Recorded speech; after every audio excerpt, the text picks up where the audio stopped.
Xuan has survived the apocalypse for 10 years and has suddenly been reborn at the dawn of the cataclysm. He has fortuitously acquired a divine-level plundering ability, rendering him capable of stripping anyone bare. An ominous portal has thus unfolded before him. You enjoy hoarding supplies, do you? Hand them over. Your ability is quite impressive. Relinquish it to me. Do zombies possess skills as well? Surrender them. In his previous life, he lived in humble survival through 9 cycles of the apocalypse. In this life, he shall advance with an invincible demeanor, forcefully carving through the end of days. Chapter 1. Rebirth after 10 years. The thoughts first reached clarity. Xuan suddenly jolted upright from his bed, gasping for breath, cold sweat instantly drenching his back. Instinctively, he reached beneath his pillow for a weapon, but found only emptiness. He grasped at nothing. Xuan paused momentarily, then slowly began to survey his surroundings. The familiar bunk in the dormitory, the well-known posters of two-dimensional anime. I clearly died. How could I be in a university dormitory? As if recalling something, Xuan's pupils constricted suddenly, and he hastily took out his phone. November 11th, 2026, 9:30 a.m. Have I been reborn 10 years into the past? Despite feeling an overwhelming sense of incredulity, the decade of survival in the apocalypse had endowed Xuan with a steely resolve, and he quickly regained his composure. With less than half an hour before the apocalypse would descend, there was no time left for further contemplation. He hurriedly leaped from his bed, began changing clothes, and prepared to head out. Anzi, could you bring me a meal? I'll pay you back next month along with the previous times. Anzi, please bring me a portion as well. Egg fried rice without scallions, thank you. Count me in, count me in. Xuan ignored his several opportunistic roommates, retrieved a watermelon knife from beneath his bed, and departed on his own. Don't ask how the watermelon knife came to be. With the apocalypse imminent, there was no time to waste on such matters. Once outside the dormitory, Xuan contemplated what preparations to make before the impending doom, in order to enhance his chances of survival. Stockpiling food and supplies is no longer feasible. Time is insufficient and financial resources are lacking. Accumulating weapons is even more absurd, as it is challenging to acquire anything more lethal than a watermelon knife in such a short time. Securing advantageous terrain in advance is also impractical. He currently resides in a university town, densely populated, where an influx of people during the apocalypse would inevitably lead to a tide of corpses. There is not a single place within the university town that offers a sense of safety and refuge. After much contemplation, he can only rely on the memories and experiences from his previous life, proceeding step by step. Xuan swiftly made his way to the rooftop of the teaching building. Following the onset of the apocalypse, hordes of zombies will appear out of nowhere, attacking anyone they see. Those bitten will transform into zombies within a time frame of 30 seconds to 3 hours. At that point, the entire world will descend into a paradise for the undead. Xuan's motivation for ascending to the rooftop of the teaching building was not due to its elevated position providing a survival advantage. Rather, it is because a supply crate will materialize on the rooftop after the apocalypse, the only such crate at Suda. In his previous life, Xuan was fortunate enough to acquire this supply crate, which enabled his survival. Xuan leaned over the railing, gazing out over the campus. Young men and women gathered in small groups, either laughing and playing or whispering sweet nothings, embodying a scene of tranquil youth, utterly unaware that in 20 minutes this place would transform into a hell on earth. Xuan silently observed, savoring this fleeting tranquility. A decade of apocalyptic existence has dulled his edges, rendering him indifferent to both people and events. He has long been accustomed to the ugliness of human nature. In the apocalypse, one can trust only oneself, as even family and lovers will betray you without hesitation when faced with self-interest. Xuan paused for a moment, suddenly recalling his girlfriend. Her name is Xue Qingyu. She is exceptionally beautiful, with a curvaceous figure, a soft and melodious voice, and a talent for dressing well. She is undoubtedly the goddess of Suda, pursued by countless admirers. The reason Xuan was able to be with Xue Qingyu was largely due to his handsome appearance, but primarily because of his exceptional skills and flattery. Xue Qingyu is a quintessential gold digger, secretly obsessed with vanity. Her clothing, bags, and phones must be of high quality. If she cannot afford them herself, she would pester Xuan to purchase them, threatening to break up if he refuses. Xuan, blinded by love at the time, naturally acquiesced to Xue Qingyu's every demand. Clothes? Buy a new phone? Buy a bag worth thousands? Even if he had to deliver takeout, he would buy it. In his previous life, at the onset of the apocalypse, not only did he survive, but he also managed to escape Suda alongside Xue Xiaoyan. Subsequently, he risked his life to scavenge for supplies solely to find Xue Xiaoyan's favorite snacks. With his protection, Xue Xiaoyan was able to survive the apocalypse, not only maintaining her weight, but even gaining a few pounds. One could say that he remained steadfastly devoted to Xue Xiaoyan, pouring his heart and soul into his affections for her.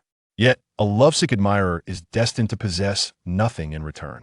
3 years after the apocalypse, Xue Xiaoyan aligned herself with the leader of a formidable faction, covertly betraying Xuan in the process. Ultimately, she even orchestrated the severing of one of Xuan's legs, leaving him to fend for himself. Were it not for Xuan's formidable strength, he would have perished long ago. Xuan still cannot forget the condescending and mocking glint in Xue Xiaoyan's eyes. Recalling the past, Xuan took out his phone and dialed Xue Xiaoyan's number. Upon the call connecting, he was met with Xue Xiaoyan's somewhat impatient voice. "Hello, Xuan. It's early morning, and I'm still catching up on my beauty sleep. Are you annoying me? Darling, could you come to the rooftop of the teaching building?" "What for? Are you crazy? Just come. I have a surprise for you. Did you buy that handbag I wanted? You'll find out when you arrive. I promise you won't be disappointed." Fine, I'm on my way now. Can't you just bring it to my dormitory?" Within 10 minutes, Xue Xiaoyan arrived at the rooftop with graceful strides. On ordinary days, if Xuan were to invite her, an hour's tardiness would be considered normal. However, when it came to gifts, Xue Xiaoyan was always punctual. Xue Xiaoyan scrutinized Xuan from head to toe, her expression filled with suspicion. "Where's the gift? I don't see it." "Xuan, if you dare to deceive me, it's over. I will break up with you no matter what. I couldn't care less about the gift. I detest being lied to. Now you're already deceiving me. What will happen when I marry you? Will you abuse me?" Gazing at the furious and striking young woman before him, Xuan felt momentarily dazed, a warm smile breaking across his face as he slowly approached Xue Xiaoyan. Suddenly, without warning, Xuan seized her soft throat, revealing a glinting watermelon knife drawn from behind him. Is this surprise sufficient? Upon witnessing this, Xue Xiaoyan trembled in fear and stammered, "Xue, darling, what are you planning to do? Calm down, I was just joking. We're not breaking up at all. I love you, truly, deeply, and I could never bear to leave you for a lifetime." Xuan's expression remained unchanged, with a warm smile still gracing his lips. "Did you ever think of me when you went to the hotel with those men behind my back?" "Oh, I suppose I did. After all, the hotel fee was paid with the money you gave me. Is this what you call loving me? You haven't deleted the videos from your phone, have you?" Initially, Xuan was unaware of these matters, until in his previous life, when he lost a leg, Xue Xiaoyan revealed it herself. Xue Xiaoyan's eyes widened in disbelief. "It's how did you know?" "And no, my dear, please let me explain. I was left with no choice. I was coerced. Setting aside the facts, do you not bear any blame? You clearly promised to protect me, yet when I needed you most, you were absent. Are you even a man?" Xuan shook his head helplessly. "Even at death's door, you're still throwing punches." After speaking, he stepped back half a pace and struck with a blade, severing a head. He flicked the bloodstains from his clothing, casually lit a cigarette, and leaned against the railing, awaiting the apocalypse. Having just killed a person, who happened to be his girlfriend, Xuan felt no turmoil within. It was as if the cold corpse on the ground was entirely unrelated to him, maintaining a languid demeanor. He merely experienced a fleeting clarity of thought. It was then that a sudden clap of thunder erupted from the sky, and beams of crimson light cascaded down from above. A horde of zombies materialized out of thin air on the campus. The Doomsday Game has arrived. Chapter 2: The Arrival of the Golden Finger. Before anyone could react, the zombies unleashed a massacre. They lunged at people, tearing and biting, with blood and flesh flying. Those bitten quickly transformed into new zombies. The air was filled with endless screams and heart-wrenching cries for help. In a matter of moments, the entire academy descended into a hellish nightmare. Xuan cast one last glance, unsheathed his watermelon knife, and silently turned away. In the center of the rooftop, a bronze chest sat quietly. There are various types of supply boxes. The most basic is the wooden box, followed by bronze, silver, gold, platinum, and diamond. In the early days of the apocalypse, wooden boxes were the most common, while bronze and silver were exceedingly rare. Xuan quickly stepped forward to open it, revealing 3 items inside. 1 basic defensive coat, 1 zombie virus immunity serum, 1 blue enhancement pill. All 3 items are exceptional. Although the defensive coat is merely basic, its protective capabilities are astonishing, rendering it impervious to ordinary zombies. As for the blue enhancement pill, it is an oral medication that can permanently bolster the human body. The zombie virus immunity serum needs no further mention. In the apocalypse, a single vial could be exchanged for at least a ton of living supplies, along with a dozen attractive female slaves, highlighting its immense value. Yet Xue never had the chance to use it in his previous life. When he found Xue Qingyu, she had already been infected by the virus, and without hesitation, Xue administered this precious immunity serum to her. Xue first swallowed the enhancement pill in 1 gulp, and a surge of strength coursed through his body, significantly enhancing his physique. He then donned the defensive coat, secured the immunity serum, and grabbed his watermelon knife as he hurried downstairs. The university town was not a place to linger. He needed to leave as soon as possible. A dense population would inevitably give rise to vast hordes of zombies, and once the number of corpses reached a certain threshold, they would automatically mutate. The mutated zombies would exhibit a sharp increase in both their desire to attack and their speed and strength, which his current abilities were insufficient to handle. It was wise to first retreat to the outskirts, away from the hordes. Ding! The system has detected that the host is facing an apocalyptic threat and has activated automatically. Congratulations! Host has acquired the divine ability Plunder. Plunder Divine Unique. Ability description. Bring here. Can infinitely replicate all other abilities, plunder others' wealth after upgrade, can directly strip abilities. Activation condition. Touch the plunder target while whispering bring it here. Upon hearing the voice resonating in his mind, Xue staggered slightly. Has my golden finger finally arrived? In his previous life, Xue did not awaken any extraordinary abilities at the onset of the apocalypse. It was only a week after the cataclysm struck that he manifested a mediocre power. Unexpectedly, in this life, he began with a divine-level ability, which could only be described as an astonishingly fortunate start. Plunder, is it? This feels very much like the apocalypse. Xue grinned, utterly satisfied. However, even with the divine ability, he remained quite weak, for he had yet to replicate anyone else's powers. Plundering itself bore no offensive capability, and his current strength was merely average, sufficient only to deal with ordinary zombies. Nevertheless, the future holds infinite possibilities. As long as he continues to replicate others' abilities and amass wealth, soaring to great heights would be no challenge. Xue immediately abandoned his plan to venture into the suburbs. The primary objective now was to locate other ability wielders, replicate their powers, and the higher the level of the abilities he could replicate, the better. Xue pondered, sifting through the memories in his mind. In his recollections, the number of awakened individuals at Suda following the apocalypse was scarce, and those of any prominence were even fewer, with most possessing mere J-level abilities deemed worthless. The only individual who left a significant impression on him was a certain Xue Qingyu, who was later known as the Black Widow. She possessed an S-level lightning ability.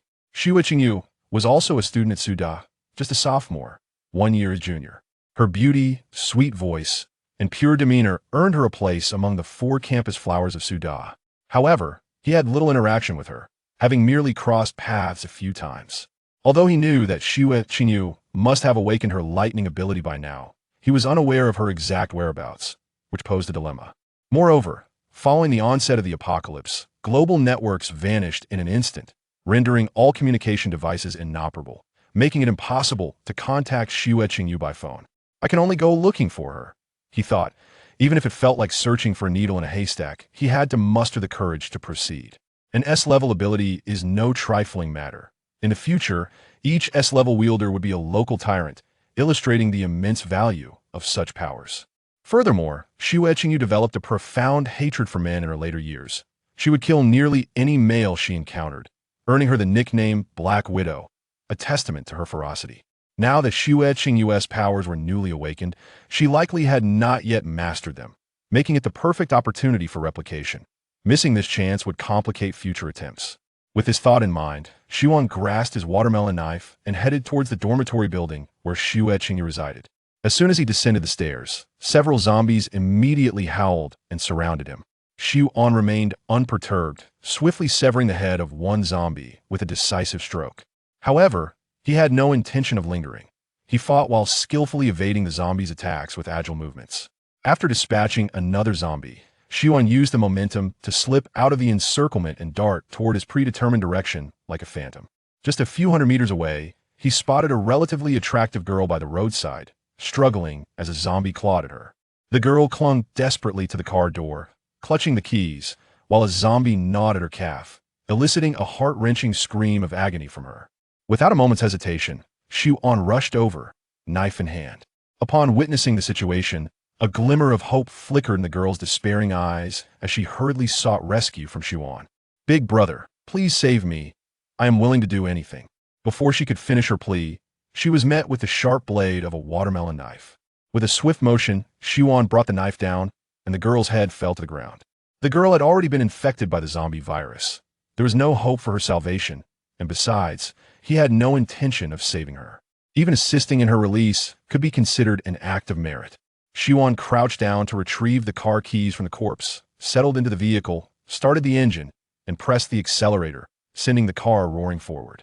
Along the way, both humans and zombies were sent flying as he barreled through. It wasn't long before Xue arrived at the dormitory building where Xue Qingyu was located. However, the scene before him made him furrow his brow. The entire dormitory building had succumbed, and all around were zombies. Occasionally, survivors could be heard screaming as they fled, drawing the horde into a relentless chase, with some unable to bear the horrific sight leaping from the building to their demise. The ground was littered with dismembered limbs, entrails, and blood splattered everywhere. Such a commotion, I wonder if Xue Qingyu is still in the dormitory. If not, it would be troublesome. Just as Xue was about to exit the vehicle, he suddenly spotted a petite girl at the staircase of the dormitory, desperately swinging a gas canister to smash the approaching zombies. The girl was barely 5 feet tall, with slender arms and a delicate figure, dressed in a pink ensemble typical of young girls. Yet, her strength was astonishing. With a single blow of the gas canister, she could send a zombie flying. With just herself and the gas canister, she managed to keep the horde at bay. "Oh!" Xue exclaimed softly, somewhat taken aback, as he directed his gaze toward the girl. At that moment, 2 lines of small text appeared above the girl's head. Power Amplification Ability, D-Class. Wealth Value, 5. She was actually an Awakened Ability user, and a D-Class at that. The girl seemed to have noticed Xue as well. After sweeping away a few zombies with a gas canister, she jogged over to the front of his car and began to tap on the windshield. "Classmate, please open the door. I beg you to take me with you." A smile crept onto Xue's face. The opportunity to replicate abilities had presented itself right at his doorstep. He promptly opened the car door and forcefully pulled the girl inside, simultaneously murmuring to himself, "Bring it on." Detected potential target for Plunder. Replicate the other party's abilities. Seize the other party's wealth. Please make your selection. Chapter 3. The Apocalyptic Rush. Searching for the campus bell. Reproducing abilities in the blink of an eye. The degrade ability was acquired, and Xue felt elated. At last, he possessed a practical ability, albeit of a lower grade. Nevertheless, having something was certainly better than having nothing. As for the wealth of the opponent, it amounted to a mere 5 points, which likely meant they possessed nothing of value aside from their clothing.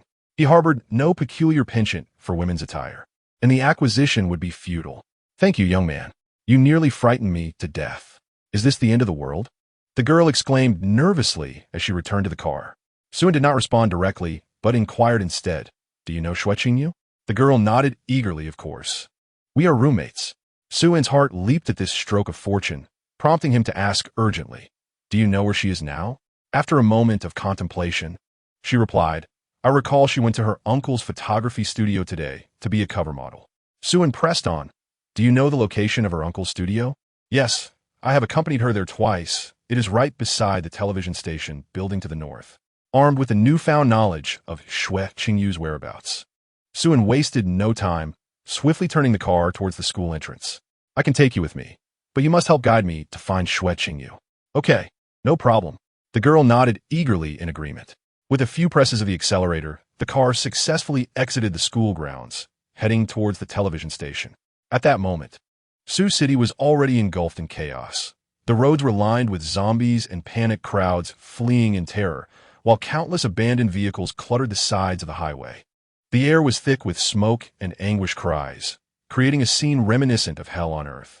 Fortunately, as the apocalypse was just beginning, Many were preoccupied with evading the undead, and the roads were not yet entirely blocked.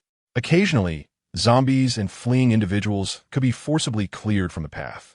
The girl gazed at the harrowing sights outside, her face paling. To divert her attention, she quickly struck up a conversation with Xue. "What is your name? What is your major?" "I am Li Xiaoyu, 18 years old, and my hobby is eating fish, hee." With a gentle push of the accelerator, Xue replied nonchalantly, "Shuang, Feiyo, Shuang. From now on, I shall call you Nge. What is your relationship with Qingyu? Are we going to rescue her?" Xue remained silent, merely nodding slightly, his focus entirely on driving. Noticing Xue's reticence, Li Xiaoyu refrained from further inquiries, her large eyes brimming with curiosity, mixed with a hint of envy towards Xue Qingyu. In her eyes, it was evident that Xue and Xue Qingyu must share a romantic bond, compelling Xue to risk everything to save her, even amid the apocalypse. Li Xiaoyu's expression turned somewhat melancholic. Xue Qingyu was fortunate to have such a commendable boyfriend, while she had nothing. The boys who once professed their love for her and claimed they would do anything for her were likely preoccupied with their own survival now. Even if they possessed the ability to protect themselves, it was improbable they would risk their lives for her. If only Xue were a boyfriend, he was so handsome. After approximately 20 minutes of travel, Xue abruptly braked, bringing the car to a halt, and retrieved a watermelon knife before exiting the vehicle. "We haven't tea arrived yet," he remarked calmly. "We need to switch cars." After the relentless driving and collisions, the small sedan could no longer endure. Failure to change vehicles would inevitably lead to a breakdown. "Oh," Li Xiaoyu responded, hastily exiting the car to follow him. Xue approached a Hummer, tapping on the windshield until a portly, middle-aged man rolled down the window and peered out. "Get lost, kid. Don't block me from waiting for someone." Without hesitation, Xue seized the man by the collar and yanked him out of the vehicle, then took his place in the driver's seat. The middle-aged man scrambled to his feet, drawing a dagger from his waist and lunging at Xue. With a swift kick, empowered by his degradability, Xue sent the man flying, who crashed violently into a nearby trash bin, his fate uncertain. In the passenger seat sat a stunningly beautiful and alluring woman, likely the middle-aged man's mistress. She appeared no older than 20 and possessed an exquisite beauty, undoubtedly a campus belle. Xue expressionlessly yanked her out and kicked her out of the car. As he withdrew his foot, he deftly closed the car door with the tip of his shoe and signaled to Li Xiaoyu with a glance to hurry up and get in. Li Xiaoyu nudda vigorously.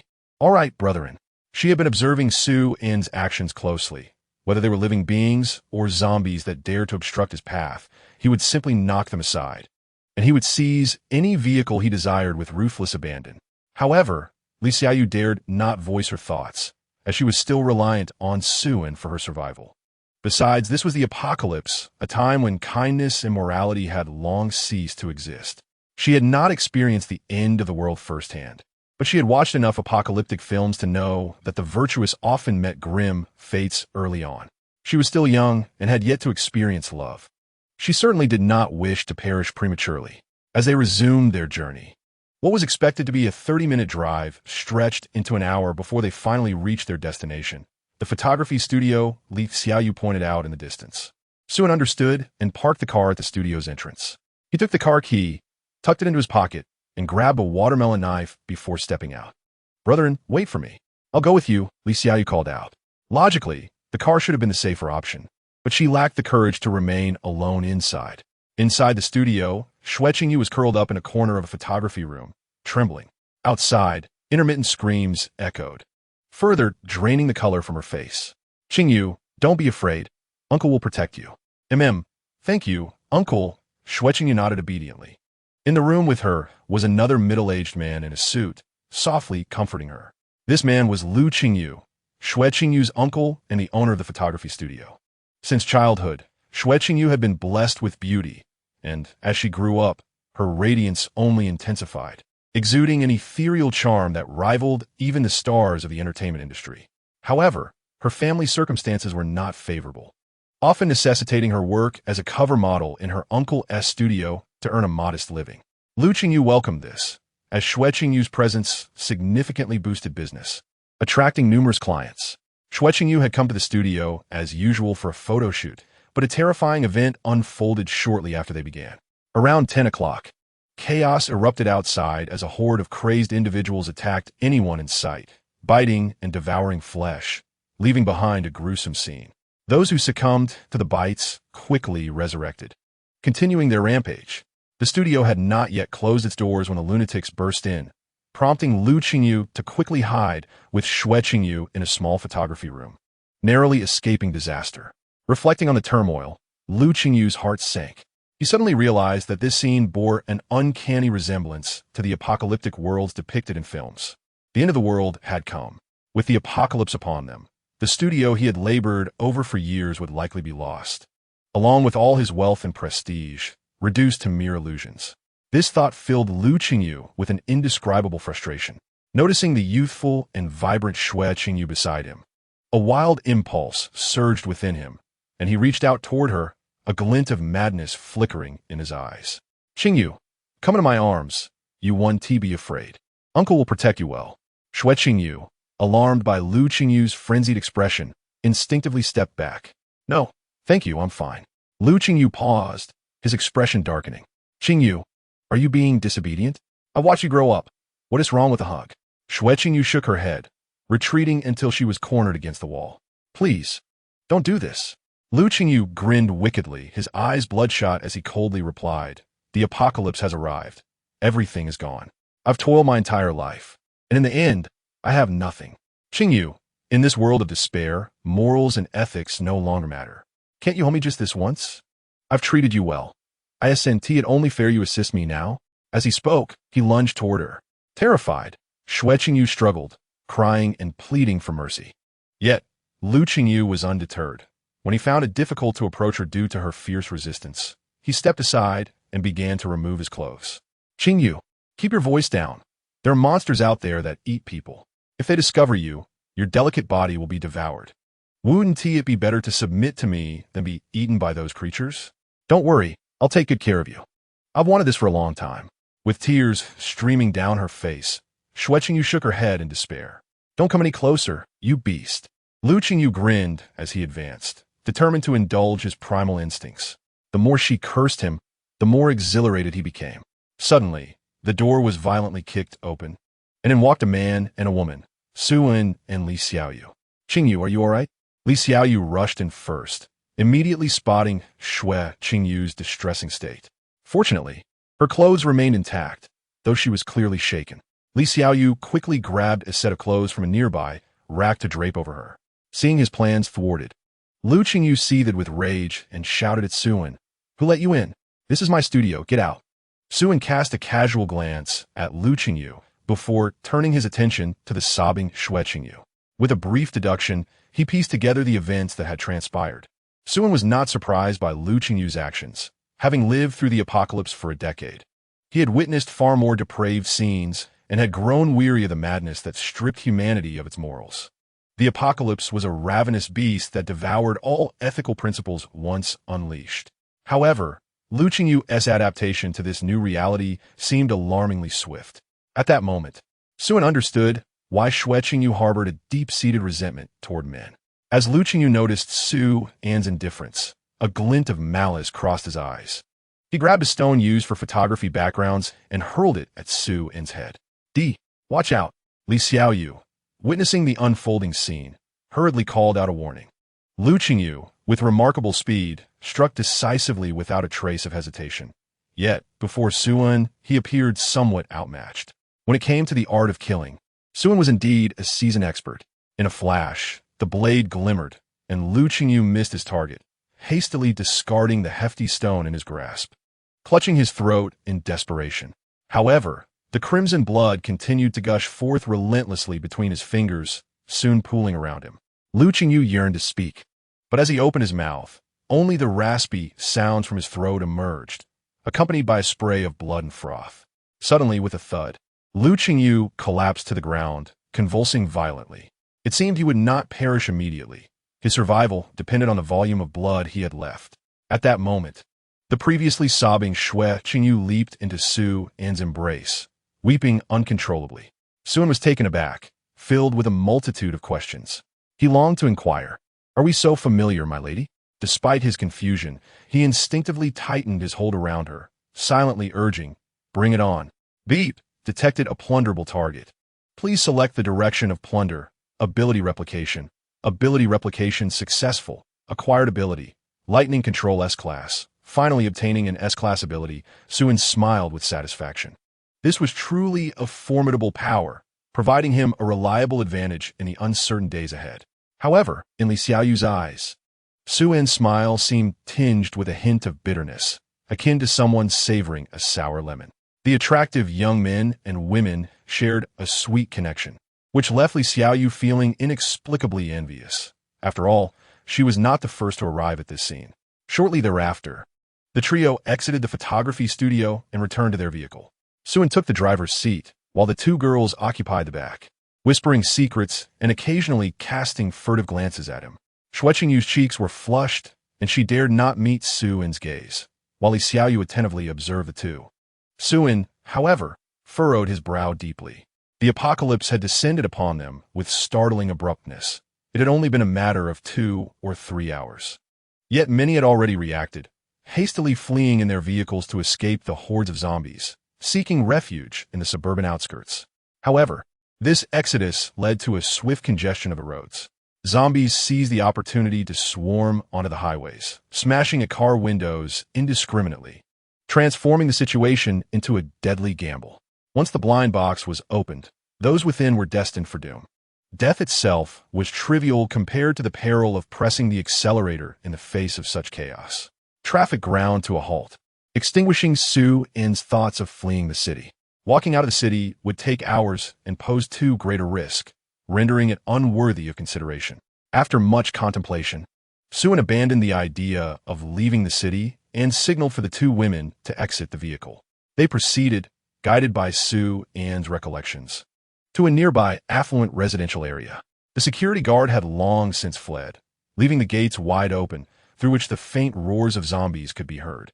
Upon entering the community, Xue first approached the security booth, lowering the barrier and locking the gate behind them. He did not expect the barrier to withstand the zombies.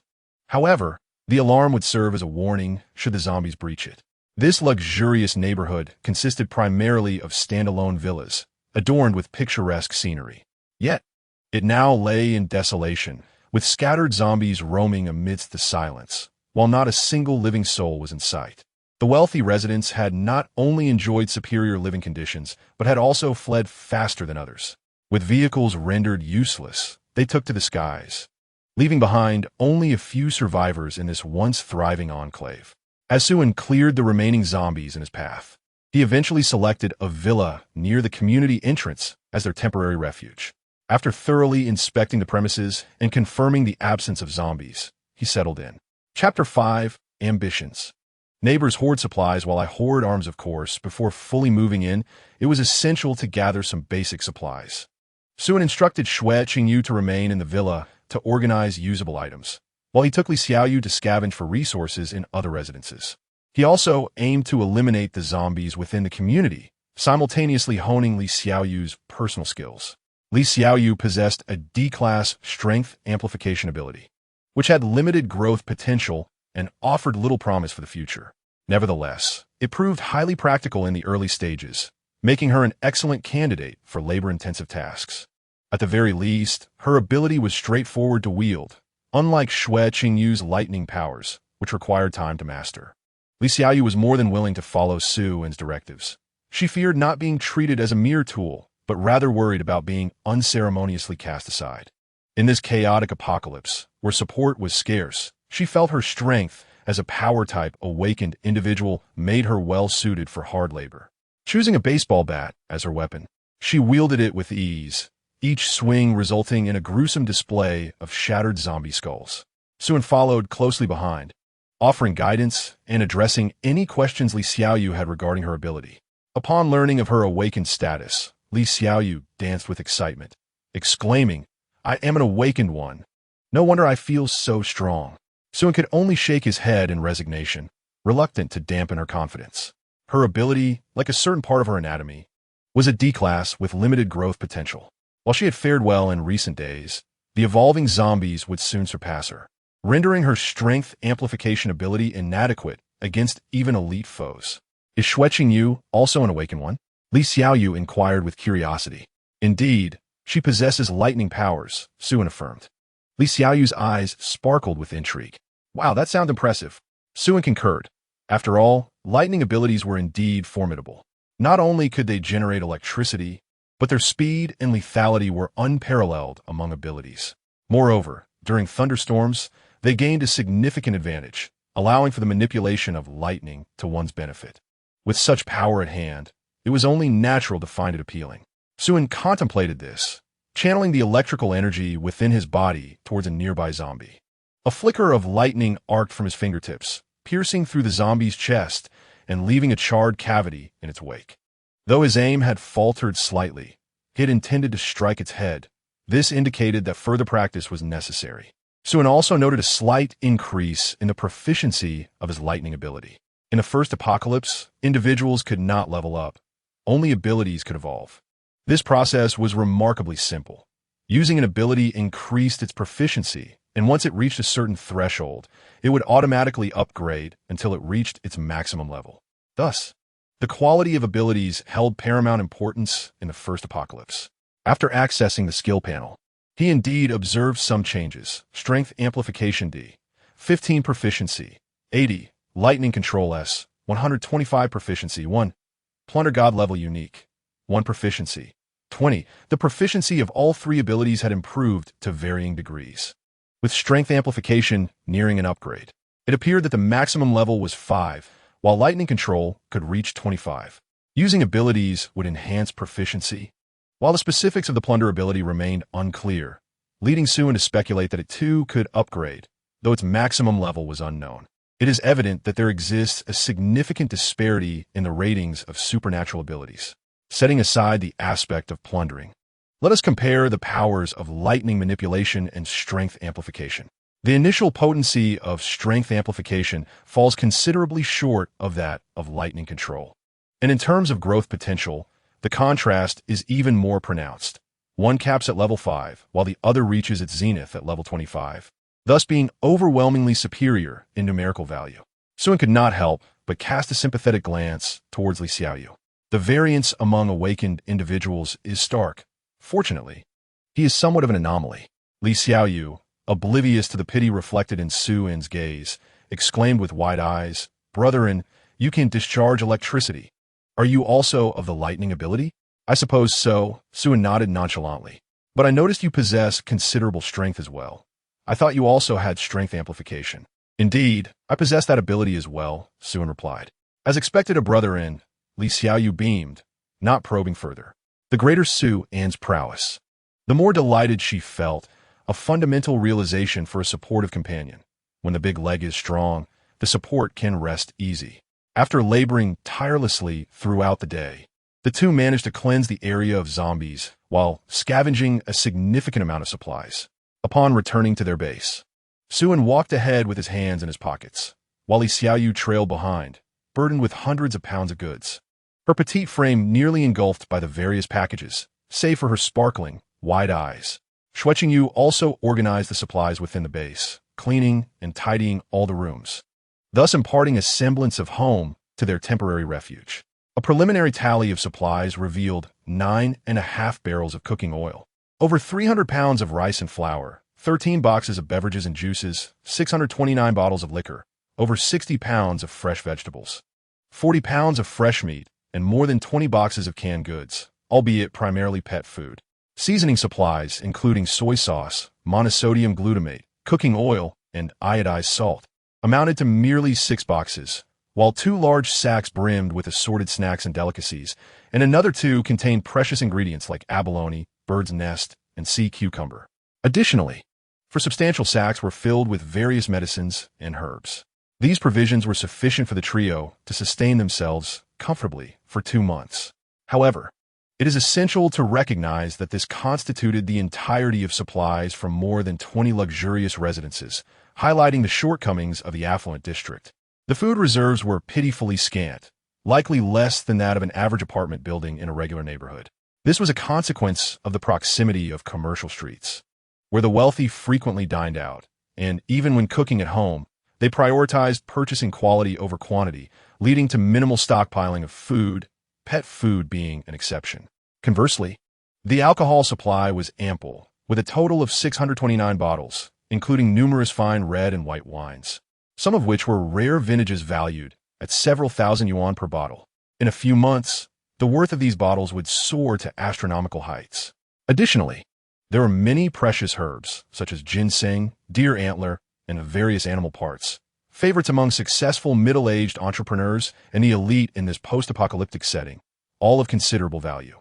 Once the supplies were organized and categorized, having been meticulously preserved, both young women, exhausted from the day's toil, felt their stomachs grumbling in hunger. They began bustling about the kitchen, washing vegetables and preparing a meal with great enthusiasm. Xue retreated to the spacious balcony on the third floor, lazily reclining on a lounge chair, occasionally sipping fruit juice as the gentle glow of the setting sun enveloped him. In a moment of reflection, Xue could not help but feel a pang of nostalgia. In his previous life, he would have been huddled in a sewer pipe with Xue Xiaoyan, trembling with fear, rather than basking in the sun so leisurely. Presently, he had no desire to venture out in search of supplies, despite the fact that the early days of the apocalypse were the optimal time for stockpiling. Yet, a glaring issue presented itself. Where would he store such a vast quantity of provisions? It would be impractical to transport everything back to their temporary base. The logistics of transport alone posed a significant challenge, not to mention storage management. Furthermore, if they were to relocate, that would complicate matters even more. The immediate objective was to locate other awakened individuals to replicate their abilities. As for food, others would stockpile as well. While neighbors hoarded supplies, he would stockpile weaponry, transforming their neighbors into his granary. In Chapter 6, Xue guided Xue Qingyu as the two girls exchanged late-night conversations.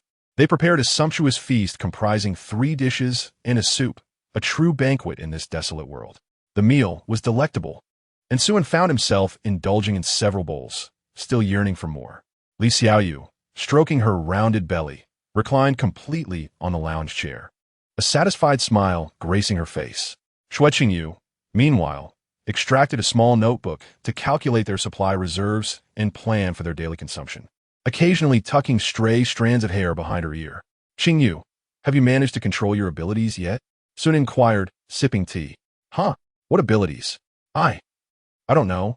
Xue Qingyu stammered, her cheeks flushing. In Xue's presence, she always appeared bashful and somewhat reserved. Observing that Xue Qingyu remained unaware of her S-rank abilities, Xue shook his head in exasperation, struggling to reconcile the image of this shy girl with that of a formidable assassin from his past life. He proceeded to explain the concept to her, and she listened attentively. I will give it a try, Xue Qingyu declared, rising and closing her eyes to concentrate. Moments later, arcs of electricity enveloped her, and with a flick of her wrist, she unleashed a bolt of lightning that reduced a small sapling below to charred remains. I did it. I succeeded, she exclaimed softly, beads of sweat forming on her excited brow. Xue smiled reassuringly. Your talent is quite impressive. He then summoned arcs of electricity to his hand, directing them towards a nearby watermelon knife, which soared through the air and embedded itself firmly in the wall. Practice in this direction for now. There are numerous applications for lightning abilities, including using electromagnetic force to control metal. This is one of the most efficient and energy-saving methods of utilizing lightning powers. Understood. I will strive diligently, Xue Qingyu responded earnestly. Xue stretched and suggested, you two can take turns keeping watch tonight. If you encounter any zombies, do your best to eliminate them while minimizing noise to avoid attracting too many. At night, zombies lose much of their vision but have heightened hearing. Yes, sir. I promise to complete the task, Li Xiaoyu replied with a lively salute. Xue couldn't help but chuckle, turning to enter the house and retreating to his room, where he lay down and began to rest, carefully organizing the memories of his past life in his mind while contemplating his future plans, especially regarding how to interact with Xue Qingyu and Li Xiaoyu. Xue Qingyu was one of the campus beauties from Tsu University, possessing both an innocent charm and striking beauty. Li Xiaoyu is adorable and lively. Her petite frame is brimming with energy. She is no less attractive than Xue Qingyu. To claim that Xue is entirely indifferent would be a falsehood. Had she been less appealing, he would have swiftly cast her aside. However, after the incident with Xue Xiaoyan, Xue has developed a degree of PTSD rendering him incapable of fully entrusting his heart to any member of the opposite sex. If only he possessed the powers of a slave master, he mused helplessly. As for the option of friendship, he immediately dismissed it. In this apocalyptic world, there are no friends, nor is there any semblance of camaraderie. He has no intention of seeking friendship in this lifetime. Is it tragic? Indeed, it is tragic. Such is the nature of the apocalypse. Such is his survival philosophy. He would rather perish in solitude than place hope in the elusive nature of humanity. On the balcony, Li Xiaoyu sat cross-legged atop the railing, her hands propping up her knees, her gaze fixed intently on the entrance to the community, her expression markedly serious. With her diminutive stature, she resembled a small cat awaiting its prey. Qingyu, you should rest. I'll keep watch here. If I can no longer hold out, I'll let you take over. Although Suan did not verbalize it, Li Xiaoyu could discern that among the three of them, she was the weakest. She did not wish to be discarded by Suan, so she resolved to contribute as much as she could. It's still early, and I can't sleep. I'll keep you company. If you're tired, you can rest. I can stand guard just as well. Xue Qingyu shook her head, deftly manipulating a fruit knife with her electromagnetic powers while engaging in casual conversation with Li Xiaoyu. Before the apocalypse, the two had been roommates and maintained a good relationship. Thus they had plenty to discuss. Qingyu, how long have you been with Ngo? I didn't notice at all that you were dating. At the mention of this, Xue Qingyu stumbled, causing the fruit knife to veer uncontrollably and narrowly miss Li Xiaoyu's head. Starlat, Li Xiaoyu instinctively duka. Wow, Qingyu, are you trying to kill me? Even if I found out your secret, there's no need for murder to silence me. Xue Qingyu's face flushed crimson as she waved her hands in apology. I'm sorry, I didn't mean it. I'm not actually dating Suan. We've only met a few times. Li Xiaoyu was momentarily taken aback, her expression one of disbelief. How is that possible? Then how can Ge have risked everything to save you? Xue Qingyu found herself at a loss for words. We've really only met a few times, and he's always had a girlfriend. At this, Xue Qingyu's expression dimmed slightly. What? Li Xiaoyu raised her voice before lowering it again to ask. Tell me more about her. Who is this girl? The one from the Chinese department, Su Xiaoyan. You must have seen her. She is quite beautiful. Li Xiaoyu's expression turned peculiar. Oh, isn't she just a green TBTCH? How can Ge possibly be attracted to her? I'm far better than her. If I were just a bit taller, I would easily surpass her as the campus beauty. Both Su Xiaoyan and Xue Qingyu stand at a height of over 1.7 meters, while Li Xiaoyu, at only 1.55 meters, feels a pang of inadequacy. Fortunately, her looks are appealing enough to maintain a baseline. I heard they've been together for 2 years, but Su Xiaoyan never talks about it. She only seeks out Su when she wants gifts. Su Xiaoyan has a rather poor reputation among the girls. Rumors suggest she was already juggling multiple relationships in high school and has become even more promiscuous in college, entangled with several wealthy young men. Xue Qingyu herself cannot fathom why Suan would be interested in Su Xiaoyan, having witnessed her enter hotels hand in hand with other boys. Wow, that little BTCH Su Xiaoyan is truly disgusting. Wait a moment, Qingyu, you're not that familiar with Ngo, yet you seem to know so much about him. Li Xiaoyu pointed out. Xue Qingyu's cheeks flushed as she fell silent. Li Xiaoyu suddenly realized, you must be secretly in love with Ngo. No wonder you practically jumped into his arms at the photography studio. Stop saying nonsense. Xue Qingyu's heart raced as her secret was exposed. Come on, tell me how you fell for him, Li Xiaoyu teased. Xue Qingyu bit her lip and quietly confessed. When I first arrived at Su University, he helped me move my luggage. Is that all? Once I fell off my bike, and he helped me up. Is that all? 2 young girls frolicked on the balcony, as the sun dipped below the horizon, casting a gentle twilight over the earth. A corpulent figure, resembling a mountain of flesh, staggered down the street, emitting guttural sounds and trailing a noxious black liquid from the corners of its mouth. Its path led directly to the residential area where Su-un and her companions resided. Chapter 7. The emergence of the mutated zombie as time passed. Midnight approached. Li Xiaoyu remained vigilant on the balcony, while Xue Qingyu, wrapped in a blanket, peacefully slumbered on the sofa. The two had agreed that Li Xiaoyu would keep watch during the first half of the night, and Xue Qingyu would take over later. Unable to stifle a yawn, Li Xiaoyu stretched lazily, causing a ripple of movement. At that moment, she noticed a shadow at the entrance of the community. Illuminated by the streetlight, she discerned the nature of the figure before her. It was a giant, over 2 meters tall, grotesquely overweight with dark, swollen flesh bursting from its tattered clothing. Black liquid dripped continuously from its mouth, resembling a massive corpse swollen from immersion in water, a truly unsettling sight. A shiver coursed through Li Xiaoyu, prompting her to grasp a baseball bat. She was certain this figure was a zombie. Initially, she contemplated rushing down to deliver a fatal blow, but upon observing its formidable size, doubts crept in. Such a massive creature must weigh at least 400 to 500 pounds, clearly resilient to blows. After deliberating, she decided to awaken Xue Qingyu, knowing her companion possessed ranged attack capabilities. The two girls stealthily descended the stairs, tiptoeing towards the entrance of the community, carefully removing their shoes to avoid making noise. When they were within 20 meters of the zombie, Xue Qingyu summoned lightning energy to propel a fruit knife towards it. The blade gleamed coldly, swiftly severing the zombie's head, causing its entire body to topple over. However, before the girls could celebrate their victory, the corpse of the zombie suddenly swelled, resembling a colossal balloon. With a resounding boom, the creature erupted, spraying foul chunks of flesh everywhere and obliterating sections of the community's railing.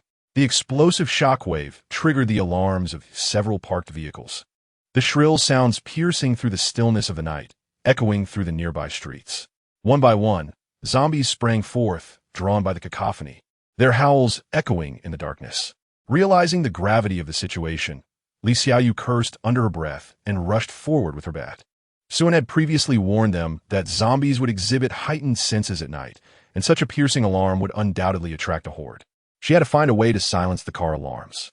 Before she could reach the vehicles, a relentless wave of zombies surged towards the community, appearing to number in the hundreds. Li Xiaoyu quickly pivoted and ran back, calling out to Xue Qingyu to flee, knowing that the sheer number of zombies was beyond her capabilities. Xue Qingyu, without hesitation, joined Li Xiaoyu in sprinting towards the villa.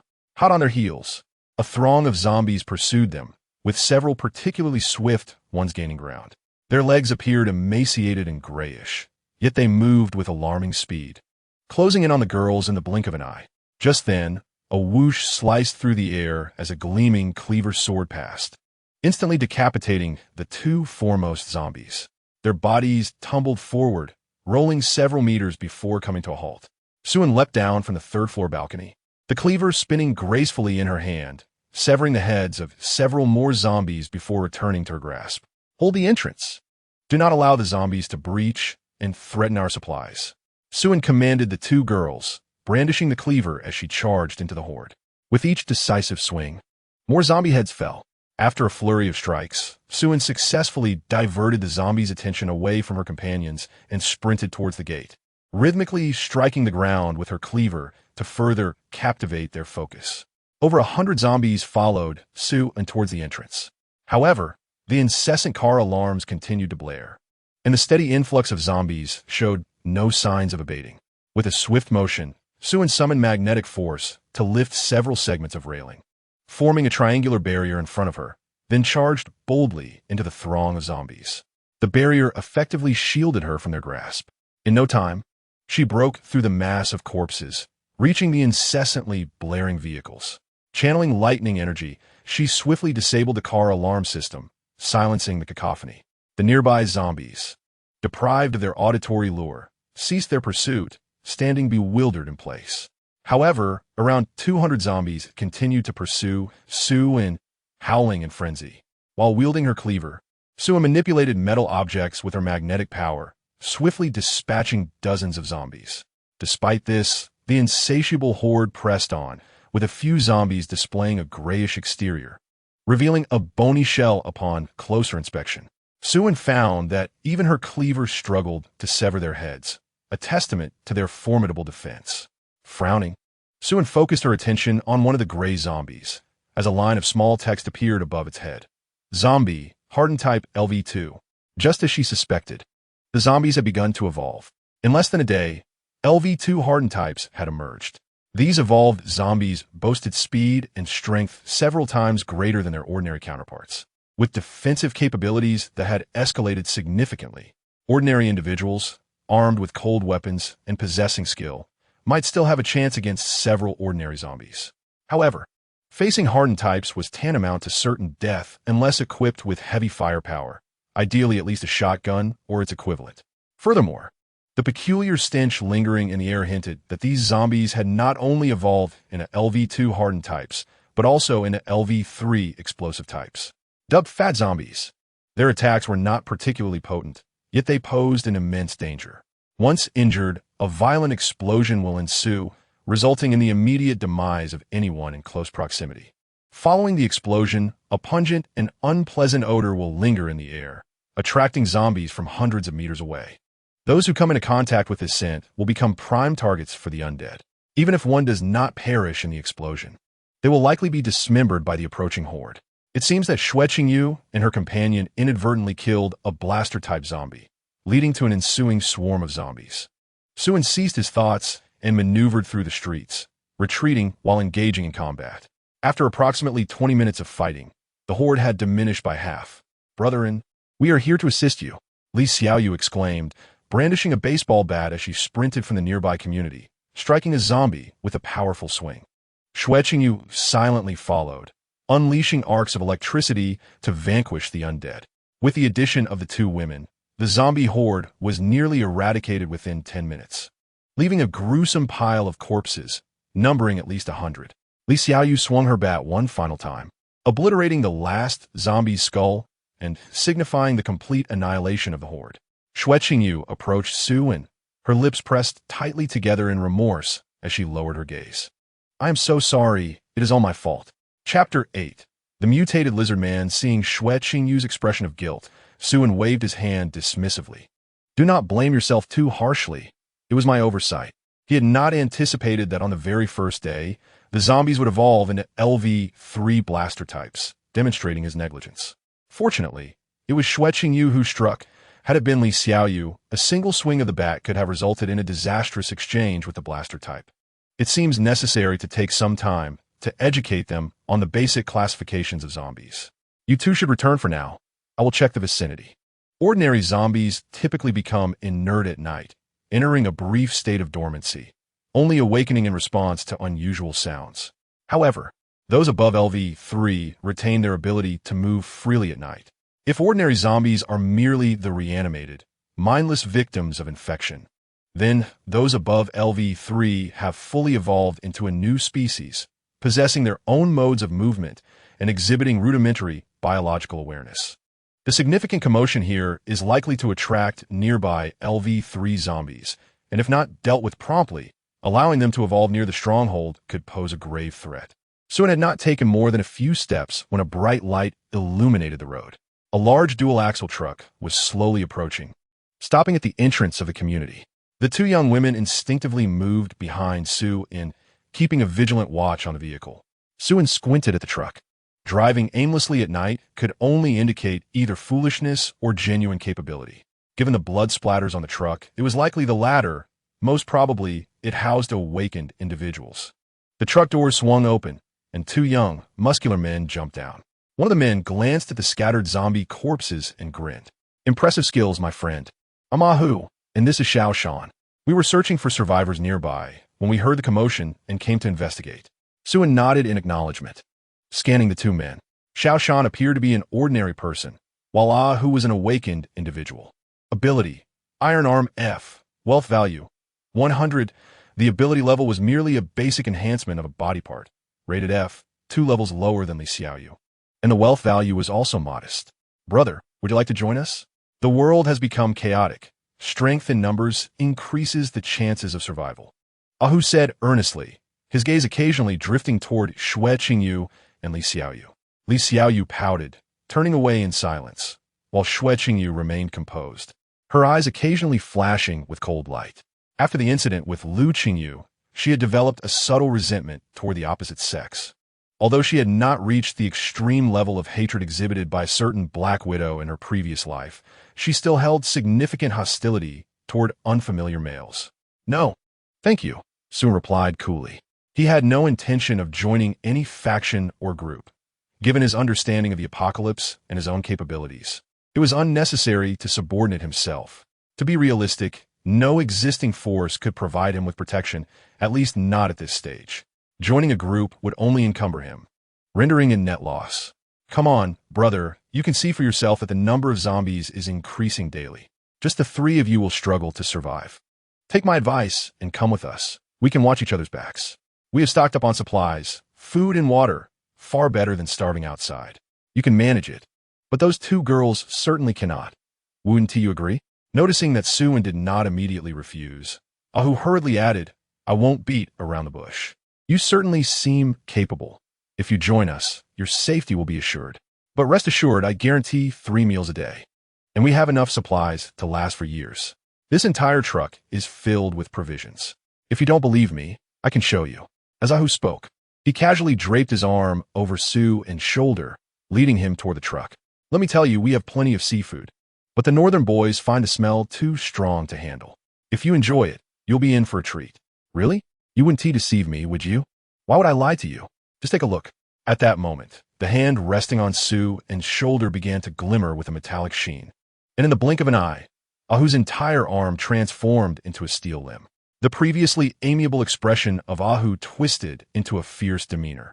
With a sudden tightening of his iron arm, he attempted to strangle Xue. In an instant, Xue crackled with electricity, and Ahu was horrified to find that he could no longer control his steel arm, no matter how hard he tried to move it. Boss, make a move. This guy is strange. My arm won't listen to me. Ahu shouted in panic toward the truck's roof. Useless. A chilling, ominous sound emanated from the rooftop, and in an instant, a shadow leapt down, swiftly advancing toward Xue. A flash of lightning followed, as a watermelon knife, glinting with a cold sheen, was hurled forth, striking the shadow. However, instead of a gruesome scene of bloodshed, a sharp clang echoed, and the knife was deflected away. Simultaneously, the shadow was sent sprawling to the ground nearby. It was only then that Xue discerned the true form of this shadowy figure. Before him stood a humanoid creature over 2 meters tall, its body cloaked in dark greenish-black scales from ankle to crown. Its limbs ended in elongated, sharp claws, and its teeth were akin to vicious fangs. A robust tail, measuring over 1 meter in length, trailed behind it, rendering it reminiscent of a bipedal lizard. Under Xue's gaze, the lizardman's head bore 2 lines of text. Ability, Beastification B, Irreversible, Wealth Value, 16,000.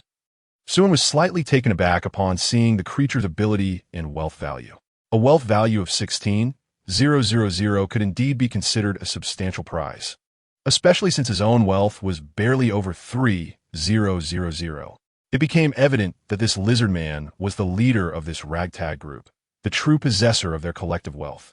As for the ability, it was a combat-oriented beastification ability rated at B level, albeit imperfectly awakened, rendering it irreversible once activated, dooming the creature to a half-human, half-lizard form for life.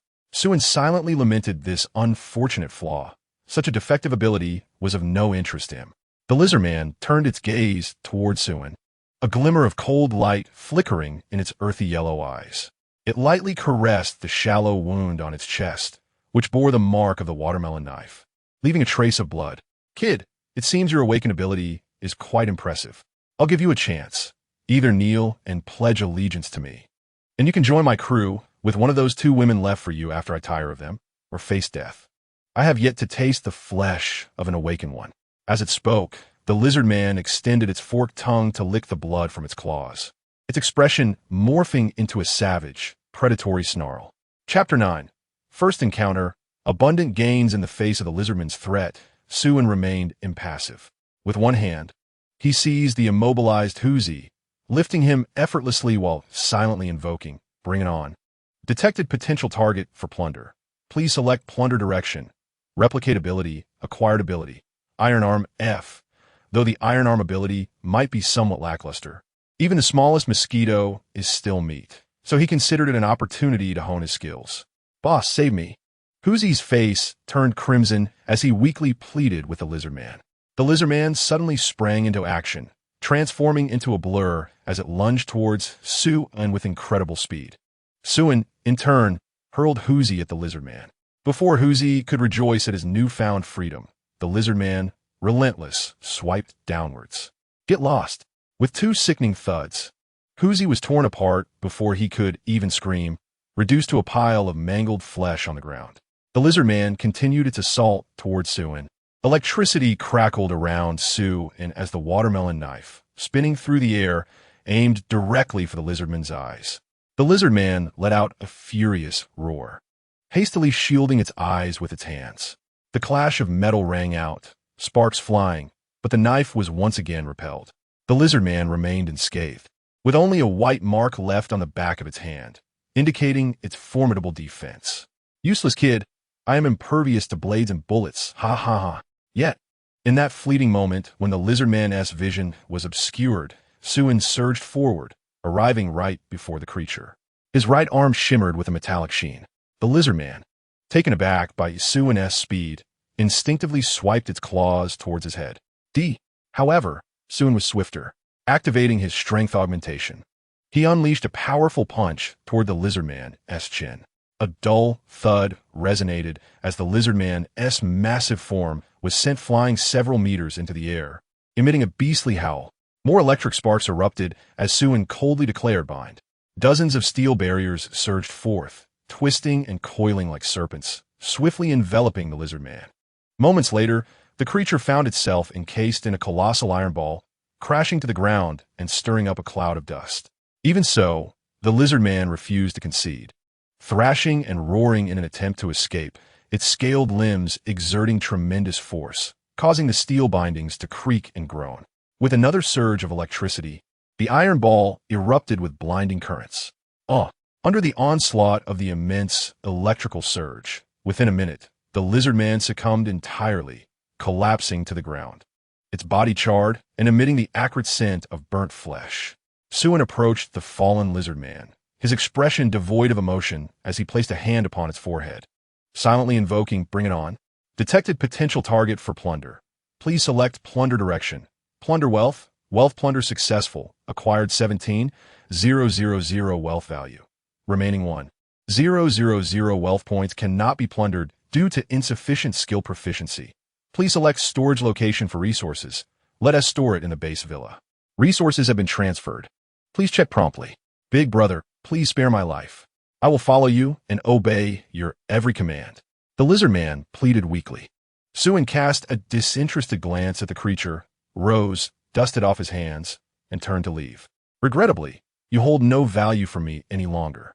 The iron ball tightened its grip as several steel rods penetrated the lizard man's orifices, swiftly turning it into a mass of pulp, leaving it unable to utter even a final scream. Brother Xue, are you unhurt? Li Xiaoyu approached, baseball bat in hand, a look of concern on her face, while her other hand clutched a severely beaten man. 3 individuals had initially come, 2 were dead, and the last, while attempting to flee, had been captured by Li Xiaoyu after sustaining injuries. Rest assured, I am fine. Xue glanced at the moaning man and said flatly, Kill him. He is of no further use. Am I to do the killing? Li Xiaoyu shrank back slightly, while she had no qualms about dispatching zombies. The thought of taking a human life weighed heavily on her, as she had grown up in a civilized society, burdened by the psychological weight of murder. Cannot bring yourself to do it.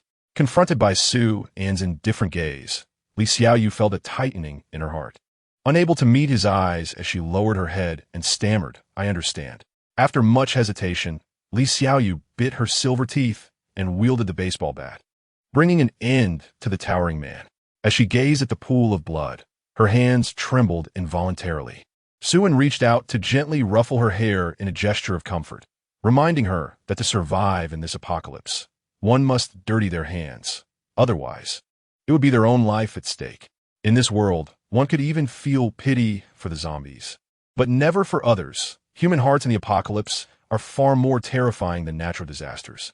Having spent a brief time together, Li Xiaoyu exhibited an unexpected prowess, displaying keen combat awareness and intelligence, prompting Xue to contemplate nurturing her potential. Yes, I shall heed Brother An's words, she replied with a sweet smile, understanding his intentions, yet recognizing the need for time to adjust her mindset to this new reality. In contrast, Xue Qingyu maintained an air of indifference, showing little discomfort at the demise of the 3 men. Xue chose not to press further and turned to the back of a large truck, opening the cargo door. He did not seek supplies, as he had already plundered the resources of the deceased, likely leaving the vehicle barren. His primary aim was to load the corpses of the zombies into the truck and dispose of them at a distance. Hundreds of decaying bodies would breed numerous pathogens, contaminating the surroundings and producing an unbearable stench. He had no desire to be overwhelmed by the odor while enjoying the breeze on his balcony. Additionally, a multitude of corpses would attract unwanted attention. Zombies come in various forms. Some would not only feast upon humans, but also consume their own kind, evolving rapidly with each meal.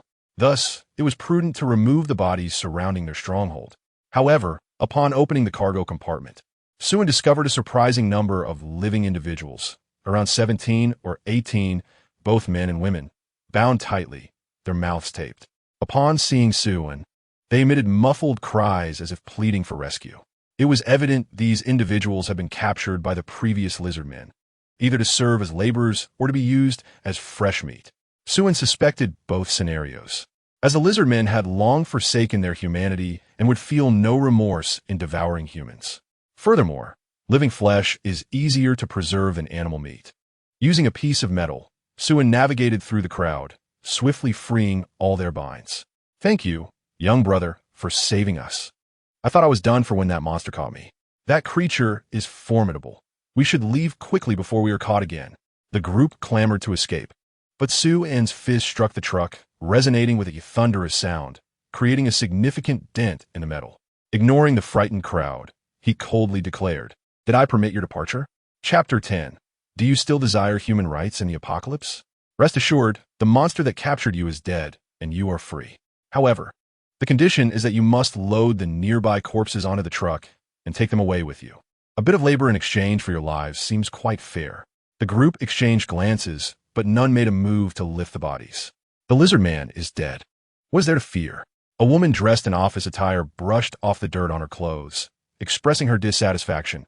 "Why should we listen to you? We are not your slaves, and we are not obliged to follow your orders." I refuse to comply. The surrounding individuals echoed her sentiments. "Indeed. You expect us to work for free? I will not do it unless there is payment or food. I haven't eaten all day and have no strength left. You expect me, a woman, to lift corpses? Where is your gentlemanly conduct? You are merely a straight man destined for solitude. Yes, you saved us, young brother, but please respect our rights as free individuals. If you could speak kindly and ask us, we might consider your request, but with your abrasive attitude, who would heed your words?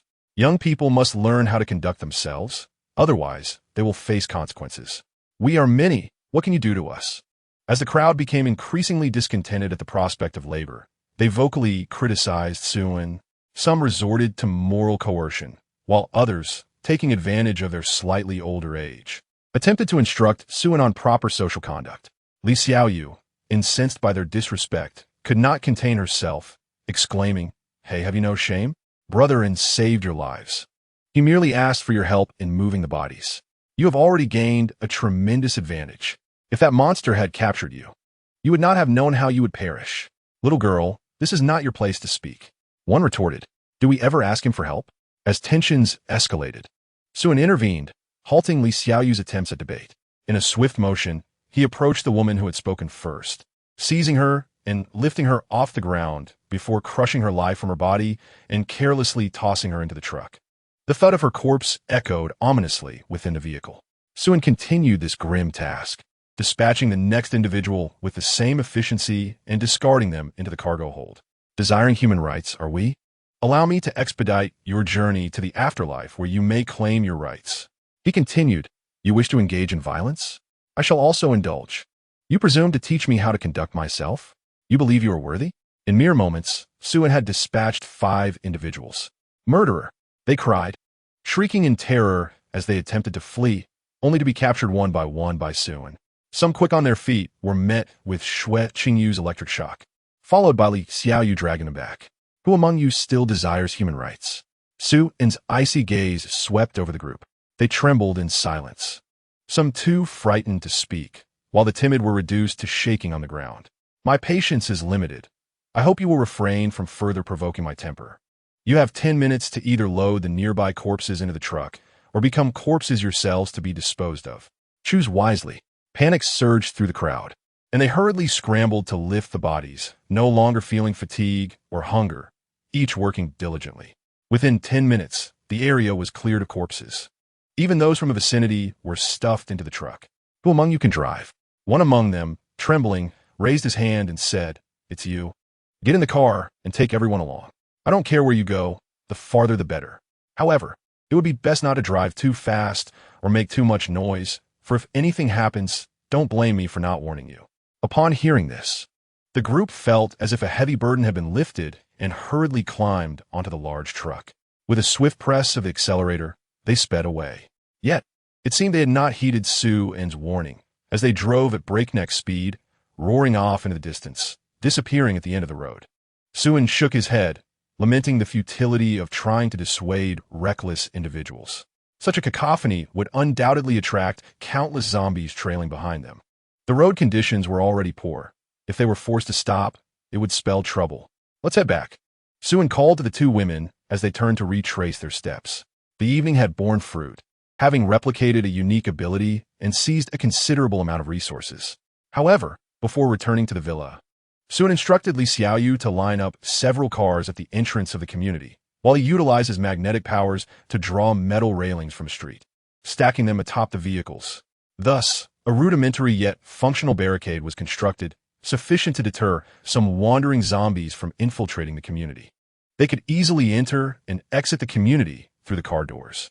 Upon returning to the villa, they were greeted by an overwhelming bounty of supplies spilling out before them.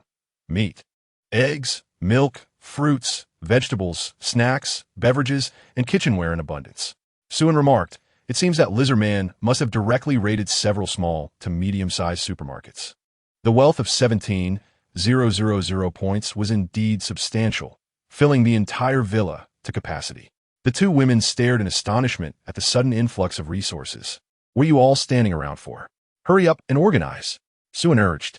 Xue Qingyu turned to him, still in disbelief. "Xue, where did all this come from?" He casually dismissed her curiosity, saying, "I made a wish to the Buddha, and the Buddha has answered. It was given freely." With that, Xue Qingyu ceased her inquiries and began coordinating with Li Xiaoyu to sort the supplies, which would be essential for their survival in this post-apocalyptic world. With such an abundance, they could easily sustain themselves for an entire year.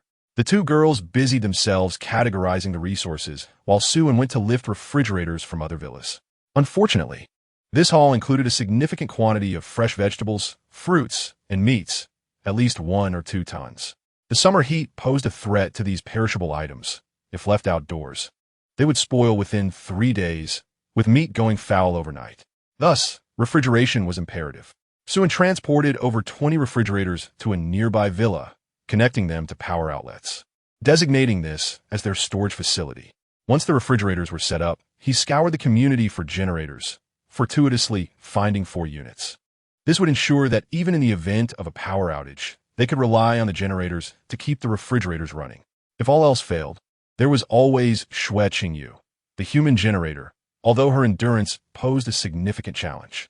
After all the supplies were stored, dawn broke, casting a pale light across the sky. The night had been consumed by their labors, leaving Xue with an aching back, dirty and weary, exclaiming that he could hardly bear it. It turned out that having too many supplies was not entirely a blessing. He then called the two women to the community's indoor swimming pool. What else could they do but indulge themselves? After a night of toil, they deserved a moment of enjoyment. Chapter 11. Preparing medications and corpse farming. Xue, adorned with sunglasses and clad in swim trunks, reclined comfortably on a lounge chair, casually chewing on a piece of steak while sipping on a glass of red wine. The rich aroma of the meat mingled with the wine's bouquet on his palate. The steak was one he had brought along, expertly cooked by Xue Qingyu on an induction stove. The two girls frolicked in the pool, their alluring swimsuits accentuating their figures, dazzling to behold. Xue couldn't help but marvel at the simplicity of life, thinking, this is how life should be lived. "Brother Xue, come down and play with us," Li Xiaoyu called, waving enthusiastically. Xue grinned widely, rising to the pool's edge and leaping in. He executed a 900-degree rotation, entering the water in a spectacular splash, eliciting laughter from the two girls. The pool echoed with joyous laughter, infused with the invisible essence of youthful exuberance. After a delightful time, they returned to the villa. Before leaving, Xue drained both pools and refilled them with fresh water. It would not be long before the entire Sioux City would face water and power outages. While power could be managed, water had to be stored in advance. Fortunately, the pools were spacious, and being indoors, evaporation was minimal, keeping them relatively uncontaminated. Just the three of them would be able to utilize it for quite some time. Upon returning to the villa, Xue did not rest, but took Li Xiaoyu with him to venture out of the community, leaving Xue Qingyu in charge. With her S-rank abilities, no ordinary person could infiltrate their stronghold. Although fatigued, there was no time for rest. It was only the second day since the apocalypse began, and the situation remained relatively secure. The zombies had not yet evolved significantly, and most people were still in shock, hiding in safer locations, waiting for a rescue that would never come. If they waited too long, people would eventually realize the dire circumstances, plunging them into chaos. Zombies would roam freely, and bandits would abound. Any area with resources would become a battleground. When venturing out, they would need to guard against both zombies and other survivors, as sometimes human threats could prove more terrifying than the undead. With this in mind, Xue aimed to gather as many medical supplies as possible, particularly antibiotics. After the apocalypse, pharmaceutical factories ceased operations, and the supply of medicine was effectively cut off. Every use diminished their dwindling stock. In this harsh new reality, injuries were commonplace, and infections could lead to fever and illness, making survival increasingly precarious. Thus, medications became invaluable, far surpassing even high-end foodstuffs in worth. The two of them found a motorcycle at a motorcycle shop to serve as their means of transportation and set off toward the city center. They encountered few zombies along the way, skillfully avoiding those they could. When unavoidable, Xue manipulated metal objects to dispatch them. In the concrete jungle, metal materials were abundant. After a swift ride, they arrived at a pharmacy where Li Xiaoyu swiftly dealt with two attacking zombies, while Xue began his zero-cost shopping spree, dismantling packaging and categorizing each type of medication into separate bags. Before long, they had swept up more than 20 bags of medications and even found 2 large burlap sacks to contain them all, a veritable bounty indeed. However, Xue felt no joy. He had collected far less than he had hoped for. Not only had he failed to fill even half of what was on the counter, but the pharmacy also housed a small storeroom. A pang of anguish gripped his heart. These were all valuable items that could be easily taken, yet he was unable to gather them. After a moment's contemplation, he instructed Li Xiaoyu to directly clear out the entire stock from the storeroom while he swiftly dashed out to find a truck. Not long after, he spotted a large dual-bridge truck parked at the roadside, surrounded by dozens of zombies meandering around it. It seemed familiar upon closer inspection. Was it not the very same truck from yesterday? One could say it was fate. However, the vehicle was now devoid of occupants, suggesting that those who had been there yesterday had either fled or been devoured by the zombies. Xue recognized one of the zombies as belonging to that group from the day before. He estimated the number of zombies surrounding the truck to be around 40, not including others wandering the streets, making for no less than 100 in total. With his current strength, he could indeed eliminate them all, albeit at the cost of considerable time and energy. Surveying his surroundings, Xue stealthily ascended to the 3rd floor of a nearby shop, overlooking the horde. With lightning crackling in his hands, he controlled a metal table, hurling it toward a spot several dozen meters in front of the truck. The table landed with a dull thud, instantly attracting the zombies, who surged toward the sound. Seizing the opportunity, Xue climbed out onto the ledge and scrambled to the neighboring balcony, where he again manipulated a table to smash into a further location. His command over electricity allowed him to exert influence up to approximately 200 meters, forcing him to employ this clumsy tactic to gradually divert the zombies' attention, all while remaining unnoticed. As time elapsed, he continuously shifted positions, guiding the metal objects to lead the horde away. It was only after he had drawn them to a corner street that he quietly turned back to where the truck was located. He first checked the driver's seat and found everything intact. The fuel tank still had just enough for a 200-mile journey, though the windshield was shattered. He then leapt from the vehicle, opening the cargo compartment to be met with a wave of foul stench. The sweltering heat had left the truck baking under the sun all morning, and the hundreds of corpses within had begun to rot, emitting an unbearable odor. Fortunately, Xue was no stranger to adversity. Having faced such scenes in his past life, he found it manageable. With a flurry of kicks and pulls, he disposed of all the bodies. Just as he finished, A cacophony of gnawing sounds reached his ears, causing him to pause mid-motion and cautiously approach the cargo door. Pressing his back against the truck, he peered out to locate the source of the sound. There, at the edge of the pile of corpses, a pale-skinned, naked humanoid creature was crawling on the ground, devouring the remains, the sound of its chewing echoing ominously. A line of text appeared above its head. Zombie, flesh-eater species LV4. Xue couldn't help but twitch his mouth. Encountering a LV4 special evolution type on the second day of the apocalypse was indeed a stroke of bad luck. This flesh-eater species was a unique evolution of zombies, gaining rapid advancement through consumption, capable of evolving from LV3 to LV6 within just a few days. They were highly aggressive and insatiably greedy, targeting not only animals and humans, but even their own kind. With remarkable speed, they could scale walls, possessing excellent hearing and vision, allowing them to launch attacks from remarkably awkward angles, while their claws and sharp teeth served as formidable weapons. In the hierarchy of zombies, the flesh-eater species stood as a formidable entity. If one had to speak of a flaw, it would be their poor defensive capabilities, even inferior to LV2 hardened types, and they lacked any means for ranged attacks. Xue then summoned a piece of scrap metal from the roadside, lifting it into the air. Just as it was about to reach the flesh-eater's head, it suddenly shot downward. However, what seemed to be a certain hit missed entirely. The flesh-eater evaded in a bizarre manner, propelling itself away with a powerful kick. Xue cursed under his breath and leaped out of the cargo area. In that instant, a pale figure lunged at the spot he had just vacated. It was the same flesh-eater. Clinging to the truck, its emotionless pale eyes betrayed no sentiment. Its rows of sharp teeth chattering rhythmically as blood dripped from between them. The place where Xue had previously leaned was now punctured by its claws, and anyone unaware of the flesh-eater's attack mode would have met their end there. Its counterattack was instantaneous and lightning fast. If the first strike failed to eliminate it, one would have to immediately change positions. Xue crouched down, preparing to strike. The flesh-eater, however, was quicker, shrieking as it lunged at him. A smile crept across Xue's face, for he had successfully lured it in.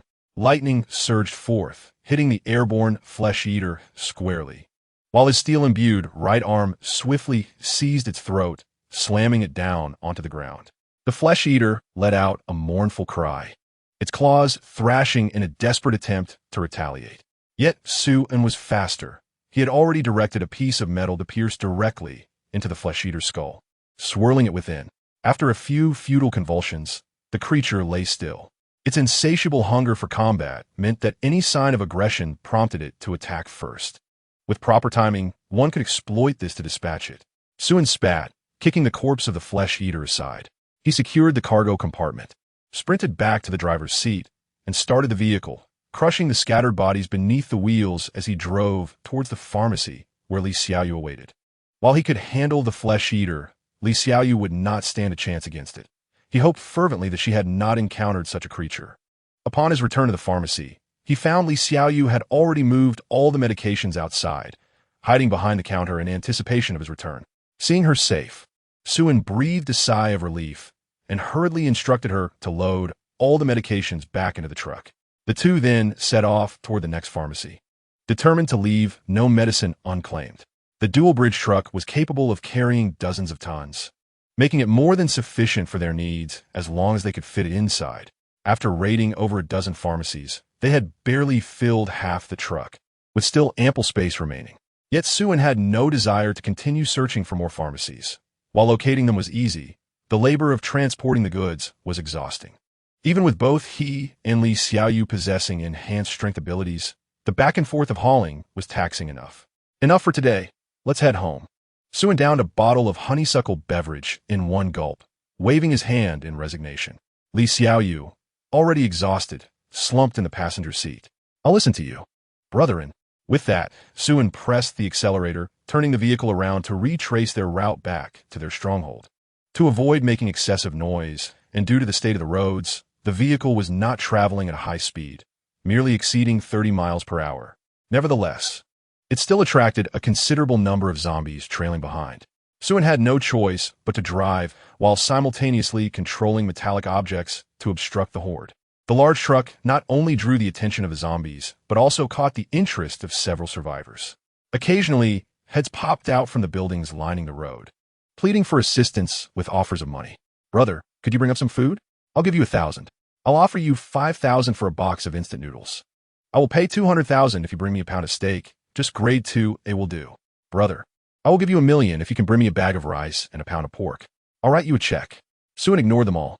Money held no value in this apocalypse, being more suitable for wiping than for any practical use. As Xue frequently employed his abilities, his proficiency steadily increased. His lightning powers had escalated from the initial level 1 to level 5, with a strength enhancement maxed out at level 5.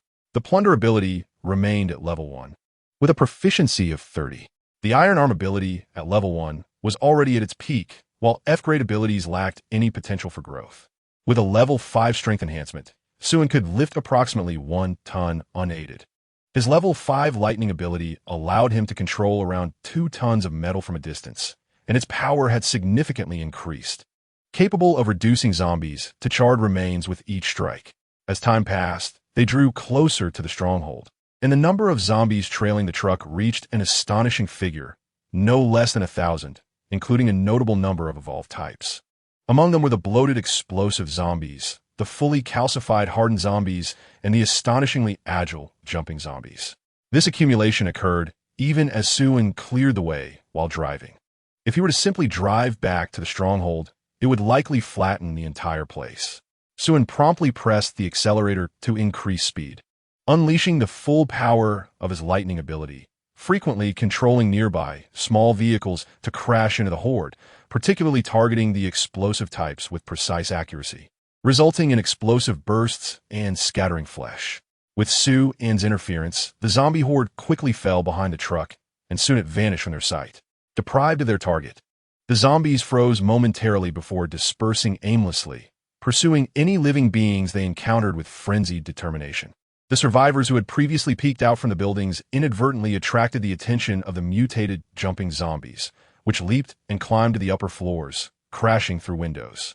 This was soon followed by screams.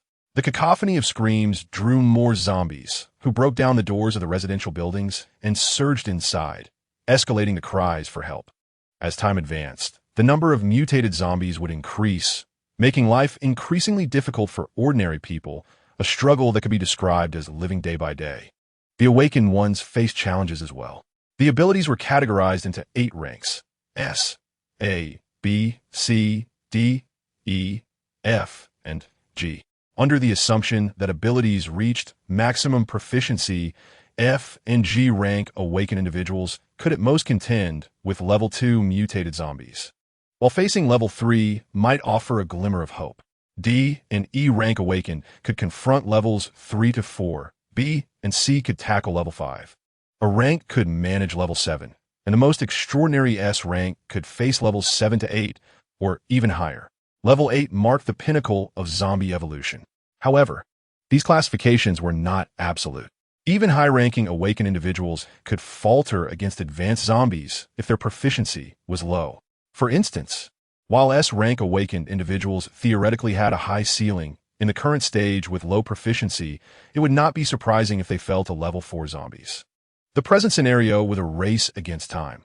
Zombies evolved daily, and awakeners grew stronger each day, competing on who could develop more effectively. Abilities varied widely, generally categorized into 3 types: combat, functional, and auxiliary.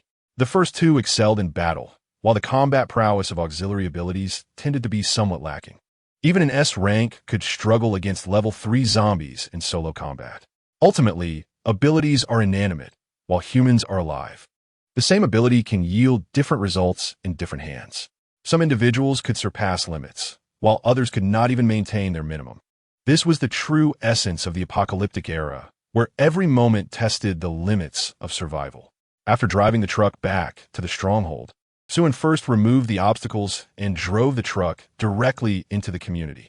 The task of transporting supplies would have to wait until tomorrow. Both he and Li Xiaoyu were utterly exhausted. Xue Qingyu, lacking any strength-enhancing abilities, found the task of moving supplies particularly strenuous. Since the medicine was safely stored in the truck, shielded from rain and sun, it would be fine to leave it overnight. Upon returning to the villa, Li Xiaoyu was too fatigued to head to her room and collapsed onto the couch, instantly asleep. Having not slept the previous night, and after a long day, Xue too felt overwhelmed and laid down on the couch, succumbing to exhaustion. Observing this, Xue Qingyu first covered Li Xiaoyu with a blanket to prevent her from catching cold. She then approached Xue and, speaking softly, "You have worked hard." Xue weakly replied, "It's okay," though in truth, he felt far from well. While his lightning abilities were formidable, their power was not infinite. He felt as though his body had been drained, completely devoid of energy. "Let me help you relax with a massage," Xue Qingyu offered, kneeling beside him and gently pressing her delicate hands onto his back. Though her touch was soft and her technique somewhat inexperienced, Xue found immense comfort in it. The thought of Xue Qingyu, once a renowned ice beauty, now providing him with a massage, filled him with a sense of satisfaction. In his previous life, merely seeing Xue Qingyu had left him too intimidated to even lift his head, fearing her might. Now, the roles seemed to have shifted. While Xue reveled in the moment, his mind was occupied with the realization that 3 individuals were ultimately too few. While their combat strength was sufficient, they were severely lacking in labor. He had to personally oversee everything, which was exceedingly inefficient. For instance, regarding the stockpiling of medicine today, had there been a few more people, they could have filled the truck to capacity.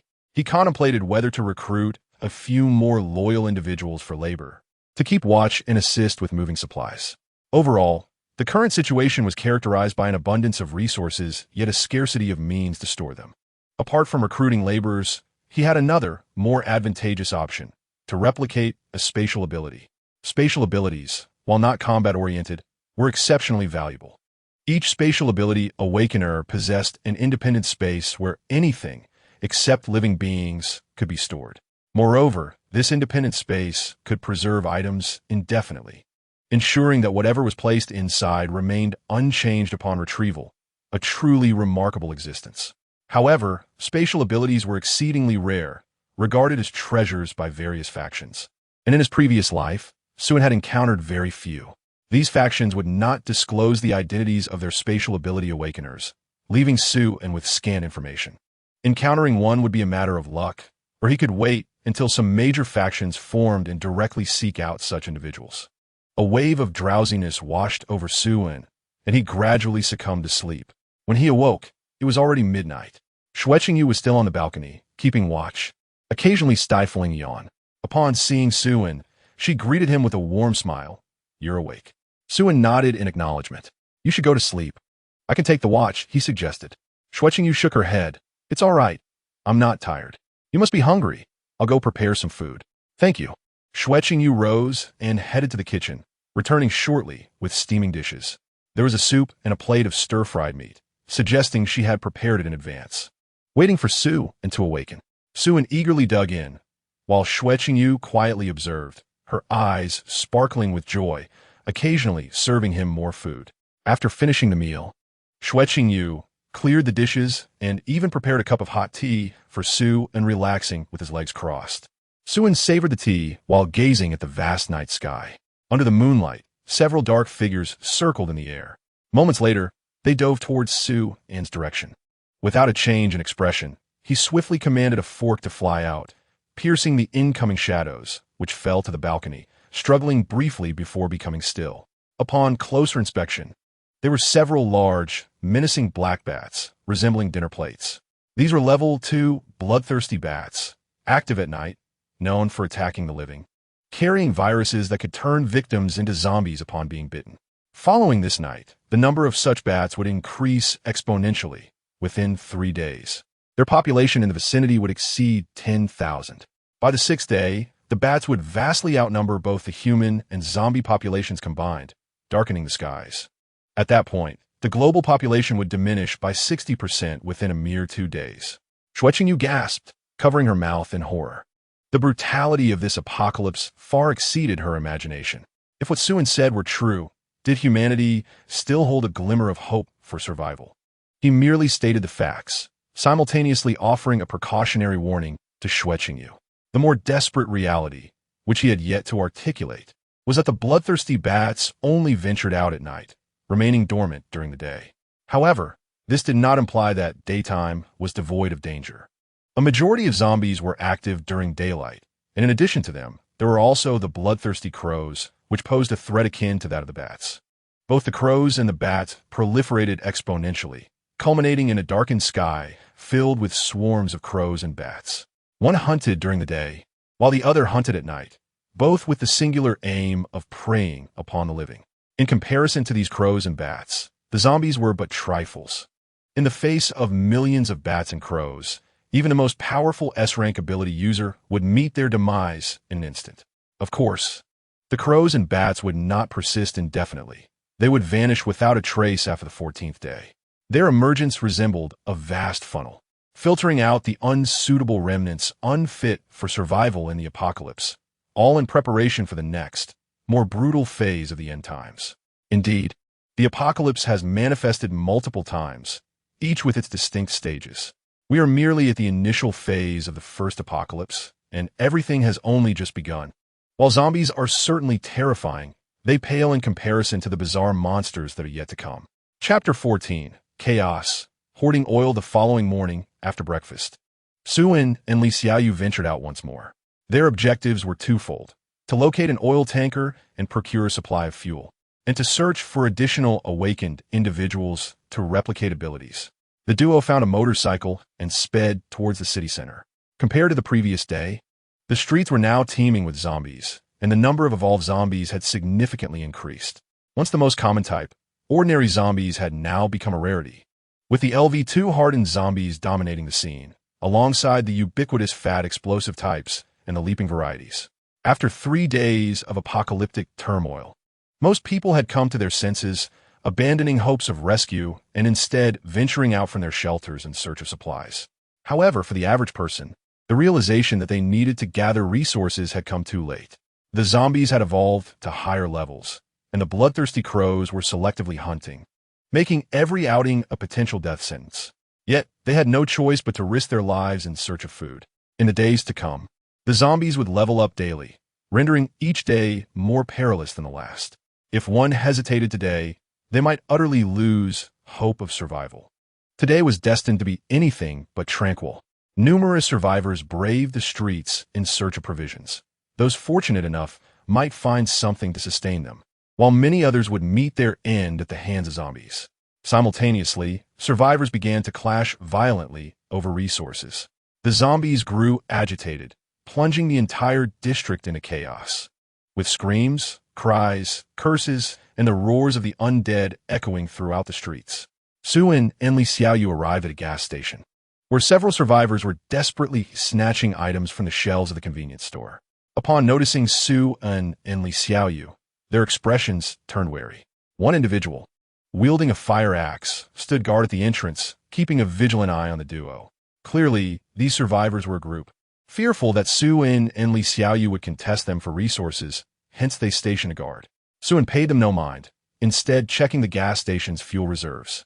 The supply was still plentiful, but regrettably, there was no tanker available to transport it, rendering the fuel immobile for the time being. Soon, the survivors in the gas station finished their looting and hurriedly emerged, burdened with a few packages. "We only have a box of instant noodles and some bottled water. This won't last us long. What should we do?" "Perhaps we should search elsewhere," suggested a middle-aged man. After contemplating, he declared, "You all continue searching nearby. I will take this back. The children haven't eaten in 2 days." "All right, be quick," they responded. After a brief discussion, they decided to split up. The middle-aged man, tasked with returning the supplies to their base, noticed Xue and Li Xiaoyu's motorcycle, and his eyes lit up. Riding that motorcycle would allow him to reach the base faster and return sooner to search for more supplies. He dashed towards a motorcycle, only to find Li Xiaoyu casually swinging her legs while seated on it. The middle-aged man waved his fire axe at her, barking, "Get out of the way if you don't want to die." Li Xiaoyu remained unfazed, cheerfully replying, "Uncle, you're quite fierce." The man's expression darkened significantly. "Little girl, don't push me to the edge." He reached out to grab her, underestimating Li Xiaoyu, believing her to be a naive child unacquainted with the harsh realities of the apocalypse. In an astonishing display, Li Xiaoyu swiftly kicked out, sending the middle-aged man flying several meters away, where he landed on the ground, groaning in agony. The force of her kick had shattered multiple ribs. The rest of his companions rushed over to assist him. "Damn it, I think my ribs are broken," they exclaimed, staring incredulously at Li Xiaoyu, unable to fathom how this seemingly delicate girl could have inflicted such damage. Seize her and drag her inside for a proper reckoning. One of the men remarked, eyeing Li Xiaoyu's exquisite features and licking his lips. The others exchanged glances, all nodding in agreement. After all, this was the apocalypse, and one could do as they pleased, for who knew if they would survive until dawn. The group swiftly surrounded Li Xiaoyu, yet they laid down their weapons, intending to capture her by sheer numbers. Meanwhile, Xue Qingyu, who was tinkering with an oil drum in the distance, was disregarded by them, merely a wet-behind-the-ears boy, a coward who dared not approach even as his companion was encircled. Li Xiaoyu maintained her cheerful demeanor, betraying no hint of panic. In contrast, Xue Qingyu chose to ignore the commotion, continuing his inspection of the oil drum. He had already assessed that these were ordinary individuals and posed no threat to Li Xiaoyu. Unarmed or armed, they would not stand a chance against her. Li Xiaoyu's strength enhancement had reached its maximum level. A single punch from her could fell a bull, and she had already shown restraint in her previous actions. Unaware of the danger they were courting, they foolishly sought to capture Li Xiaoyu. Suddenly, a piercing sound sliced through the air as a dagger, gleaming with deadly intent, pierced the skull of one man, killing him instantly as he collapsed. A thunderous roar echoed moments later as several motorcycles surged into the gas station, ridden by a dozen young men in their 20s. They emitted wild cries, brandishing pre-prepared machetes, ready to strike anyone in sight. The men who had surrounded Li Xiaoyu, upon witnessing this, had no time to think and fled in terror. However, their legs could not outrun the wheels, and they were swiftly overtaken and knocked to the ground. The young men dismounted en masse, surrounding the wailing individuals and unleashing a flurry of strikes, targeting non-lethal areas such as limbs and flesh, as if to derive amusement from their suffering. The gas station was soon filled with echoes of agony. Enough of the games. Check how much fuel is left in the drum, a bald man shouted in annoyance.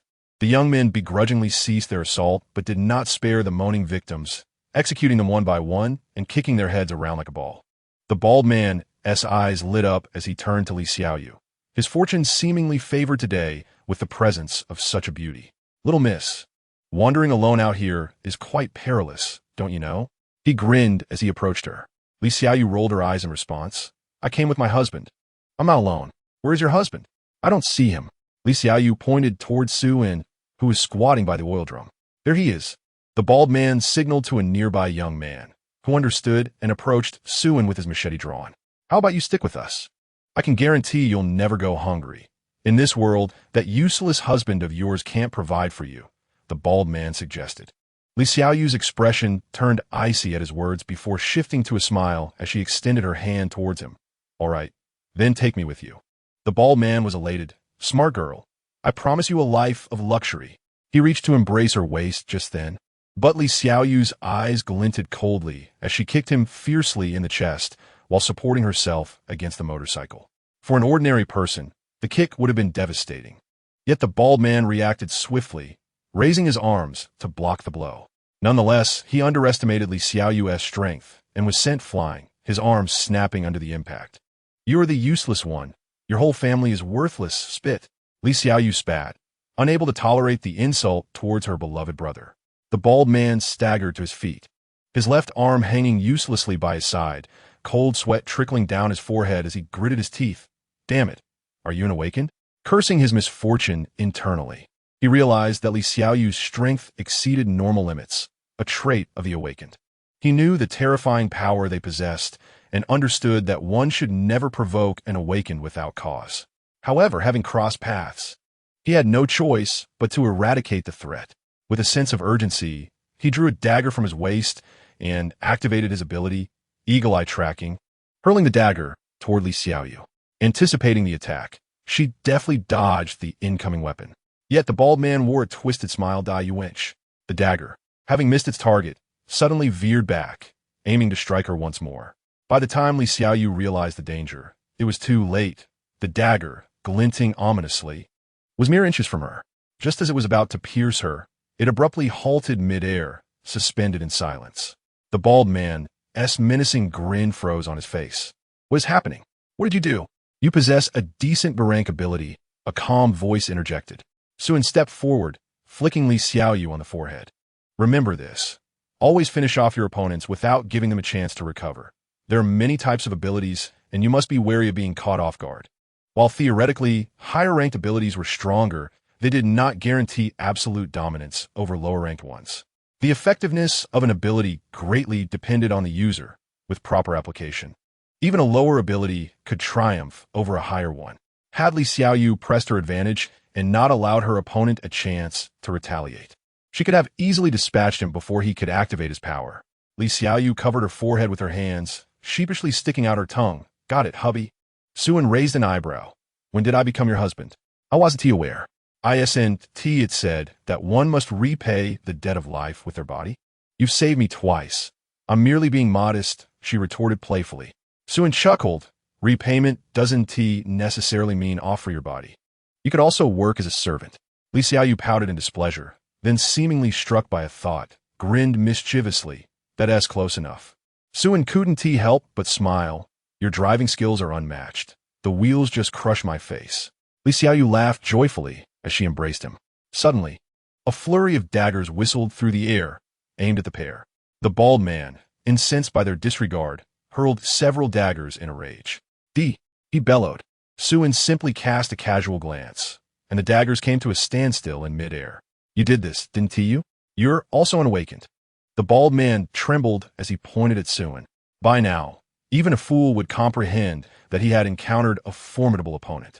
The misunderstanding among friends was a mere facade. Instinctively, the bald man recoiled, his gaze sweeping the surroundings, inwardly lamenting why his subordinates had yet to come to his aid. However, upon observing the scene, his soul nearly fled in terror.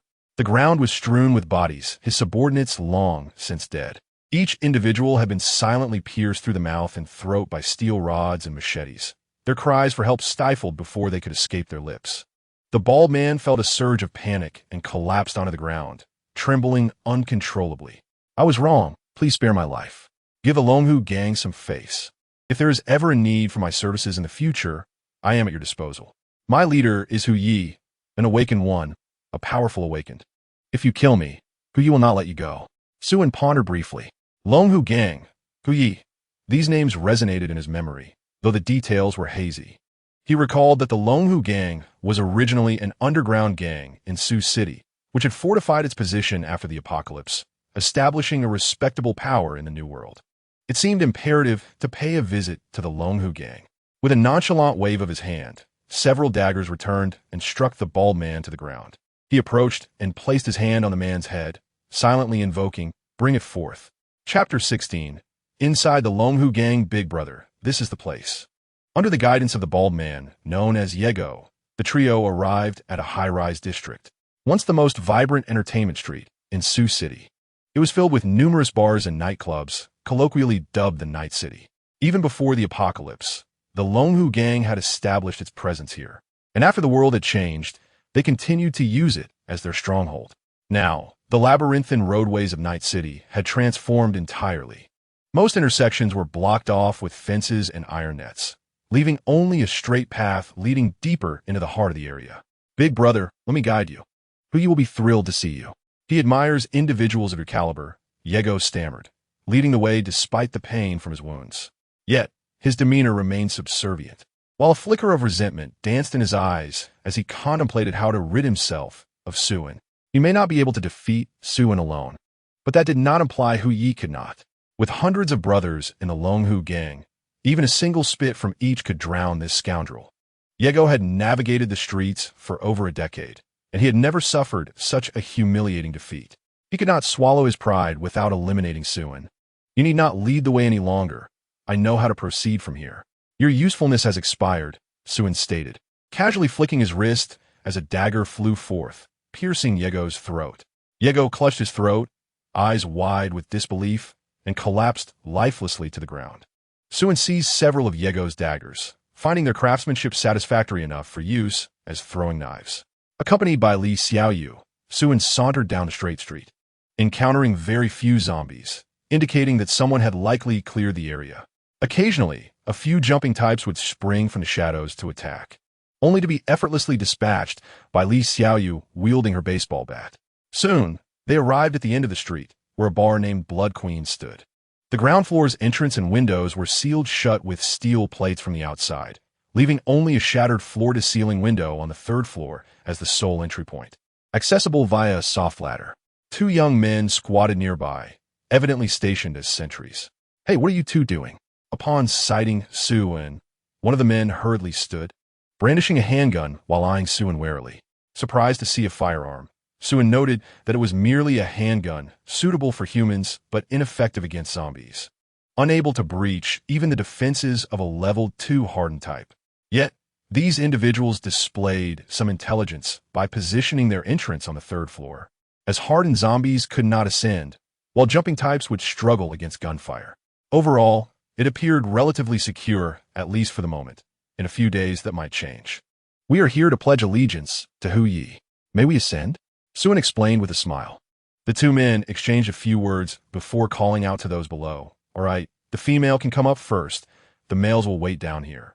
One of them secretly disengaged the safety on his gun, clearly intending to let only Li Xiaoyu ascend. In the apocalypse, women had become a form of currency, especially young and attractive ones. They would not refuse someone like Li Xiaoyu.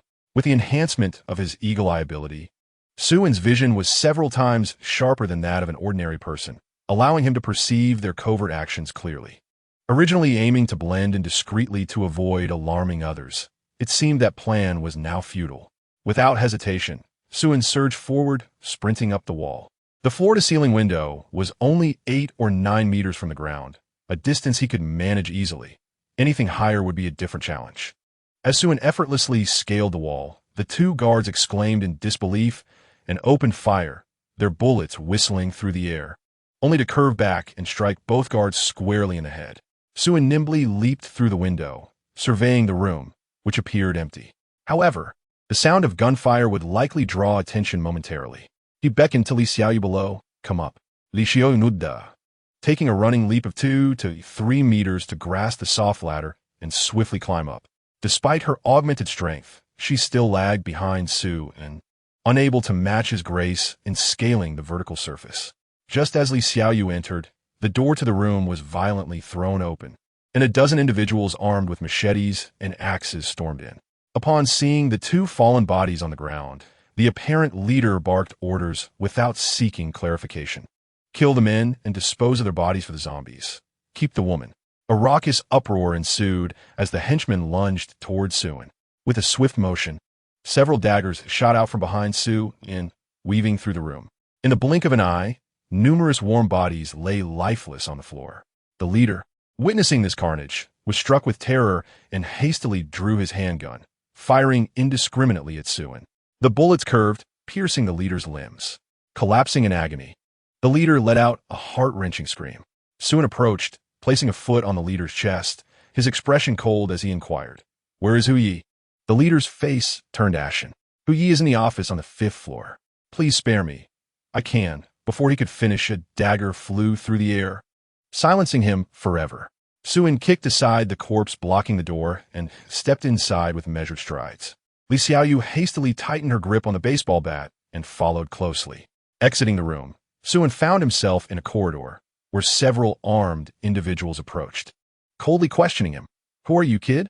Xue, preferring brevity, wielded his dagger and swiftly dispatched them, blood spilling onto the floor as the acrid scent of iron filled the air.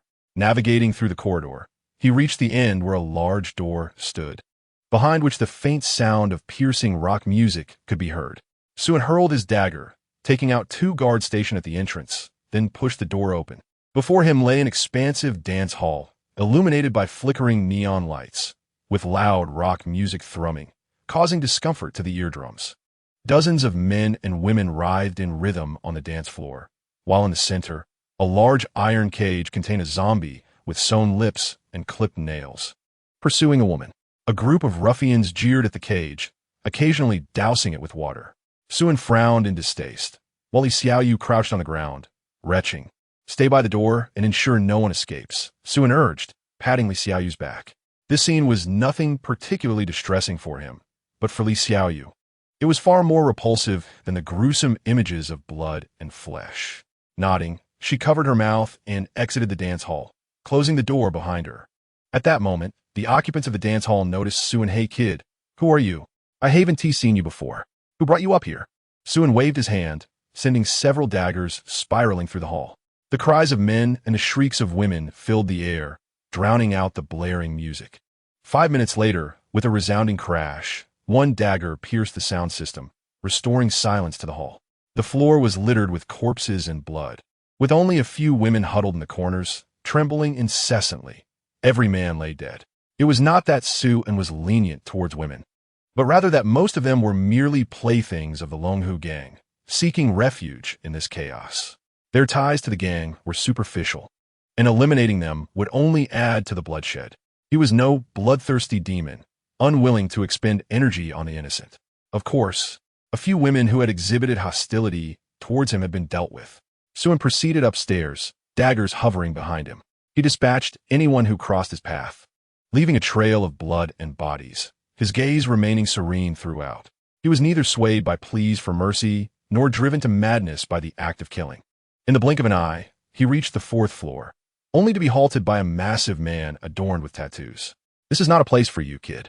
I can overlook your slaughter of my Longhu gang members, but now, leave, and I might spare your life, the burly man growled.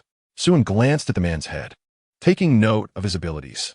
Ability, steel body, wealth, 2,000. Realizing the man's status, Suin acknowledged his fortune. An A-level ability was among the strongest he had encountered aside from Xue Qingyu, and the rare steel body could transform one's physique into steel, boasting exceptional defense.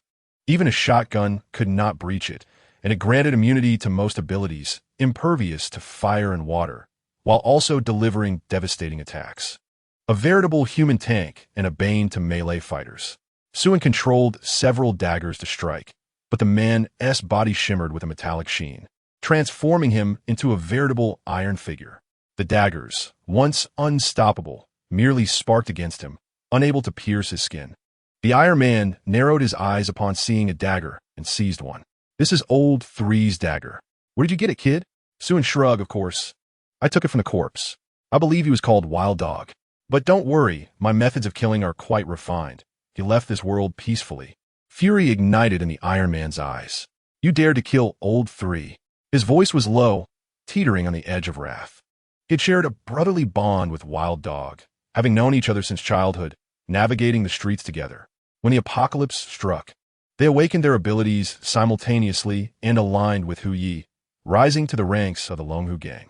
Just when he thought they would thrive in this chaotic world, Wild Dog was taken from him. To add insult to injury, his favorite dagger was snatched away, leaving him bereft and furious. I will strip your bones one by one and crush them. The Iron Man roared, lunging at Suin with a metallic fist. Suin evaded the blow, leaping backward just as the Iron Man's fist shattered the wall, sending debris flying. The Iron Man withdrew his hand, dusting himself off without a scratch, and charged again. Suddenly, 3 steel rods shot from the wall, ensnaring the Iron Man like serpents, with one aimed directly at his posterior. The sound of metal clashing erupted, sparks flying.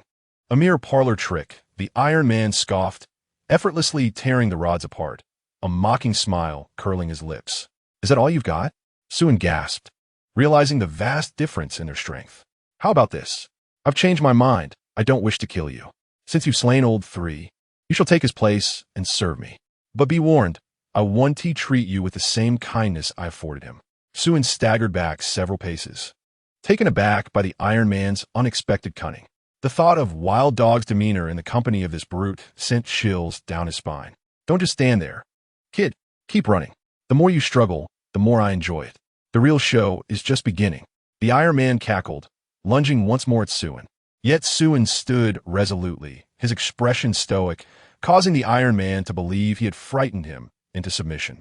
Just as the Iron Man hesitated, contemplating whether to hold back to avoid killing Suin with a single blow, he suddenly froze, his body stiffening as he remained motionless. Your abilities are indeed formidable, yet not invincible. The power of lightning can easily counter you. Once you undergo steelification, your defensive capabilities en masse become truly terrifying.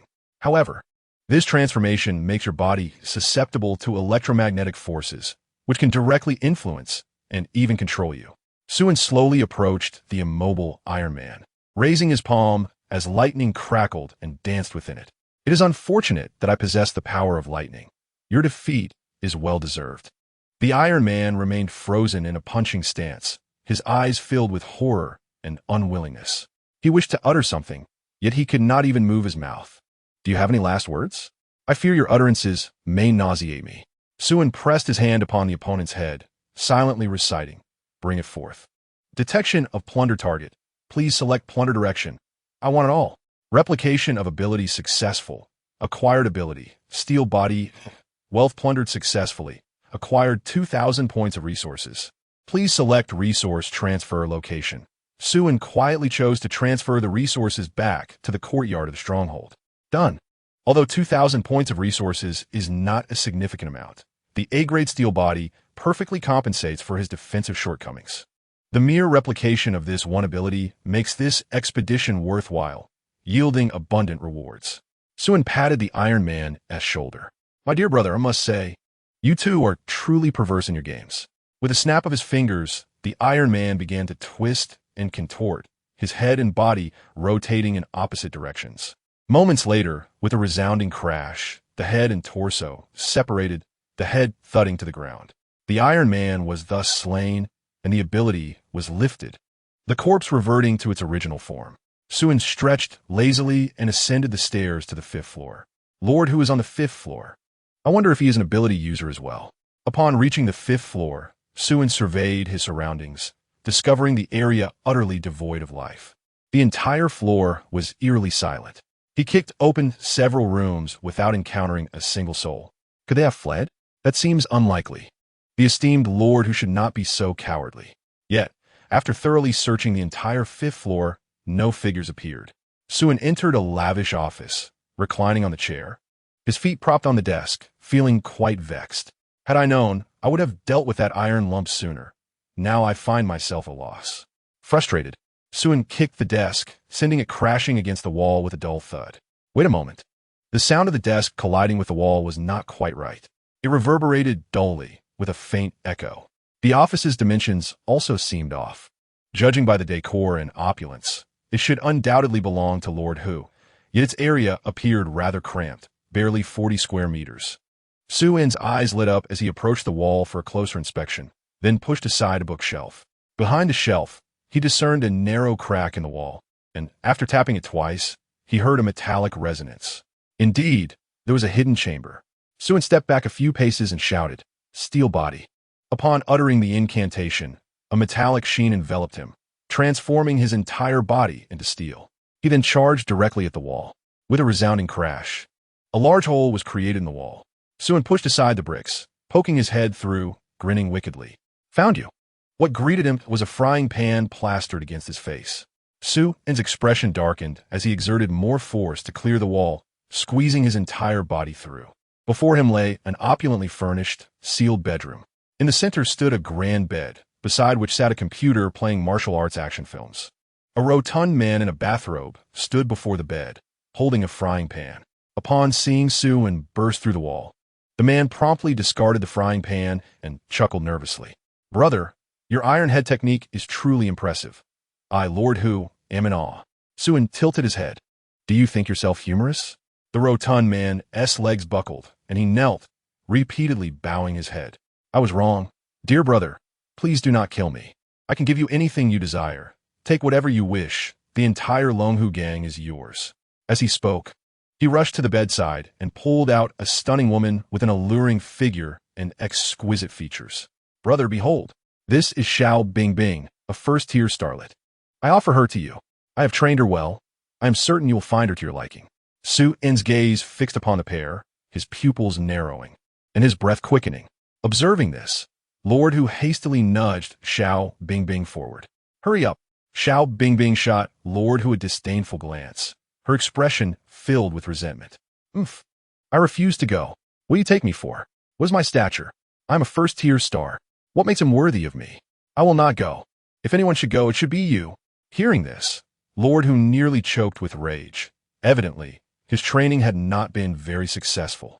However, with his life in jeopardy, he could hardly concern himself with other matters. Without hesitation, he struck Xiao Bingbing across the face, roaring, Have you lost your mind? Do you not realize this is the end of the world? A first-tier star? Nonsense. Were it not for me, you would have long since fed the zombies. You will do as I say, or I will chop you into pieces to feed the zombies. Faced with the furious Lord Hu, Xiao Bingbing covered her stinging face. On the verge of tears, feeling deeply wronged. All right, I will listen to you. Xiao Bingbing bit her silver teeth, casting a fierce glare at Lord Hu before striding toward Suin. She had encountered many young men like him and was utterly confident in her beauty. With a little seduction, she could surely ensnare him completely. Perhaps he might even be one of her die-hard fans, already gasping in excitement. I will take advantage of this wild boy. Once subdued, I will ensure that fat man suffers consequences for his arrogance, chopping him up to feed the zombies. Young man, you will must stand up for me. Sobi. As she spoke, she attempted to burrow into Suin's embrace. Suin swiftly delivered a forceful shove, sending the unfamiliar sobbing creature flying. His eyes fixed intently on Lord Hu. He then licked his parched lips. It is you who should come over here, Lord Hu. Chapter 19, Expansive Space, Abundant Resources. Brother, do not jest. My rotund figure is hardly to your liking. Lord Hu clutched his behind, retreating in fear, his face paling. He never anticipated that Suin would have such tastes, akin to those of his two foolish subordinates. Brother, if this is your preference, I have two subordinates who share your peculiar taste. Would you care to engage with them? Suin swiftly appeared before Lord Hu, seizing him by the throat and lifting him off the ground, shouting, "Bring it forth." Detection of potential plunder target. Please select plunder direction. I want all. Successful duplication. Gained ability. Guangyu, Kongjian. Wealth plundered successfully. Acquired 50 million wealth points worth of resources. Please select the resource transfer location. All transferred to Guangyu Kongjian. Resource transfer successful. Please check promptly. Suin shook his shoulders and laughed uncontrollably. At last, the space-type ability was finally in his grasp. And it was the pinnacle of Guangyu Kongjian, with an area equivalent to 100,000 football fields. Now, he no longer needed to worry about where to store his resources. Moreover, he was delighted to discover that Hu Yi had stored a substantial amount of resources, amounting to a wealth value of 50 million points, which, when converted into RMB, was worth at least several billion. 1 million tons of various meats, eggs, and dairy products. 2 million tons of vegetables and fruits. Over 100,000 tons of fresh produce. 100,000 tons of condiments. And 500,000 tons of beverages. It is worth noting that the more than 10,000 wealth points he had plundered from the lizard men was already considerable. But Hu Ye's haul was directly 5,000 times that, amounting to a pile as large as several basketball courts, a quantity he could never exhaust in his lifetime. There were even over a dozen fully loaded fuel tankers. One must admit that Hu Ye's foresight was truly remarkable. He must have begun gathering resources with his people on the very first day of the apocalypse, accompanied by 2 awakened ones as bodyguards, making resource collection during the early stages of the apocalypse exceedingly smooth, effectively making everything a zero-cost acquisition. No wonder that Iron Man was indifferent to the deaths of his subordinates. It turned out that the true foundation of the Longhu gang rested with Hu Yi. The deaths of the other subordinates were inconsequential and not worth mourning. Had it not been for Suin's appearance, who knows if these individuals would have survived until the end of the apocalypse. This is the rarity of the Guangyu Kongjian ability, a flaw that allows for extraordinary survival. More precious than any S-class combat ability, and far more effective. Globally, there would undoubtedly be no more than 100 such abilities, a true one in a billion.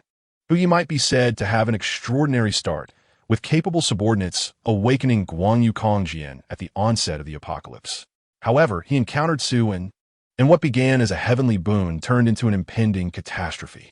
At that moment, Hu Yi let out a terrified scream. My things are gone. The things in my space are gone, all gone. You did this, didn't you? Return them to me. Return them to me. Hu Ye's eyes were bloodshot, frantically clawing at Suin. This was his entire fortune and reliance. He had sacrificed hundreds of subordinates to recover these resources. Without them, how would he survive? Noise. Suin dismissed Hu Yi with a wave, slamming him against the wall. Considering you helped me stockpile so many things, I will grant you a painless death. Hu Yi glared at Suin with venomous hatred. I curse you to die a miserable death. Even as a ghost, I will not spare you. Your wish may remain unfulfilled. Those capable of killing me are truly few. You should pray that in your next life, you are born into a good family. Additionally, I suggest you do not cut in line when reincarnating. Wait a bit longer, at least until after the apocalypse. Xue concluded, unleashing electric energy from his palm, reducing Hu Yi to a handful of ash. Oh! Beside them, Xiao Bingbing shrieked in horror, attempting to flee towards the door. She almost forgot there were witnesses present. The matter of the vast resources Hu Yi possessed could not be allowed to spread casually. An innocent man might suffer for possessing a treasure. The enormous resources were enough to incite jealousy and covetousness from various factions. A bolt of lightning was cast, pleasantly escorting the former A-list actress away. One could only hope she might create classic films again in heaven, provided she reached heaven and not hell. Thus, the Longhu gang was entirely annihilated. This outing had yielded rich rewards, and Xue felt overjoyed. He then approached Hu Ye's computer to take a look. And lo and behold, there were dozens of USB drives filled with learning materials, featuring every conceivable action film, both domestic and international. Such treasures were worth taking. Xue collected the computer along with the drives into Guanyu Kongjian and, humming a little tune, descended the stairs. Upon reaching the third floor, he found the women in the dance hall still lingering, huddled in a corner, and upon seeing Xue, they shrieked and hid. Li Xiaoyu leaned against the door with a baseball bat, two corpses at her feet, presumably the Longhu gang stragglers who had attempted to escape while Xue was absent, only to meet their end at Li Xiaoyu's hands. Seeing Xue come downstairs, Li Xiaoyu leaped into his arms, eager to take credit. Just now, two tried to run, and I smashed their heads. How impressive am I? Xue ruffled Li Xiaoyu's hair. Look at you, so capable. Why aren't you outside? Aren't you disgusted by being in here? Li Xiaoyu shook her head, glancing at the nearby women, hesitant to speak. You feel pity for them? Observing the plight of these women, Li Xiaoyu felt immense sympathy, recognizing that they were all women too. Simultaneously, she was grateful to have met Xue. Otherwise, she could not fathom where she would be now, perhaps starving or, like these women, kept and toyed with. There were countless individuals like them, and one could not extend sympathy to all. I understand, Li Xiaoyu nodded sadly. She inherently comprehended the reality and would not request Xue to help these women. Yet her heart felt heavy, especially since half of the girls were still quite young, merely 11 or 12 years old. Xue sighed at this and addressed the group of women. I left some food for you on the 5th floor. Make sure to ration it. The food was a small fraction of the resources Hu Yi had, deliberately left behind as an act of kindness. In times of hardship, one should strive for personal integrity. In times of prosperity, one should extend help to others. He would not seek to save the world, but occasionally accumulating some good deeds would suffice. After speaking, Xue turned to leave with Li Xiaoyu. Li Xiaoyu joyfully jumped on Xue's back and planted a kiss on his cheek. You're so wonderful, my dear. Xue smiled silently. The women, upon hearing this, began to sob softly, with some even kneeling in the direction Xue had departed, bowing their heads repeatedly and murmuring their thanks. In a world that had grown as cold as hell, even a shred of compassion felt tremendously warm and fervent. Chapter 20: Zero-Cost Acquisition of Resources. Upon departing the Longhu gang's stronghold, Xue and Li Xiaoyu made their way toward the commercial street. Xiaoyu, would you like to visit a shopping mall? Xue inquired. Sure. The food at the base is more than enough, but the other resources are rather scarce, especially items specifically for girls, which are nearly non-existent. Soon, the two arrived at a Wanda shopping mall. These malls primarily featured clothing, bags, and cosmetics, with food items being nearly non-existent, as they had long been scavenged clean, rendering them infrequently visited by survivors. Li Xiaoyu bounced into a clothing store, happily beginning her zero-cost shopping spree, perusing one item after another, which took considerable time. Xue waved his hand, effortlessly collecting everything in the store into Guanyu Kongjian. Li Xiaoyu was startled and let out a scream. A ghost. SSSH. Xue covered his ears. No need to make such a fuss. I have collected the items into my ability space. You can take your time choosing when we return. Ability space? What is that?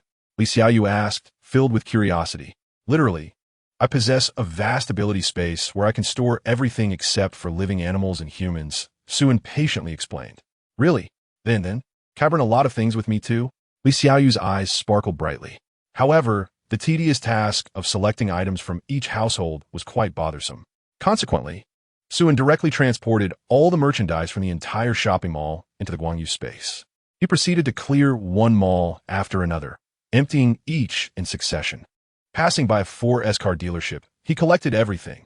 A hardware store was not exempt either, as he cleared it out entirely. The hospital was particularly noteworthy, and he took all the medical equipment and supplies. From the steel yard, he acquired several hundred tons of steel, and he did not overlook cement and lime either. The paper mill was another establishment that could not be missed, nor could the spice factory be disregarded. He would gladly strip it bare down to its very foundation. In the library, he took away the essence of humanity's cultural heritage. The brewery was not spared either, as not a single drop was left behind. The cigarette factory met the same fate. After a long day of traversing Sioux City, Suen finally ceased his endeavors as the moon rose high in the sky. By this time, he had amassed a considerable stockpile within his Guangyu space, an expanse equivalent to 100 football fields filled with a plethora of items. Yet, in the face of such vastness, it still felt somewhat sparse. Li Xiaoyu was left in a daze. This was no mere shopping spree, but rather an extensive land grab. Anything Suen laid his eyes upon was claimed without a trace left behind. Compared to Suen, bandits and thieves were mere children, their hands far less clean. By the time the two returned to their base, it was already midnight. Upon seeing Suen's return, Xue Qingyu hurriedly approached him, exclaiming, "Suen, come quick." This afternoon, a plethora of items suddenly appeared in the courtyard, but I didn't dare to take any. Suen glanced at the pile in the courtyard, which consisted of various aphrodisiac herbs, silicone trinkets, whips, candles, and fitness equipment, items that had been previously looted from the Iron Brothers. Suen's lips twitched as he waved his hand, collecting everything into the Guangyu space, along with a truckload of medical supplies. Xue Qingyu was left astonished, her mouth agape. Li Xiaoyu hurriedly relayed Suen's earlier words to clarify the situation for her. Having witnessed Suen's extraordinary abilities before, Xue Qingyu was no longer surprised. He was a man shrouded in mystery, vastly different from the Suen she remembered. He seemed to possess knowledge of everything and the ability to accomplish anything, exuding an aura of safety despite the strangeness. "You must be hungry. I prepared dinner. Let us go eat," Li Xiaoyu exclaimed, bouncing back to the villa. Suen also felt a pang of hunger, but didn't rush to eat. Instead, he cast his gaze toward the sky. In the dimness of the night, he could faintly see hundreds of bloodthirsty bats swirling in the air, their numbers having increased tenfold since yesterday, projected to multiply again by tomorrow. The villa's defenses were beginning to seem inadequate against the onslaught of these creatures. Suen promptly retrieved steel plates from the Guangyu space, using electromagnetic force to clad the entire exterior of the villa in steel, leaving only a few doors and windows with steel mesh as ventilation.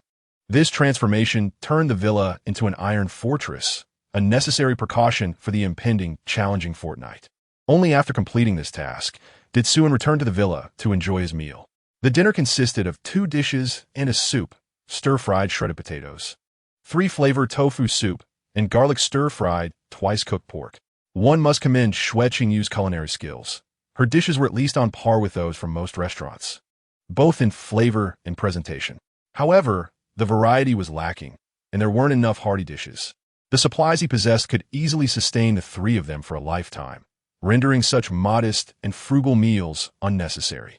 He could afford to indulge freely. Yet, it seemed that Xue Qingyu was only adept at simple farm-style dishes and lacked the capacity to prepare grand feasts. Furthermore, she spent a significant amount of time practicing her abilities, leaving little opportunity for cooking. Li Xiaoyu was even less reliable. While she could eat well, she was utterly inept in the kitchen, even less capable than Xue Qingyu. In a fleeting moment, Suen contemplated hiring a chef. After dinner, he took a shower, changed into new clothes, and entered the living room, retrieving a large assortment of women's clothing and shoes, along with various feminine products from the Guangyu space. "Feel free to choose whatever you like. Also, there's no need for night watch duties tonight," Suen declared, stretching lazily before heading back to his room. The 2 girls gleefully began selecting clothes and cosmetics. "Do you think Suen is being a bit too serious? Does he not feel anything for us at all?" Li Xiaoyu pondered aloud, holding a pair of white stockings while continuing to sift through the clothing, her expression somewhat exasperated. Xue Qingyu picked up a pair of black stockings, clearly fond of them, and replied, I think it's fine. He's just not very familiar with us yet. It's normal for him to be a bit distant. Li Xiaoyu raised a finger and shook her head. Oh no, Qingyu, that's not normal at all. We're in the apocalypse. And who doesn't indulge their desires? You wouldn't believe what I saw today. Let me tell you. Li Xiaoyu then recounted her experiences from the past 2 days.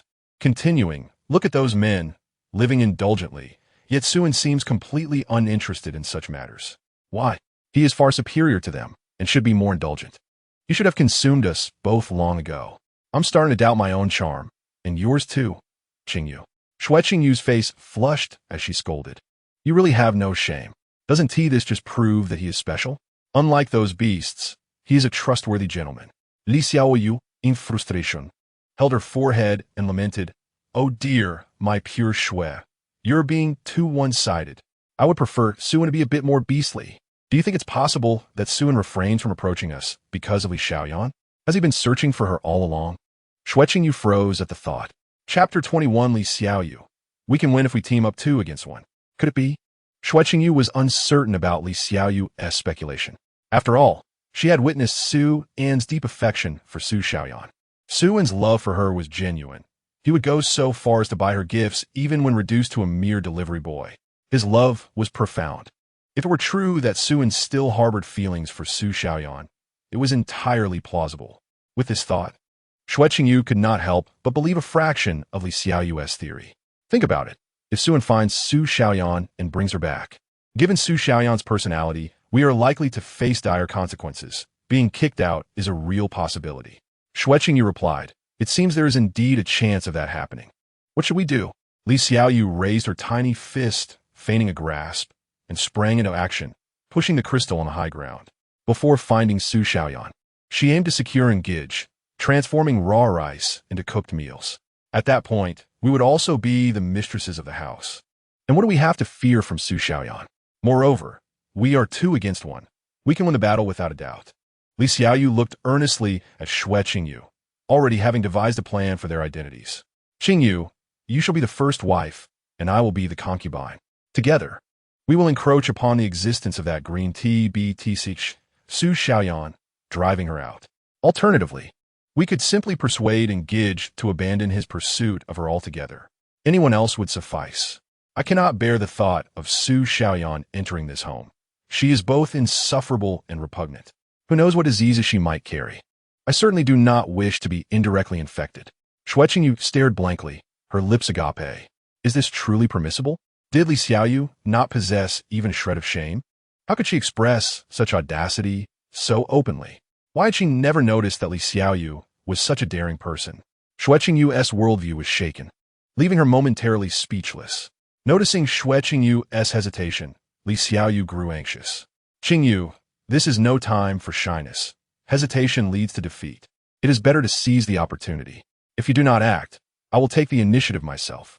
However, I sincerely hope you will join me in forming a sisterly alliance, united against the outside world to increase our chances of success.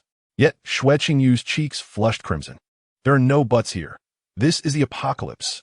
There is no time for hesitation. In any case, I have a fondness for Engage and do not mind the idea of a free offer.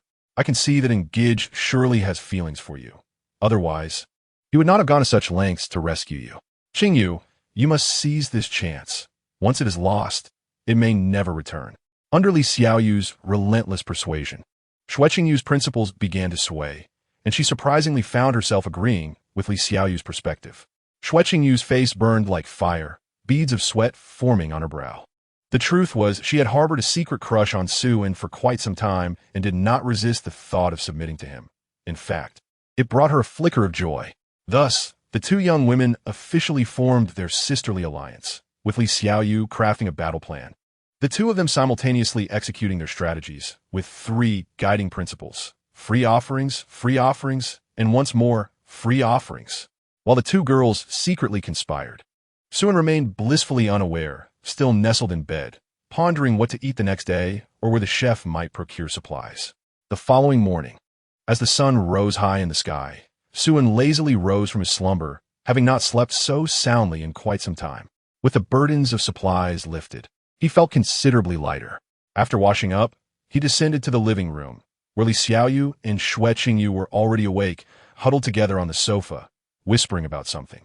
Li Xiaoyu spoke animatedly, while Xue Qingyu's cheeks turned a shade of pink. Upon noticing Su An's arrival, Li Xiaoyu beamed and hurried over, linking her arm with his. "Darling, you're awake. Are you hungry? I prepared breakfast for you." She led Su into the dining table, where Xue Qingyu, blushing, placed a bowl of porridge in front of him. "Thank you." "No, it's nothing," Suan replied, lowering his head to sip the porridge. Seizing the moment, Li Xiaoyu nudged Xue Qingyu with her gaze. Xue Qingyu turned her head away, pretending not to notice, faltering at a crucial moment. Li Xiaoyu, frustrated by her reluctance, shot her a reproachful glare before mischievously suggesting to Suan, "Darling, let Qingyu feed you." Suan, caught off guard, spluttered his mouth full of porridge. No, I could do it myself." Xue Qingyu hurriedly grabbed a napkin to help clean up. Noticing the unusual behavior of the two girls, Suan instinctively felt they were plotting something. Could they be considering a free offer? Was it possible that both girls held affections for him? That seemed unlikely. One must not be overly confident. Self-awareness is essential. He was merely a touch handsome, possessed a bit more resources, had a slight edge in abilities, was somewhat familiar with the apocalypse, and had a stronger personal charm. Beyond that, he was quite ordinary. It was merely a jest to indulge in some daydreaming, harmless enough. Li Xiaoyu was quirky and spirited, but Xue Qingyu, being naturally more reserved and shy, would undoubtedly not engage in such an overt offer. However, Suan could not fathom their intentions and was too lazy to continue guessing. After finishing breakfast, he planned to head out. "If you two have nothing to do, please stay indoors. It's quite dangerous outside." Li Xiaoyu pouted. "You aren't taking me with you today?" "No, the zombie levels outside have risen considerably, and the crow swarm has formed a sizable group. It would be too perilous for you to accompany me. It's safer for you to stay at home." "All right then," she conceded. "If you have nothing to do, you can practice your abilities in the gym in the basement. I'm going out to find someone and likely won't return until evening." "Okay, darling. Please be safe on your way and return soon. I'll prepare dinner for you." After bidding farewell to the two girls, Suan pushed open the heavy iron door and left. Li Xiaoyu, hands on her hips, declared, I knew I was right. And Gidge must be going out to find that little green tea. We need to expedite our plan." "MHM," Xue Qingyu bit her lip, softly agreeing. It truly seemed, just as Li Xiaoyu had said, that Suan was indeed going to find Su Xiaoyan. She suddenly felt a surge of fear, apprehensive that Su Xiaoyan might be discovered, and that she too would lose her sanctuary. She truly did not wish to part from Suan. Suan stepped out of the community, strolling along the street, where the lampposts were thickly populated with bloodthirsty crows, their cacophonous caws echoing incessantly. Upon noticing Suan, they flapped their wings and flew towards him, their crimson eyes gleaming with a predatory intent. Suan deftly maneuvered his dagger, piercing and exploding their heads one by one, feathers scattering across the ground. Chapter 22.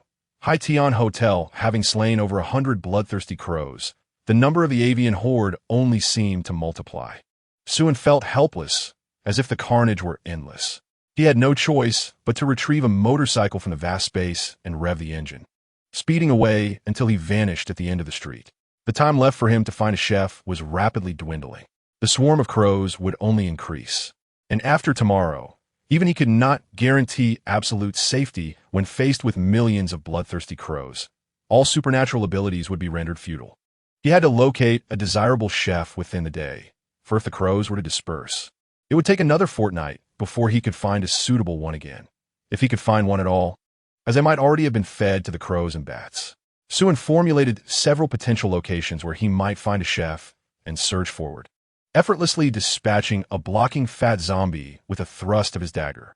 Haitian Hotel.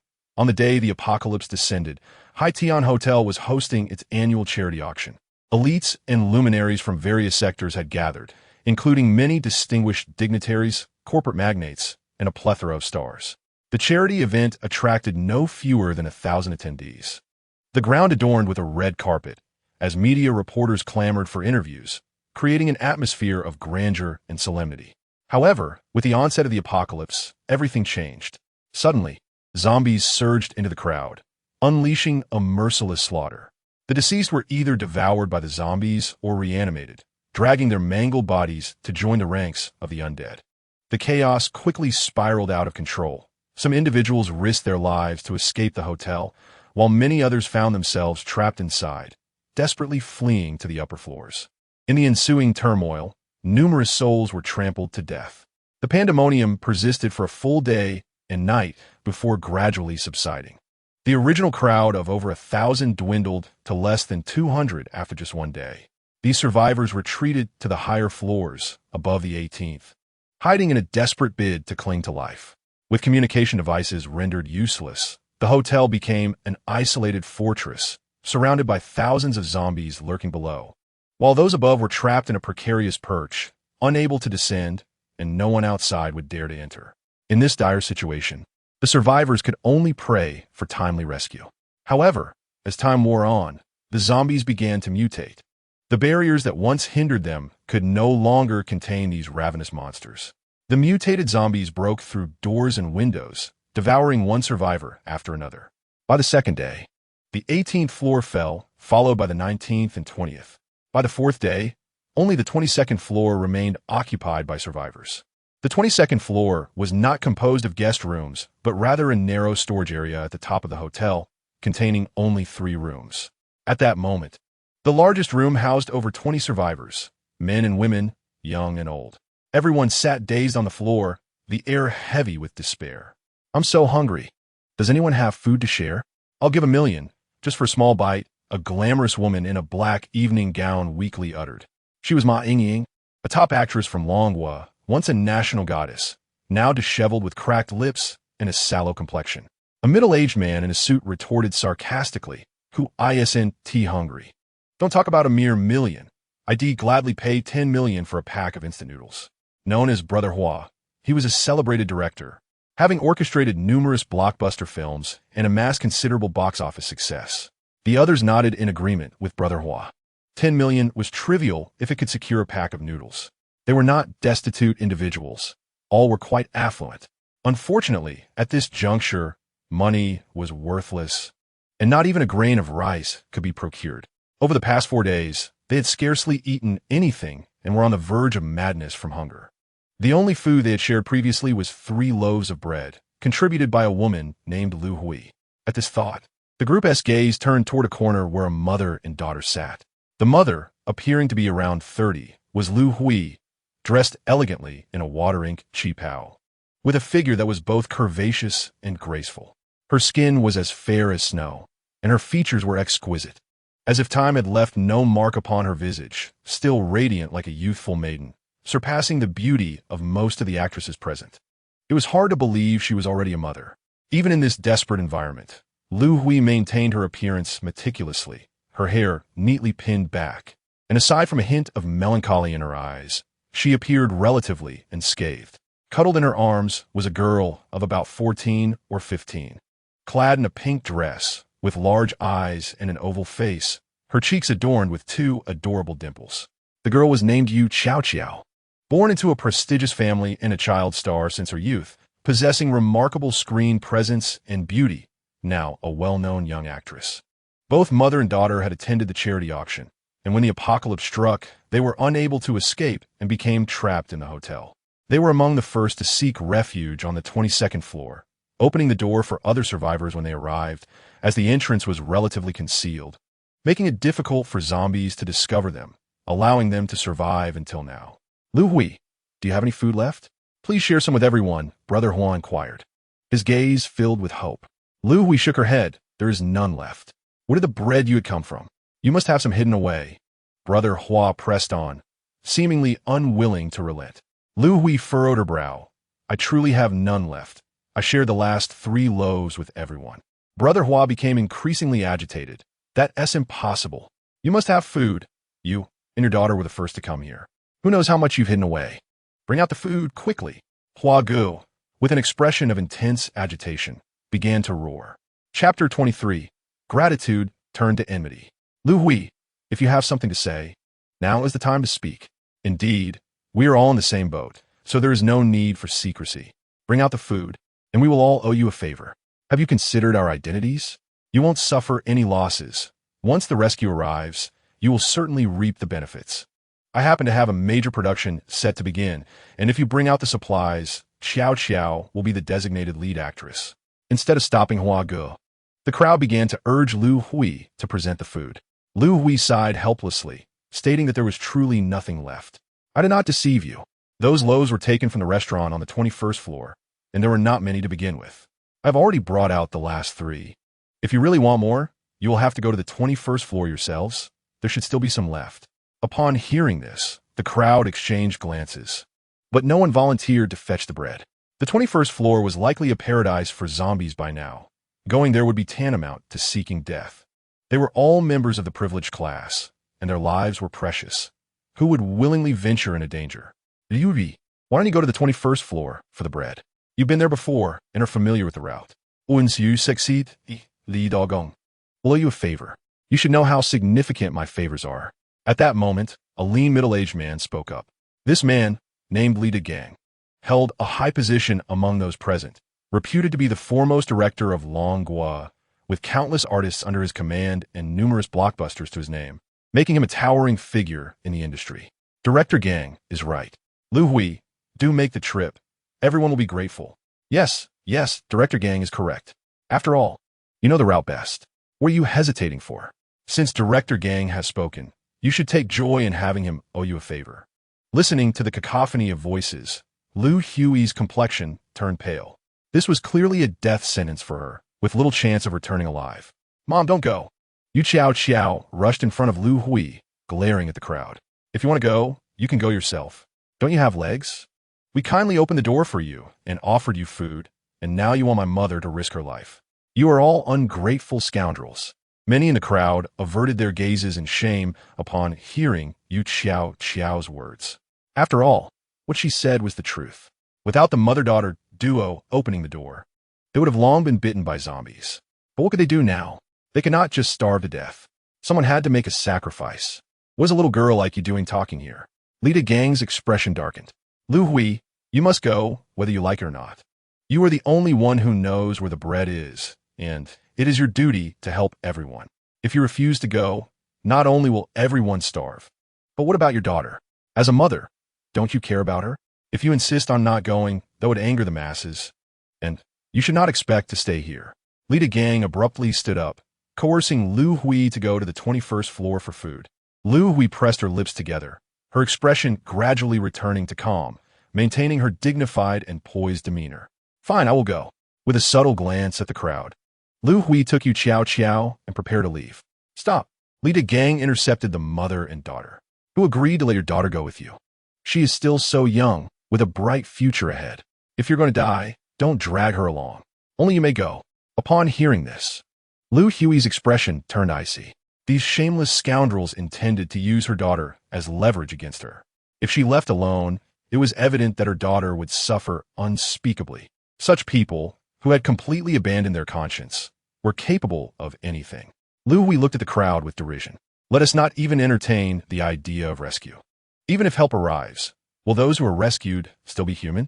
You all were a facade of civility, but in reality, you are merely beasts in human guise. Even wild dogs know gratitude, yet you are less than that. Very well, I will go help you fetch the food. I hope that when I return with the supplies, you will be able to stomach the blood-stained food obtained at the cost of a weak woman's life. After speaking, Lu Hui released Yu Xiao, slowly holding her in her embrace, gently saying, Xiao, I am sorry. Mommy could not protect you. Yu Xiao began to cry, choked with emotion, unable to utter a word, clinging tightly to Lu Hui, unwilling to let her mother go. Lu Hui tenderly wiped away Yu Xiao's tears, a doting smile gracing her face. Crying will make your pretty face look unappealing, my little diva. Leaning in close to Yu Xiao's ear, Lu Hui whispered softly, if Mommy isn't back by nightfall, you should jump down from the upper floor when no one is watching. Don't be afraid, just close your eyes. If we must leave, let it be done cleanly, understood? Yu Xiao trembled slightly, making an effort to nod in response, her voice hoarse as she replied, I understand, Mommy. My darling is so obedient. Lu Hui smiled gently, turning to leave with her usual grace and composure.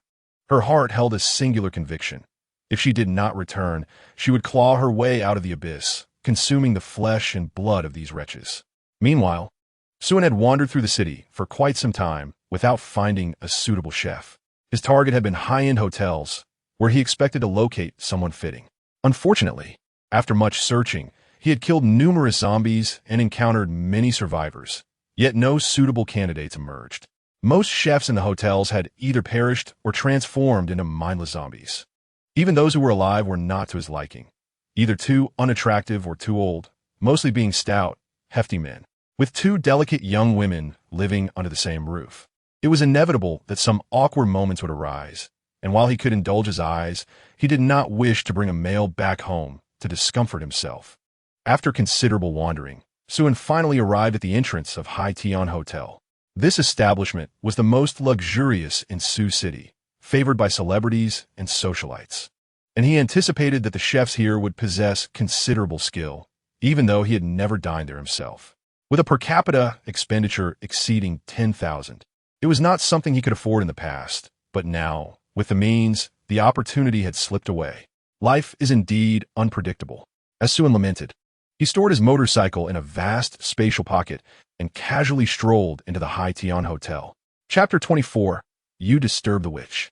With a thud, Suen casually dispatched a zombie, slowly ascending the steps. The interior of Hai Tian Hotel was in a far worse state than he had anticipated, with a considerable number of zombies present. Most likely, during the onset of the apocalypse, a large crowd had gathered here. Otherwise, it would not have spawned so many zombies in such a confined area. A zombie in a suit charged at him with a shriek. Suen squinted, recognizing the familiar figure. Oh, isn't this the superstar Xue Qingyu? What are you doing here? Have you not slept in ages? Those dark circles under your eyes are practically hanging to your chin. You shouldn't be working so hard. You need a rest. With a swift motion, Suen dispatched the creature. Another zombie, this one in overalls, lunged at him. Kunzigago, what happened to you? Are you suffering from oral ulcers? It looks awful. Where's your basketball? Xuan, with great consideration, sent Kunzi back to the spring to fetch the basketball. His benevolence was immeasurable. As he ascended the stairs, he disregarded the floors overwhelmed by zombies, reasoning that there would be no survivors. Upon reaching the 20th floor, he noticed a significant decrease in the number of zombies. The Haitian Hotel stood tall with only 22 floors, and whether he could find survivors now depended on the last few levels.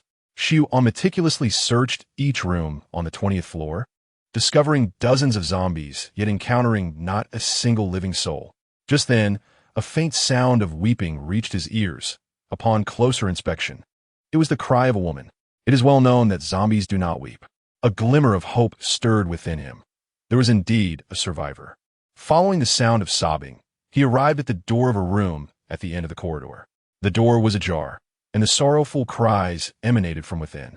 Without hesitation, he gently pushed the door open, and the weeping grew clearer. Inside the room sat a woman clad in a white dress, her hair disheveled. Facing away from him, although her face was obscured, it was undeniable that the cries were her own, low and filled with profound sorrow. Just as Xuan was about to speak, he caught sight of the small text above her head, causing his heart to skip a beat. He quickly swallowed his words. Zombie, which LV7, skills, pursuit, tear. Xuan gasped in astonishment.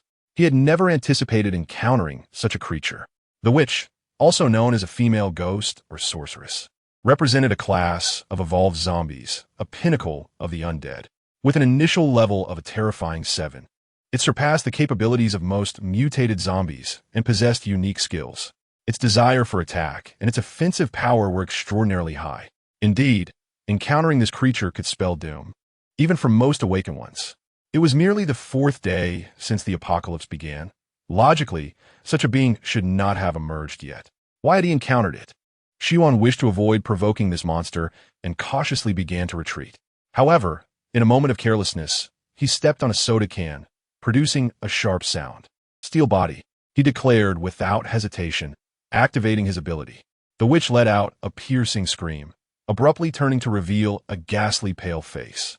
In an instant, she transformed into a white shadow, charging towards Xuan with lightning speed, outpacing even his eagle-eye ability. By the time he reacted, the witch was already upon him. Her claws, measuring several centimeters in length, glistening with a menacing red hue. The claws descended like a flash of lightning, leaving him no time to evade. A cacophony of metallic sounds erupted as her claws struck him, showering sparks around them. In the blink of an eye, dozens of claw marks marred his chest. Fortunately, the defense provided by his steel body kept him from lethal injury, though his chest bore a multitude of white scratches. Yet even so, if she continued her assault, it would only be a matter of time before his defenses crumbled. Without further ado, Xuan gathered his strength and delivered a powerful punch to the witch's abdomen, sending her flying. Several daggers he shot forth, pinning her to the ground. The witch shrieked, attempting to rise, but Xuan unleashed a torrent of electricity, enveloping her. As the electric currents danced, her screams gradually faded, ultimately reducing her to a pile of charred remains. Only after confirming her demise did Xuan slowly release his ability. His chest, now a deep crimson. His shirt had been torn to shreds. Had it not been for him, any other awakened individual, even someone of S rank like Xue Qingyu, would have been instantly slain by the witch with a mere glance. This entity possessed nearly zero defensive capabilities, with its strength residing solely in its speed and attack power, capable of swiftly dispatching opponents. Due to its pursuit skill, prey targeted by it had virtually no chance of escape, and its tearing ability was devastating. It could achieve a one-for-one exchange, even when surrounded by a group. Before Xuan could catch his breath, a sharp scream resounded from outside the window, more piercing than that of the witch, causing his eardrums to throb painfully. Meanwhile, on the 21st floor, Liu Hui, after enduring great hardship, finally found some baguettes in the kitchen. Planning to stealthily make her way back, she was suddenly confronted by a staggering zombie, forcing her to crawl on the ground to avoid detection, remaining utterly silent. Thankfully, she maintained her composure, consistently making correct judgments to evade the zombie's line of sight. Just as she was about to escape the kitchen, a bloodthirsty crow spotted her through the window, cawing loudly and attempting to break through the glass, producing a cacophony of sounds. The noise attracted the zombie, which lunged forward and immediately spotted Liu Hui on the ground. Without hesitation, she sprang to her feet and fled, the zombie howling in pursuit. Exiting the kitchen, she sprinted straight to the 22nd floor, drawing more and more zombies in her wake. Sensing the gathering horde, Liu Hui dared not return directly to the 22nd floor and instead dashed into a nearby room. This was the entertainment hall on the 21st floor, distinct from the guest rooms, featuring both a front and a back entrance. She lured the zombies into the entertainment hall, then, utilizing the blind spot created by the corner, slipped out the back door. After shutting it behind her, she quickly returned to the 22nd floor.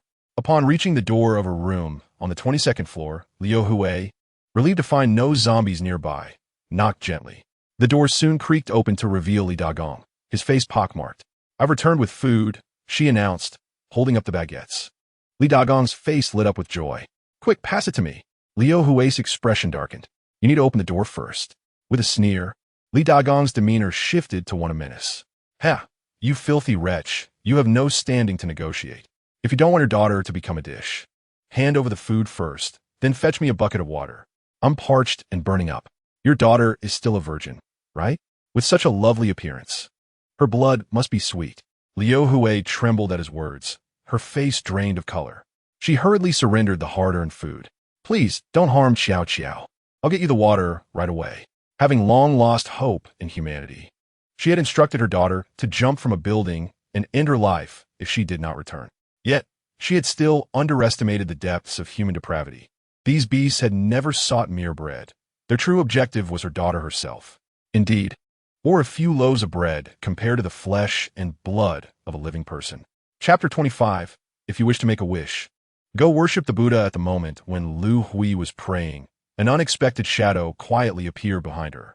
Liu Hui seemed to sense something amiss and hurriedly turned around. There, at the foot of the staircase, sat a small boy, completely naked, crouched silently. His body was covered in bruises, and his large eyes held no whites, the pupils as dark as ink. Suddenly, the boy opened his mouth, and as he did, a cacophony of clicking teeth echoed. Then, he widened his mouth grotesquely, his entire face seeming to rip apart, revealing a crimson throat that dangled and writhed. In the next moment, the throat quivered, unleashing a piercing scream. "Ah!" The shrill sound instantly filled the entire hotel, causing a horde of zombies to stir restlessly, rushing towards the 22nd floor. Under the sharp cry, Lu Hui nearly fainted, desperately covering her ears to withstand the noise. Li Dagong, who had poked his head out, was directly pierced by the scream, causing him to shriek and collapse to the ground, clutching his ears. Observing this, Lu Hui gritted her teeth and crawled towards the door, thrusting it open and bracing herself against it. This unknown monster had created such a commotion that it would undoubtedly attract a multitude of zombies. The 22nd floor was no longer safe. She did not wish for survival, but hoped that all the beasts within would perish. None should remain alive. The others in the room, seeing Lu Hui block the door, were instantly alarmed, rushing over to pull her away. Throw her out. This wretch wants to kill us. However, in the brief moment that passed, a large number of zombies had already rushed up. It was too late to close the door now. Gazing at the approaching horde, despair enveloped everyone as they crumpled to the ground. Lu Hui's expression remained calm as she tucked a strand of hair behind her ear, quietly awaiting death. Bang! Crash! A dagger shattered the glass, spinning in the air to decapitate the small boy, silencing his piercing scream. Thud! A muffled sound reverberated as the ground trembled. The staircase connecting the 21st and 22nd floors collapsed, causing countless zombies to tumble down, while the remaining ones could only turn aimlessly in place. A figure leaped onto the windowsill and crouched down, tilting his head to clear his ears. Damn that screaming, it's incessant and deafening. Sunlight streamed through the window, casting a gentle glow on the sharp features of the newcomer. His deep, dark eyes resembled an unfathomable cold pond, and several daggers, glistening with a chilling sheen, floated behind him, so pure and noble. Lu Hui gazed blankly at the unexpectedly handsome man. If there were a deity in this world, he would surely be it. She had never believed in gods, nor had she earnestly prayed for salvation. Yet at that moment, an impulse to kneel arose within her. She did not want to die. She yearned to live, to survive alongside her daughter. God, have mercy on me, Lu Hui thought, her eyes glistening with tears as she opened her mouth but found herself at a loss for words. Suen shook his head and looked down at the survivors before him. They were all dressed like socialites, and among them were familiar faces he recognized from television. TSK. Suen clicked his tongue in dissatisfaction. It seemed he wouldn't find a chef here. Nevertheless, adhering to the philosophy of being present, he asked hopefully, hey, does anyone here know how to cook? Like, all 8 major cuisines? I'm in need of a chef at home, and the pay is decent. Anyone capable and interested? The survivors were left dumbfounded. Cooking? A chef? What nonsense was this? They were all people of status. How could they possibly stoop to cooking? They typically dined at upscale restaurants. To work as a chef? Don't be ridiculous. Among them were stars and renowned directors. Who would want to be a servant? I can cook. I can make many dishes. I know all 8 major cuisines. Lu Hui slowly spoke up, not lying. She came from a single-parent household and had always lived with her daughter, cooking at home for her daughter's health. She had a passion for culinary arts, which was one of her few hobbies. She not only knew the 8 major cuisines, but also many international dishes. Upon hearing Lu Hui's response, Suen's eyes brightened. This was the most satisfactory chef he had encountered so far, and she was quite attractive too. Then let us discuss the salary and benefits, Suen said, lightly jumping over to the door, extending a hand to help Lu Hui up from the floor, and then walked directly into the room. Inside, there were over 20 people, men and women of all ages, with a girl tied up in the corner, her hands and feet bound and her mouth gagged. Suen paid her no mind and sat down at a table, beckoning Lu Hui over. Don't just stand there. Come sit and let us discuss this calmly. Finding a chef is a matter of mutual consent. Coercion is unwise, or else one might find poison in their food, and that would be the end. Lu Hui finally snapped back to reality and hurried into the room, though she first went to the corner to help the girl untie her. As soon as she was freed, the girl burst into tears and leaped into Lu Hui's arms. Lu Hui, filled with guilt, comforted Yu Qiao Qiao, saying, "Don't cry, Qiao Qiao. It's Mom's fault for letting you suffer." Yu Qiao Qiao looked up through her tears, saying, "It's not your fault, Mom. It's all my fault. I'm a burden to you." Lu Hui shook her head, tears welling in her eyes, and quickly pulled Yu Qiao Qiao to Suen, apologizing. "I'm sorry to keep you waiting." Suen waved his hand dismissively and looked at Yu Qiao Qiao. "No worries. Is she your daughter?" "Yes, my daughter Qiao Qiao. You know dead." Yu Xiao wiped her tear-streaked face and managed a polite smile, saying, "Hello, big brother." "Hello, little sister," Suan replied with a slight smile. The little girl was quite polite. "Don't stand. Sit down and talk. If you agree, you can start working today." Lu Hui nodded solemnly and sat down with Xiao. Observing the three engage in conversation as if no one else existed, Brother Hua leaned in, asking, "Who are you, young man? Are you from the rescue team here to save us? I knew Guijia would not abandon us." Suan glanced at Brother Hua with indifference. "Did I speak to you?" Brother Hua was taken aback. "Young man, can you be a bit more courteous? Know your place. Not everyone can be offended. Do you believe that once I'm rescued, a call could have you lose your job? Get lost." Suan snorted coldly, delivering a powerful blow that sent Brother Hua crashing against the wall, the sheer force knocking out his back teeth, blood spilling from his mouth. Seeing Brother Hua being struck, the others could no longer remain silent. "Why are you resorting to violence? This is where you went wrong. Youth is too impulsive, completely ignorant of rank. You've provoked someone you shouldn't have. Your future is ruined. The rescue team should be downstairs, right? Once Brother Hua is rescued, this slap won't be forgotten. Quickly go down and urge the rescue team to hurry." Suan looked at them in disbelief. "Surely, you don't think there is still a rescue team coming to save you? This catastrophe is of a global magnitude, devoid of any rescue teams. And the situation is bound to deteriorate further. Everyone is preoccupied with their own survival. Who would risk their lives to save you? A group of ancestors? If you wish to make a wish, pray to the Buddha. If you enjoy daydreaming, simply sleep. One must adopt a more pragmatic approach to life and refrain from indulging in fanciful illusions."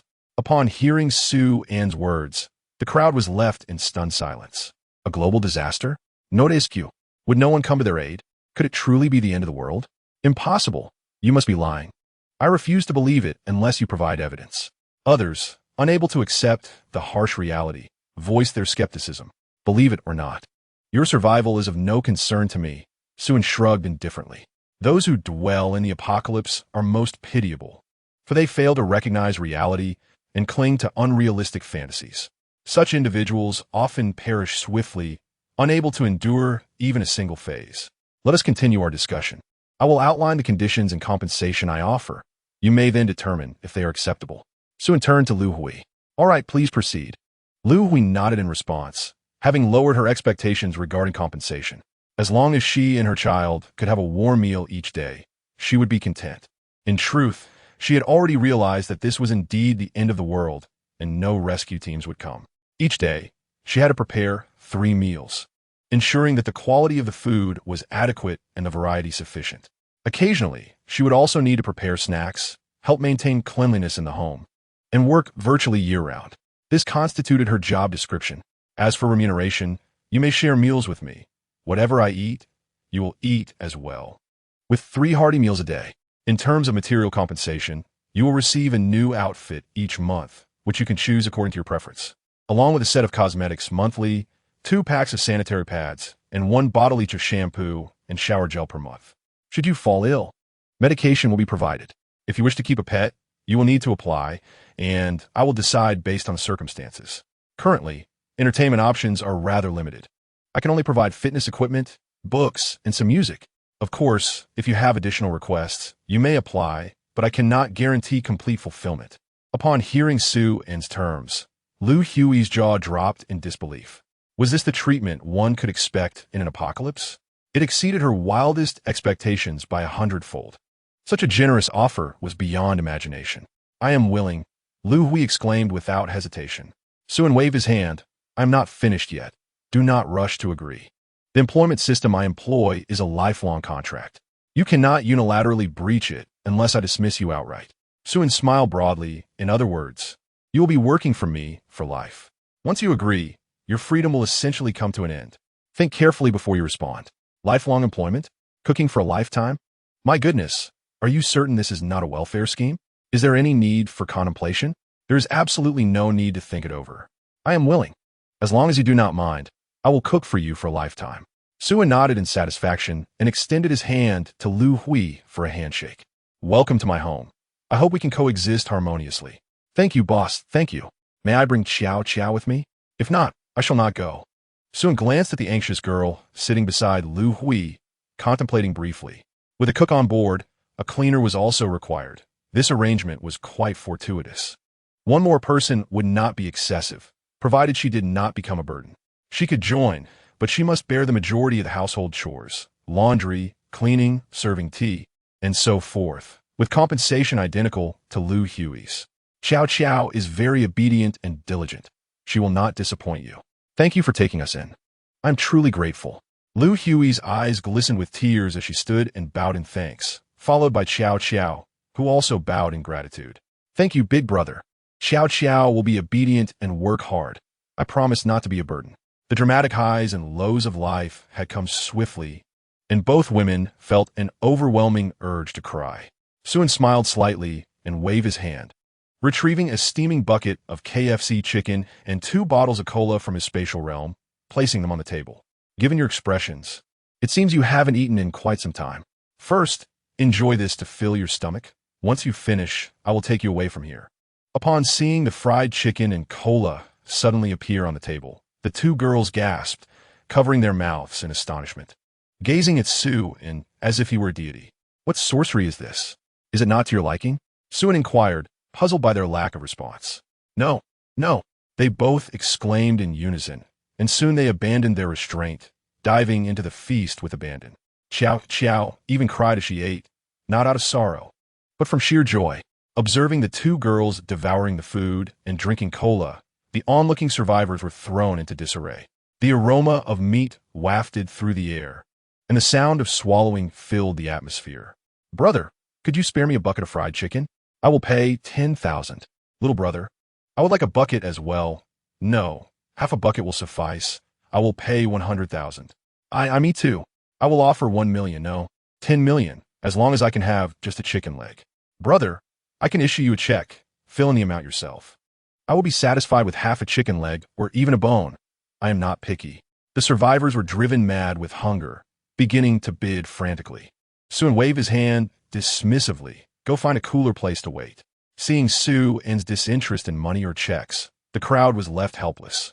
They had little to offer beyond currency. Among them, one person, feeling desperate, even contemplated outright theft of the food.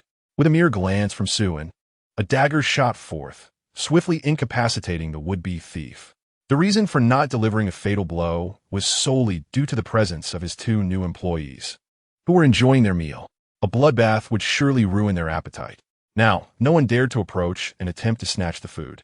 The abilities Suin showcased were beyond the comprehension of these ordinary individuals, akin to those of superhuman. It was evident that the collapse of the corridor was likely orchestrated by this young man before them.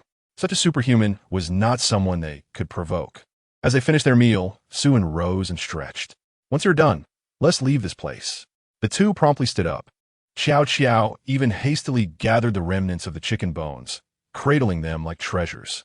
Why are you holding onto the bones? Xiao Xiao blinked innocently and replied earnestly. To make soup, of course.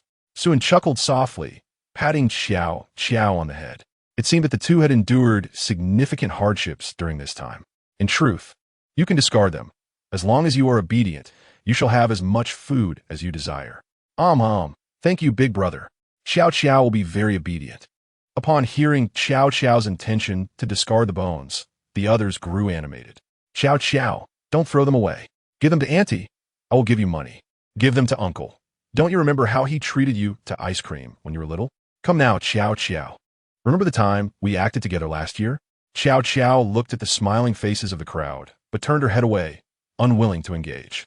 These were the very individuals who had coerced her mother into risking her life, binding her, and threatening that if her mother did not return with food, she would be consumed alive. She has not forgotten at all. No matter what, she will never relinquish the bones to them, not even if they beg her on their knees. With this thought in mind, Xiao Xiao dashed to the window and threw the bones along with the packaging box down. Not even for you, Humph. A middle-aged woman, witnessing this, was filled with rage, her teeth gritting in frustration. You ungrateful girl, how dare you? She exclaimed, raising her hand as if to strike Xiao Xiao across the face. However, upon meeting Suin's icy gaze, she hesitated and retracted her hand. Strike yourself 10 times. Suin commanded nonchalantly. The middle-aged woman flushed with anger, too intimidated to retort, yet unwilling to inflict harm upon herself. My patience is quite limited. Do not force my hand, or I shall not hesitate to throw you from this building, he warned. Her face turned ashen, and she stammered, I'll do it myself. I'll do it myself. Please don't kill me. With that, she began to slap her own face repeatedly. At this moment, Li Dagong, who had been silent until now, approached with a grin, extending his hand. Hello, young man. I am Li Dagong, a director. You may have seen me on television. It is a pleasure to meet you. Sun glanced at Li Dagong, not reciprocating the handshake. What do you want? Li Dagong awkwardly withdrew his hand with a nervous chuckle. Well, I would like to hire you as a temporary bodyguard to help me leave this place. You can state any demands you wish. Sun found this amusing. What I desire is something you likely cannot provide. Li Dagong shook his head with a smile. Not at all, my young friend. You should understand how formidable my connections and reputation are. Everyone would be inclined to do me a favor. If you assist me in leaving, I will owe you a significant favor. You surely comprehend the weight of my gratitude, do you not? I believe this is a mutually beneficial arrangement that you can clearly see. Sun inhaled sharply, incredulous at the audacity of such shameless words. If he possessed even half the audacity of this man, he could surely withstand the witch's claws without breaking a sweat. Big brother, do not believe his words. He is a deceitful scoundrel, a worthless wretch. Xiao Qiao interjected, her expression fierce. Oh, in what way am I deceitful? Please, enlighten me, Li Dagong retorted. Xiao Qiao then recounted the events that had transpired. Upon grasping the situation, Sun shook his head at Li Dagong. I do not wish to judge whether your actions were right or wrong. In this apocalypse, I have become accustomed to such matters. Right and wrong have often lost their significance. Survival is of utmost importance. However, it is unfortunate that one reaps what they sow. They are now my employees, and as their employer, it would be unreasonable for me not to assist them in collecting their debts. Director Li, have you considered how you shall repay those debts? Li Dagong revealed an unsightly grin and instinctively took a few steps back. I thought you were a person of strong convictions. Little brother, you shouldn't be so easily swayed. Su'in's gaze gradually turned frigid. You have 10 seconds to decide. Either you leave from the building yourself, or I will kick you down. Choose one. If you do not choose, I will assume you prefer the latter option. Li Dagong clenched his fists tightly, his pockmarked face darkening with malevolence. You little brat. Don't think I fear you. Do you believe I cannot find someone to kill you? I have ended many lives over the years, and wouldn't mind adding yours to the list. Sun nodded. Excellent. It seems you have made your choice. I am delighted that you have deduced a third option. With that, he vanished from sight, only to reappear in front of Li Dagong, seizing his throat and dragging him toward the door. In ancient times, the Buddha fed eagles with his flesh. Today, Director Li feeds the zombies. I admire your boundless merit. Director Li. Upon finishing his words, Sun raised his hand and hurled Li Dagong into the throng of howling corpses. Li Dagong was quickly engulfed, his screams barely escaping his lips before the horde tore him apart. Sun returned to the room, surveying the crowd. Those who previously coerced her stepped forward. As his voice echoed, the room fell into an eerie silence, with no one daring to respond. Sun smiled, revealing his gleaming white teeth. Wonderful. It appears you have all chosen the same path of gallant merit as Director Li. Xiao Qiao, who bullied you earlier. Point them out one by one. Chapter 28. Little hands are not clean after feeding the horde 8 portions of sustenance. Sun finally ceased his efforts. The debts of the mother and daughter had been settled. Time was running short. It was time for them to leave. As for the others, they could fend for themselves. Sun controlled an iron table to hover outside the window, beckoning the mother and daughter to the front. He then embraced them on either side and leaped onto the table, gently gliding downward. With his current mastery of electromagnetic forces, this feat was not particularly challenging, though it felt slightly disconcerting, akin to propelling oneself upward by pushing off with one foot. The mother and daughter clung tightly to Sun, too fearful to peek down. Inhaling the masculine scent emanating from him, Lu Hui felt her face flush and her heart race uncontrollably. This powerful man, akin to a deity, had suddenly appeared in her life, rescuing her from despair, exuding strength and reassurance. She could not help but wonder about his age. He appeared younger than her, casting a shadow of melancholy upon her heart. Having long since become a mother herself, her youth had faded. Soon, the trio landed safely. but a horde of zombies charged at them. Xue swiftly unsheathed his dagger, dispatching the creatures one by one. After a while, the number of zombies on the streets had intensified, and the mutated varieties had increased as well. After some contemplation, Xue retrieved a motorcycle from his spatial pocket and mounted it. "Hop on. I will take you back." Initially, he had intended to drive a car, as it would provide more space for the three of them. However, given the current road conditions and the density of zombies, using a car had become impractical. Should they encounter a massive zombie, it could easily force them to a halt or overturn them. While he himself would be unharmed, the two women were ordinary people, and their lives would be at stake. For safety's sake, riding a motorcycle was a better choice. It offered speed and maneuverability, certainly not for any ulterior motives. Lu Hui sat behind, while Xiao Qiao, being smaller, nestled in Xue's embrace at the front. "Hold on tight. I'll be going fast." Xue informed Lu Hui before revving the throttle, and the motorcycle roared forward. Lu Hui quickly wrapped her arms around Xue's waist, resting her head against his back. Just as Xue had claimed, his speed was indeed remarkable. He adhered to the principle that true speed is achieved in the curves, flooring the accelerator without concern for potential spills. With the support of electromagnetic forces, stability was significantly enhanced, allowing them to traverse the ground and, when necessary, leap over hordes of zombies, even skimming along walls as if they were solid ground. This was how motorcycles should be ridden. After racing for several kilometers, a sudden roar echoed through the sky, accompanied by the cacophony of bloodthirsty crows. Glancing upward, they beheld a helicopter hovering above, trailed by a swarm of bloodthirsty crows. However, as the helicopter flew higher than the crow's ascent limit, the avian horde could do nothing to it. The helicopter sporadically released papers that danced in the breeze. Xue raised an eyebrow, guiding the motorcycle along the wall to land atop a single-story building, reaching out to grasp a piece of paper. Upon closer inspection, it turned out to be a flyer. The content was roughly as follows: "Survivors, please hurry to Jinlong Shuku. We are stationed here and can provide ample food and water, ensuring the safety of you and your family." The back of the flyer featured a simple map leading to the coordinates of Jinlong Shuku. The flyer was succinct and to the point. It was not a case of gold bars being distributed in the village. Rather, it was akin to a pie falling from the sky, beckoning people to Jinlong Shuku for free food and safety.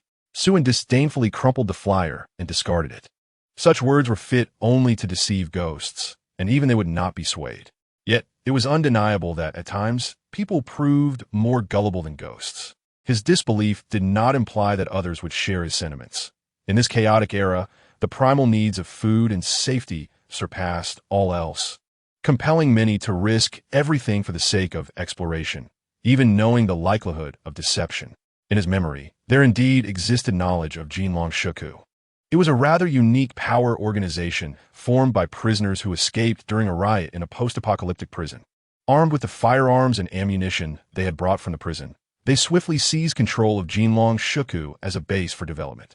Their occupation of the reservoir was due to its exceptional geographical advantages. Adjacent to the reservoir was a power plant, ensuring they never lacked electricity. Additionally, the reservoir itself offered an inexhaustible water supply, and having been off-limits to fishing for years, it teemed with fish and shrimp, serving as a source of sustenance. The reservoir's elevation was also advantageous, with only a single mountain path leading to the summit. They could defend this path against enemies from above or retreat to the central island of the reservoir by boat, living in isolation.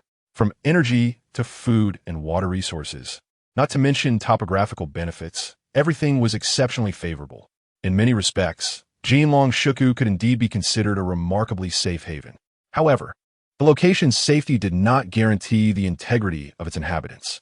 One must remember that those occupying it were vicious criminals.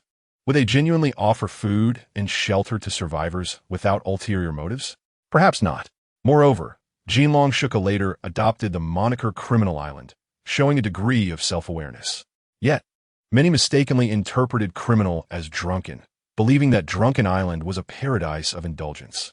As the helicopter's roar faded into the distance, Xue regained his focus, turning the motorcycle around and heading down from the rooftop, steering towards the stronghold. He intended to return Lu Hui and Xiao Qiao to safety, but suddenly felt an urge to investigate Jinlong Shuku. If they had claimed dominion over the area, they must possess considerable resources. Uncertain of the reason, ever since acquiring the extraordinary ability to replicate into the vast spatial domain, Xue has consistently felt a restless itch in his hands. An unsettling discomfort ensues when he refrains from seizing something, especially upon learning that others have hoarded a substantial amount of resources. Even during his recent aimless wanderings in the hotel, he casually pilfered several hundred betting sets, leaving his hands somewhat sullied. Chapter 29. Bringing new employees home after approximately half an hour of rapid travel, they finally returned to the stronghold. Xue skillfully maneuvered the motorcycle over the towering wall, speeding into the residential area and stopping at the villa's entrance. "All right, we have arrived," he announced. Hui stumbled out of the vehicle, slightly dizzy from the exhilarating ride. Xiao fared a bit better, though her complexion was still pale from the swift pace. Before Xue could knock on the door, Li Xiaoyu and Xue Qingyu hurriedly emerged.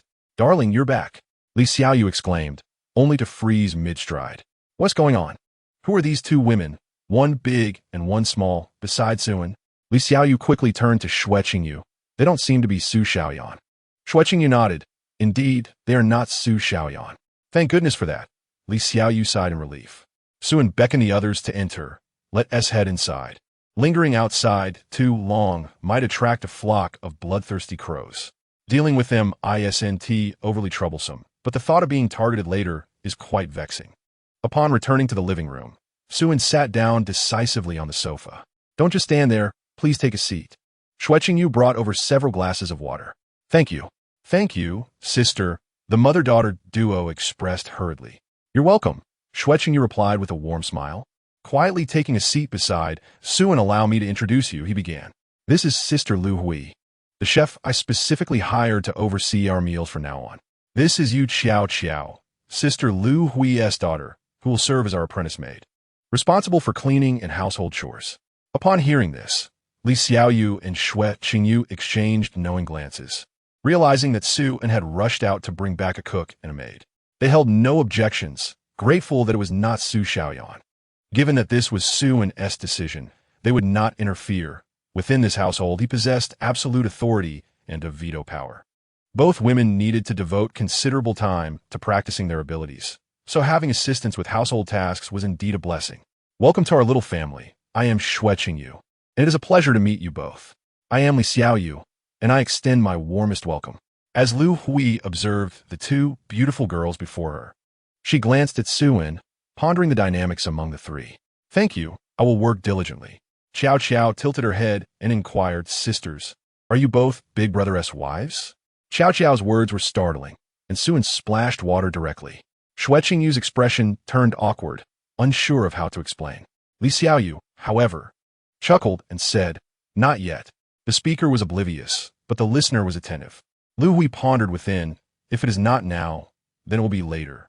Upon reflection, it made sense. Aside from Xue's otherworldly abilities, his handsome appearance was notable. In this chaotic apocalypse, it was only natural for such a divine man to have several close companions. In Hui's eyes, Xue held a position of immense reverence, a figure to whom she looked up. Even her gaze towards Xue was tinged with an inexplicable admiration and veneration. A sentiment akin to faith in Xue was subtly taking root in her heart. Whatever Xue did must surely have its reasons.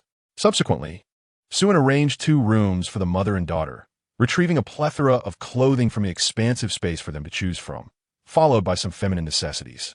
Since his rebirth, he had been incessantly busy, scarcely finding time to sleep, let alone attend to other matters. "Sister Hui, you can rest tonight. We can prepare a meal tomorrow. Just let me know what ingredients you need. I have an abundance of supplies, particularly food, whether it be Yangtze River knife fish or Yellow River carp. I have it all." "Thank you for your concern, but I wish to work today," she replied. "There's no need to be so formal. Just call me Xue. For now, get acquainted with your surroundings. I must step out again." After ensuring the mother and daughter were settled, Xue ventured out once more. He had already encountered a witch-level zombie today, who knew what unspeakable horrors awaited him tomorrow, especially with the number of crows expected to multiply tenfold. The thought of such a scene sent shivers down his spine. He intended to thoroughly explore the Jinlong Reservoir today and planned to remain indoors for half a month, waiting for the second phase of the apocalypse to commence. Mounting his motorcycle, he set off towards the outskirts of the city, with the Jinlong Reservoir as his destination. As Xue distanced himself from the urban center, the density of zombies began to decline gradually. Conversely, he encountered an increasing number of survivors. In the early days of the apocalypse, many had fled the city at the first opportunity. In the expansive countryside, the number of zombies was significantly lower, making it a safer haven. For a brief period, one could rely on wild vegetables and grasses to stave off hunger and avoid starvation. However, as time passed, the scarcity of food resources in the wild became apparent. The vast number of survivors would soon exhaust the limited supply of wild crops. At that point, one would either continue to endure hunger and cold outdoors, subsisting on tree bark and insects, or risk venturing into the city to seek out hidden supplies. With danger came the potential for abundant resources. Consequently, many survivors gradually returned to the city's periphery, scavenging for supplies during the day and retreating to the outskirts to sleep at night. Yet they dared not approach the city center. For everyone, the heart of the city had transformed into a veritable hell on earth, entirely belonging to the zombies. During this time, many survivors spontaneously formed teams. Within these groups, individuals took on various roles. Some searched for food, some kept watch, others defended against zombies, and some rotated responsibilities. The world was gradually reshaping itself into a familiar semblance. It must be said that humanity is indeed a remarkable species. They are exceedingly fragile. Even a minor illness, a misstep, or a slight cut could lead to demise. Yet, when faced with dire circumstances, they exhibit an incomprehensible resilience, flourishing like wild grass. Chapter 30. Survivor Camp. After half an hour of rapid travel, Xue arrived at the outskirts of Sioux City. Along the way, he encountered numerous survivors, each casting envious glances his way. It was not due to his handsome appearance, but rather because of his impeccably neat attire. Almost everyone was engaged in a struggle for survival. They could scarcely afford the luxury of grooming, let alone eating regularly, living in a state of intermittent hunger, often battling zombies. They appeared disheveled, with ashen faces and tattered clothes, resembling refugees. In stark contrast, Xue was clad in clean, designer garments, looking immaculate and radiating health and vitality. Coupled with a brand-new, stylish motorcycle, he resembled a wealthy heir who had accidentally wandered into a refugee camp, a striking incongruity. While some looked on with envy, others felt a twinge of jealousy. Just as he exited the city, Xue was intercepted by a group of about 10 young men, each armed with a weapon. "Hey there, kid, nice ride. Have you found a lot of good stuff in the city? Bring it all out." A man approached slowly, carrying a steel pipe, his gaze incessantly sweeping over Xue. Not everyone was willing to risk a zombie attack to scavenge for supplies in the city.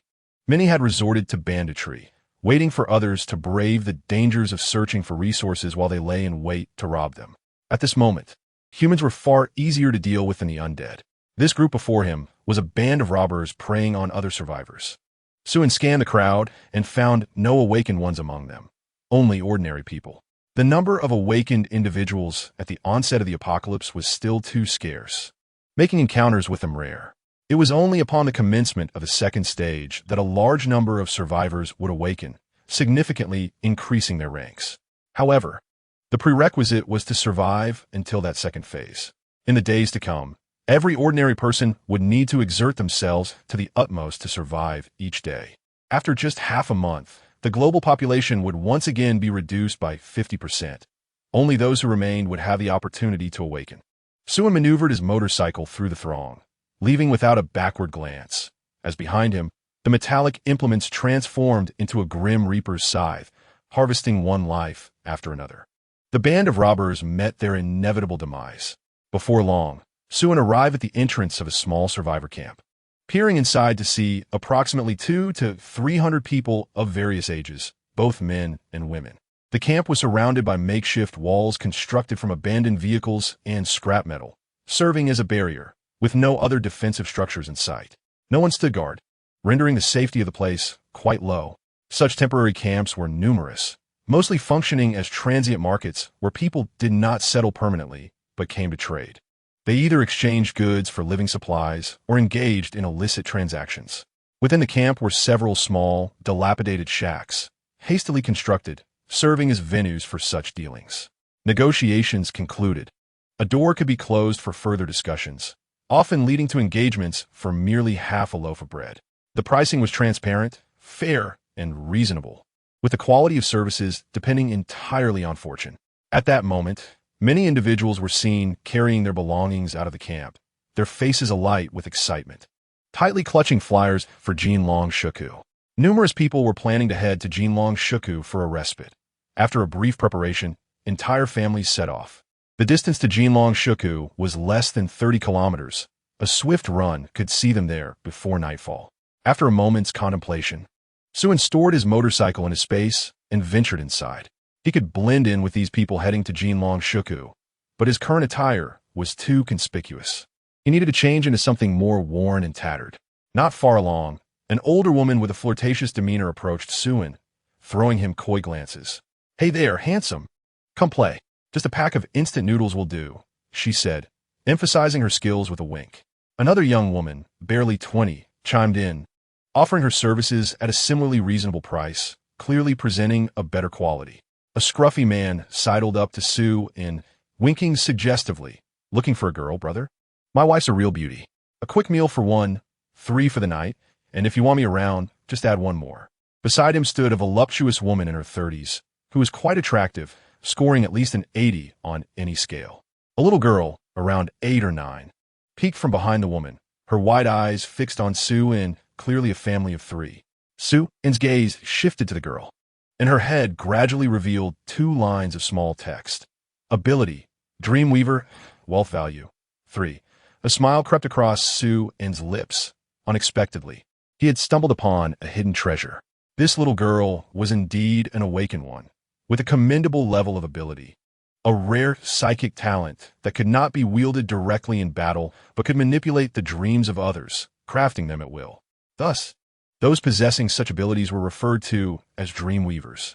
Of course, if utilized correctly, this power could also serve as a means for assassination, shattering a target's psyche within the dream realm, leading to a mental breakdown that could manifest as a form of paralysis in reality. Yet, that was merely the most rudimentary application. The proper use of this ability was for commercial purposes, creating desired dreams for others, allowing them to indulge and revel in their dreamscapes. In his past life, Xue had witnessed several establishments dedicated to such dream weaving, immensely popular and requiring advance reservations, with prices that were not trivial. Noticing Xue's unwavering gaze at the girl, the man awkwardly chuckled, shielding the girl behind him. "She's just a child, just a child." Xue shook his head. "Rest assured, I harbor no such peculiarities. Lead the way to a secluded spot." "All right, brother, follow me this way." Under the man's guidance, they arrived at a small, run-down shack containing a bed and a table, with pots and pans cluttered in a corner, yet devoid of any food. "Brother, it's my wife's first time doing this. Please be gentle." Xue ignored the man's chatter, retrieving an 80-inch cream cake from his space and beckoning to the girl. "Little sister, this is for you. Would you like to have it?" The girl's eyes widened at the sight of the cake.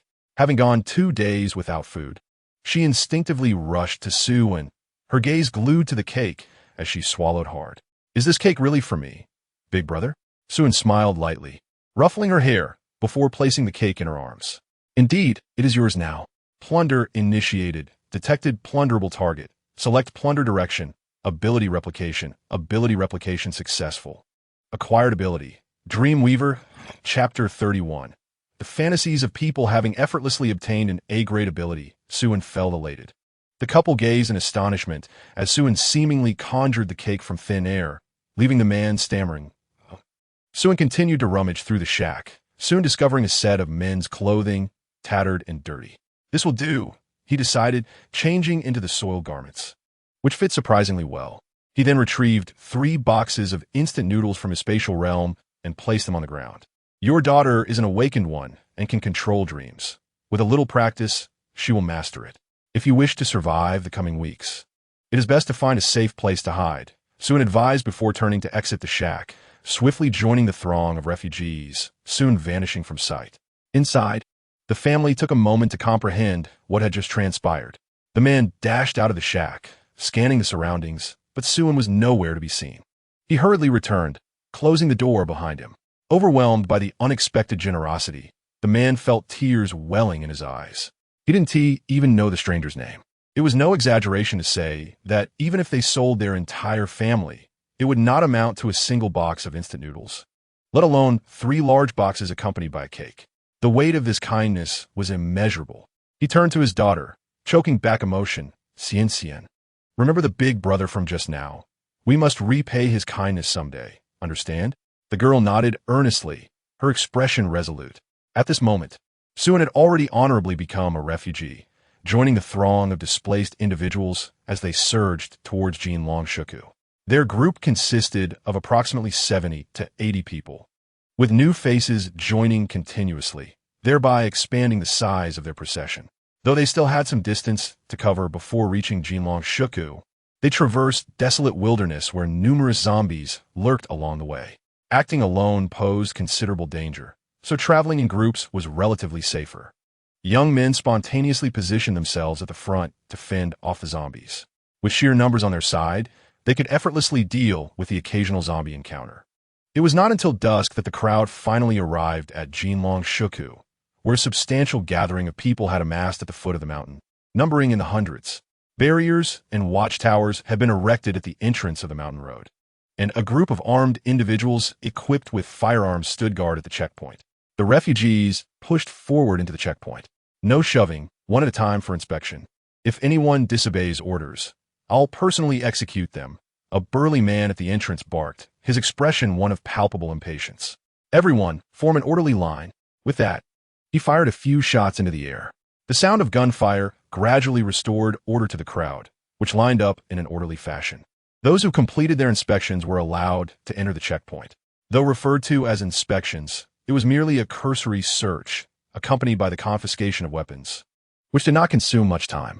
Xue noticed that the burly man who had fired the gun bore 2 lines of small text above his head. Ability, smell tracking, wealth value, 300. This man was also an awakener. While his ability level was somewhat lacking, he possessed the skill to remember the scent of zombies, thus enabling him to track by smell and easily identify individuals infected by the zombie virus within a crowd. His assignment at the checkpoint was indeed fitting for his expertise. After pondering briefly, Xue jogged over to the burly man, tapping him on the shoulder and presenting him with a pack of cigarettes from his spatial storage. Brother, just a small token of my appreciation. Without a moment's hesitation, the man snatched the cigarettes and pocketed them. This is a good item. A pack of these can be exchanged for 3 pounds of pork on the island. You got good sense, kid. Go on in. You don't need to wait for inspection. Thank you, brother. Thus, Xue successfully bypassed the inspection queue. More importantly, he had conveniently replicated an ability, and his proficiency in ability plundering had reached 80. With 2 more abilities to replicate, he would achieve an upgrade. In less than half an hour, everyone had been inspected. Those carrying the virus were executed on the spot, and the infected, regardless of age, were gathered together and escorted towards the dam. Beside the reservoir, a cargo ship awaited, and the refugees were herded into the cargo hold. As the ship set sail toward the small island at the center of the reservoir, the dimly lit cargo hold was filled with hushed whispers among the refugees. Do you think we might be forced into labor? Labor is fine as long as we have food to eat. It's better than starving to death, and we won't have to worry about being eaten by zombies. Honestly, even if we have to work, I wouldn't mind. It's unrealistic to expect to be kept without doing anything. We will have to work to some extent, maybe 5 days on and 2 days off. 8-hour workdays I can accept. If it's $9.96, then the compensation better be reasonable, at least 1 meat meal every 2 days. Compensation must be negotiated at the outset. Living conditions cannot be too poor. The food doesn't need to be gourmet, but it should at least be nutritionally balanced. Let's unify our opinions and maintain a firm stance. We shouldn't concede easily, or it will be difficult to negotiate terms later. Don't you agree? Yes, that makes sense. We have the numbers to negotiate. Listening to the crowd's impassioned rhetoric, Xue couldn't help but twitch his lips. These folks were a bit naive. Setting aside the awakeners stationed here, didn't they notice that everyone was armed? A single volley could silence their demands for better treatment. It would be a blessing if they were treated like human beings in the first place. Having lived in a peaceful era for so long, their thinking had become rigid, and even now, they continued to entertain unrealistic hopes. Xue leaned against the ship's cabin, closing his eyes to rest. Hearing another word would only insult his intelligence. It was enough to raise his blood pressure even further. Comrade, aren't you going to voice any opinions? If you have something to say, please do, and I will summarize everyone's request to facilitate our upcoming negotiations, inquired a bespectacled man as he adjusted his glasses, looking toward Su and wave his hands repeatedly. No, this matter is best handled by you intellectuals. I, a mere fish out of water, will refrain from meddling. The bespectacled man looked at Su and with disdain before standing up and proclaiming loudly, I will now summarize everyone's collective demands. Feel free to add anything that may have been overlooked. First, regarding accommodation, we request separate dormitories for men and women. For couples, we hope for couples dormitories. As for meals, we require at least 2 meals a day, ensuring we can eat our fill with at least 1 meal containing meat. In terms of entertainment, Chapter 32. The true face of the island of sinners. As the cargo ship approached the small island, the hold was opened, and several armed men stood outside, shouting into the cargo hold, "Get the hell out, quickly, no dawdling." The crowd disembarked from the ship and couldn't help but look around. They saw that the island was surrounded by a high earthen wall, punctuated by guard towers, with searchlights sweeping across the landscape. The entire island resembled a colossal beast of mud and stone, lying in wait upon the water surface. Under the guidance of several armed men, the group passed through the city gate and entered square. Bright lights illuminated the area, casting the refugees into stark relief. A man clad in prison guard attire stood on a platform, commanding attention with a loudspeaker. Now listen to my orders. Men on the left, women on the right. The crowd stirred restlessly, yet no one complied. The bespectacled man, who had earlier encouraged the crowd to voice their opinions on the ship, stepped forward, raising his hand and addressing the platform. Comrade, could you clarify what kind of treatment we can expect? We have traveled a long way to seek refuge with you. We cannot be left in the cold. Moreover, we have yet to decide whether to stay. We are not your employees, nor your subordinates, and you have no authority to command us. Let us engage in a sincere discussion. The bespectacled man's assertive words resonated with the crowd, prompting a chorus of agreement. Yes, show us sincerity. Exactly. With so many of us, a diverse group, if you want us to stay and contribute, you must offer appropriate compensation. Show us sincerity, or I will turn around and leave. Those who want to stay can do so. The prison guards, upon hearing this, erupted into laughter. Ha, this is too funny. Did you hear that? They want us to show sincerity. Ha ha. These little piglets actually think they deserve compensation? I must have misheard. Ha ha. The man on the platform also wore a smile, casually waving his hand. Suddenly, the sound of a gunshot pierced the air, and blood splattered as the bespectacled leader collapsed lifelessly. Murder! The crowd erupted into chaos, with many refugees turning in terror to flee, only to find the gates had already been locked tight. Several guards, brandishing machine guns, unleashed a barrage of gunfire into the throng, resulting in a cacophony of gunshots and anguished screams. In the blink of an eye, over a dozen refugees were struck down, their lives extinguished. Moments later, the gunfire ceased, and the man on the platform coldly commanded, "You have 3 minutes to form 2 lines, separating men and women. I trust one need not elaborate on the consequences should you fail." The refugees, now subdued, hastily complied, forming 2 distinct lines in under a minute. Upon glancing at the armed guards surrounding them, fear gripped their hearts. The timid among them trembled uncontrollably, barely able to stand. All right, everyone choose what you like and take it back. The rest will be locked away for safekeeping. At the man's command, the guards began to scavenge through the women's line, seizing whichever woman caught their eye by the hair and dragging her away. What are you doing? Let go of my wife. You scoundrel, don't touch my girlfriend. Bang, bang. Those who dared to resist were shot dead, be it a wife or a girlfriend. None could be saved, and their lives were lost in the struggle. Some guards, instead of selecting women, opted for men, their sharp eyes scanning for potential victims. Come on, return with me. Let us have a face-off. Suen felt a chill run down his spine. Fortunately, in an effort to avoid drawing attention, he had smeared mud across his face to conceal his features. Otherwise, he would surely have been in grave danger.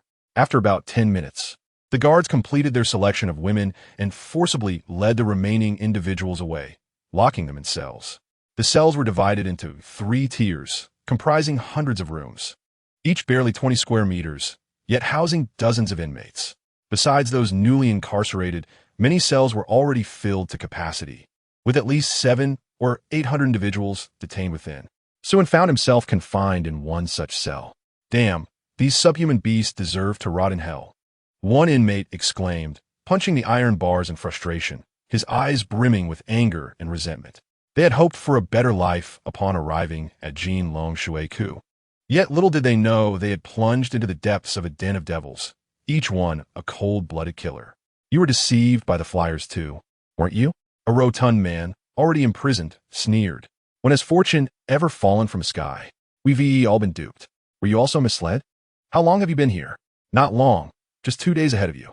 I advise you to conserve your energy.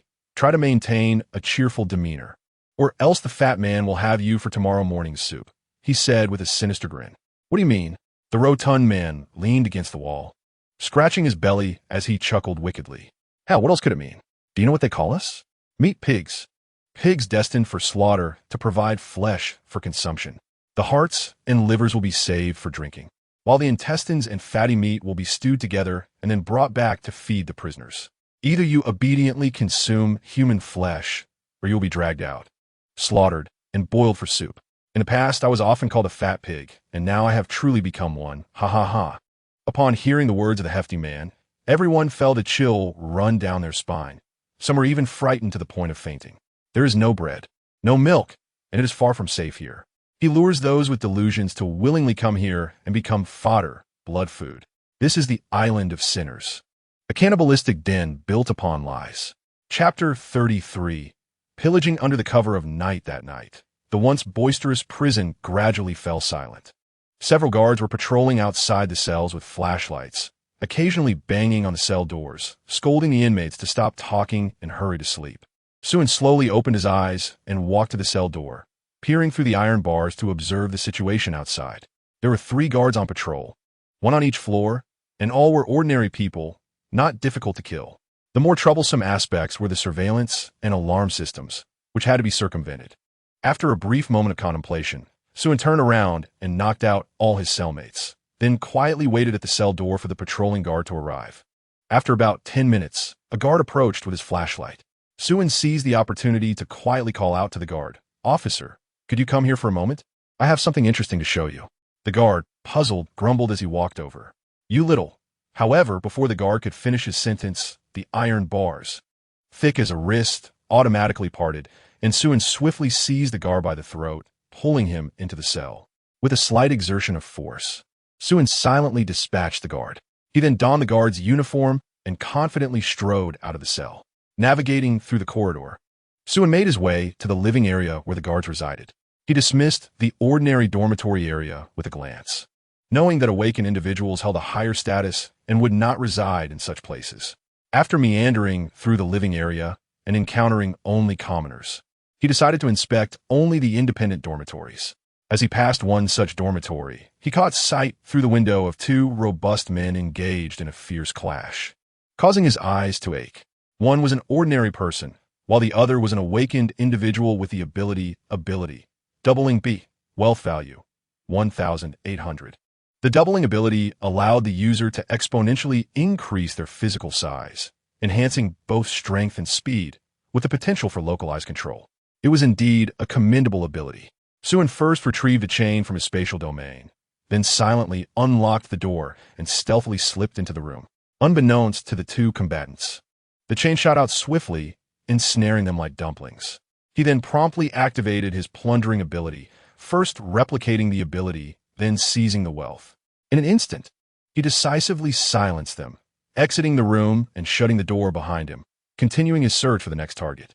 Within 10 minutes, a new target emerged. Ability, auditory amplification D, wealth value, 700. This awakened individual was deep in slumber, and Xue refrained from waking him.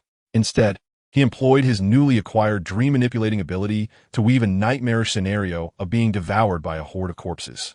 The individual soon displayed an expression of sheer ecstasy, his face contorting until his entire body convulsed. Xue boldly entered the room to activate his plundering ability. "Bring it to me, I want it all." Replication of ability successful. Acquired ability, auditory amplification D. Plunder successful. Acquired wealth value, 700. Plundering proficiency reached 100. Skill upgraded. Plundering unlocked new ability. Stripping completely deprives the target of their abilities, which can be transferred to others. Transfer conditions. Favorability over 60. Upon hearing the system's announcement, Xue was greatly surprised. He had not anticipated that upgrading his plundering ability would unlock a new feature. Previously, he could only replicate the abilities of his targets. Now, he could not only replicate, but also completely strip them of their powers, reducing awakened individuals back to ordinary people, casting them from the heights to the depths. This was far more brutal than simply killing someone. It was excessive, cruel, and immensely satisfying. He chuckled sinisterly. Moreover, being able to gift the stripped abilities to others was an essential tool for building his own power. It eliminated the tedious process of recruiting other awakened individuals for his own use. He could directly create a batch of awakened individuals himself, given enough targets from whom to strip abilities. Currently, this seemed unrealistic, but as the apocalypse unfolded more frequently, the number of awakened individuals would similarly increase, making plundering much easier. Let us begin with this island of sinners. Xue then slipped away into the shadows of the night. Throughout the entire dormitory area, he discovered only one more awakened individual ability. Vapor D. Wealth value, 1,500. Without hesitation, he captured this individual, replicating and stripping in one fluid motion, and kindly reset their state afterward. With the dormitory area thoroughly inspected, he turned his attention to the more upscale standalone villas. There were only 4 or 5 such villas on the island. Xue stealthily approached the furthest 3-story villa, and after a few agile movements, he arrived at the second-floor balcony. The lights in the villa were still on. Through the gaps in the curtains, he could see that the owner was still awake, engaged in a game of multiplayer do di jeu with a group of young women, with lewd sounds occasionally emanating from the room. The villa's owner was a lean young man with dyed red hair, ability, pyrokinesis, wealth value, 200,000.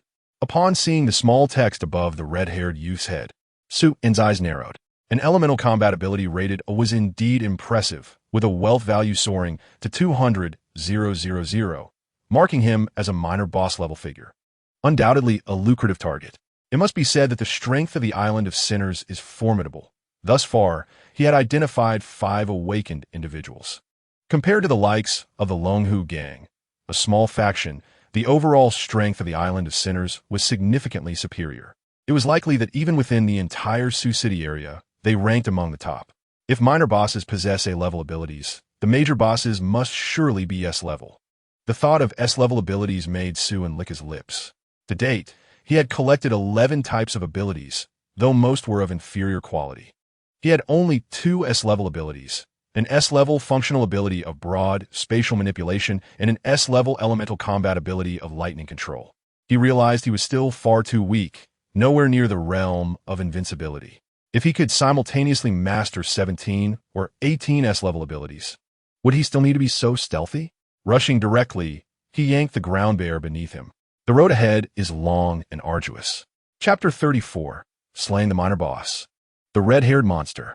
At this moment, the red-haired monster was desperately engaging in a 5-player team battle, showing no signs of taking a break. If the opposing team were only 2 players, he could stealthily infiltrate and deliver a swift end without alarming other awakened ones, taking them down one by one, ensuring none escape. However, a 5-player team posed a different challenge. No matter how he approached, he would inevitably be detected by those inside, facing combat-oriented ability users.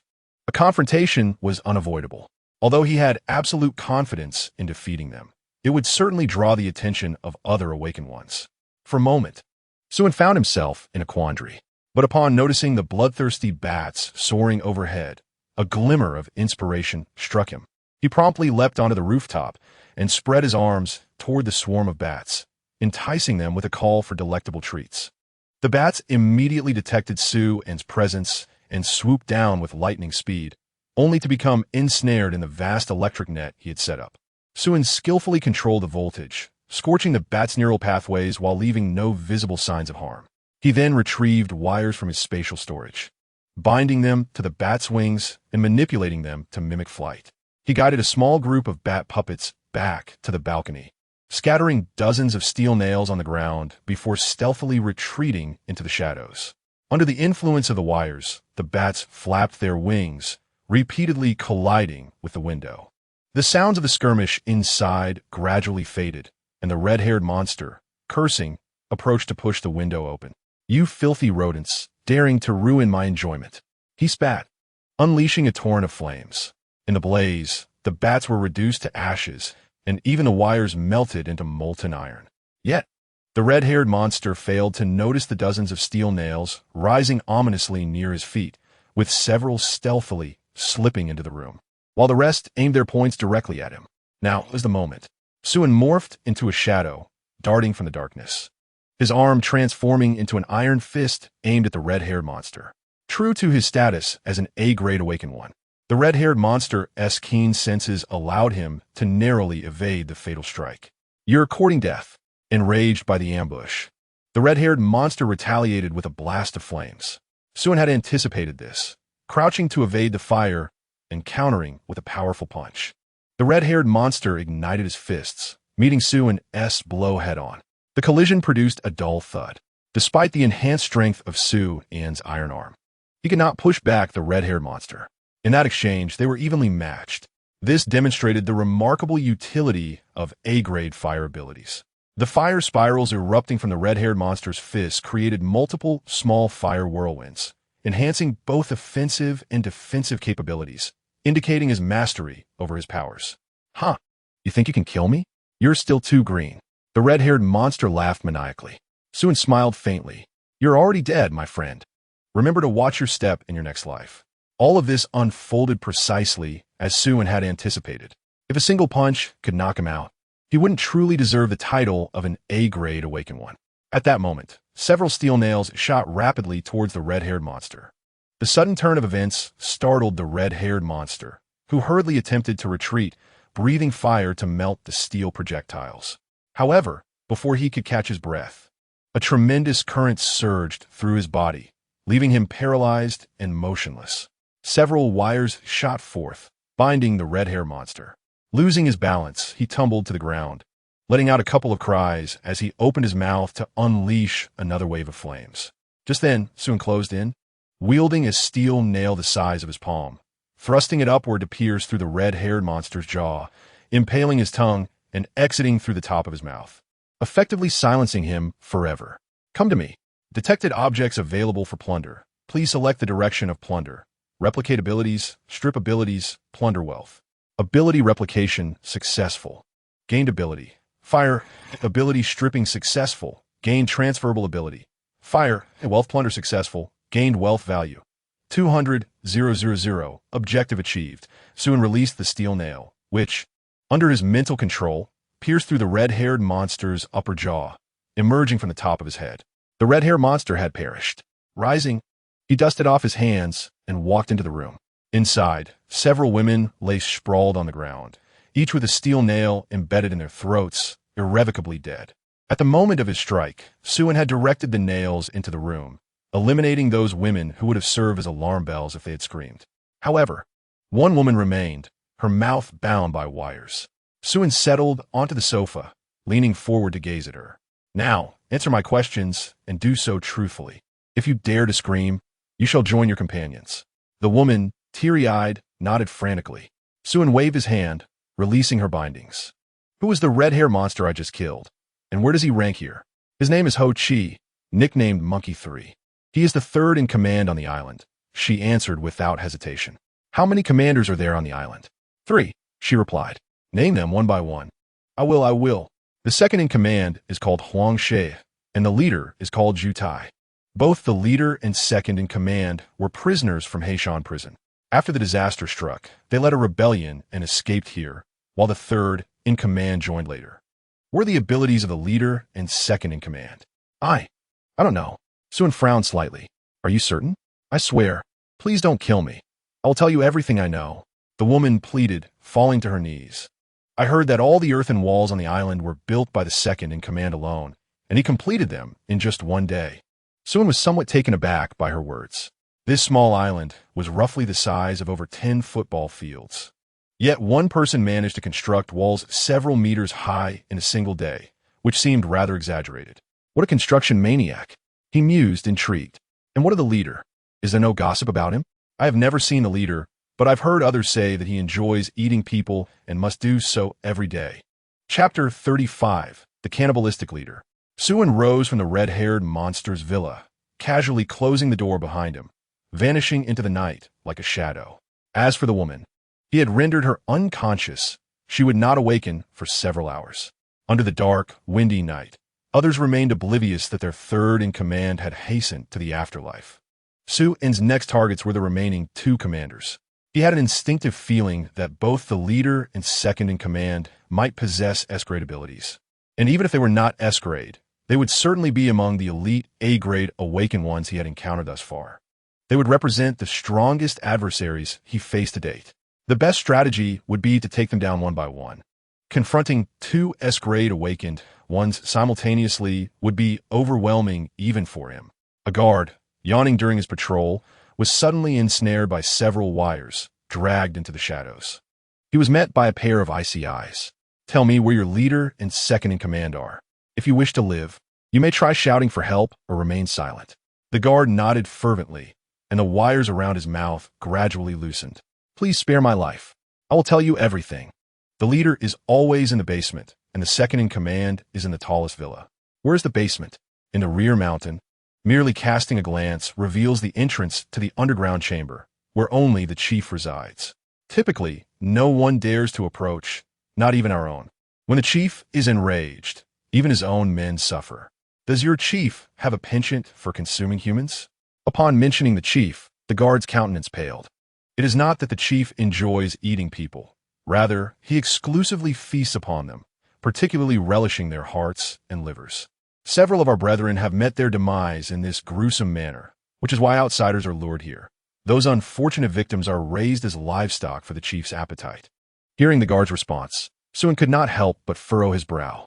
In the apocalypse, cannibalism is not uncommon, yet it is primarily driven by the need for sustenance and survival.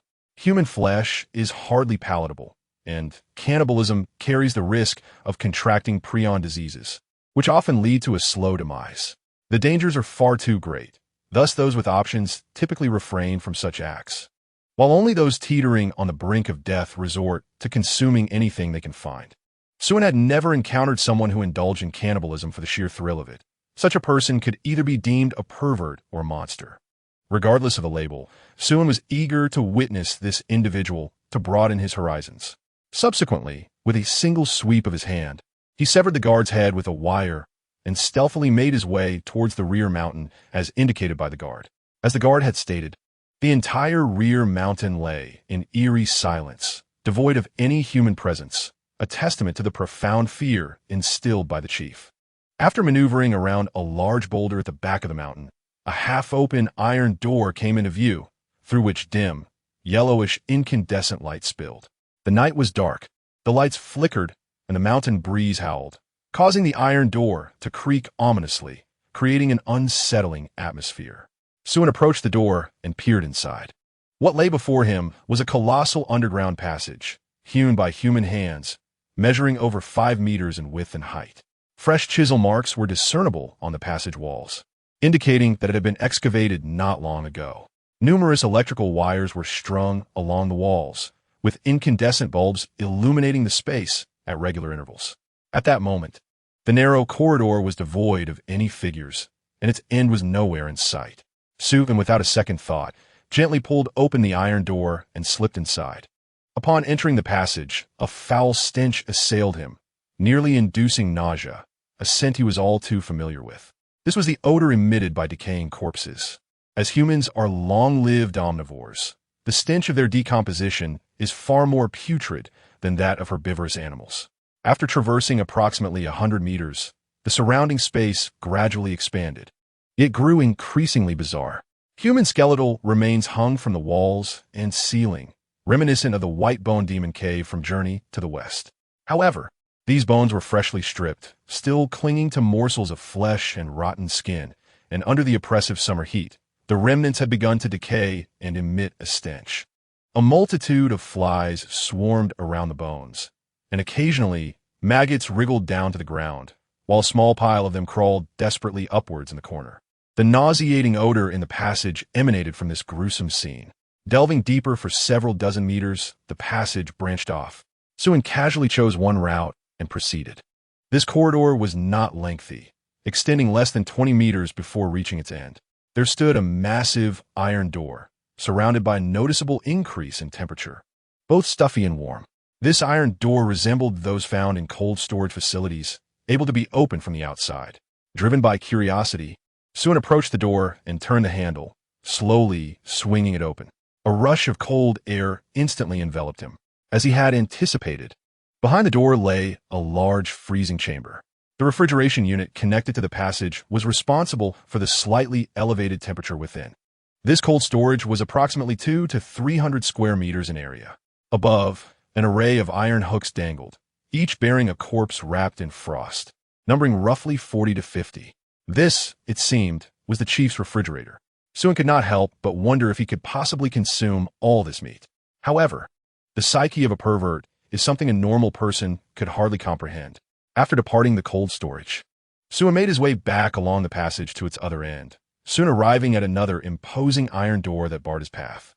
The door was not fully closed, and faint sounds of joyful humming drifted from behind it. Xue leaned against the door crack to peer inside. What he beheld was an exceptionally peculiar room. The kitchen and bedroom were combined into one space. To be precise, the kitchen was the bedroom. In one corner stood a large bed stained with dark grease, the bedding glistening ominously from filth. Beside it was a large iron table, upon which lay unfinished meat, still bearing traces of blood, while a swarm of flies buzzed around. The walls were adorned with either dried or salt-cured corpses. At the center of the room was a large stove, currently ablaze, bubbling away at some concoction. Next to the stove stood a massive figure, wielding a cleaver and chopping ingredients, humming a merry tune. Xue could not help but click his tongue in astonishment. The figure towered over 2 meters in height and nearly 2 meters in width, its upper body bare, with excess flesh sagging toward the ground. Was this truly human? Compared to this being, even the most corpulent zombie appeared emaciated. At that moment, Xue also noticed 4 lines of small text hovering above the figure's head. Half dead, starved glutton LV8, skills, super evolution, gluttony, frenzy, bloodlust, special ability, super accumulation S, wealth, 26, 800, 000. Upon reading these lines, even Xue, well-versed in the macabre, could not suppress the twitching of his lips. What on earth was this? It possessed the level and skills of a zombie, alongside the abilities and wealth of an awakened. Was it a zombie or an awakened? Or perhaps both? It is highly likely that this creature is both a zombie and an awakened being. The term half-zombie suggests that it has not been fully infected, which explains the nomenclature. Generally, once an individual is infected by the zombie virus, even if they are an awakened one, they will undergo a transformation into a zombie, unless they have received the zombie vaccine. This hybrid of human and zombie is indeed a novel sight for me, truly an expansion of my horizons. This must be the leader, and it is no wonder the island's inhabitants fear him.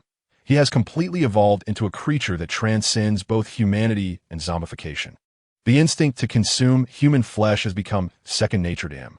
Given his substantial mass, his appetite must be quite formidable. It would not be surprising if he devoured 100 to 180 pounds of human flesh in a single meal. If he were to be selective, he might require several adult males to sate his hunger. Calculating this, the stockpile of frozen meat in the cold storage would not last him long. At that moment, the leader, who had been butchering meat, suddenly froze.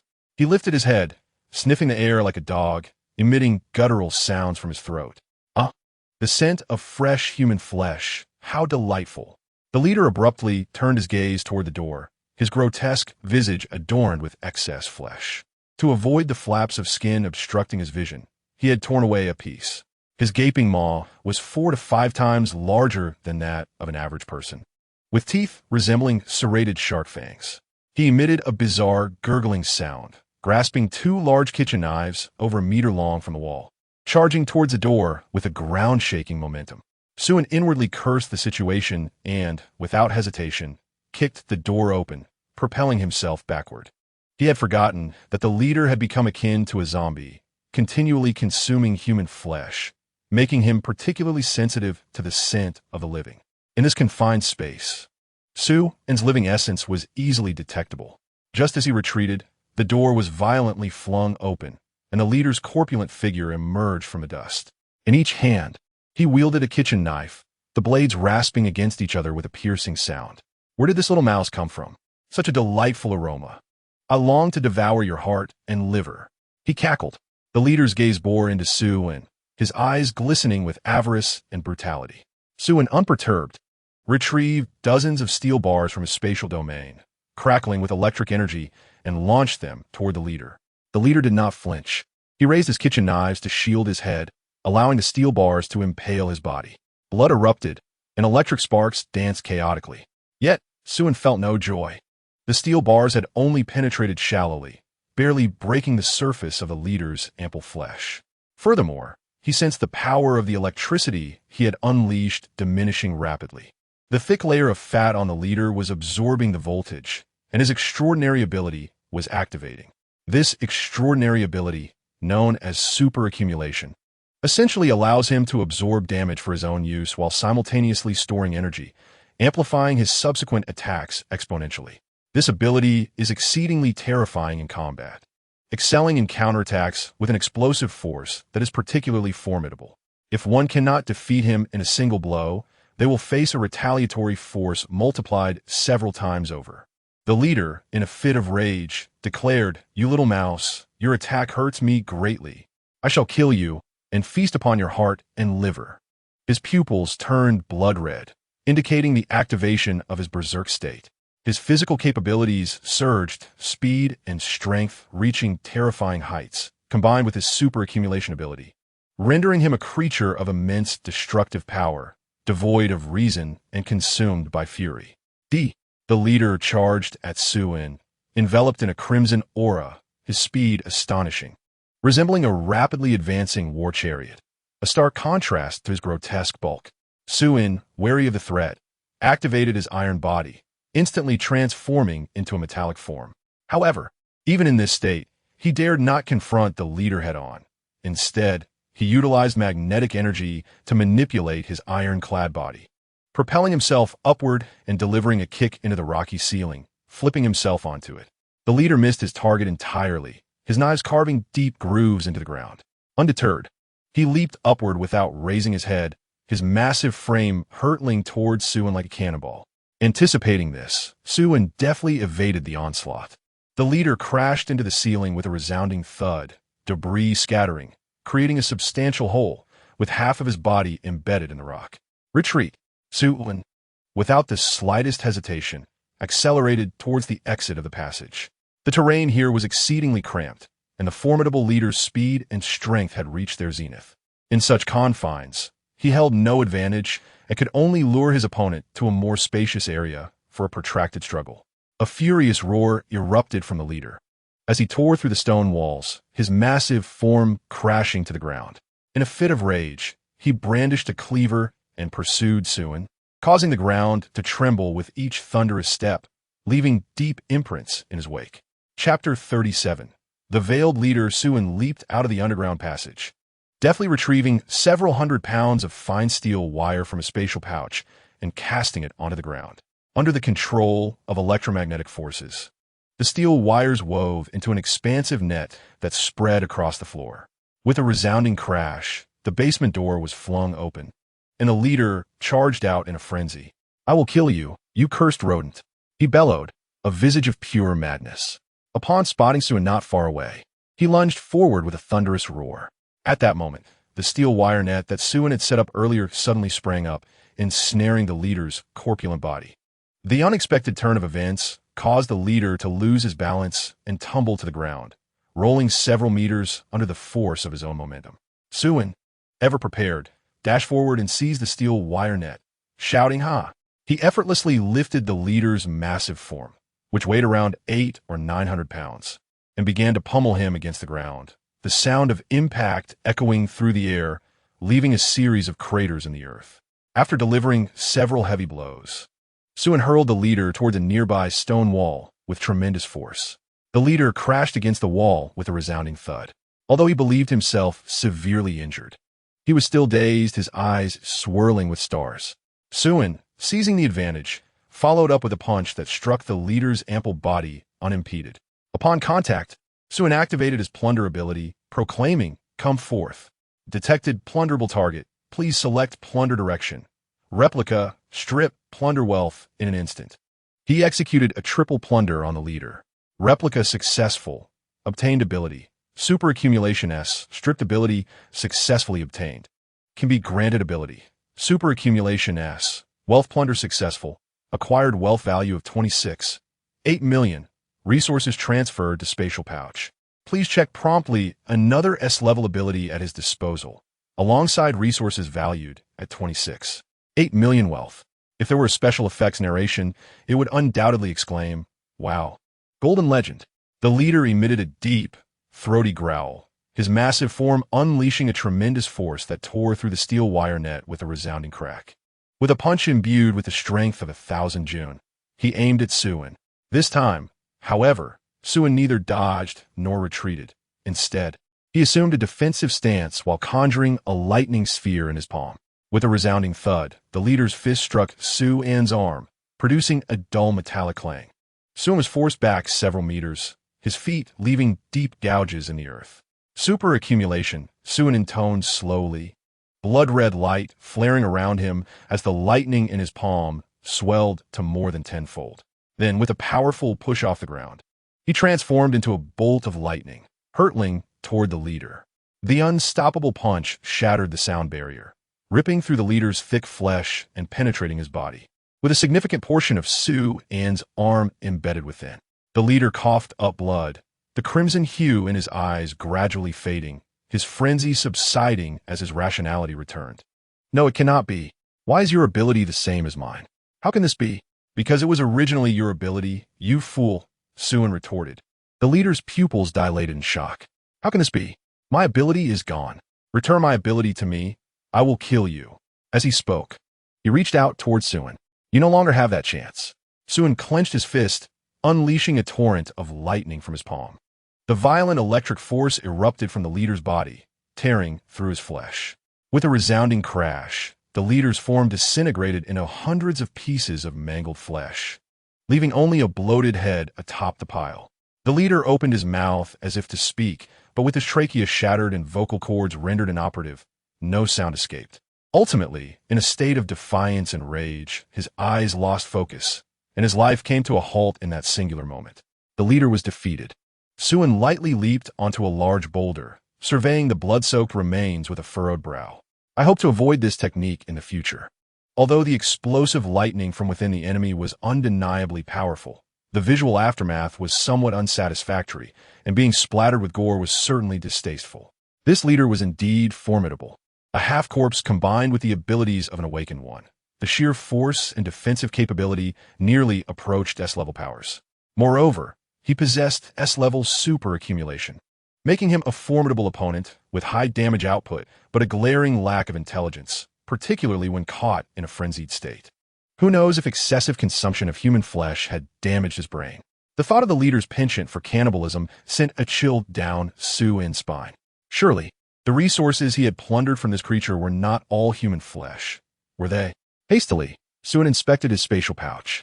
To his relief, he discovered a significant influx of resources: 100 tons of grains, 30 tons of fruits and vegetables, 80 tons of pork, lamb, and beef, and 10 tons of beverages. Thank goodness it's not human flesh. All the resources were normal, and Xue exhaled in relief. Yet, a question lingered. If this leader only relished human flesh, why were there no other supplies hoarded in his underground lair? Where had these resources come from?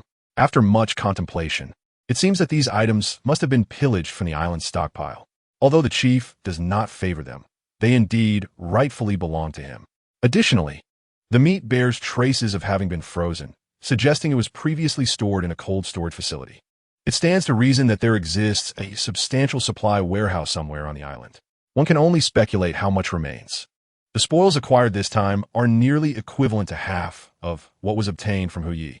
If the warehouse still holds such a bounty, it would be an extraordinary gain. Surviving through the apocalypse is indeed possible. Reflecting on the day the apocalypse first descended, he recalls scavenging an entire neighborhood only to acquire a mere few thousand points of resources. In contrast, This haul is pathetically insignificant. It is evident that seizing resources swiftly is the more effective approach. While Xue was lost in thought, a colossal hand made of sand and stone suddenly descended from the sky, crashing down upon him and embedding him into the ground, creating a crater several meters wide. Chapter 38. We are all cowards. A man clad in prison warden attire slowly approached the heap of parts, kneeling before the chief. Trembling hands lifted the chief's severed head, and the man cautiously wiped the bloodstains from it with white gloves. "Brother, I have arrived too late. I am so sorry," he choked, his eyes brimming with tears. With a thundering crash, a figure of pure steel emerged from the debris, slowly rising to its feet. Xue spat a mouthful of grit and sand. The force of that blow was rather ordinary. It appeared more intimidating than it truly was, lacking the strength of the monstrous chief. However, his attire was utterly shredded, reduced to tatters by the sand and stone. Turning to gaze at the weeping man not far away, it was evident that he was the second in command. Two lines of small text caught Xue An's eye. Ability: Sandstone Sovereigness, Wealth Value, 38,000,000. Another S-class ability. An elemental power capable of manipulating sand and stone, serving both combat and functional purposes. He had encountered a similar individual in his previous life. That person, also an S-class sandstone sovereign, single-handedly constructed a massive city of sand and stone, claiming dominion over a territory and earning the moniker Lord of Yellow Sand. This illustrates the formidable nature of such abilities. S-class abilities are rarely subpar, especially those of a multifunctional type. What brought Xue greater joy was the staggering wealth value of 38 million, coupled with the chief's resources. The total even surpassed Huyi. The combined wealth of these two factions had undoubtedly exceeded 100 million points, translating to at least 10 billion in monetary value. It was no wonder he had struggled so much in his previous life. It felt as though the resources in Sioux City had evaporated into thin air. The scarcity was inexplicable. How could there be so little in Sioux City when a significant portion had been pillaged by these two factions? However, upon closer reflection, it made sense. What seemed like coincidence was, in fact, inevitable. Huyi had the advantage of proximity, while Xue and Dao relied on their formidable strength to crush all opposition. Both factions awakened at opportune moments and possessed their own teams, enabling them to swiftly amass vast quantities of resources. Huyi had no difficulty hoarding items within his expansive space, while Xue and Dao, aided by two S-class monsters, faced no challenges either. The identities of both factions were far from honorable, and when they struck, they certainly left no room for others to survive. A malignant presence, a veritable scourge of the apocalypse. With so many resources hoarded, how could others possibly survive? Am I now also a scourge? Well then, that is of no concern. It is quite delightful. The second in command turned to Xue, his eyes burning with a deep-seated hatred. "Who are you? Why did you kill my brother? We have no enmity." Xue shifted his posture, easing the soreness in his body, the sound of bones clashing echoing like metal striking metal, and lightly leaped a short distance away from the second in command. He regarded him with disdain and let out a cold scoff. "We are all wolves. Why pretend to be sheep? When you were distributing flyers, luring ordinary people to their demise, did it ever cross your mind that you might also attract a demon capable of ending your lives? Unfortunately for you, I am that very demon, and encountering me is merely your misfortune." The second in command glared at Xue with fury. "You killed my brother because of those ordinary people?" Xue shrugged. "Not quite. If I had to say, we are not so different. At our core, we are all predators who prey on the weak. You relish in stealing the fates of ordinary people, locking them in prisons to dictate their lives and deaths, because, as former prisoners yourselves, you too lost control over your destinies. When you gained immense power, your first thought was to dominate the fates of others. You are cowards, fearful and terrified, which is why you donned the most fearsome garb of a prison warden to become the perpetrators. You too were likely mere lackeys in prison, often bullied. Am I right? Your brother probably went hungry often, and that scar on your forehead was surely burned by a cigarette. How is your backside holding up? Am I correct in my assumptions? O esteemed prisoner, cloaked as a warden?" The second in command, struck where it hurt, sprang up in rage. A massive fist composed of sand and stone hurtling towards Xue enough Shut your mouth. Xue, undaunted, activated his energy, raising his fist to meet the oncoming strike. With a resounding impact, the sandy hand disintegrated into particles. Are you in a hurry? I know you're anxious, but please hold your horses. I haven't finished speaking yet. Do you want to know why didn't he leave immediately after killing your brother? It's because I was waiting for you to deliver your head to me. As Xue's words fell, hundreds of steel bars rose from behind him, launching towards the second-in-command. Who kills whom remains to be seen. I demand you accompany my brother in death. The second-in-command let out a cold snort, and a yellowish light enveloped his body. Enormous hands made of sand and stone erupted from the ground beneath him, alternating to block the incoming steel rods entirely. Xue had long been poised for action.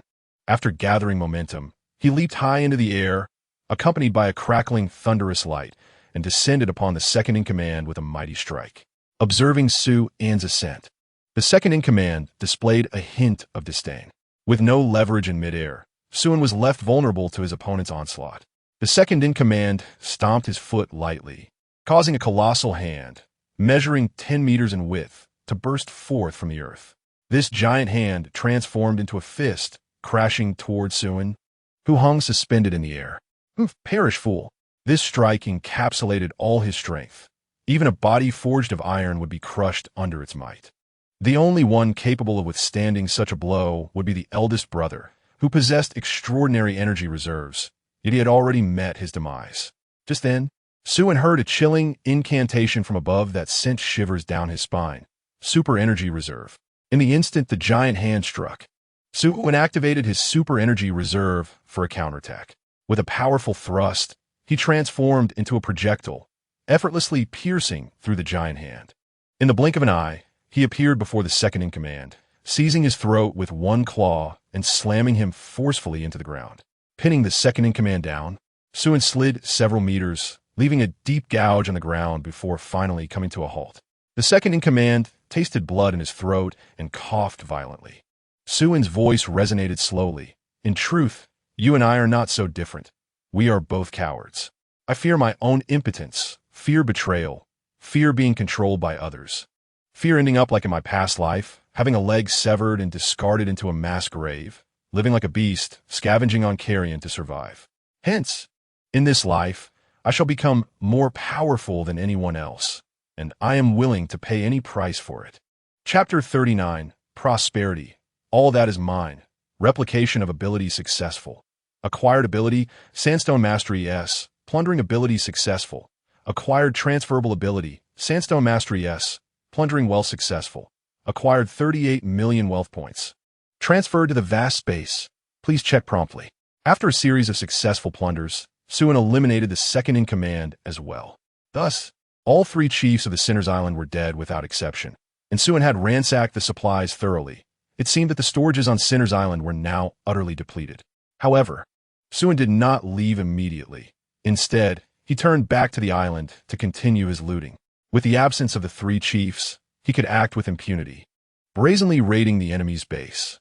In an instant, the island was filled with the wails of alarms, and the prison guards surged forth, some wielding cold weapons, others brandishing firearms. Xue transformed into a shadow and commenced his plundering. 300 wealth points? I'll take that. This one has 500 points. Perfect. 30 points? Quite pitiful. But I'll take it. 8 points. How dare you even show your face? I'll clean you out. In no time, Xue was like a ghost, seizing everything in sight regardless of the value of the wealth, even confiscating their weapons without exception. As the prison guards realized that Xue was impervious to their attacks, panic ensued. Their once invincible three chiefs were nowhere to be found. Consequently, the guards abandoned their firearms and fled to the water's edge, hoping to escape by boat. Xue would not allow such an escape. Get off my boat. Everything that is mine, he cackled, kicking each fleeing guard into the water while promptly stowing away all the boats into his vast space. The retreating guards had no choice but to scurry back to the island's center, huddling together in fear. This time, Xue did not pursue them. Instead, he gazed thoughtfully at the expansive reservoir. Having come this far, the water resources in the reservoir remain untainted. Who knows how long that will last? Perhaps I should take some as a reserve. Besides, during the next apocalypse, water will be even scarcer than food. Thus Xue, using his mind, transformed a reservoir within the vast space, then proceeded to siphon all the water from the reservoir into his vast space. Once the water was drained, a multitude of fish and shrimp were revealed, amounting to no less than 100,000 tons. Furthermore, he had an unexpected windfall. He collected another 1,000,000 tons of sediment. This substance is excellent for planting crops and nurturing seedlings. Regardless of its future utility, he decided to take it. There was still ample space left in his vast space, which had yet to be filled even to 1/10 of its capacity. Having gathered enough supplies, Xue left with satisfaction. Initially, he had seized a helicopter intending to fly back, but alas, he had no knowledge of piloting an aircraft. However, he was adept at combat. Hence, he abandoned that plan. Traversing the parched reservoir to the highway, he retrieved his motorcycle, revved the engine, and made his way back along the road. After Xue departed, the surviving prison guards cautiously peeked out. Upon witnessing the reservoir completely drained, they were left dumbfounded. The monster is finally gone. How terrifying. Just a glance from him made me feel like I was about to die. I wonder if any of the chiefs were killed by him. What happened to the water in the reservoir? Why is there not a single drop left? Just as the guards were collectively bewildered, a cacophony of shouts erupted from the prison. Not good. The prisoners have escaped. What do we do? Our weapons were taken by that thief. What else can we do? Run. The total number of prisoners amounted to nearly 800 or 900, yet only 70 or 80 remained alive, a mere fraction of their original number. And devoid of weapons, they were utterly incapable of mounting any resistance, forced to flee in panic. Thus, atop the Jinlong Shuku, a chaotic escape ensued, as the enraged prisoners unleashed a relentless pursuit upon the guards. Naturally, Xue, who had departed early, was oblivious to all of this. He rode his motorcycle leisurely along the highway, humming a cheerful tune, his spirits lifted and carefree. This outing had yielded him a remarkable bounty of 8 abilities, including 2 of the S rank, alongside over 50 million in wealth and resources. He had now accumulated 4 S rank abilities, collectively valued at several hundred billion in resources. In this apocalyptic world, it was virtually impossible to find anyone whose development surpassed his own. Whenever he wished, he could flaunt his prowess. At this very moment, he felt as though even the air itself was imbued with sweetness. It was then that his attention was drawn to a nearby survivor camp. This modest encampment covered only a few hundred square meters, surrounded by iron railings, with a roaring fire blazing at its center, around which a dozen survivors cheered joyously. Beside the bonfire stood a small wooden stage, upon which rested a large iron cage containing a cat-sized creature covered in black scales. Next to the cage, a zombie was chained, seemingly terrified of the bizarre creature within, struggling incessantly to escape. A woman draped in a white sheet stood before the cage, animatedly addressing the crowd below. "Behold, this is the divine beast sent by the heavens to lead us away from suffering. With the arrival of the divine beast, the skies will clear and good days will come. The vile and filthy zombies will soon be vanquished by the divine beast, which will protect its loyal and devout followers through this crisis. Lost lambs, offer your loyalty and tributes to the divine beast, and it shall bestow its blessings upon you."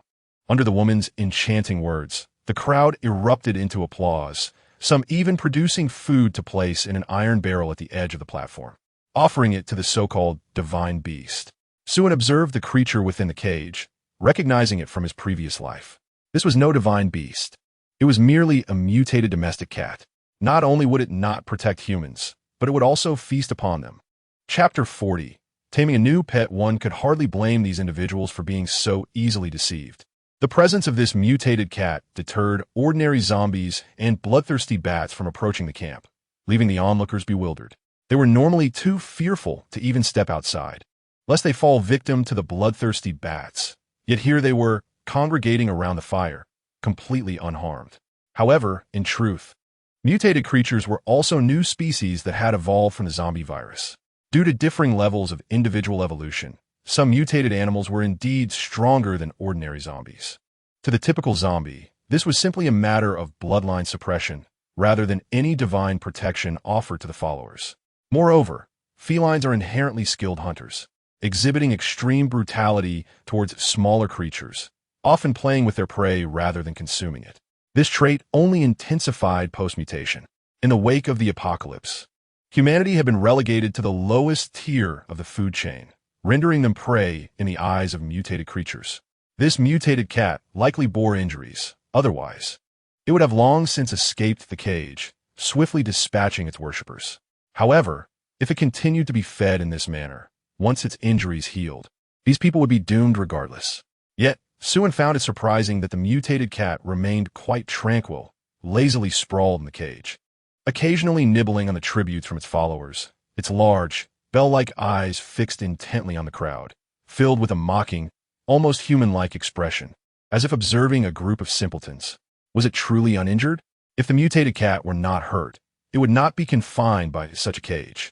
The only possibility was that it had willingly entered, refraining from resistance solely to enjoy the free offerings provided by its followers.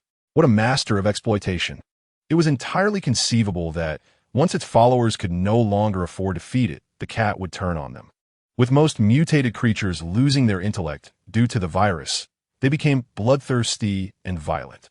However, a select few had evolved more completely, enhancing their intelligence.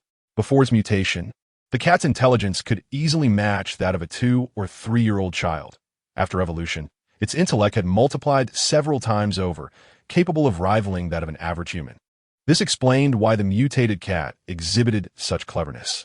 Of course, these were merely Xue An's conjectures. The truth would require further investigation. He could not resist the urge to dismount his motorcycle, entering the camp and leaping onto the platform, approaching the iron cage. Who are you? What are you doing up here? Hurry down. You have not yet received the divine beast's approval and lack the right to stand here. Before you gain the divine beast's recognition, you must offer your loyalty and tributes. The woman in the white sheet positioned herself before Xue, her expression one of displeasure. Xue merely cast a cold glance at her, an icy killing intent enveloping the air. The woman felt a chill run through her body, instinctively retreating several steps. What do you want? Ignoring her, Xue strode directly to the cage, smiling at the mutated cat. I'm rather tempted to eat some cat meat. With all that fat on you, it should last me quite a while. The mutated cat abruptly turned its head, its emerald eyes reflecting a flicker of anger, its neck scales bristling. Observing the cat's reaction, Xue nodded slightly. Good, it can understand human speech. However, Xue's words not only incited the wrath of the mutated cat, but also enraged the assembled followers. Impudent! Who gave you the audacity to insult the divine beast? Who is this scoundrel? Quickly drive him away. He will face retribution. The divine beast will surely unleash divine punishment upon this insolent wretch.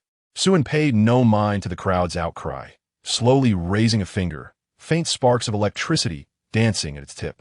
Meow. The mutated cat sensed a threat from Xue, let out a strange cry, and immediately broke free from the cage, leaping a distance of 5 or 6 meters. The crowd gasped in horror, their faces paling as they witnessed the cat effortlessly breach the cage and leap so far. This was far more terrifying than any lion or tiger, shattering their understanding and solidifying their belief that this creature was indeed divine. Xue was increasingly pleased with the cat's performance. Its high intelligence and keen sense of danger made it an excellent guardian. How about you come with me, little one? Return home to assist me in safeguarding my residence. The treatment at my abode is quite generous, Xue remarked, steadily advancing towards the mutated cat. The mutated feline, sensing an overwhelming danger emanating from this human, stronger than any creature it had previously encountered, began to retreat. It understood that it was no match for him. Escape was imperative. Fleeing is an instinct inherent to all animals, even the most formidable predators. When faced with an adversary so powerful that resistance seems futile, fleeing becomes the sole option. Do not be in such haste to depart. Xue waved his hand, and the surrounding iron bars suddenly rose from the ground, encircling the mutated cat at the center. Alarmed, the mutated cat struggled to leap out of the confinement, but no matter how it clawed and leapt, it could not free itself from the iron bar's relentless grip. Ultimately, it was ensnared by numerous metallic objects, collapsing on the ground, immobilized. Despite this, it continued to hiss at Xue, desperately gnawing at the iron bars in a futile attempt to escape, revealing its ferocious demeanor. TSK, Xue clicked his tongue in irritation. I prefer to persuade with reason. Let's have a proper discussion. With that, he retrieved a large kitchen knife, over a meter in length, seized from the leader of a gang, and plunged it into the ground. Upon seeing the knife, the mutated cat ceased its struggles, overwhelmed by the bloodthirsty aura emanating from it, leaving it dizzy. It had no doubt that this peculiar individual would cleave it in two with one strike. Instantly, it stopped struggling and adopted a more compliant demeanor. Meow, it mewed softly, its previous ferocity entirely dissipated, as if it were a performer in a Sichuan opera, swiftly changing faces. Now, that is more like it, Xue observed with satisfaction as the mutated cat yielded. He waved a hand, releasing its restraints. Once liberated, the mutated cat refrained from attacking, but subtly cast glances around, seemingly searching for an opportunity to flee.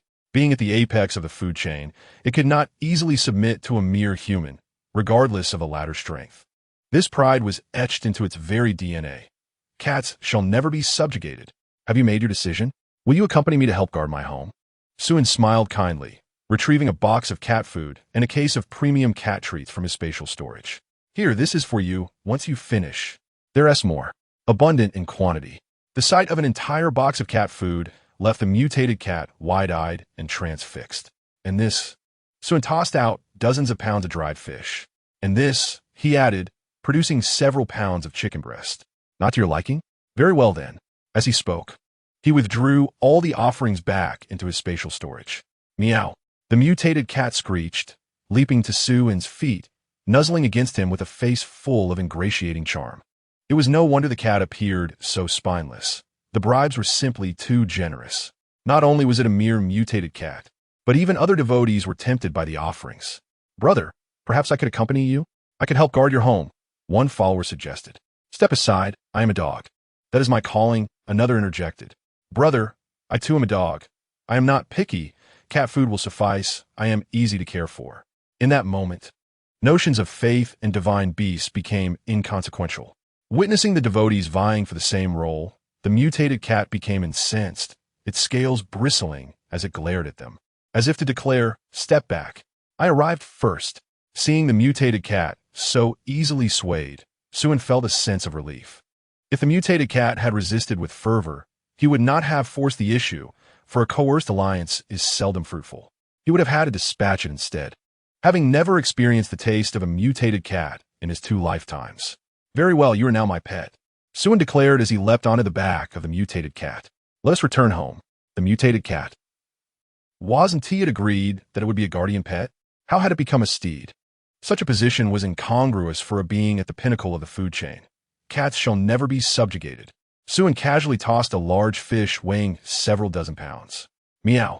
The mutated cat leapt high, catching it in its mouth. A single bite released a delightful burst of flavor. Then, before the bewildered gazes of the devotees, their divine beast was spirited away, vanishing after a few bounds.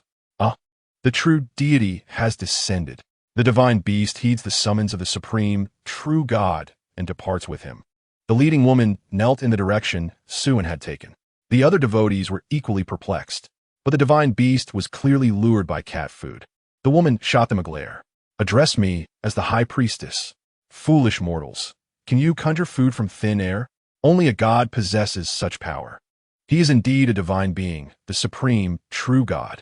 The devotees fell silent, as if struck by revelation. Indeed, it seemed so. It was said that in the West, Jesus, by the Red River, miraculously provided food for the suffering populace. Just moments ago, they had witnessed that young man conjuring food from nothing, a genuine miracle. Surely, the true God had heard their calls, appearing before them, and his departure was merely a test of their devotion. I have heard the call of the divine. I pledge my loyalty to the supreme deity. Let us follow his guidance and continue our journey, for all suffering is a trial bestowed upon his faithful servants. If we remain sufficiently devout, the true God will return to lead us away from our tribulations. Under the high priestess's impassioned exhortation, more and more people began to believe, kneeling in reverence. It was not long before the entire camp transformed into devoted followers of Xue, giving rise to a new cult known as the Zhen Shun Jiao. Meanwhile, Xue, oblivious to being worshipped as a divine entity, rode swiftly upon the mutated cat down the road. The creature moved with remarkable speed, exceeding 100 miles per hour, effortlessly navigating obstacles in a straight line, leaping over small rivers and buildings with ease. Its endurance was remarkable. A few cans of cat food could propel them over 100 kilometers, showcasing an astonishing energy efficiency. Even Thomas Young, the founder of the law of energy conservation, will be left shaking his head. Moreover, the mutated cat possessed a natural ability to sense danger, deterring ordinary zombies from approaching. This mode of travel far surpassed riding a motorcycle, efficient and practical. Yet, the experience was somewhat uncomfortable. The cat's body was covered in a thick layer of hard scales, making it quite rough to sit upon. Xue found himself contemplating designing a saddle for their future journeys. Thus, the duo swiftly returned to the city. In the dark of night, the scaled cat maneuvered through buildings with Xue atop, appearing as a phantom, returning to their base within a mere 20 minutes. Upon reaching his doorstep, Xue noticed the faint glow of candlelight within the villa, suggesting that someone was still awake. Without further thought, he entered, leading the scaled cat inside. "Master, welcome home. Master, welcome home." At the entrance stood Lu Hui and her daughter, clad in black and white maid outfits, ready to greet him. Lu Hui's cheeks flushed as she lowered her gaze, unable to meet Xue's eyes, while Qiao Qiao beamed with a sunny smile. Her dimples and small canine teeth rendering her irresistibly charming and full of vitality. "Husband, are you satisfied?"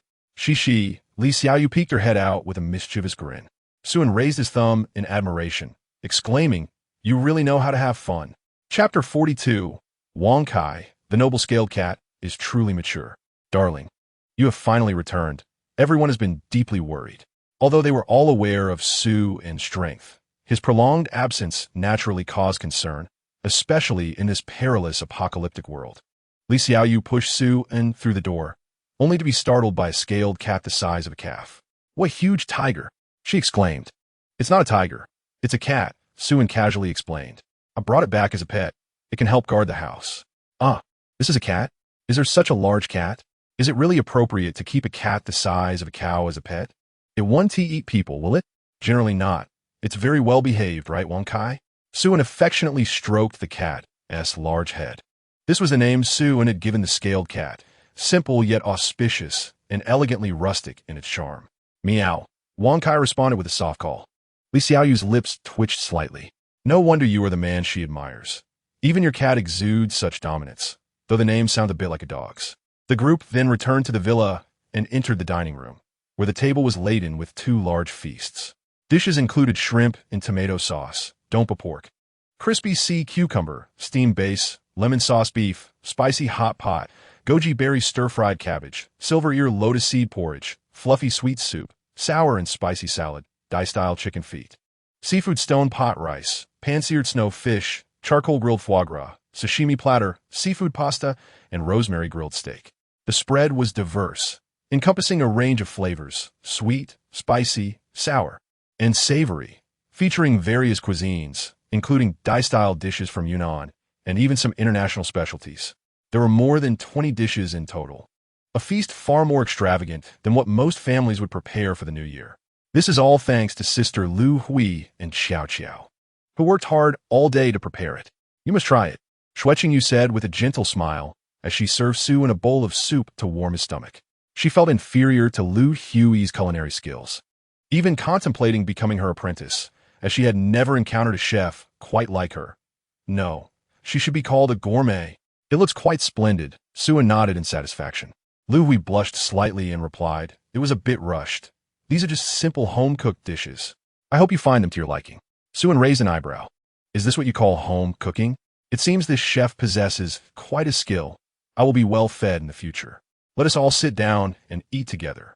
"Sister Lu Hui, Qiao Qiao, no need to be so formal. Just treat this place as your own home," Xue encouraged everyone to take their seats. Having hardly eaten anything throughout the day, he was already quite hungry, having only managed a bit of fried chicken on the road. After tasting a few dishes, Xue's eyes lit up. Describing the meal as a feast for the senses would not be an exaggeration. He soon indulged heartily, and the others followed suit. During Xue's absence, everyone had refrained from eating much, saving their appetites for a meal together, and now they were all quite famished. As they dined, laughter and conversation filled the air. Li Xiaoyu animatedly spoke about the numerous movies and television dramas she had seen starring Qiao Qiao. declaring herself a fan and praising Xiao Qiao's poise and acting skills. Xiao Qiao's cheeks flushed with shyness. Xue Qingyu remained quiet, listening intently while occasionally serving Xue more food. And Lu Hui poured drinks, creating a warm and inviting atmosphere. Meanwhile, Wang Kai, squatting at the kitchen door, thought to itself, "Are you all forgetting something? Think carefully." Noticing Wang Kai's pitiful gaze, Lu Hui suddenly remembered that Xue had brought a pet back with him. She quickly retrieved a large iron basin to serve as Wang Kai's food bowl and filled it with some food. Wang Kai was overjoyed and began spinning in excitement, meowing incessantly. "Remember to wash your bowl after eating," Xue called without turning around. Wang Kai nodded repeatedly, witnessing Wang Kai's remarkable understanding. Xiao Qiao couldn't help but exclaim softly, "Wang Kai is so clever." Upon hearing praise, Wang Kai elegantly lifted its head and meowed gracefully, a proud expression on its face. As if to say, of course, then it dove back into its food bowl, devouring the meal with great enthusiasm. After about half an hour, the meal finally came to an end. Xue, feeling satisfied and unable to move from the couch, realized he hadn't eaten so heartily in a long time and felt a bit stuffed. Nearly all 20 dishes had been devoured, with not even a drop of soup remaining, largely due to Wang Kai's insatiable appetite. However, Xue was unconcerned, no matter how much Wang Kai ate. He could afford it. In fact, he preferred it this way.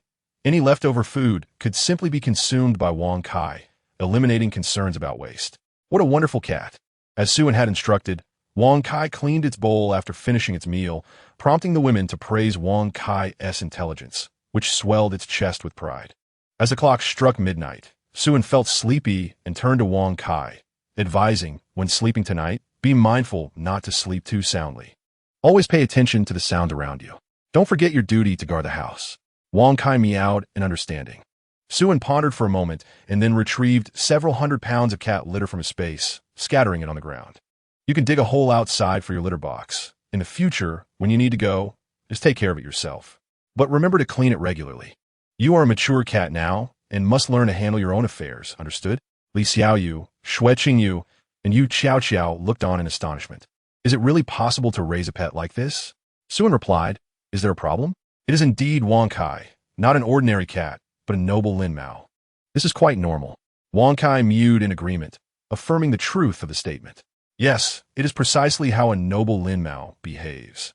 And then disdainfully glanced at the few women, as if to say that such rarity should not be a cause for astonishment. Chapter 43. The unfolding the next day marked the 6th day after the apocalypse. The number of bloodthirsty crows had reached a terrifying magnitude. One could lift their head to see a massive, dark cloud of crows, with each flock containing no less than several thousand. The entire Sioux city was shrouded in these flocks, both large and small. The previous day, ordinary citizens could still brave the crows to venture out in search of supplies. But today, that was no longer feasible. Anyone daring to show themselves would be swarmed and devoured by the crows, their very marrow consumed. Even in the suburbs, where the number of crows was comparatively less, venturing outside was still exceedingly perilous. A moment's carelessness could result in instant death. Yet, despite these dangers, many survivors were compelled to risk their lives in search of food or to accumulate supplies. By now, it had become evident to many that the populations of crows and bats were explosively increasing each day. If this continued, it would soon be too late to venture out for resource gathering after today. In stark contrast to the survivor's harrowing existence, Xue was enjoying a tranquil life. He languidly reclined on a sun lounger on the balcony, basking in the sunlight, while the little maid Xiao Qiao assisted him by massaging his shoulders. Wang Kai napped nearby, exuding an aura that deterred the crows from approaching the villa. At this moment, Xue was thoroughly at ease. After several days of effort, his life in the apocalypse was assured. He possessed more than a dozen abilities sufficient for his needs and had amassed an abundance of supplies. Now, the only contemplation left for him was what he desired to eat today. As for the other women, they were preoccupied with their own tasks. Lu Hui was in the kitchen preparing delicacies, and during her leisure time, she enjoyed languorously reclining on the sofa with a book or retreating to the study to write or paint. She was a woman of profound charm, exuding elegance and nobility at all times and in all places.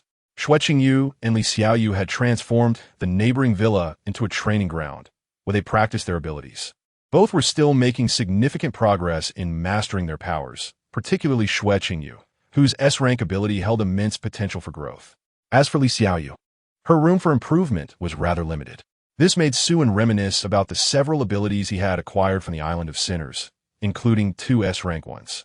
If he were to grant one to Li Xiaoyu, it would greatly enhance her growth potential. He then glanced at Xiao Qiao, noticing a small progress bar above her head. The bar had reached 71, representing her level of affection towards him. Since he had plundered abilities to upgrade, he discovered he could now perceive others' affections for him.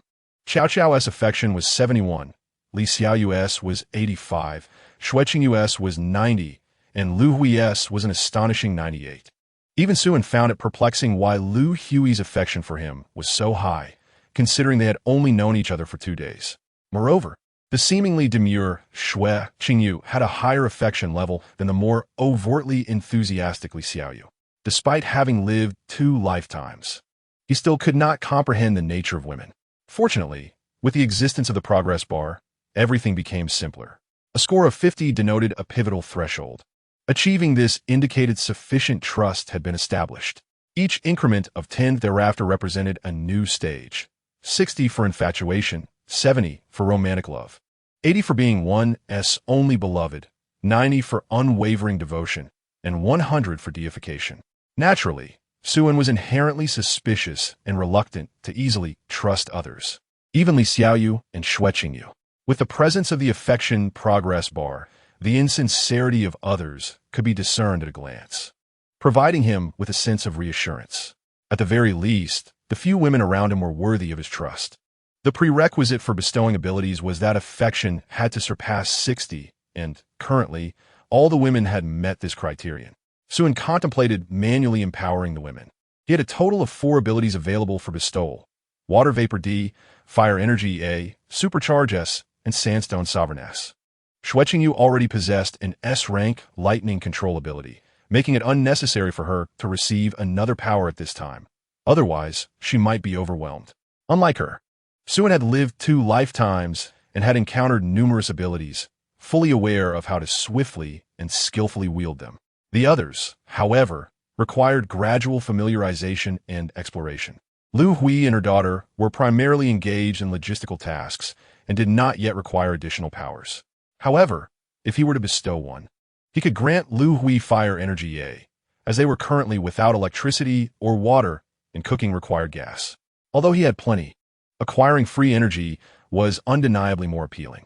What flavor might dishes created with extraordinary abilities possess? He has yet to experience it, and the thought fills him with anticipation. Additionally, Lu Hui's affection for him is exceedingly high, instilling a sense of trust in him. Lastly, there is Li Xiaoyu, whom Xue intends to cultivate into a capable ally. Li Xiaoyu possesses a strong combat awareness, making her worthy of investment. After awakening, her future appears promising. Of course, his motivation for empowering the women is primarily that he aims to take a step back. It is impractical to handle everything personally in life. One must seize enjoyment amidst triumphs.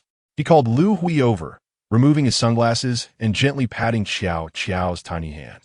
"All right, master," Xiao Qiao replied with a sweet smile, revealing her adorable little fangs. Initially, Xue found it somewhat awkward that Lu Hui and her daughter referred to him as master. But since they insisted on this form of address, he chose to let it be. Strangely enough, once he became accustomed to it, he found enjoyment in it. Soon, Lu Hui arrived on the balcony, offering Xue a gentle smile. "Master, is there something you need?" The reason the mother and daughter insisted on calling Xue master was entirely Lu Hui's decision. It was her way of demonstrating loyalty. Though unspoken, it conveyed much. Gazing at this woman of grace and intellect, Xue silently praised his own aesthetic judgment. She was the most captivating woman he had ever encountered, embodying the beauty of intellect in its entirety. It is often said that women are like water, but in Lu Hui's case, she resembled a fine, aged wine, rich with beauty and charm. Even though Lu Hui persistently addressed him as master, it still felt somewhat surreal. It was difficult to imagine such an elegantly noble woman adopting such a submissive demeanor. Chapter 44. The price of a lifetime. Do you know about extraordinary abilities? Suan stated directly. Lu Hui nodded, acknowledging her awareness of the existence of awakened individuals after 2 days of interaction. Li Xiaoyu and Xue Qingyu were both awakened. Li Xiaoyu possessed immense strength, capable of lifting a small car, while Xue Qingyu could unleash lightning with her bare hands and manipulate metal objects. Neither were ordinary. This knowledge instilled a sense of unease in Lu Hui. Both she and her daughter were merely ordinary individuals, and apart from her culinary skills, her capabilities were exceedingly limited. In this chaotic era, individuals like her were abundant. If Suan desired, he could easily find countless women willing to do laundry and cook for him, rendering them disposable. She believed her own value to be very limited. In this cold world, where could they find a home? If they departed from here, where would she and Xiao Xiao go? The most likely outcome would be bidding farewell to this world together. She held a certain confidence and awareness regarding her appearance.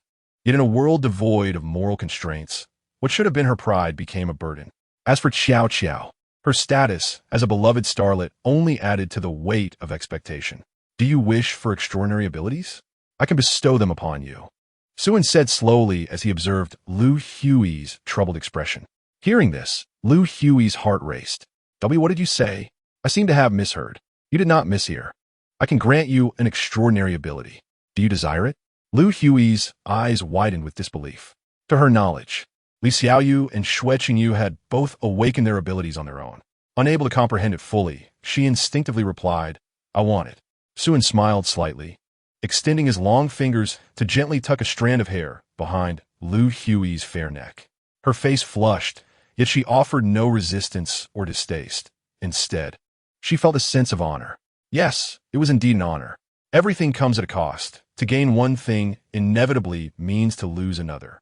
I can provide you with a remarkable ability, but in exchange, you will lose your entire life. Have you truly considered this? Are you willing to trade your life for it? Lu Hui gazed up at Suan, her eyes somewhat glazed.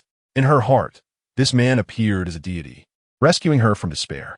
He was so powerful and enigmatic that even in proximity, she could not fathom his depths. His profound black eyes seemed to reveal an abyss, drawing her deeper into its allure. Was surrendering her entire life to him not a form of destiny's guidance? Perhaps from the moment she encountered him, she had embraced her fate. Slowly, Lu Hui knelt down. I am willing, master. The way she pronounced master was firm and resolute, devoid of hesitation or reluctance, emanating sincere submission. Suan nodded in satisfaction. One day, you will take pride in your current decision. I will lead you to the edge of the apocalypse. He then pressed a single finger against Lu Hui's red lips, silently invoking extraordinary ability bestowed, firepower, extraordinary ability granted successfully, recipient has obtained, firepower A. Thus, the first artificially awakened individual was born. The awakening process proved to be even simpler and more effortless than Suan had anticipated. Lu Hui's affection instantly soared to 100, reaching a stage of reverence. Yet, just as Suan found himself momentarily dazed, he suddenly felt warmth at his fingertips. Noticing that Lu Hui had blushed deeply and parted her red lips, Suan's eyelids twitched. What are you about to do, young lady? Is there a misunderstanding? Moreover, Xiao Xiao is still here. Can we not be so unrestrained? Suan has finally witnessed the formidable power of a high favorability rating. In the blink of an eye, an entire day has passed. Throughout this day, Suan has done almost nothing, sunbathing, dining, enjoying massages from his two maids, and occasionally listening to music to cultivate the nearly forgotten tastes of his soul. He spent the entire day in such leisurely fashion, making it the most relaxed day since his rebirth. He no longer needs to worry about gathering supplies from outside, as his existing stockpile is more than sufficient, even surpassing the total resources left in the entirety of Sioux City. The notorious Xue Ren Island and Longhu Gang have helped him amass every conceivable resource. Dinner was equally sumptuous, featuring a total of 18 dishes that combined the culinary delights of both northern and southern cuisines. It showcased the rich and aromatic flavors of the imperial capital's Wangfu cuisine alongside the spicy and appetizing characteristics of Sichuan dishes. Lu Hui is indeed a treasure of a chef, never disappointing when it comes to culinary creations. During the meal, laughter and chatter filled the air, while Wang Kai squatted nearby, devouring food as if he were a famished ghost returned from starvation. Xue Qingyu and Li Xiaoyu occasionally sought Su-in's guidance on matters concerning their supernatural abilities. Su-in, open and generous, shared his knowledge without reservation. The nature of these powers is not akin to fixed martial arts techniques. Even individuals with identical abilities will wield them differently, depending on their understanding and habits. Take Su-in's mastery of lightning as an example. He prefers to use electromagnetic forces to manipulate metallic objects in combat, which is efficient and swift. Especially in modern society, where metal is abundant and readily available as an excellent weapon. Conversely, Xue Qingyu leans towards harnessing the raw power of lightning itself, concentrating it into a sphere that, once released, generates an electromagnetic storm. Neither method can be deemed superior to the other. One is more labor-efficient, while the other boasts greater power. Xue Qingyu's choice of the latter, more potent technique stems from her desire to prove herself in Su-in's presence. As for Su-in's penchant for the more energy-efficient approach, it is entirely influenced by his past experiences of poverty, where every ounce of effort was precious amidst the apocalypse, leading to a subconscious frugality that continues to linger. However, to become a competent and formidable awakened one must learn to adeptly utilize various methods of their powers. Thus, Xue Qingyu's journey is still long. The more powerful the ability, the harder it is to master, requiring extensive time to learn. All Su-in can do is guide her through the myriad applications of lightning control, and how quickly she masters them depends solely on her own efforts. As Su-in teaches Xue Qingyu, Li Xiaoyu notices a change in the way Lu Hui gazes at Su-in. Lu Hui's eyes are filled with palpable fervor and admiration. Not only Lu Hui, but Xiao Qiao also exhibits similar feelings. However, unlike Lu Hui's fervor, Xiao Qiao blushes throughout the meal, neither daring to meet Su-in's gaze nor look at Lu Hui. A woman's intuition tells her that something must have transpired among the three. Chapter 45. Li Xiaoyu's Great Crisis. Sister Lu Hui, the dishes you prepared today are delightful, even better than yesterday's. Thank you. I'm glad you enjoy them. Lu Hui replies with a gentle smile, carefully removing bones from a piece of fish and delicately placing it in Su-in's bowl. Without needing Li Xiaoyu to say anything, Lu Hui realizes her culinary skills have improved, thanks to the new supernatural ability Su-in bestowed upon her. Dishes made with the power of flames indeed possess a more enticing aroma than those prepared with conventional gas. She has also conceived previously unimaginable culinary techniques. With the assistance of her fire ability, she can control the heat with finesse, and, as a trained chef, her familiarity with flames allows her to master this quickly. When she releases a searing flame with her bare hands, Lu Hui feels a mix of astonishment and joy, nearly moved to tears. All of this is a gift from the remarkable man before her. Her gaze toward Su-in grows even more fervent. Li Xiaoyu's heart skips a beat upon witnessing this. Sister Lu Hui, you wouldn't dare to cut in line, would you? That would be quite inconsiderate. Li Xiaoyu's great crisis arises. She must take the initiative. Xiaoyu, come find me tonight. I have something for you, Su-in casually remarks after dinner, drawing the attention of several women. Huh, just like that? Li Xiaoyu is startled, not expecting Su-in to invite her. Is he really going to? A tinge of nervousness washes over her. Despite her usual bravado, she has never been in a romantic relationship. At heart, she is merely a formidable talker. To claim she isn't nervous would be a lie. However, she soon transforms that anxiety into excitement. She has always felt self-conscious about her height, the shortest among the 4 women present, even shorter than 15-year-old Xiao Qiao. But now, Su-in has chosen her first, proving her own charm, right? What's wrong with being a bit shorter? Perhaps Su-in prefers petite and adorable girls. How clever of me. Li Xiaoyu feels liberated, her preoccupation with her height dissipating. Lu Hui smiles slightly, harboring no sense of impropriety. Instead, she perceives Su-in as quite restrained. In her view, all the women in the house should belong to Su-in, herself included. She would unconditionally obey any command from him, even if it meant sacrificing her life without hesitation. Her feelings for Su-in have evolved into blind admiration and fervor. In certain respects, he has become her faith, and she the most devoted of believers. Meanwhile, Xue Qingyu trembles slightly, a fleeting glimpse of desolation crossing her eyes, her emotions exceedingly complex. Su-in, oblivious to the tumult of thoughts swirling in the minds of the women present, had merely intended to invite Li Xiaoyu to his room to bestow upon her a new ability. What ill intentions could a harmless young man possibly harbor? Li Xiaoyu picks at her meal, leaving the remainder to be hastily deposited into Wang Kai's food bowl. Wang Kai, perplexed, would surely express, "What do you mean? Am I to be treated as a garbage bin?" Despite some dissatisfaction, Wang Kai began to eat heartily. How delightful! Li Xiaoyu swiftly dashed back to her room, first taking a cold shower, and then rummaging through her wardrobe to find the victory outfit she had prepared long ago. Xue, on the other hand, went straight to his room, pulled out a notebook, and began to write. He intended to devise a training plan for Li Xiaoyu, Xue Qingyu, and Lu Hui, aiming to enhance their abilities in the shortest time possible. In just half a month, the first phase of the zombie apocalypse would transition into its second stage, plunging the world into greater chaos. However, a large number of awakened individuals would also emerge, leading to the initial establishment of various factions. It was inevitable that he would come into contact with these powerful groups, making it essential to prepare in advance.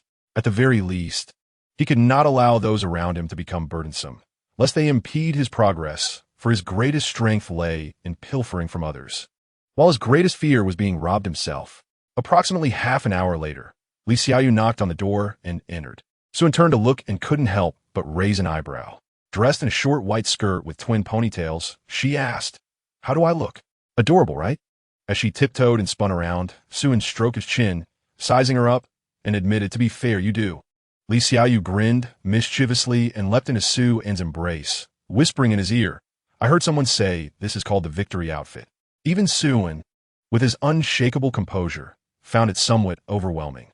He quickly seated Li Xiaoyu on a chair and discreetly adjusted his thoughts. "Ahem, I called you here to grant you a special ability."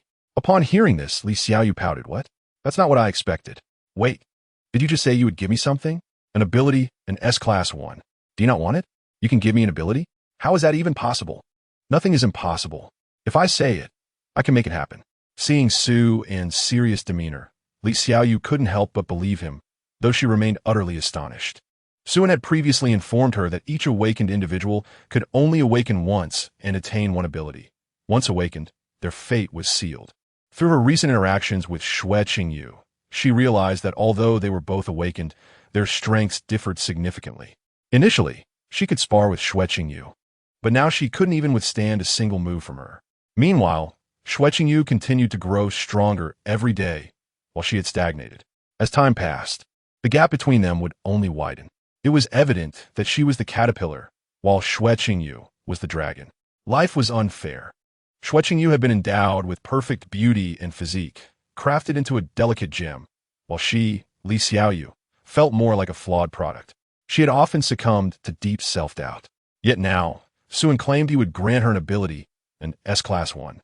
How could she not be astonished? The thought crossed her mind, am I, Li Xiaoyu, finally destined to reverse my fate? Chapter 46. Li Xiaoyu joyfully receives a new ability as a gesture of gratitude. Ability granted. Superaccumulation S. Ability grant successful. Recipient has acquired ability. Superaccumulation S. In a state of bewilderment, Li Xiaoyu watched as Xue swiftly completed the activation ritual. Is that it? Wasn't that a bit too quick? You can check for yourself. Li Xiaoyu promptly examined her new ability and discovered a strange power surging within her, magnitude stronger than before. Xue handed her the training plan he had written, stating, "I've outlined how to use and train with it. Just follow the instructions." Li Xiaoyu stared blankly at the notebook, her eyes welling with tears as she gazed at Xue.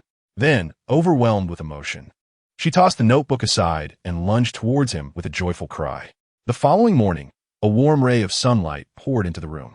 Xue slowly sat up, gazing absently out the window, basking in the bright morning sun, and remarked, "Xue, you truly are a man of weak resolve." Li Xiaoyu poked her head out from beneath the covers, giggling, her bright eyes curving into crescent moons. "Master, breakfast is ready," came Lu Hui's gentle voice from outside. Xue casually replied, then got up to dress and wash up, saying, "I'll bring some food up. You can sleep a little longer." "Okay. I didn't sleep well last night. I'm so sleepy." Li Xiaoyu yawned and snuggled back under the covers. When Xue descended the stairs, everyone else was already up. Lu Hui was preparing breakfast, while Xiao Xiao and Xue Qingyu were tidying up. Upon seeing Xue, Xue Qingyu smiled and greeted him, her eyes subtly glancing upstairs. Xiao Qiao obediently bowed and sweetly greeted, "Good morning, master." Breakfast consisted of rice porridge with eggs and milk, accompanied by fruit salad. As they had eaten rather greasy meals in recent days, Lu Hui prepared a lighter breakfast. It was now the 7th day since the apocalypse began. Due to the zombies' cannibalistic tendencies, their numbers had significantly decreased after several days of mutual consumption. However, this also made them more dangerous, as the quantitative change had led to a qualitative shift. The zombies had now evolved, with nearly 2/3 becoming advanced types, primarily LV2 hardened variants, followed by LV3 and LV4 mutated types, and LV5 and above comprising about 1%. LV6 to LV7 belonged to the boss level and were relatively scarce. The large-scale evolution of zombies was not the most pressing issue.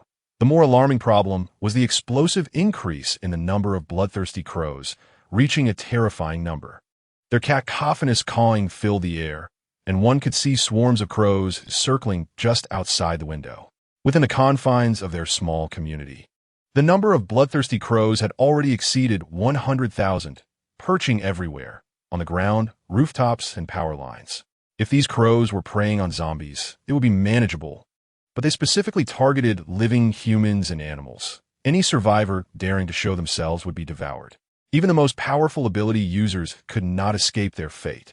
Moreover, the bloodthirsty crows were exceptionally cunning. Once they discovered a survivor's hiding place, they would relentlessly attack the safe house. Even concrete structures would gradually crumble under the onslaught of their iron claws. If they were unable to breach the defenses, they would take turns waiting until the occupants, exhausted and desperate for food, ventured out, at which point they would swarm and consume them. Survivors were restricted from making excessive noise or attempting to observe the crow swarm.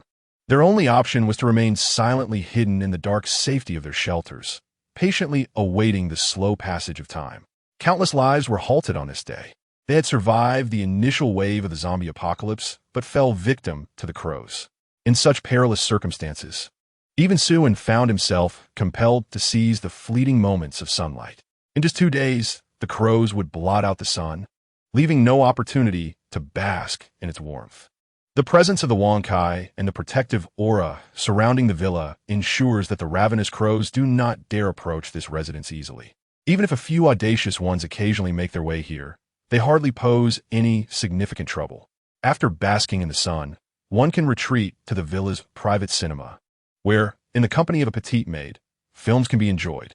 Although the electricity had long ceased, the abundance of generators and diesel ensured that power was not a concern. The films were copied from the computers of the previous owners of nearby villas. Lu Hui specifically selected a number of films and television dramas featuring Xiao Qiao for Xue's viewing pleasure.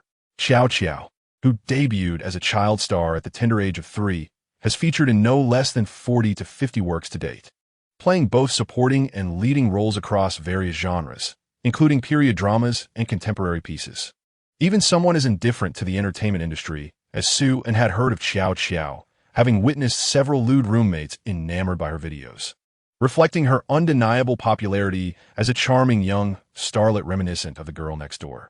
It must be said that Xiao Qiao possesses an exceptional screen presence, embodying the pure and lively essence of a neighborly sister, her infectious smile radiating warmth and evoking fondness in the hearts of viewers. Her early rise to fame can largely be attributed to her unceasing access to film opportunities, resulting in ample exposure on the big screen. In simpler terms, her financial prowess played a significant role.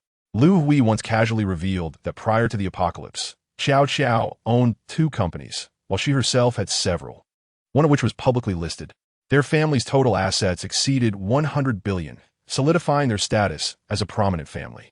However, in the wake of the apocalypse, the wealth and prestige amassed over the years have turned to naught, leaving only these copied films to flicker on the screen, seemingly recounting tales of the past and reminiscing about a soon-to-be-forgotten era. Chapter 47. The End of Days Within the End of Days. On the 10th day after the cataclysm, Xue and Li Xiaoyu were awakened early by the cacophony of crows. Ever since their mutual understanding 3 days prior, the girl had taken to residing in Xue's room, bringing along her clothes and cosmetics, establishing an undeniable cohabitation dynamic. Fortunately, Xue Qingyu's room, being the master bedroom of the villa, spanned over 100 square meters, thus accommodating Li Xiaoyu's presence without feeling cramped. However, the transformation of the room into a pink wonderland, courtesy of Li Xiaoyu's decor, left Xue Qingyu somewhat exasperated. Unable to endure the incessant noise of the crows, Xue Qingyu begrudgingly descended the stairs. "Wang Kai, go out and chase away the nearby crows. It's far too noisy. And take the trash out while you're at it." The feline, adept at chasing birds and dogs alike, dashed off with the garbage bag in tow to scatter the crows. After hastily consuming breakfast, Xue Qingyu ventured into the living room, where he kicked a large hole in the wall. Having spent consecutive days cooped up in the villa, the monotony of eating and sleeping alongside gaming with Li Xiaoyu had begun to wear on him. Thus, he decided to utilize his earth manipulation abilities to create a passageway leading to the community swimming pool, inviting several girls to join him for a swim. He even bypassed dining at the villa, opting instead for a barbecue at the poolside, sipping on liquor and enjoying meat, while the petite maid played a lively tune on the piano, making for a rather bearable existence. 18 days into the apocalypse, the ravenous crows had ceased to multiply, their numbers stabilizing due to the lack of space. The sight of countless bloodthirsty crows had become overwhelming, with power poles and signal towers succumbing under their weight, transforming the area into a veritable sea of crows. The plight of the survivors had deteriorated to a point that defied description. While those with sufficient food resources could manage to survive a bit longer, most were nearing their limits, with supplies of food and water having run dry. Coupled with 11 consecutive days of darkness, fear and despair hung heavily in the hearts of all, with no clarity on how much longer this existence would persist. Many individuals, in their desperation, devised plans to hunt the crows for sustenance, only to fall victim to infection and ultimately succumb to transformation into the undead. Xue Qingyu, too, suffered significant losses, having irrevocably forfeited his right to bask in the sun. This led to Xue Qingyu harboring profound discontent towards the wretched, bloodthirsty crows. Consequently, Wang Kai found himself tasked with the daily duty of expelling the crows, undertaking this endeavor 3 times a day, with each session lasting 2 hours. Simultaneously, Xue Qingyu and Li Xiaoyu were compelled to relocate their training grounds from the adjacent villa to the basement. Lu Hui, amidst her cooking, would also venture into the basement to practice her abilities. With only one Wang Kai capable of warding off evil, the situation was quite challenging. The scant good news was that the 3 women's powers were progressing swiftly, their strength steadily increasing, which provided Xue Qingyu with a modicum of solace. In his boredom, Xue devised a new form of entertainment, watching the little maid Qiao sing and dance. After a few days, the bonds among the women grew increasingly harmonious. Xue Qingyu found a kindred spirit in Lu Hui, often seeking her out to learn the art of cooking and baking. Li Xiaoyu, meanwhile, would pull Qiao into singing and dancing sessions, insisting on performing for Xue Qingyu each night, either to showcase their talents or to disrupt the tranquil night with her mellifluous voice, leaving Xue Qingyu blushing and sleepless through the night. On the 20th day of the apocalypse, Xue Qingyu found himself sleepless, not due to Li Xiaoyu's incessant antics, but because of the havoc wreaked by the blood-sucking bats. With crows during the day and bats at night, their numbers and raucousness were equally maddening, rendering life unbearable. The singular Wang Kai working tirelessly to drive away both the crows and bats was simply not feasible. Hence, Xue Qingyu made the decision to temporarily spend the night in the basement. Not only Xue Qingyu, but others shared the same sentiment. On this particular day, instead of idling as usual, Xue Qingyu utilized his sand and stone manipulation abilities to construct a vast workshop outdoors, initiating the creation of various items for future use. His first project involved modifying transportation tools, 3 each of buses, trucks, and sedans, encasing them in steel plates and sharp nails to enhance their defensive and offensive capabilities. Next came the weapons. With an abundance of abilities that did not rely on any singular type, Xue Qingyu had no specific requirements for weaponry. The other women, however, needed suitable weapons to bolster their combat prowess. Li Xiaoyu, possessing both strength enhancement and supercharging abilities, with an inclination towards close combat, required high-damage melee weapons. Thus, Xue Qingyu forged a massive broadsword for her from refined steel, measuring 60 centimeters in width, 15 centimeters in thickness, with a blade length of 1. 2 meters, and an overall length of 1.5 meters, nearly matching Li Xiaoyu's height and weighing over 290 kilograms. The end of the handle featured a large iron ring attached to a chain, allowing it to be used as a giant throwing knife in critical situations. Each swing produced a gust of wind, and one strike could cleave not just ordinary zombies, but even vehicles in two. The only drawback was its rather rugged appearance, which seemed somewhat incongruous for a girl. However, Li Xiaoyu found herself enamored with it, to the point of being unable to part with it. In contrast, the weapon designed for Xue Qingyu was more elegant. A set of 900 refined steel lightning rods, each 7 centimeters long with a diameter of 1 centimeter. They could serve as both ranged weapons and were designed to facilitate connectivity. Currently, Xue Qingyu could not control so many lightning rods simultaneously, but the number she could handle would surely increase in the future. As for Lu Hui, there were no suitable weapons for her at present, given her pure fire abilities. Few materials could withstand the high temperatures of A-grade fire powers, and even if they could, they would not be effective. Her only hope lay in the possibility of discovering a fitting weapon from future treasure chests. With the onset of the second phase, the number of treasure chests would significantly increase, enhancing the odds of obtaining quality items, including specialized amplifying bracelets for elemental awakeners. Despite not acquiring an appropriate weapon, Lu Hui did take a refined steel flat-out pot from Xue, seemingly preferring kitchenware over weapons. As for the little maid, Xue generously gifted her 10 sets of white silk skirts designed for swift movement. Chapter 48. The second phase is about to begin on the 25th day of the apocalypse, as the first rays of sunlight broke through the dawn. The once ominous flock of crows vanished without a trace, as if they had never existed. After more than a month, the surviving souls slowly emerged from their dark shelters, embracing the long-awaited sunlight. With the cacophony of crow calls silenced, tranquility returned to the realm, though the stillness was unsettling. After enduring the relentless assault of the sea of bats and crows, few living creatures remained, aside from zombies and a handful of mutated animals. No other life forms could be found, no flies, no mosquitoes. The towering buildings and structures lay in ruins, ravaged by the crows and bats, crumbling and decaying, while power lines, signal towers, and trees were nearly all toppled, leaving nothing upright. In just half a month, the world had transformed into a wasteland, signifying the decline of civilization into oblivion. Even if the apocalypse were to end now and all zombies vanished, the rebuilding of civilization to its former state would require decades, if not centuries. Clearly, such a scenario was implausible. Humanity's plight was not improving, but deteriorating further. With the rampant destruction wrought by the bat and crow hordes, edible resources were nearly depleted. Rivers drained dry, and flora and fauna trampled and devoured. In this dire circumstance, every morsel of food became exceedingly precious. Survivors had no time to rest, frantically foraging for anything edible amidst the threat of mutated zombies. It was on this day that countless factions formed by survivors began to emerge globally. Only through unity could they hope to survive in this perilous world. At this juncture, the suburban area of Sioux City held its first Survivors Alliance conference, driven by a singular purpose: to rally all available forces to reclaim the city and eradicate the zombies, reclaiming their former homes. With the suburbs devoid of food, the only remaining supplies were buried within the urban ruins. Even though it was clear that the city had become a haven for zombies, teeming with countless mutated creatures, the hope of reclaiming it remained, albeit slim.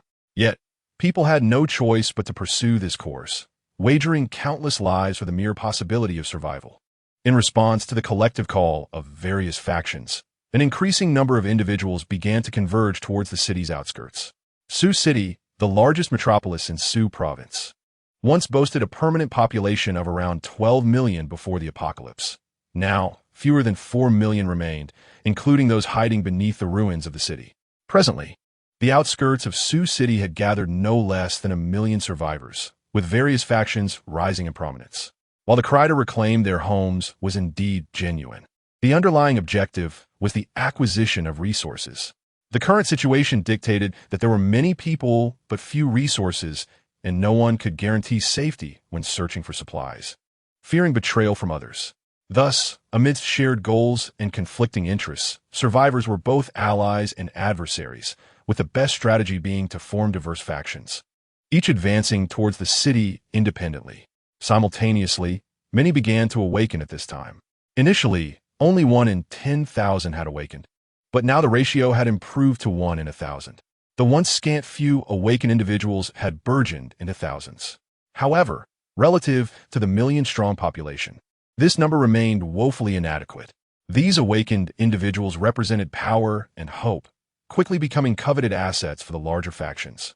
Everyone understood that the more awakened individuals one controlled, the quicker they could uncover resources. Presently, resources were akin to hard currency, symbolizing power and wealth. Whoever possessed more resources held sway and could establish their position amid chaos. Thus, the Survivors Alliance Conference devolved into a recruitment fair for awakened individuals.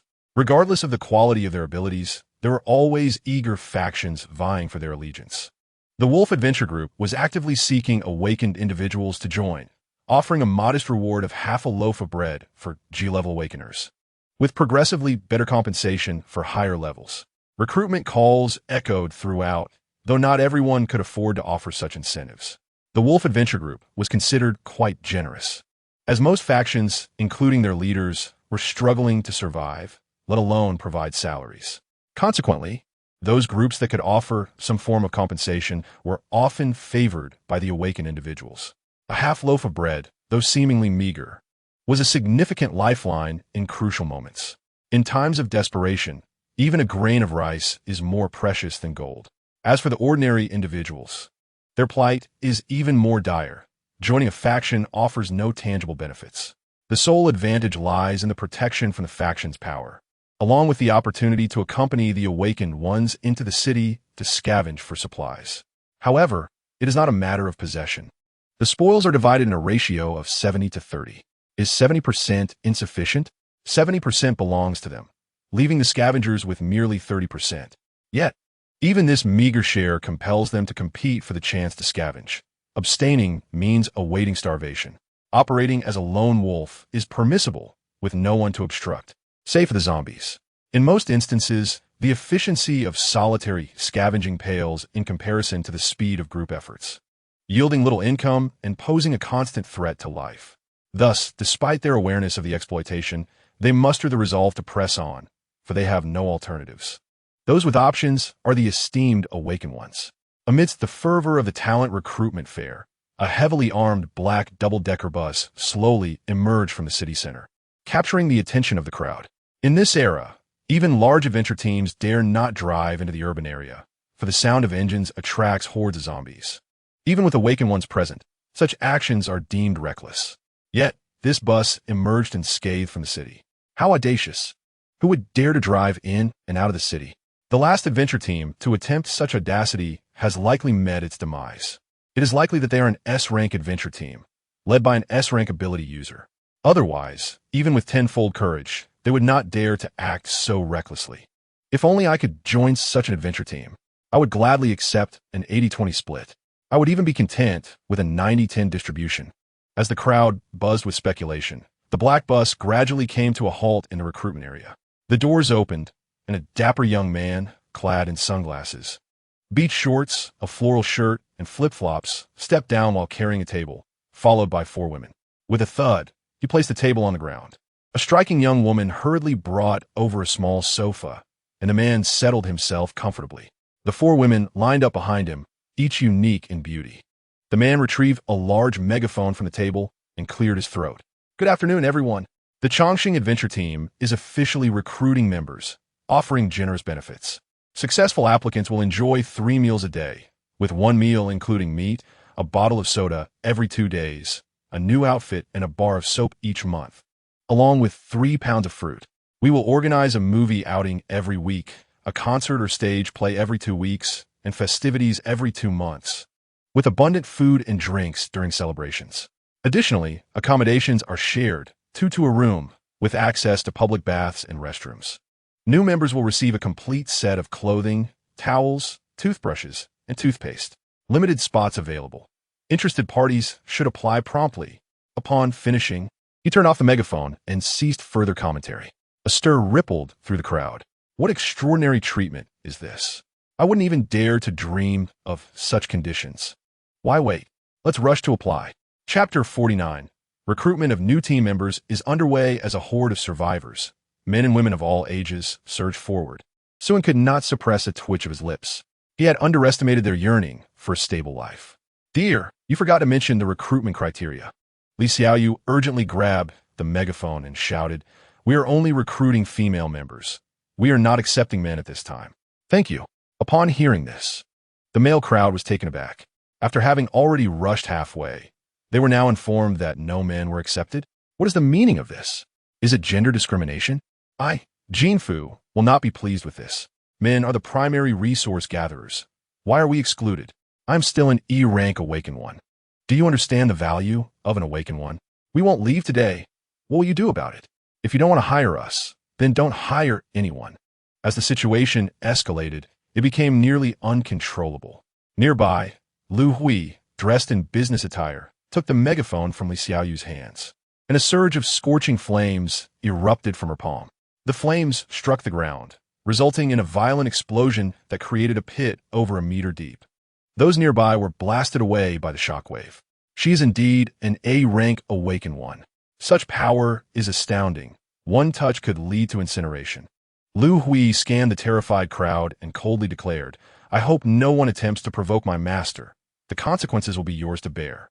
Now, those wishing to apply, please form an orderly line. Applicants who cut in will not be considered. To reiterate, we are only recruiting female members. No special abilities are required. Ordinary individuals are welcome as well. With her statement, women of all ages quickly formed a long queue, while the men could only watch helplessly. There was no recourse.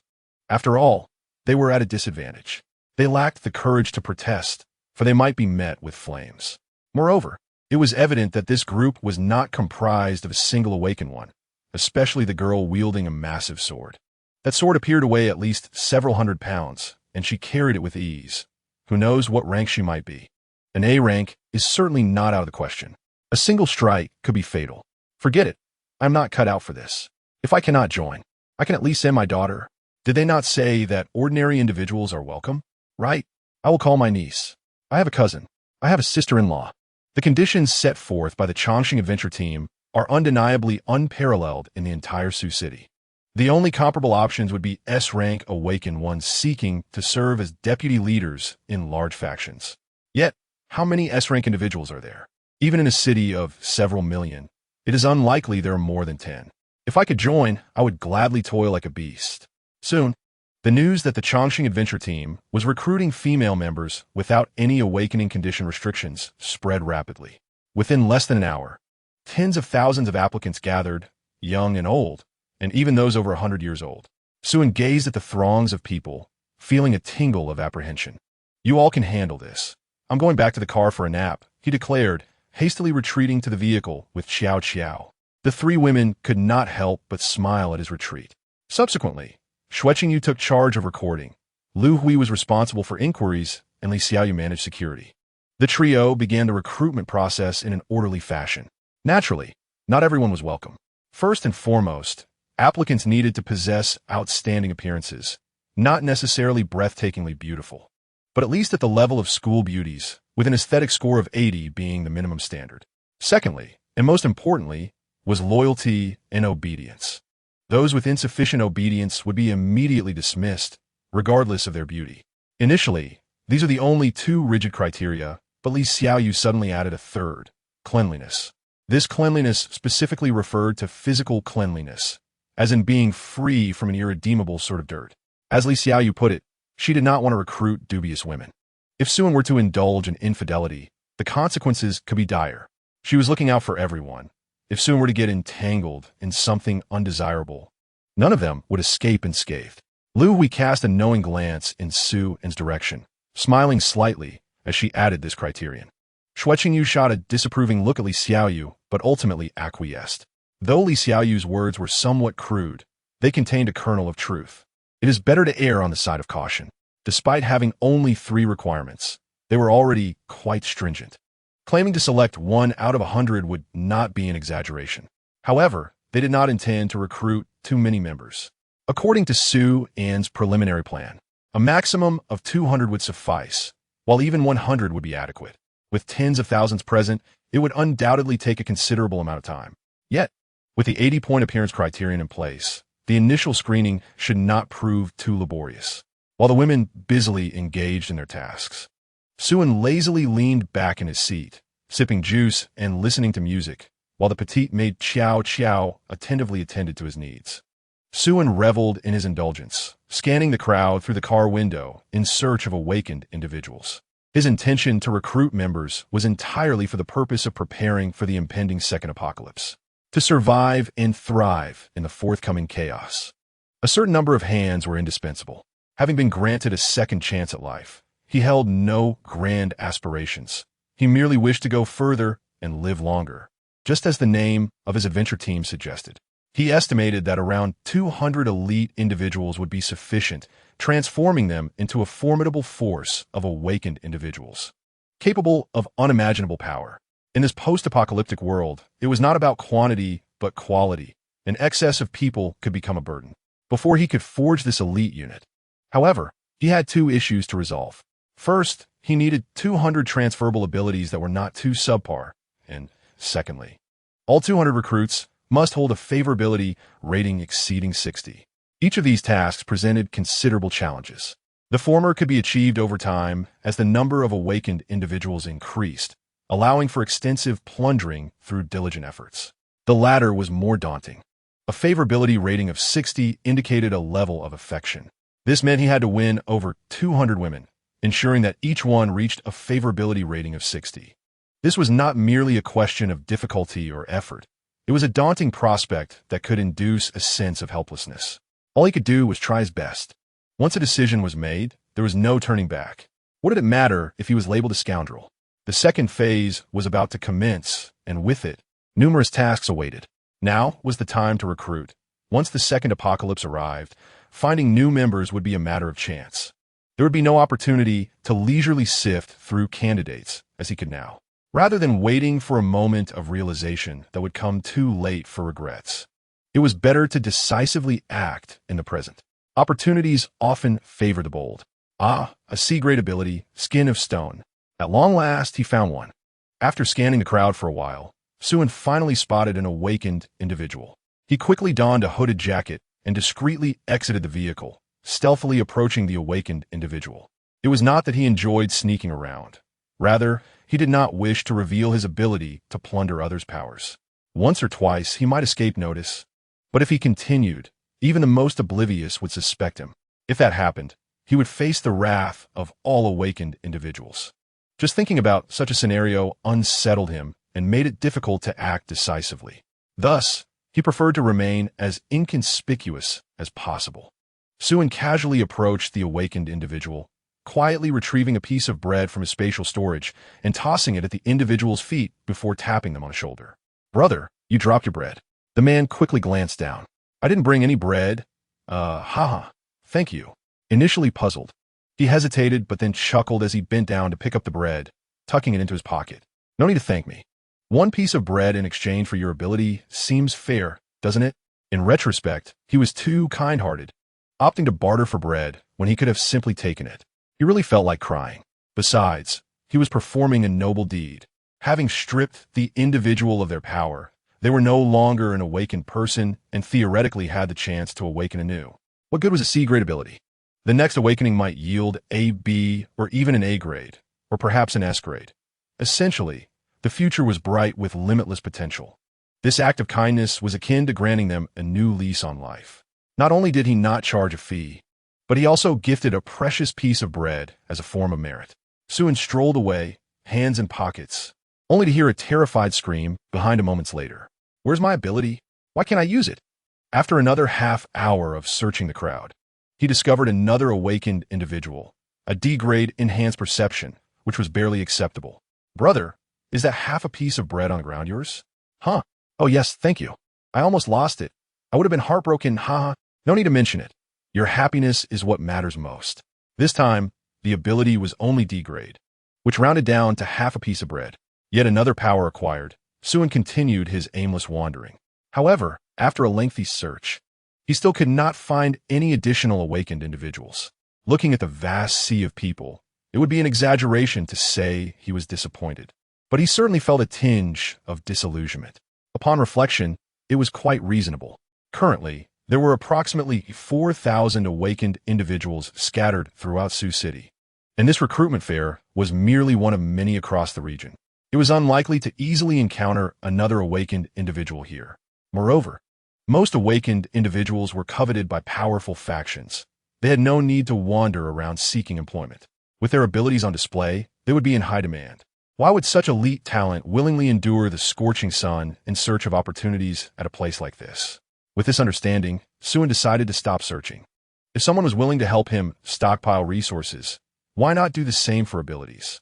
In the journey of life, one must learn to adapt.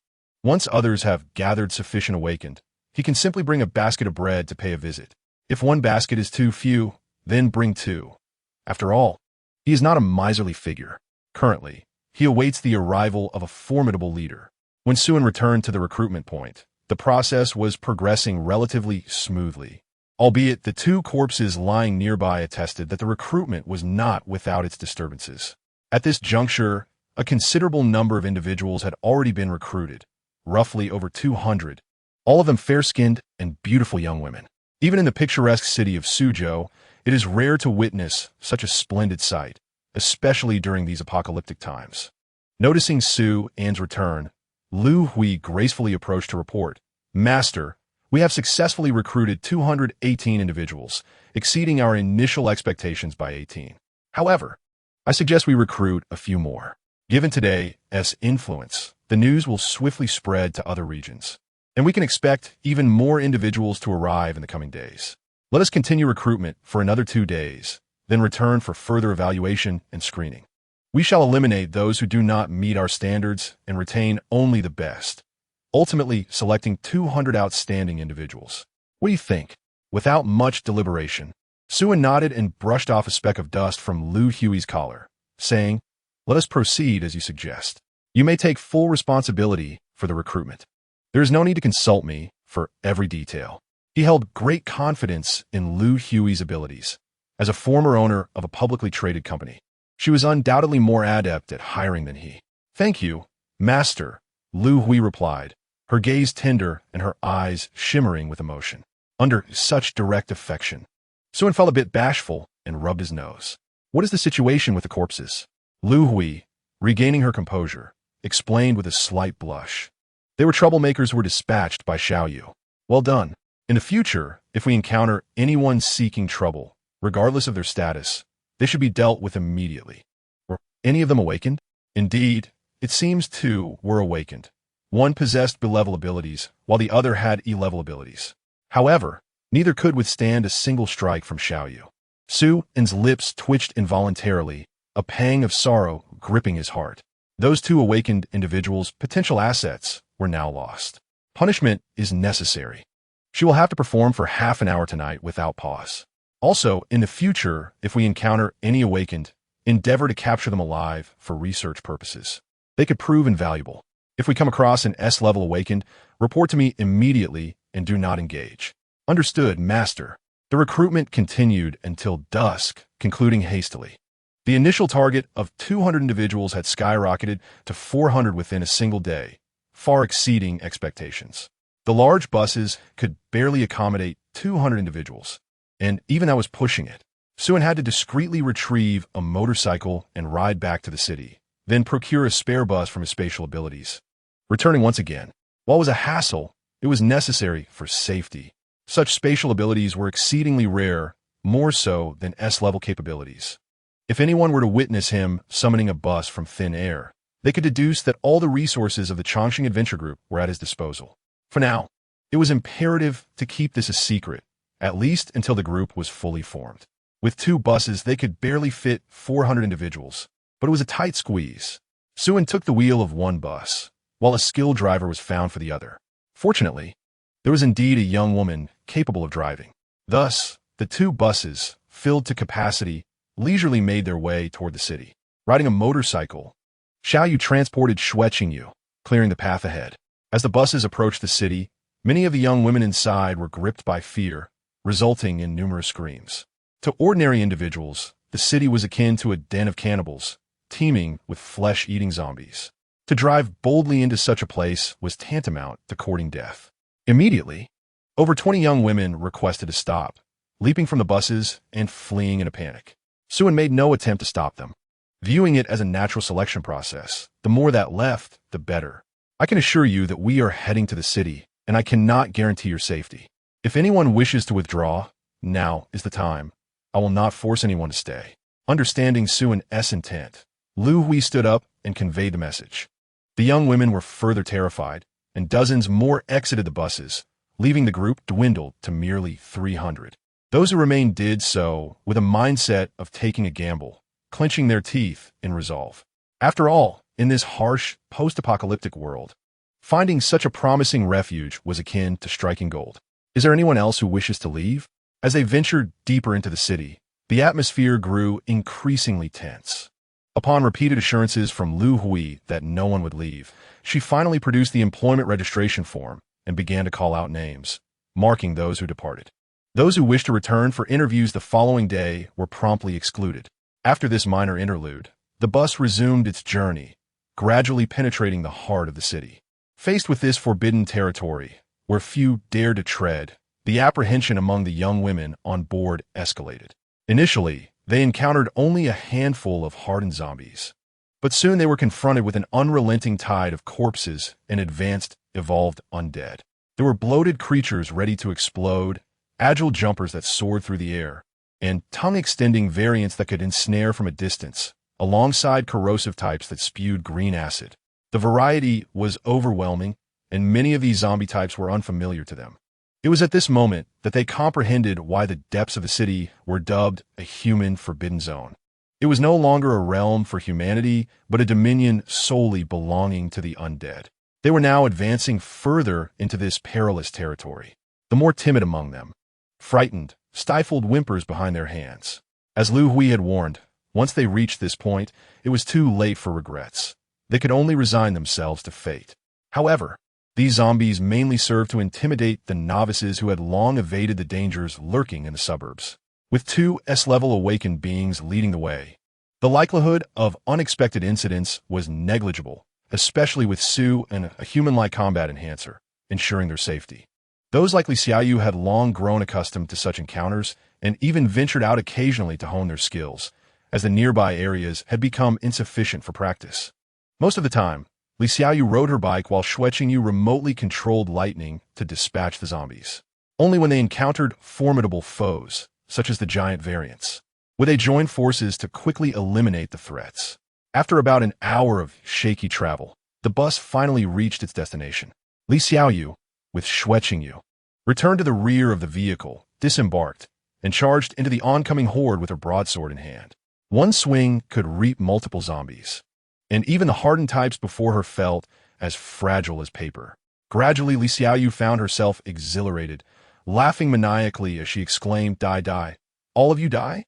It seemed she had awakened to some peculiar exhilaration. Xue Qingyu, on the other hand, focused on eliminating specialized zombies from a distance, such as the explosive types and the corrosive ones unsuitable for close combat. Under the coordination of these two S-level awakened beings, the once dreaded zombie, Tide, appeared remarkably feeble, dispatched entirely within 10 minutes. It was not that the zombies were weak, but rather that their opponents were overwhelmingly strong. In the entire world, it was likely that only they could advance through with two S-level awakened beings. Once the undead had been eradicated, Xue Qingyu returned, still craving more action. Those creatures seemed to have grown smarter, she muttered to herself. Just moments ago, dozens of mutated zombies had fled in fear, retreating to the shadows to observe. As Xue Qingyu had surmised, the zombies had indeed become more intelligent. Through continuous evolution, some had transcended mere instinct, exhibiting a rudimentary understanding of fear and escape. This alarming rate of evolution far outpaced any known species on Earth. At this pace, in 4 to 5 years, zombies would fully evolve into a new species, potentially replacing humanity as the dominant force in the world. The two buses slowly approached the base of the adventure group. The startled young women disembarked, glancing around anxiously. Xue stepped forward, clapping his hands to capture their attention, and said with a warm smile, Welcome to the Chongsheng Adventure Group's headquarters. I hope the time ahead will be enjoyable for all of you. Chapter 52. Preparing free meals for the young women. This young man is quite handsome. He seems to be the leader of the adventure group. I wonder if he has a girlfriend. Suin clapped his hands again, interrupting the murmurs among the women. Allow me to introduce myself. My name is Suin, and I am the leader of the Chongsheng Adventure Group. You may call me leader as long as you successfully pass the assessment. It is getting late. Let's have a meal. Everyone seated themselves on the ground, the young women exchanging puzzled glances but obediently complying. They all looked at Sue and with eager anticipation. No one had expected that food would be available upon their arrival. How wonderful it is to have something to eat. If only there were congee to drink. A piece of bread would suffice. I haven't eaten for 2 days.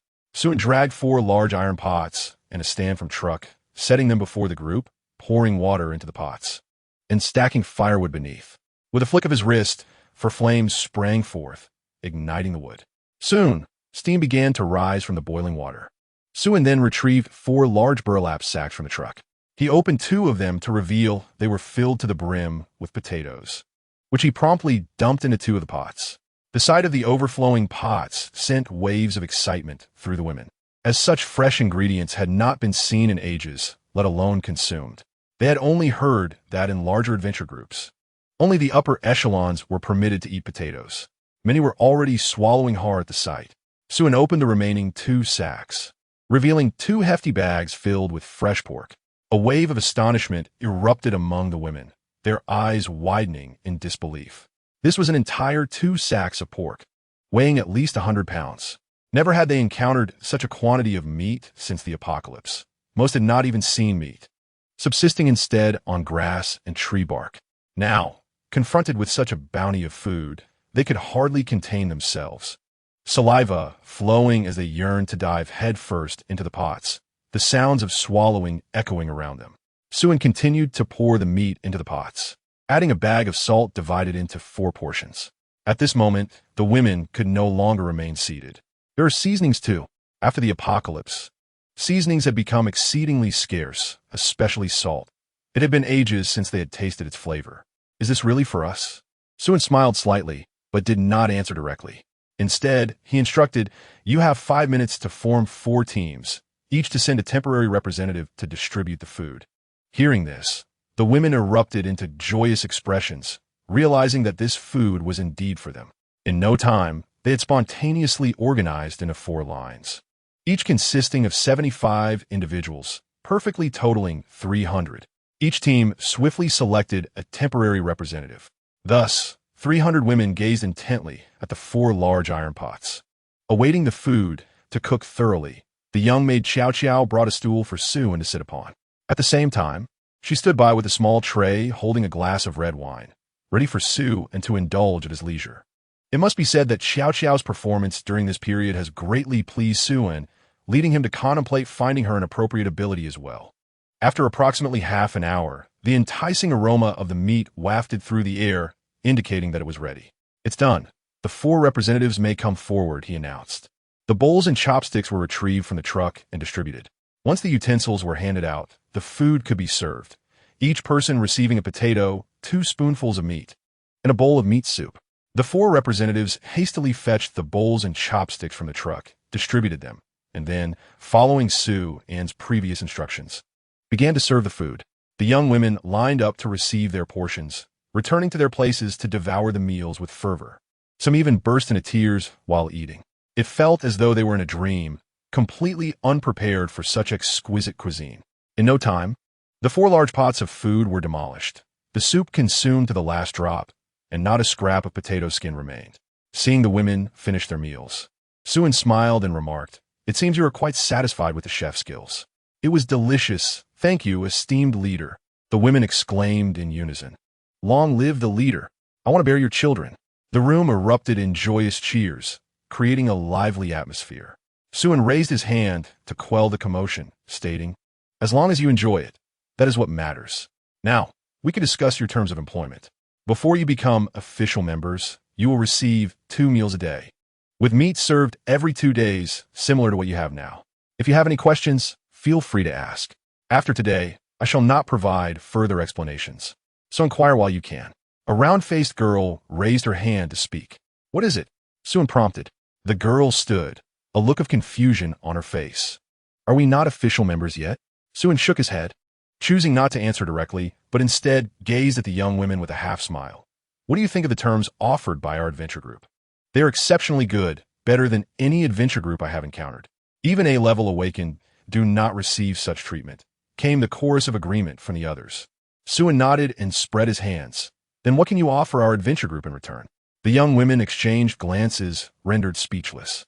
Such favorable conditions were nearly on par with those given to S-level awakened, and they were merely ordinary individuals, capable of little more than gathering supplies and performing menial labor, likely earning less than they consumed. They had been too preoccupied with the job application process to reflect deeply, but now realized they were indeed unworthy of such generous treatment. All present held a degree of confidence in their appearance, as they had been selected as beauties from a vast pool. Yet in this world, the worth of ordinary beauty was negligible. True value lay with the awakened sisters. The treatment offered by Chongqing Adventure Group was such that, without a doubt, even 3 days' worth of provisions could purchase them all. "I can manage with just one meal every 2 days. So can I. Even that is more than satisfactory."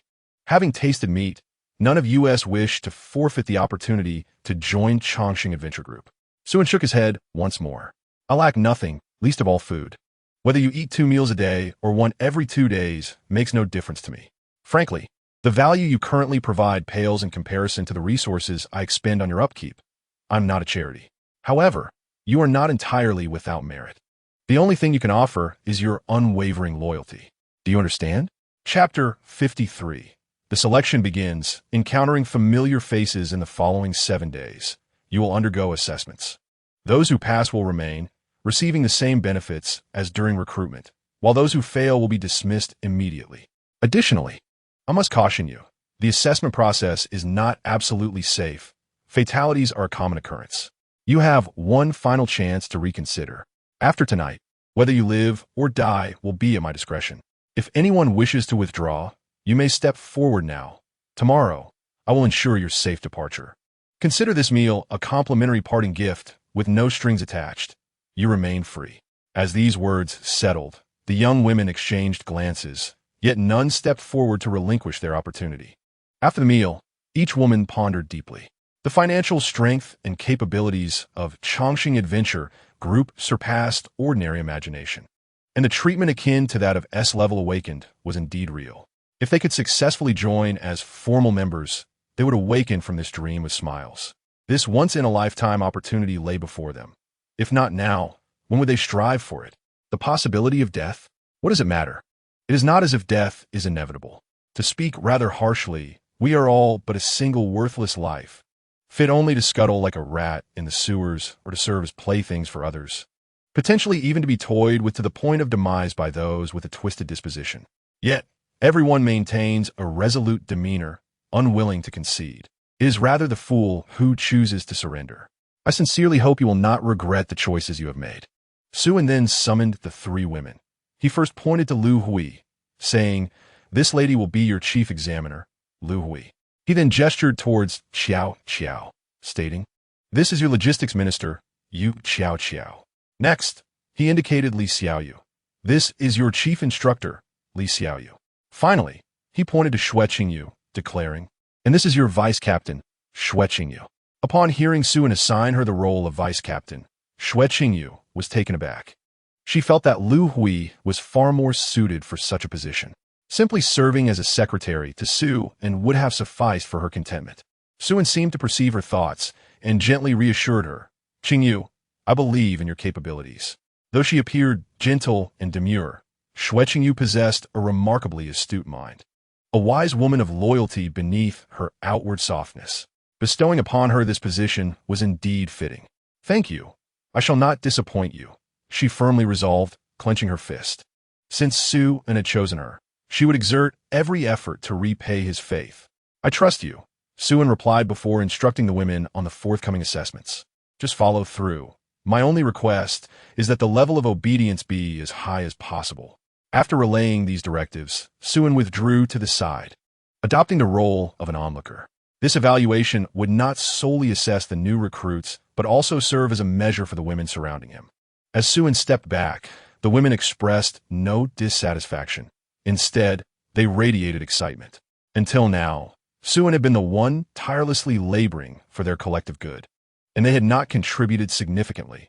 At last, they had an opportunity to repay him and demonstrate their worth, filling them with renewed vigor. Ultimately, the four women conferred and unanimously decided that Lu Hui would formulate the assessment plan, with Li Xiaoyu and Xiao Qiao assisting, while Xue Qingyu would oversee the final review and approval. Thus, the evaluation plan commenced in earnest. Lu Hui began by mixing the 300 participants and dividing them into 10 small teams, each electing a temporary captain. Li Xiaoyu and Xiao Qiao retrieved 150 blankets from a storage, providing each pair of team members with a blanket, allowing them to spend the night in the courtyard, with perhaps some makeshift tents for shelter against the elements. Although there were dozens of vacant villas in the community that could comfortably accommodate them, these dwellings were reserved for formal members, accessible only to those who passed the evaluations. Those who failed would have to sleep in the courtyard, a form of indirect motivation. These individuals were accustomed to living in dilapidated shelters or sewers, and sleeping on the ground was familiar to them. However, the prospect of residing in luxurious villas upon formal admission fueled their aspirations. Most had never experienced such accommodations, even before the apocalypse, and it was only natural for them to feel drawn to it. As for Xue Qingyu, she was responsible for approving the distribution of supplies, reviewing team members' profiles, and verifying their backgrounds, what jobs they held before the apocalypse, their experiences thereafter, their educational histories, romantic involvements, home addresses, ages, heights, and measurements. All information would be scrutinized. Any discrepancies would result in immediate disqualification, while those providing reports of deceit would receive additional evaluation points. Once everything was arranged, the new recruits stood in neat rows of 10. Lu Hui stepped forward, stating, "The assessment now officially begins. I hope you will not disappoint the master." "Excuse me, examiner. Does master refer to the captain?" One inquired. "Indeed, you may refer to the captain as master as I do, or simply as captain, but never by their full name. Is that clear?" "Understood. Excellent. Now, I command you all to remove your clothing, pants, shirts, and even undergarments." Hesitation rippled through the group, yet many complied with the command. After all, they were all women. What was there to be shy about? If the captain were to gaze upon them, so be it. If he took notice, it would be a stroke of fortune. "I have issued a command," Lu Hui reiterated calmly. Though the nature of this order was somewhat degrading, it served as a method of cultivating obedience. This was merely the beginning. If shedding garments could secure entry into the Chongqing Adventure Group, many would clamor for the opportunity, even if the community had to be expanded tenfold to accommodate them. After a moment of hesitation, the women began to disrobe, though many still felt a profound shyness. Their faces flushed as they cast furtive glances at Xue, who was observing from a distance. In an instant, an unexpected display unfolded, captivating attention. Xue, caught off guard, sputtered red wine from his mouth, hastily rising to excuse himself. "Avert your gaze, avert your gaze." Suddenly, he turned back, pointing at a girl within the crowd. "Come here." All eyes converged upon her. She was a young woman, in the bloom of her youth, with fair skin, an alluring figure, and a delicate face, a beauty that would stand out even in a gathering of at least 80% of such women. This innate beauty provoked jealousy among many, further intensified by the fact that she had been personally singled out by the captain. Surely, she was fortunate indeed. The girl froze momentarily, hastily covering herself and lowering her head, her cheeks aflame. "Did you not hear the master call for you? Hurry, go to him. It is a privilege to be noticed by the master. You should feel honored to obey his command. I reiterate from this moment forth, all that you are belongs to the master. His commands are absolute, and you must comply, even if it means death." Xue, taken aback, rubbed his forehead in disbelief. Lu Hui seemed to resemble a cult priestess, indoctrinating these naive girls. Was his adventure group destined to transform into a cult? However, he had relinquished full authority to her, and it would be inappropriate for him to intervene. Moreover, he was not particularly interested in the girl. Rather, he was astonished to discover that she was an awakener and, to some extent, a familiar face. He recalled having encountered her twice during the apocalypse, though the memories were not vivid, and only now did they resurface. The girl bit her lip, picked up her discarded clothing to cover herself, and approached Xue, addressing him, Captain. Upon witnessing her undeniable beauty, Xue averted his gaze, clearing his throat. Put your clothes on and follow me. Chapter 54. Passed like smoke, Xue sat calmly on the sofa, observing the flustered girl before him. Ability: healing at wealth value 3. He had previously noted that this girl was an awakener, her ability level reaching an impressive A rank, just shy of S rank. Healing abilities were quite rare, often proving more effective than many S-rank powers in specific situations. However, it was peculiar that she had not disclosed her identity as an awakener from the outset, as doing so would only yield benefits. Why would she choose to remain silent? Xue once harbored doubts that she might be a spy sent by another faction, but upon closer reflection, the notion seemed implausible. Who would willingly send their cherished one into the jaws of danger? Furthermore, he had not yet made contact with any other forces, making it unlikely that he would be targeted so swiftly. Thus, Xue found himself quietly observing her, uncertain of her true intentions. It was only when the girl removed her clothing that a long-buried memory resurfaced. Memories flooded back like a tidal wave. It was the 4th year of the apocalypse, the onset of the 4th cataclysm. By then, he had become a disabled man with a severed leg, despite having managed to survive until that point. His disability left him without shelter or companionship, living as a solitary wolf. To survive, he resorted to desperate measures, eating anything he could find, even resorting to theft and robbery. Ultimately, when starvation loomed, he audaciously attempted to steal from the Black Rose, the female militia founded by Xue Qingyu in his past life. However, he was caught on the spot and subjected to a brutal beating. At that moment, he believed he was doomed, for no man had survived after offending the Black Rose. Strangely, he was later inexplicably released, becoming the sole man to walk away alive from the Black Rose. Not only did they free him, but they also gifted him over 100 pounds of food, a staggering sum in an era of dire food scarcity, far worse than the early days of the apocalypse. This unexpected boon allowed him to endure the 4th apocalypse and survive into the 10th year of the cataclysm. Yet, until his dying breath, Xue could never fathom why the Black Rose had chosen to help him, nor could he repay the debt of gratitude he owed. The girl before him was none other than Xingxia, once one of the 10 most beautiful women of the Black Rose. However, he had not dared to study her closely back then, and thus his memory of her was faint, mainly due to her attire concealing her identity. Even in Xue's extensive experiences across 2 lifetimes, Xingxia's figure ranked among the top 10 he had encountered. As memories drifted away like smoke, Xue gradually regained his composure, never expecting to encounter Xingxia so soon in this life. An apparent twist of fate. He slowly addressed her, expressing curiosity about why she concealed her identity as an awakened one, for with her A-grade status, she would undoubtedly receive favorable treatment in any adventurer group. Upon hearing Xue's words, Xingxia's face turned pale, and she instinctively took 2 steps back. How do you know? She stammered. Xue smiled, refraining from elaboration. Please, share the reason behind your decision to hide your identity within our adventurer group. Do not claim it is for the sake of better treatment, as that has no bearing on your concealment and would only raise further suspicion. Xingxia bit her lip, unable to meet Xue's gaze, hesitating repeatedly. Are you unwilling to speak? Or is it something you cannot disclose? Xue's expression grew increasingly cold. Xingxia immediately waved her hands in denial. No, it's not that. I only decided to apply after I saw you. Oh, do we know each other? I do not recall. I saw you at the Longhu gang. You killed everyone there, and that is how I was saved. Xue looked puzzled. Did I? Although he had merely passed through the Longhu gang, he was certain he had not encountered Xingxia there. Furthermore, all the women at the Longhu gang had been scantily clad, making it unlikely that he would have overlooked her. Yes, I was initially locked in a cage behind the dance hall, so you did not see me. Later, after Xiao Yu and the others helped me escape, I spotted you from a corner, Xingxia hurriedly explained.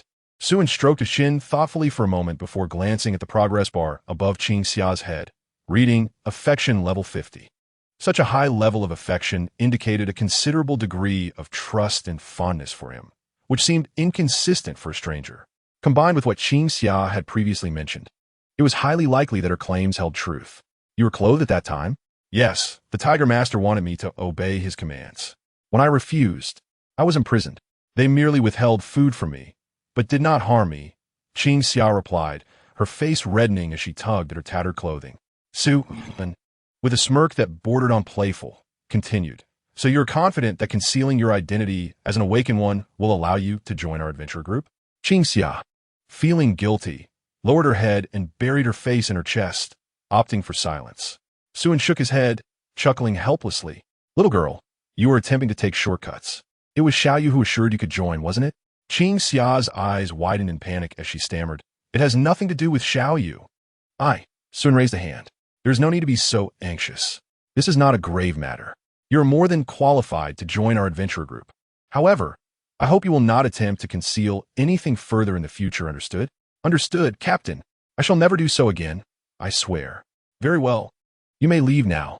Additionally, summon Xiaoyu. It truly has nothing to do with Xiaoyu. I never told her I possess abilities. Ever since being captured by the Tiger Master, I have been too afraid to mention my powers. Over time, I just unconsciously kept it hidden. I have already stated that this is a minor issue, one that has passed. I have other matters to discuss with Xiaoyu.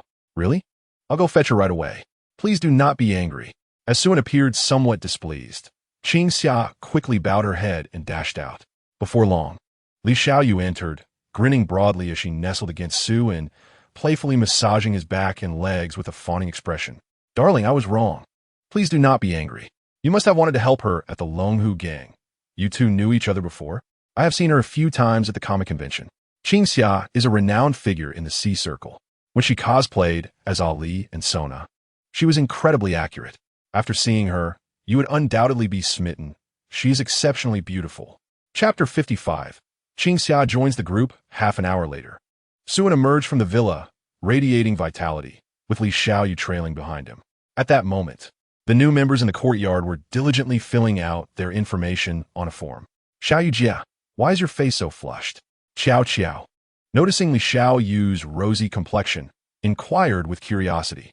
The weather has been rather hot lately, and I indulged in some spicy snacks, causing a bit of discomfort. Li Xiaoyu explained with a dry chuckle. Next time you enjoy something delicious, you must invite me. We are good sisters. We should share both fortune and hardship. Xiao insisted. Of course. I promise. Li Xiaoyu nodded eagerly. Nearby, Lu Hui cast a seductive glance at Li Xiaoyu, a hint of jealousy flashing in her eyes. After casting a fleeting glance at Suin, her cheeks flushed slightly, yet she said nothing. Suin walked directly in front of Qingxia, who was busy filling out her information, and gently tapped her shoulder while initiating the process of plundering. Come forth, he commanded. Detected a plunderable target. Please select the direction of plunder. Replicate ability. Replication successful. Healing A acquired. Almost forgetting about the replication process, he noted that it was merely a replication and not a stripping. He decided to observe Qingxia for a while, and, should it prove ineffective, he would proceed with stripping. If Qingxia displayed a high level of obedience and quickly gained favor, then stripping would be unnecessary. Startled by Su and sudden tap, Qingxia jumped and, upon realizing it was Su, quickly greeted him, her brow furrowed with concern, fearing he had come to confront her about previous events. Captain, please don't be so tense. I'm not a monster that devours humans. He continued, Congratulations, you have successfully passed the assessment and are welcomed into the Chongqing Adventure Team. As the first new member, you may choose which villa to reside in. You can move in tonight, and for supplies, you may collect them from Xiao. Upon hearing Su's words, everyone turned their gaze to Qingxia in unison. She passed the assessment just like that? Has it already ended before it even began? Damn connections.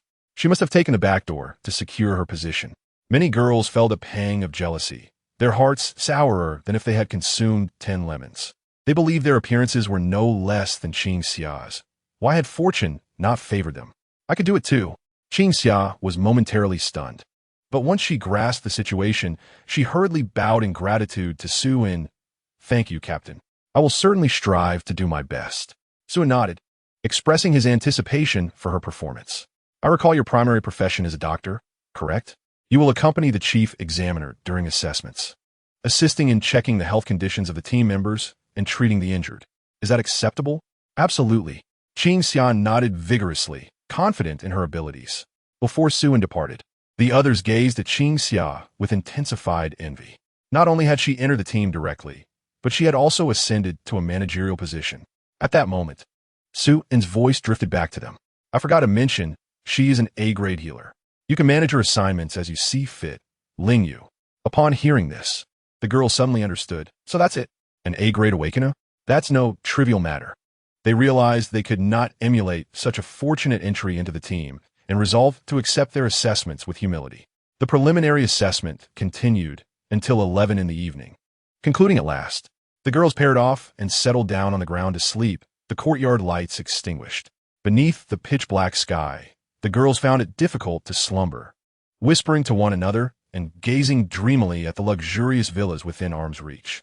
In the dark city, the silence was occasionally pierced by the distant roars of monsters, and under the moonlight, massive shadows could be seen leaping across distant buildings. Suddenly, they were reminded that they were in the heart of a city teeming with dangers. Exposed in the open, the thought alone sent shivers down their spines, heightening the atmosphere to one of palpable tension. Do you think zombies might burst in and eat us in the middle of the night? Don't say such things. It's terrifying. This is the city center. All sorts of monsters could come creeping in at any moment. Please stop. I am scared. With these exchanges, the girls' excitement dwindled, replaced by a creeping sense of dread. The timid ones buried their heads beneath their blankets, too frightened to show themselves. Suddenly, one girl pointed toward the entrance, exclaiming, "Look, what is that thing?" Following her gaze, they saw a shadow the size of a calf crouched beside the community gate, observing them intently. The creature resembled an animal with 4 legs, its enormous eyes reflecting a green glow in the moonlight, akin to 2 glaring headlights. A monster! Several girls shrieked, scrambling to their feet and retreating to the foot of a villa, trembling and fearful. They completely disregarded Lu Hui's earlier admonition that they must not leave the courtyard under any circumstances after dark. The creature slowly rose, approached a nearby trash bin, and discarded something it had been holding in its mouth before ambling toward the courtyard. Those who had not fled were now in a panic, with some bolting while others gritted their teeth to remain. A few were so petrified that their legs buckled beneath them, rendering them incapable of fleeing. Just as everyone braced for the creature to charge into their midst, it unexpectedly turned and pranced away with a graceful gait. It seemed some had not taken my warnings to heart.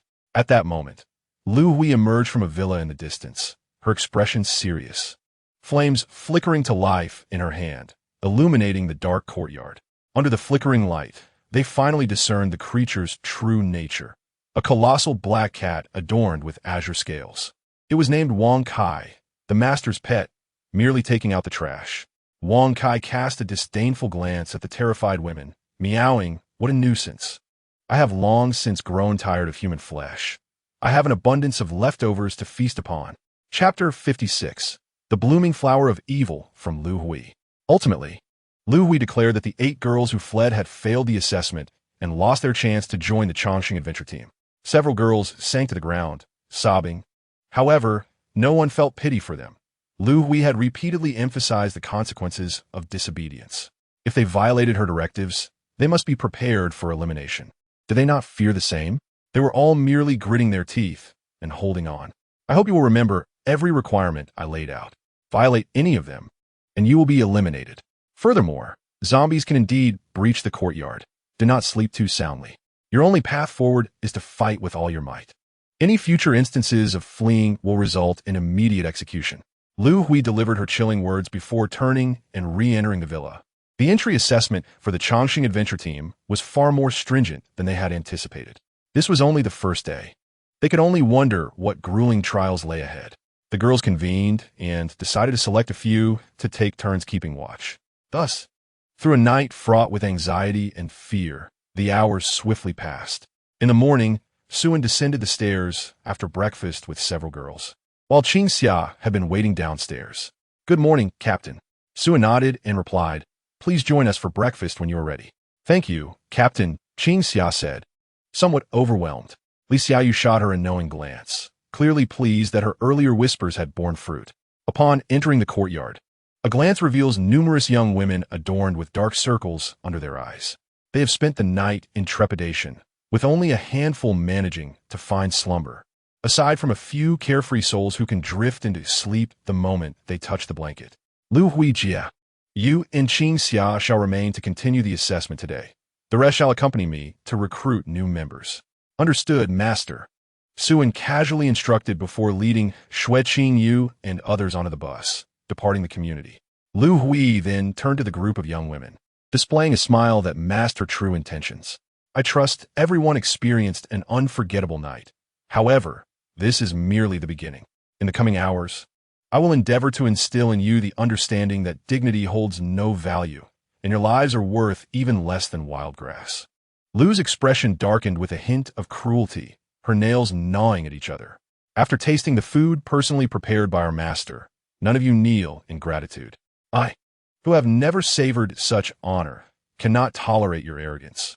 This is an utter desecration of our master.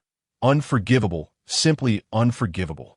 You are but the master's dogs, or rather, his most devoted acolytes, willing to offer everything for him. Lu Hui's eyes brimmed with fervor and madness. From a moment Xue rescued her from Haitian Hotel. She was irreversibly enamored with him, a man she regarded as divine.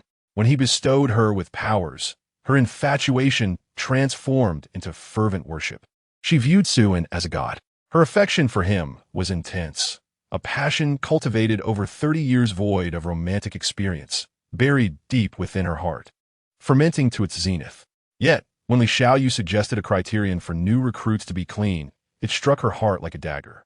At the age of 15, she was forced to bear the child of a scoundrel, and thus, she was no longer pure.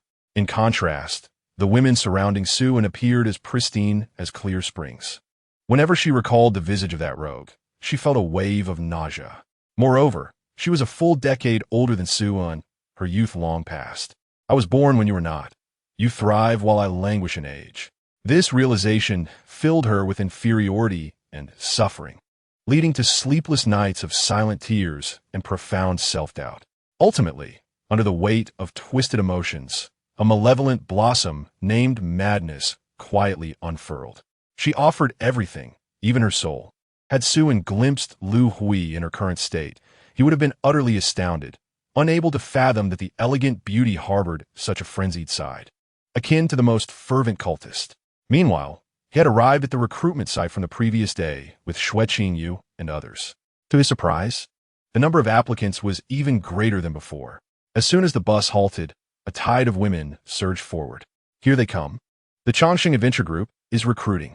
Hurry, line up or you might miss your chance. Hey, don't shove. Can't you young ladies show some courtesy to this old woman? Granny, how old are you? 70, but I'm still spry. Granny, it's quite a feat to have lived this long. Let me offer you some advice. Go back where you came from. The Chongqing Adventure Group only recruits beauties. I was quite beautiful in my youth. Who knows, I might get chosen. Ah, are you suggesting they select you for filial piety? As before, Xue delegated the recruitment responsibilities, with Li Xiaoyu and Xue Qingyu handling the applicants. Drawing from yesterday's experience, they directly inquired about romantic histories and other essential information, which increased their workload significantly, prompting the petite maid Xiao to assist as well. Xue, in the meantime, reclined in the bus, lost in thought, occasionally seeking out other awakened individuals. The outcome was predictable. He found none, but he had not harbored much hope. So disappointment eluded him. The only concern was whether there were sufficient awakened individuals from other groups for potential collaboration. He had prepared his gilded bread. Amidst his boredom, Xue dozed off in the vehicle. I say, young lady, is this how you recruit? It's not a beauty pageant. Allow me to teach you. You should seek those sturdy and robust, capable of labor. Awakened by a ruckus, Xue descended from the bus. Curiosity piqued. He spotted a middle-aged woman in her 40s or 50s berating Xue Qingyu and the others, her words laced with spittle. Xue Qingyu and the others felt a surge of anger, but refrained from retaliating, striving to contain themselves. Xue approached, perplexed. What is happening here? Before Xue Qingyu could respond, the woman interrupted. Young man, are you the one in charge? You're quite handsome, resembling a star from the television. Yet, you are too young. Just look at these girls you're recruiting. They're frail and spoiled, hardly fit for labor. In these chaotic times, you need those who are strong and can endure hardship. Let me assist you in this matter, with me overseeing These girls cannot stir up any trouble. Sun was left dumbfounded. Who are you? Master, she is an awakened individual. You mentioned yesterday to hold the awakened for you. Xiao explained, stepping forward. Upon hearing this, Su then understood. Indeed, the woman bore 2 lines of small text above her head. Ability, Jump C. Wealth value, 60. Young man, this is for your own good. Even if your family is prosperous, bringing back so many ornaments will only lead to your downfall. You cannot afford to sustain them. Heed my advice. Let me handle the recruitment. You young folks should observe and learn how I manage this beautifully. As she spoke, her arrogance grew, and she even attempted to push Xue Qingyu aside to take her place in the evaluation. Su In, exasperated, delivered a sharp slap, sending the hefty woman sprawling. In that instant, he activated his plunder ability, duplicating and stripping away her wealth value in a swift motion. Teach me how to do my job? The woman slowly rose, clutching her swollen cheek, blood filling her mouth, her teeth nearly all gone as she screamed, "Help! Murder! Someone is killing at the Alliance Conference." Suin raised his hand and hurled a lightning ball, obliterating the woman into fragments. Now this is murder. He retracted his hand and instructed Xue Qingyu. In the future, when encountering such awakened individuals, reduce them to mere sticks, leaving them with just a breath. Just then, a middle-aged man with a hood and a beard emerged from the crowd, clapping his hands. He wore a mocking smile, a cigar dangling from his lips, accompanied by a man and a woman. My dear brother, you possess quite the temper. Are you not aware that one cannot simply kill at the Alliance Conference? Upon noticing the 2 lines of small characters atop the man's head, Suin narrowed his eyes slightly. Ability, Xue Shun Fu Du S, wealth value, 18,000, another S rank. The pinnacle of venomous abilities, Xue Shun Fu Du. This particular ability is rather unique, ranking quite extraordinarily among S-rank combat abilities. Its lethality is maximized. The mortality rate is at its peak, yet its combat power and endurance are at the bottom. The venom released by this ability is essentially fatal upon contact. Even if an S-rank awakener were to be contaminated, they would lose half their life, if not end up grievously injured. However, the drawbacks are quite apparent. The release range of the ability is extremely limited to less than a meter, and there are restrictions on the number of times it can be unleashed. Nevertheless, as he can covertly administer poison, direct contact of the gastric mucosa with the venom would render even divine intervention futile. Thus, its lethality is maximized. Yet, the exceedingly short attack range and limited release frequency significantly diminish its combat endurance, justifying the extreme characterization. He is the leader of the Poison Snake Adventure Group, Ma San. The Poison Snake Adventure Group is a large-scale organization, and their leader, known as Ma San, has the moniker Ma Lu Taipan. It is rumored that he is an S-rank awakener, and the venom he releases is 100 times more potent than that of the Taipan snake, capable of killing hundreds of zombies with a single drop. How extraordinary! This is the first time I've encountered a real person of such caliber. The Chongqing Adventure Group is doomed. All major adventure groups have collectively stipulated that killing is prohibited during the Survivor Alliance Conference. Violating this rule would lead to an assault from other adventure groups. They had already taken a life yesterday and remained undeterred. Engaging in further violence today, this could lead to dire consequences.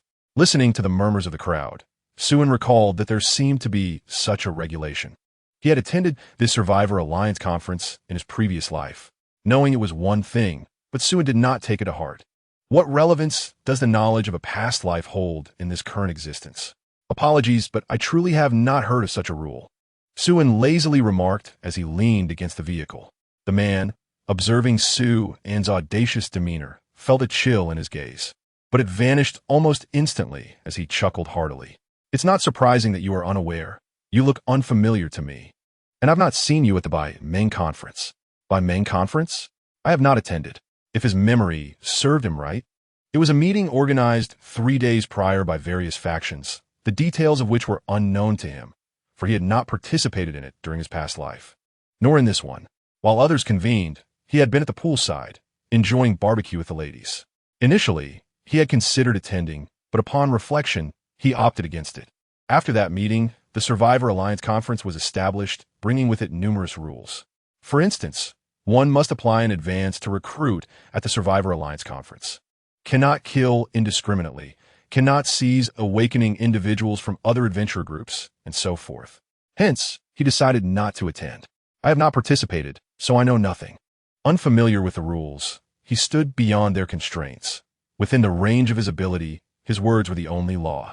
Even though ignorance may absolve one of guilt, it was hard to defend the actions of a brother who had already killed yesterday and continued to do so today. That seems a bit unreasonable, Ma-san remarked with a smile. Oh, so according to Captain Ma, you require me to provide some explanation? Ma-san waved his hand dismissively. Not at all. I am merely curious whether your adventurer group hails from afar, for I have never heard of it before. In the current environment, rules merely serve to restrain the weak. The ability level demonstrated by Lu Hui yesterday had already reached A rank, and an adventurer group possessing an A rank awakener could entirely disregard such regulations. Ma-san had heard of a peculiar adventurer group that was exorbitantly recruiting ordinary individuals, which piqued his curiosity to come and see. He was intrigued both by the rumored fire-type A-rank awakener and by the financial resources of the Changsheng adventure group. Four such recruitment terms could scarcely be found elsewhere in Sudi. Even he could not afford to be so generous. A fraction of such benefits was beyond his means. Though the Poison Snake Adventure Group is a renowned power, it still grapples with material shortages. Merely sustaining the awakeners in their ranks exhausts their resources, necessitating the dispatch of numerous personnel into urban areas daily to scavenge for supplies. If they were to halt for even 2 days, the grain store would run dry by the 3rd day. This plight is shared by all adventure groups, large and small. Ultimately, everyone struggles to survive. Ordinary people might eat once every 3 days, while they could manage only 1 meal a day, though they often divide that into 3 portions for appearances. Given the standards of the Changsheng Adventure Group, it would not be long before they faced ruin. Ultimately, they are merely a small adventurer group. It is no wonder that Captain Ma had not heard of them. There are simply too few members, hence their recruitment efforts. I see, Ma-san pondered. The Changsheng Adventure Group might be one of those with a surplus of food, but a shortage of personnel. Perhaps they have around 10 tons at most. If we are being generous, and that presumes they are more affluent than my Poison Snake Adventure Group. His estimation of the Changsheng Adventure Group was quite generous. In this post-apocalyptic world, some young individuals, upon gaining power, have completely lost their sense of self. Encountering women renders them immobile. This young man before him surely fits that description. I see you are a straightforward person. How about taking me to your adventure group? If possible, we could establish a mutually beneficial relationship. Chapter 58. Captain Ma, you dropped your bread. Li Xiaoyu had silently positioned herself behind Suin, her expression resolute as she gripped her Zhanma Dao. At the slightest signal from Suin, she would strike this smiling tiger. Not far away, Xue Qingyu also heightened her vigilance, though her primary concern was for Qiao Qiao, who was merely an ordinary person. Should conflict arise, she would prioritize protecting Qiao Qiao. Noticing the tension in the atmosphere, Ma-san chuckled heartily. Ladies, please do not be too alarmed. I harbor no ill intentions. As he spoke, Ma-san extended his hand towards Suin. Forgive my rudeness. I am Ma-san, leader of the Poison Snake Mercenary Group. May I ask for your esteemed name? Young brother? Suin raised an eyebrow at this exchange. Surely, the old fellow does not intend to poison him. Aware that the other party might resort to toxicity, Suin nonetheless accepted the handshake, smiling broadly as he replied, Suin, leader of the Changsheng Adventure Group. As their hands clasped, Ma-san's smile widened, his snake-like eyes brimming with mirth. Suin, too, smiled gleefully. What a generous elder, rushing to present gifts. Detected potential for plunder. Please select plunder direction, replicate ability, plunder wealth. Replication of ability successful. Acquired ability. Shuikashun Fu Du S. Wealth plunder successful. Acquired wealth value of 18,000 points. Transferred to expansive space. Ah, Captain Ma, you seem to have dropped your bread. Ma-san looked down in confusion to find indeed a half loaf at his feet. This isn't mine, ahem. Thank you for the reminder, brother, he said, bending to pick it up. One does not comprehend the value of sustenance until they are in dire straits. This half loaf could hire 2 awakeners. Regardless of ownership, he seized it. Alas, too much has been said, and it brings tears. Sun could not help but give a thumbs up in admiration. This bread appears to be gilded. One would need at least 10 tons of resources to exchange for it. Captain Ma, what audacity! Ma-san, what nonsense are you spouting? This lad must be unwell. Who would exchange resources for gold in these times? The gilded bread cannot possibly exchange for over 10 tons of supplies. What a foolish notion. It is evident that the one proposing this is a naive greenhorn, unfamiliar with the treacherous waters of the world. There is certainly no shortage of provisions at home. At least 20 tons. Ma San's heart raced with excitement. He must seize everything. He signaled to a man nearby, who nodded in understanding before vanishing into the crowd. Earlier, when Xue unleashed his lightning, he discerned the underlying power.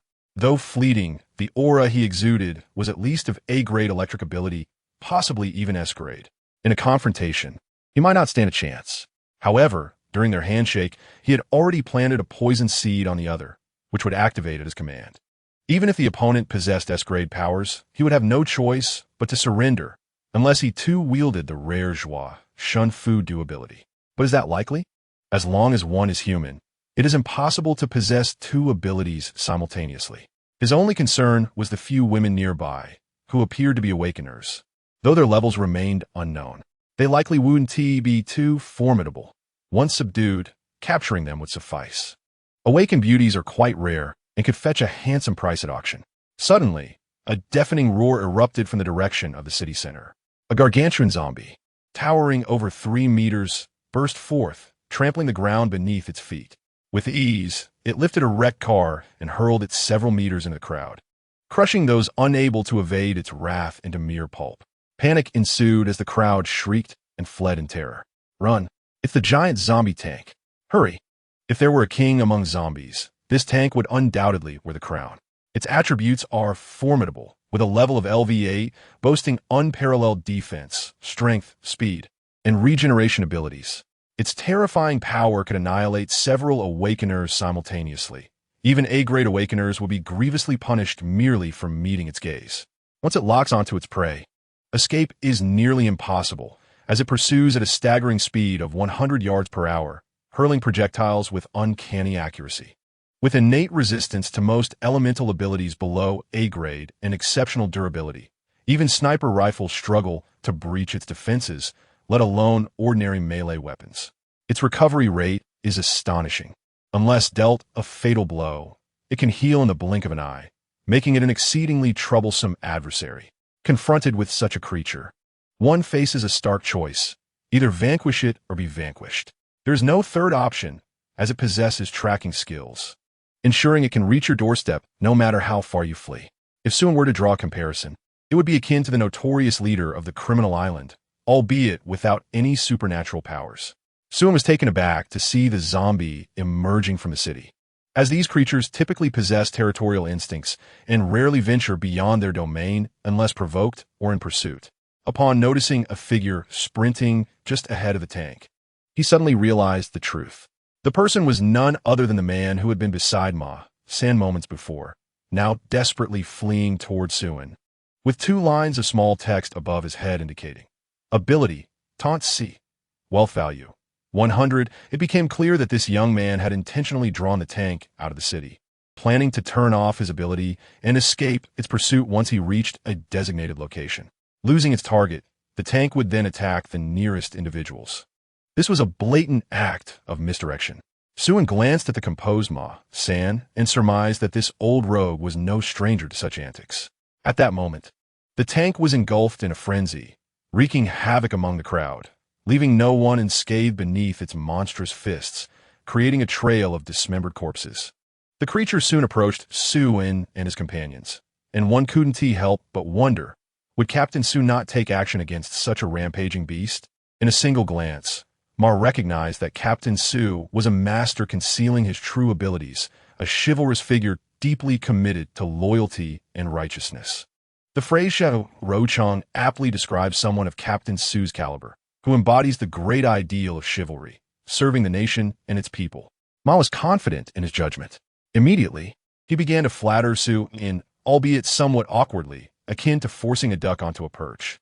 Xue looked at Ma San in astonishment, acknowledging Captain Ma. You speak the truth. You truly understand me. Then, Captain Xue, please lead the charge.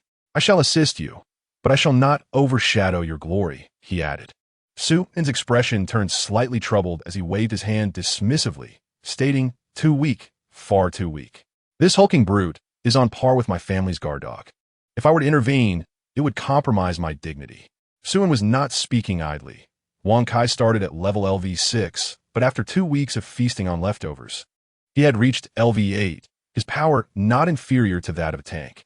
Whether Wang Kai was a cat or a dog was of little consequence. Upon hearing this, Ma San's lips twitched with irritation. He had encountered shamelessness before, but this level of audacity was unprecedented. He nearly lost his composure, contemplating delivering a couple of slashes to this youth's face, curious how thick his skin truly was. Just as Ma San was preparing to continue his coaxing of Suin, Li Xiaoyu charged towards the tank, wielding a large sword. Ma San nearly leapt in delight, relieved to find a solution to the pesky women.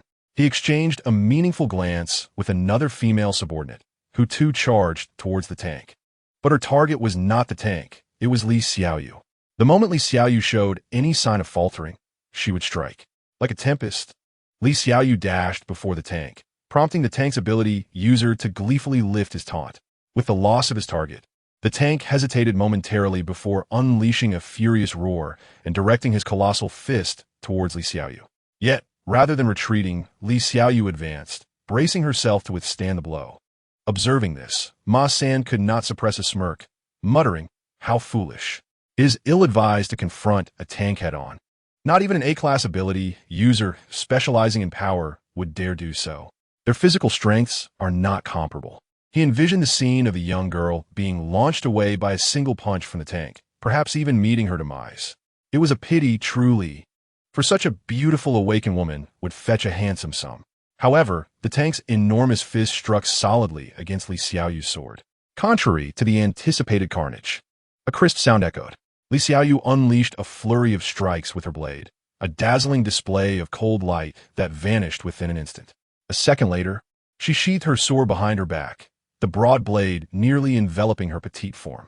While Li Xiaoyu became obscured from view, the tank remained visible. With a resounding crash, the tank's massive frame collapsed into a heap of flesh upon the ground, having succumbed without even a chance to recover. The awakened one who had attempted to ambush Li Xiaoyu was paralyzed with fright, forcing herself to feign nonchalance as she turned and hurried back to stand behind Ma San. Her head bowed and her legs trembling uncontrollably. Ma San, well versed in the ways of the world, stumbled back in shock. What had transpired? Had the tank been so effortlessly dispatched? This was no ordinary individual. An S-class awakened being, undoubtedly an S-class. As the Chongqing Adventure Group possessed not one, but two such formidable entities. They had bitten off more than they could chew. Ma San cursed inwardly, never imagining that the Chongqing Adventure Group possessed such strength. Otherwise, he would not have approached so recklessly. At the very least, he would have sought alliances with other adventure groups to confront them. Fortunately, a confrontation had yet to break out. Otherwise, he would have been in dire straits, for he held no confidence in defeating that terrifying girl. Moreover, there were still two others yet to engage. Who knew what levels of awakened beings they might be? Ma San felt a surge of retreating intent. The delectable morsel that was the Chongqing Adventure Group was within his grasp, but not at this moment. He was a viper, not a lion. Ambush was his forte. "Captain Ma, did you not say you wished to visit my home? Why not come now?" Suin suggested with a smile. Ma San, now drenched in cold sweat, hastily shook his head. No, I've just remembered an urgent matter at home. I cannot visit your esteemed adventure group today. I shall come by another time when I am free." "Ah, Captain Ma must be in a hurry," Suin remarked, feigning disappointment before suddenly brightening. "Then how about I visit your esteemed adventure group instead, just for a casual visit?" Ma San was taken aback. "Alone? For a casual visit, one person is sufficient," Suin replied. Ma San could not help but scrutinize Suin with a mix of astonishment and disbelief. This young man was quite audacious, actively seeking danger. He then burst into hearty laughter. "Ha! Captain Su's intentions are clear. How could I not oblige? I shall ensure that you are well entertained, my brother. By the way, may I inquire how many awakened beings your esteemed adventure group possesses?" Ma San did not ponder much and casually reported a figure that was not far off. "Not many. Just around 40 or 50. All are rather unremarkable and wouldn't catch Commander Su's eye. Is that so?" Suin couldn't help but raise an eyebrow and then turned back to the bus. "Commander Ma, please wait a moment while I prepare a small token of appreciation." Before long, Suin emerged carrying a basket filled with bread, which appeared to be roughly 40 or 50 pieces. A mere token, nothing grand, he said. Comando su. You are too polite, Ma-san replied with a beaming smile as he accepted the bread, feeling a sense of familiarity with it. Make sure to hold on tightly. It's particularly heavy. Rest assured, I can handle as much as you bring. This bread is adorned with golden edges, Suen jested. You truly have a sense of humor, Ma-san retorted, and both men shared a hearty laugh, each harboring ulterior motives. Chapter 60. Joining the Poison Snake Adventure Group, we will accompany you. Upon hearing Xue An's intention to visit the Poison Snake Adventure Group, Li Xiaoyu and Xue Qingyu both displayed expressions of concern. Evildoers are not to be feared. It is the smiling tiger like Ma-san that is most troublesome. No one can predict when such a person might strike from behind. The brighter their smile, the more sinister they may be. Moreover, the Poison Snake Adventure Group was a large organization, and Ma-san had mentioned there were at least 40 or 50 awakened individuals. Although they were uncertain about Xue An's true strength, facing so many awakened ones at once was no trivial matter, especially with an S-level awakened like Ma-san present. There's no need. It's just a casual visit. I can go alone. But the two women attempted to voice their concerns, but were embraced from either side. Do not worry. I will be fine. It is more convenient for me to go alone. You should stay here and continue recruiting. Raise the standards today. Aim for around 200 people. If anyone stirs up trouble, or if an awakened of B rank or above appears, resolve the situation and retreat to the base without waiting for me. With Xue An's embrace, Li Xiaoyu felt at ease, accustomed to their closeness, while Xue Qingyu trembled slightly. Her complexion flushing, her heart racing. Suen had never before initiated such intimacy with her. Please take care. We will await your return. Watching Suen whispering with the two young women, Ma-san's serpent-like eyes glinted with malice, his gaze toward Suen filled with disdain. A mere lecher, not to be feared. Once we return to the adventure group, I will capture this lad, and then devise a plan to absorb the entire Chongqing Adventure Group. With the ample resources from Chongqing, the Poison Snake Adventure Group is sure to ascend to new heights. In this era, resources are everything. After their whispered exchange, Suen approached Ma-san. Shall we depart, Commander Ma? I have long admired your adventure group. Of course, of course. Ma-san cheerily instructed his subordinates to lead the way. Commander Ma, are we walking there?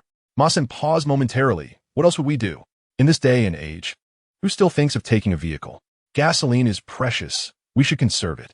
Do not worry. It's only about 10 kilometers. Ma-san's frugality exceeded Xue An's expectations, especially considering he possessed a wealth of over 18,000 points in resources. Well, that is no longer available. In that case, let's walk a bit. Under Ma-san's guidance, they headed towards the Poison Snake Adventure Group's base. In his previous life, Suen was solely focused on survival and had never truly observed the world in its current desolation. This time, devoid of any scarcity, he felt at peace and couldn't help but gaze at the surroundings. What lay before him was an expanse of utter devastation, due to the ravenous flocks. The land was stripped bare, with even the most resilient weeds scarce to be found. Survivors huddled in groups like wild dogs, digging through dirt mounds. Food on the ground was nearly non-existent. Hope lay buried underground, either in roots or in hidden insects.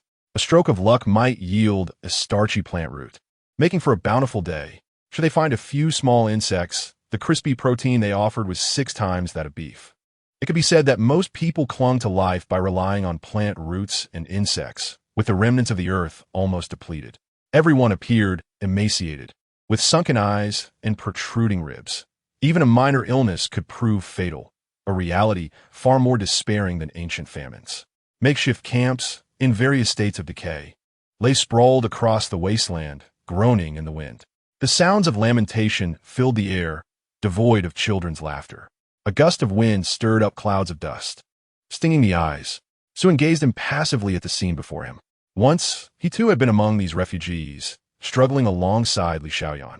Yet, he survived on roots, while Li Xiaoyan relied on the supplies he had risked his life to unearth from the city. Ultimately, under Ma-san's guidance, Suen arrived at the base of the Poison Snake Adventure Group. It was a somewhat dilapidated residential area, a relocation community from before the apocalypse, situated at a distance from the city, thus encountering fewer zombies. After the world fell into chaos, Ma-san led his people to seize this place, successfully evading the ravenous flocks and swarms of bats. However, most of the upper floors had collapsed, ravaged by the flocks and swarms, with claw marks marring the walls. Not a single pane of glass remained intact, now replaced by wooden boards and cardboard.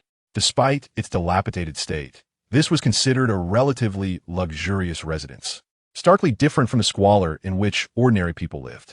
Ma-san brought Xue directly into a living room, furnished with a table, sofa, carpet, and artwork, complete with a tea table and a potted plant.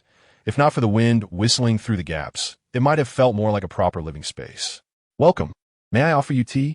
A strikingly beautiful woman sashayed into the room, pouring Xue a cup of hot tea, casting a flirtatious glance before departing. Xue couldn't help but turn back to watch her retreating figure, realizing she was yet another awakened. "Commander Xue, how do you find the ambience here? Is it not superior compared to your esteemed adventure group?" Ma-san was not boasting. Few could still enjoy such a level of comfort. "This is quite nice. Possessing a rustic charm," Xue replied. "It nearly rivals the facilities in our staff's restroom. Indeed, quite tasteful." "Commander Xue, I shall be direct. I am very interested in your group. Would you consider allowing your team to join the Poison Snake Adventure Group? I can offer you a position of authority." Ma-san, no longer wishing to feign politeness, laid his intentions bare. Chapter 61. "Commander Ma, you possess no abilities. It is merely an illusion." Upon hearing Ma-san's words, Xue was not taken aback. He had intentionally walked into this situation. "Being straightforward is beneficial for all of us," he replied slowly. "Commander Ma, your appetite is quite large, I my meager supplies. However, you should first consider the state of your own granary. What if it is already empty?" With a thud, Ma-san slammed his hand on the table, narrowing his eyes as he coldly remarked, "Don't think that being an S-level awakened makes you invincible. I must inform you that I have planted a poison seed within you. I can end your life whenever I desire. If you are wise, divulge the location of your adventure group's base, the quantity of your supplies, and a number of awakened individuals, or you will find it difficult to escape death. Have you ever tasted the venom of an S-level ability? I shall reduce your bones to dust and transform your innards into blood," as Ma-san menacingly threatened Xue. Suddenly, someone burst into the room. "It's bad, Captain. Oui. Ma-san frowned with displeasure. "Can't you see I'm busy? Speak quickly. Do you not have any sense of timing?" His subordinate hastily waved his hands. "It's not a trivial matter, Captain. Our supplies. Ma-san's heart sank. "What about the supplies?" "They've all vanished. The granary is completely empty. It was fine this morning, and the brothers were on guard, but just now, we discovered the entire granary has been cleared out." Ma-san sprang to his feet, grabbing his subordinate by the collar, roaring, "Are you out of your mind? Do you think those supplies grew wings and flew away?" The subordinate was nearly in tears. "I swear it's not our fault. They just disappeared." Ma-san felt a wave of panic wash over him. The supplies in the granary were the lifeblood of the Xue Adventure Group. Without them, there would be no wages for the awakened the next day, and over time, morale would plummet. Everyone needs to eat to survive. If there's no food, what's the point of staying here? "Captain, I already told you." Xue took a sip of tea. The water was subpar, and the tea leaves were of poor quality. It was far inferior to the Dahong Pao brewed by his own hands. Xue tossed the teacup onto the table, splattering tea everywhere. Ma-san glared at Xue. "It was you, wasn't it? How did you do it?" The granary, the most fortified area of the Xue Adventure Group, was guarded by 8 awakened, not to mention its infrared alarm system. They had even diverted all the gasoline to power the alarms, ensuring that even he, as the captain, had a travel green. He could not fathom how Xue had managed to silently empty the entire granary, especially since Xue had been with him the whole time. Could there be other accomplices? Was it not he who had targeted the Chongqing Adventure Group, but rather he who had been targeted? Ma-san could not comprehend that after merely shaking hands with Xue, his granary had been plundered. If he had known, he would have regretted it deeply. Xue's hands were indeed tainted. "Captain, I have told you before, the bread I offer you is gilded. It is precious, and just 1.5 loaves can exchange for an entire granary of supplies. Did I not give you 40 or 50 before? How much do you think you need to exchange now?" Xue said with a sinister smile, then slowly approached Ma-san. "How dare you take my things? I will make you pay double." Ma-san scoffed, activating the poison seed within Xue. With a muffled pop, a green fog enveloped Xue completely. The green smoke touched the nearby plants, which withered into a viscous sludge in an instant. "Do not worry, I will not kill you outright. Your life still holds value to me. Allow me to share a little secret. I will send someone to locate your adventure group's base, and within half a day, I shall find it. When that time comes, your entire group will perish alongside you. Those women I have played with will be sold in the market. You are still too young. Do not think that just because you have powers, you can do as you please. Experience is paramount, and compared to me, you are still. Just as Ma San continued his tirade, a large hand shot out from the smoke, seizing Ma San by the throat and lifting him off the ground. Despite his S-Class awakening, Ma San found himself powerless to break free, his close combat abilities lacking severely. Once the poison lost its effectiveness, his strength was akin to that of an ordinary person. Simultaneously, fine iron wires shot out from the smoke, binding Ma San's subordinates like dumplings. Xue Qingyu's cold voice emerged from the fog. Do you not know the law of smoke and injury? Have you not watched enough movies, Captain Ma? The smoke suddenly contracted, quickly coalescing in Xue Qing's palm and vanishing. Seeing his own toxic smoke absorbed by Xue Qingyu, Ma San's eyes widened in disbelief. Only those with the same rank and abilities in poison could absorb toxins from one another. How can you possess the same abilities as I do? This is impossible. You are clearly a lightning awakened. Xue Qingyu smiled lightly. What nonsense are you spouting, Captain Ma? Where did your powers come from? It must be an illusion. Why not check if you have any abilities? Ma San hurriedly examined his powers, only to find, as Xue Qingyu had said, that he truly had no powers left. His scorching corruption had vanished. Where are my powers? How could this happen? How could they disappear? Suddenly recalling the vanished supplies, Ma San seemed to grasp something. Staring in horror at Xue Qingyu. It was you, it must be you. You stole my abilities. With a swift motion, Xue Qingyu extinguished Ma San's words with a grip on his throat. Shoo! Xue Qingyu placed a slender finger to his lips, signaling for silence. Captain Ma, such things cannot be spoken of. With a gradual increase in pressure from Xue Qing's hand, Ma San's eyes began to bulge red, veins protruding from his face. Ultimately, as he succumbed to asphyxiation and pressure, Ma San's struggles ceased. Xue Qingyu slowly released his grip, and the body collapsed to the ground. A surge of searing flames enveloped the corpse, reducing it to a pile of charred remains in moments. Xue Qingyu waved his hand, freeing the mouth of the nearby subordinate. Now begin your cries for help. The man, terrified, began to scream, Help! Someone! The captain has been killed. A steel rebar pierced through the concrete floor, impaling his thigh. Louder! Have you not eaten today? Chapter 62. The best way to resist the apocalypse is to become the apocalypse. It was him. He killed the captain. I witnessed it with my own eyes. Quickly, kill him. Avenge the captain.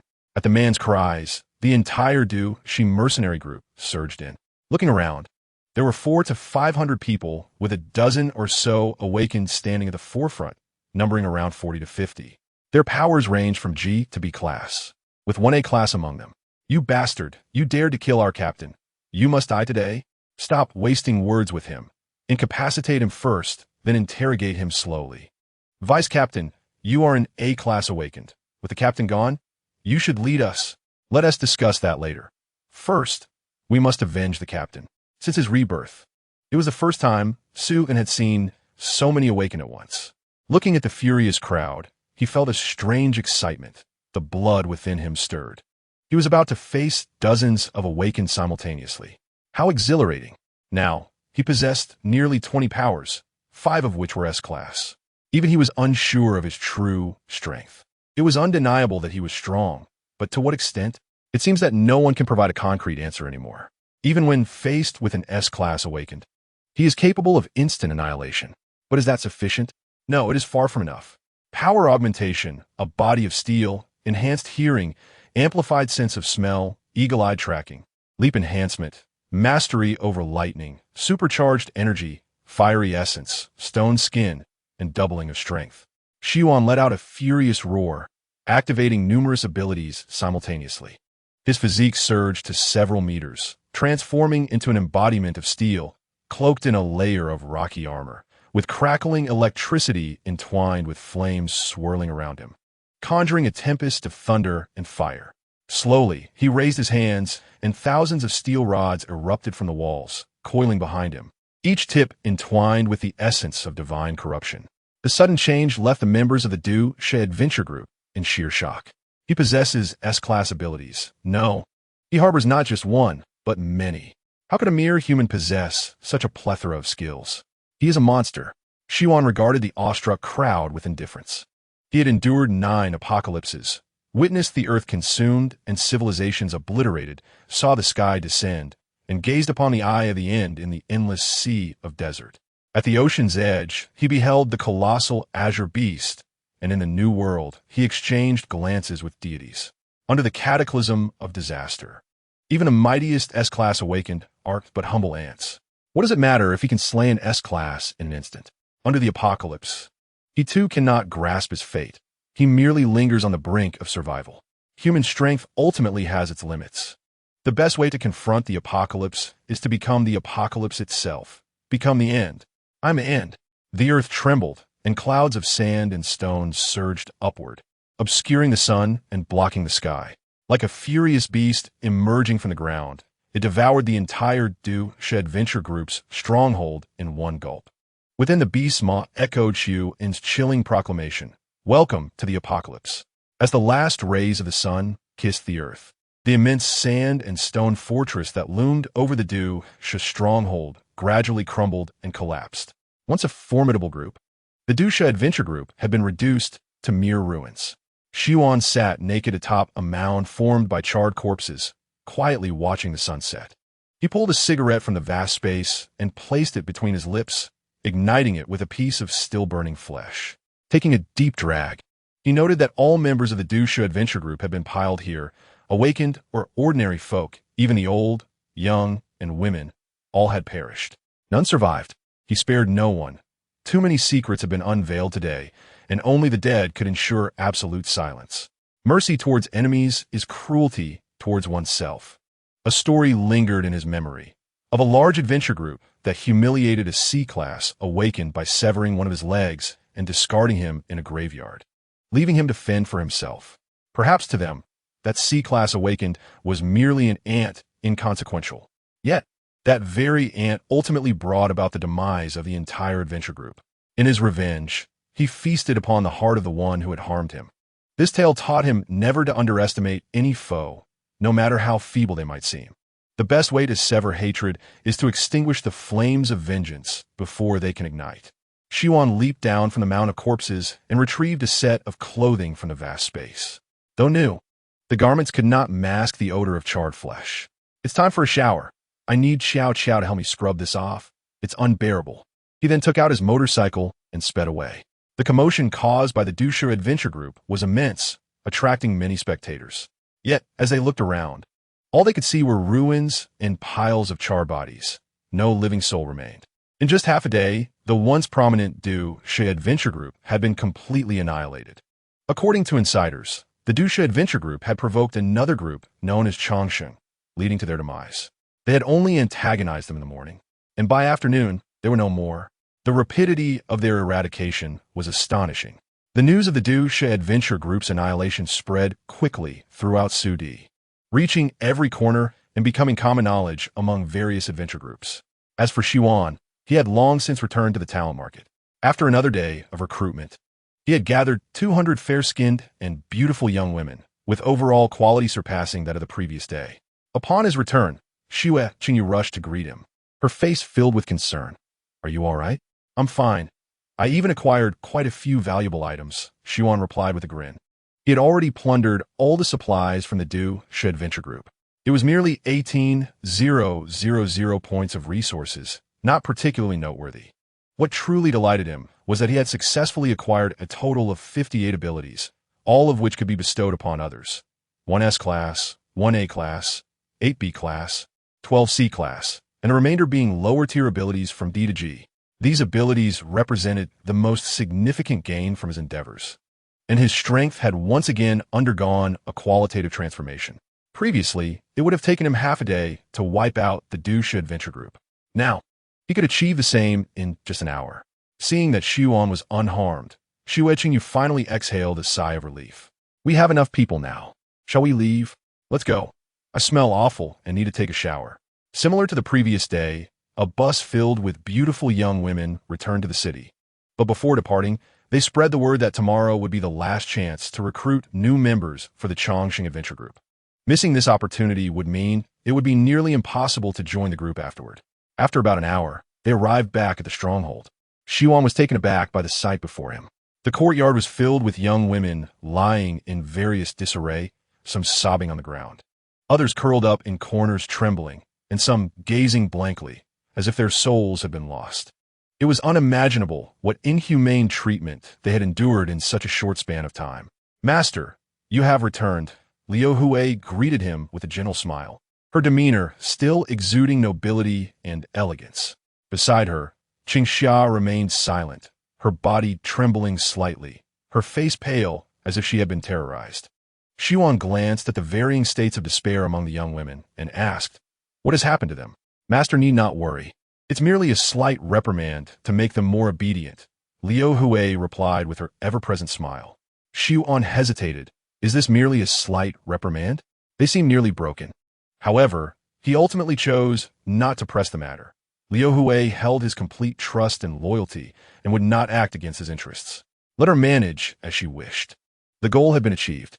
After all, the treatment within the Chongqing Adventure Group was not easily obtained. Those who chose to stay had to be adequately prepared psychologically. "Master, we have already selected 20 qualified individuals. Among them, 2 are exceptionally beautiful and clean. Would you like to take a look?" Suan repeatedly waved his hands, saying, No, I must first take a shower." After finishing his words, he swiftly ran back to the villa's bathing area. The unwavering loyalty of Lu Hui is indeed a commendable trait, yet at times it borders on excessive, even verging on madness. The reason he summoned these individuals back was not for his own indulgence, but rather for future plans. Moreover, with so many young women around, how could he possibly manage? He possesses no extraordinary ability to enhance his vitality, and such indulgence could be perilous. However, apart from Suan, everyone else believed that these young women were summoned solely for his enjoyment. Even Xue Qingyu shared this sentiment. While there may be other underlying reasons, this notion is indisputable. Otherwise, why not recruit stronger and more practical men? If Suan were aware of this perception, he would surely exclaim in protest. What would he do? He could hardly bring in some men and then attempt to increase their affinity. Could he? The conditions for bestowing extraordinary abilities require a score of at least 60, which signifies a minimum of affection level. The thought of a multitude of men harboring a special camaraderie towards him is enough to make him shudder. He might endure a surprise night visit from a female friend, but from his close male companions, he would genuinely resort to violence. Recalling his middle school days, he was a boarding student, and during the lunar break, most of his roommates returned home, leaving him and 2 others to spend the night in the dormitory. That particular scene left an indelible mark on his tender psyche, prompting him to request a dormitory change from the homeroom teacher the following day. Yet, he could not shake the feeling that those 2 friends regarded him with unsettling eyes. Consequently, even during the holidays, when he would stay up all night at an internet cafe, he dared not remain in the dormitory. The notion of swordplay had become a profound childhood trauma, instilling a sense of aversion and dread within him. Having prepared the bathwater, Suan comfortably reclined within.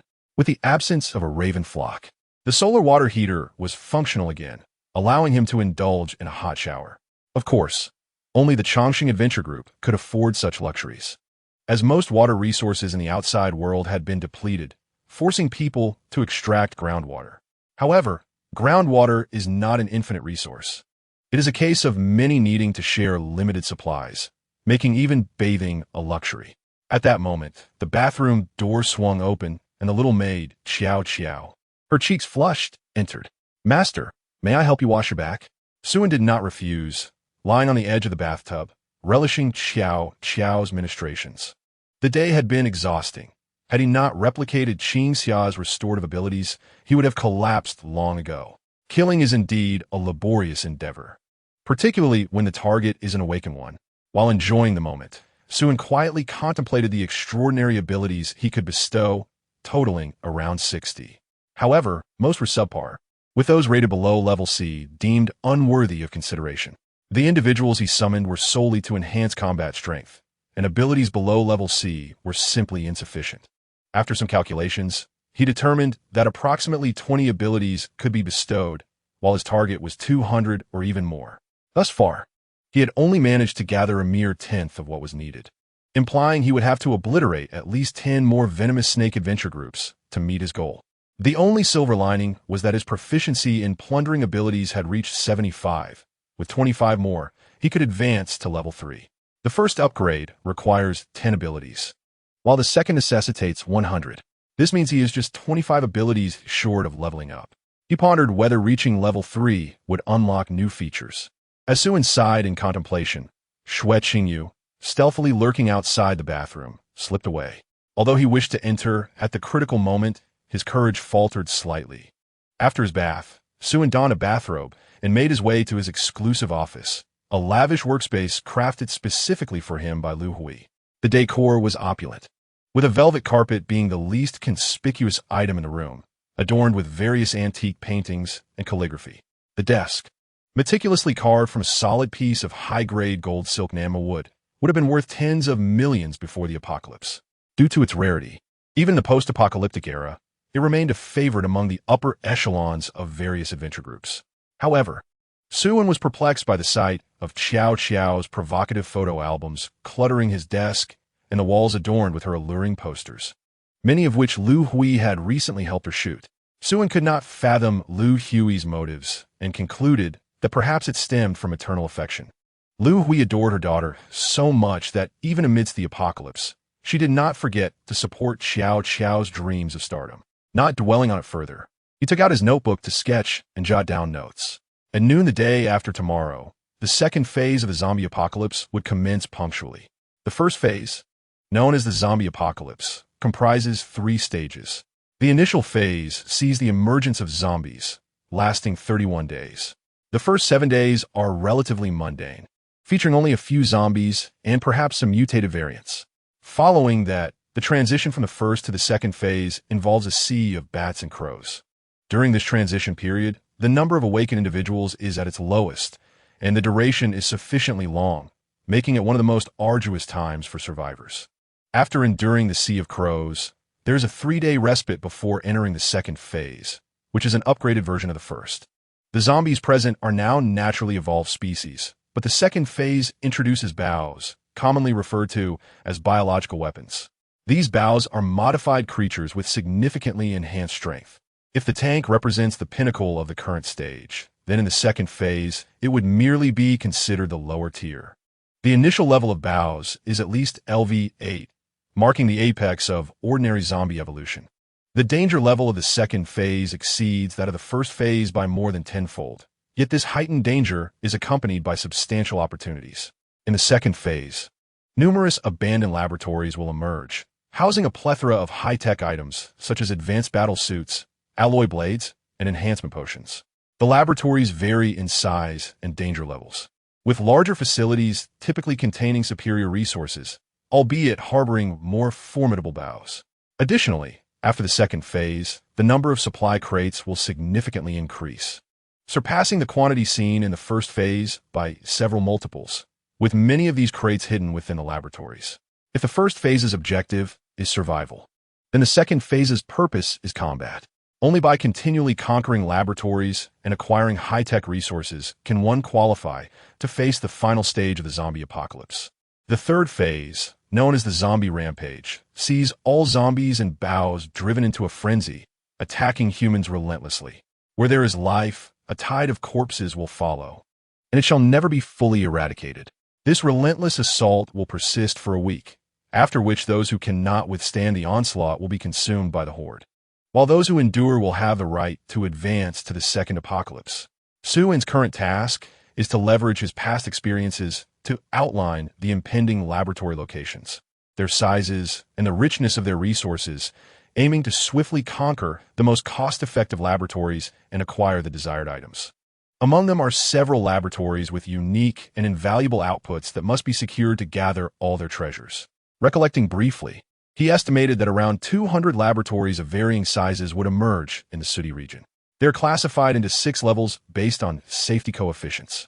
The highest safety coefficient, level 6, is the most perilous yet resource-rich, with no more than 10 in existence. Conversely, level 1 is the least valuable, with the highest quantity, deemed so worthless that he hardly bothers to glance at them. His focus lies on levels 4, 5, and 6. The The level 6 laboratories refresh weekly, and he is confident in his ability to conquer them one by one. However, the level 4 and 5 laboratories are one-time occurrences, necessitating swift action. Otherwise, opportunities may be lost. Lamentably, Xue sighed, as the newly recruited members were still few, and he had not yet cultivated rapport with the women to bestow abilities upon them. Time was too scarce, and the preparation period too brief. After contemplating, he requested Lu Hui to bring the 20 newly selected members over, hoping to assess their potential. Since they were chosen by Lu Hui, their compliance would undoubtedly be high. He could only hope that cultivating feelings would be timely. If not, he would have to resort to more forceful methods.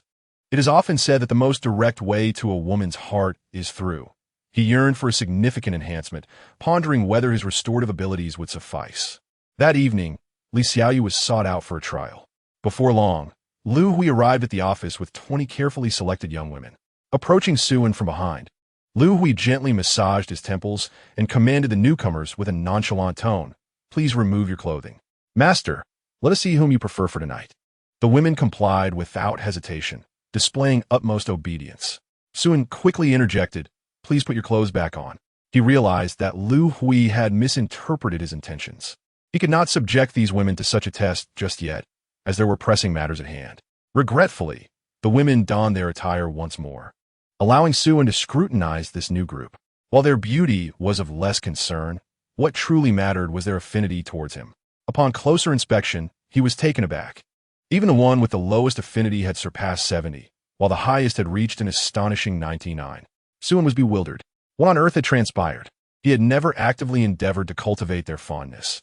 How had it inexplicably soared to such heights? Was it some form of brainwashing? He couldn't help but regard Lu Hui with a hint of admiration.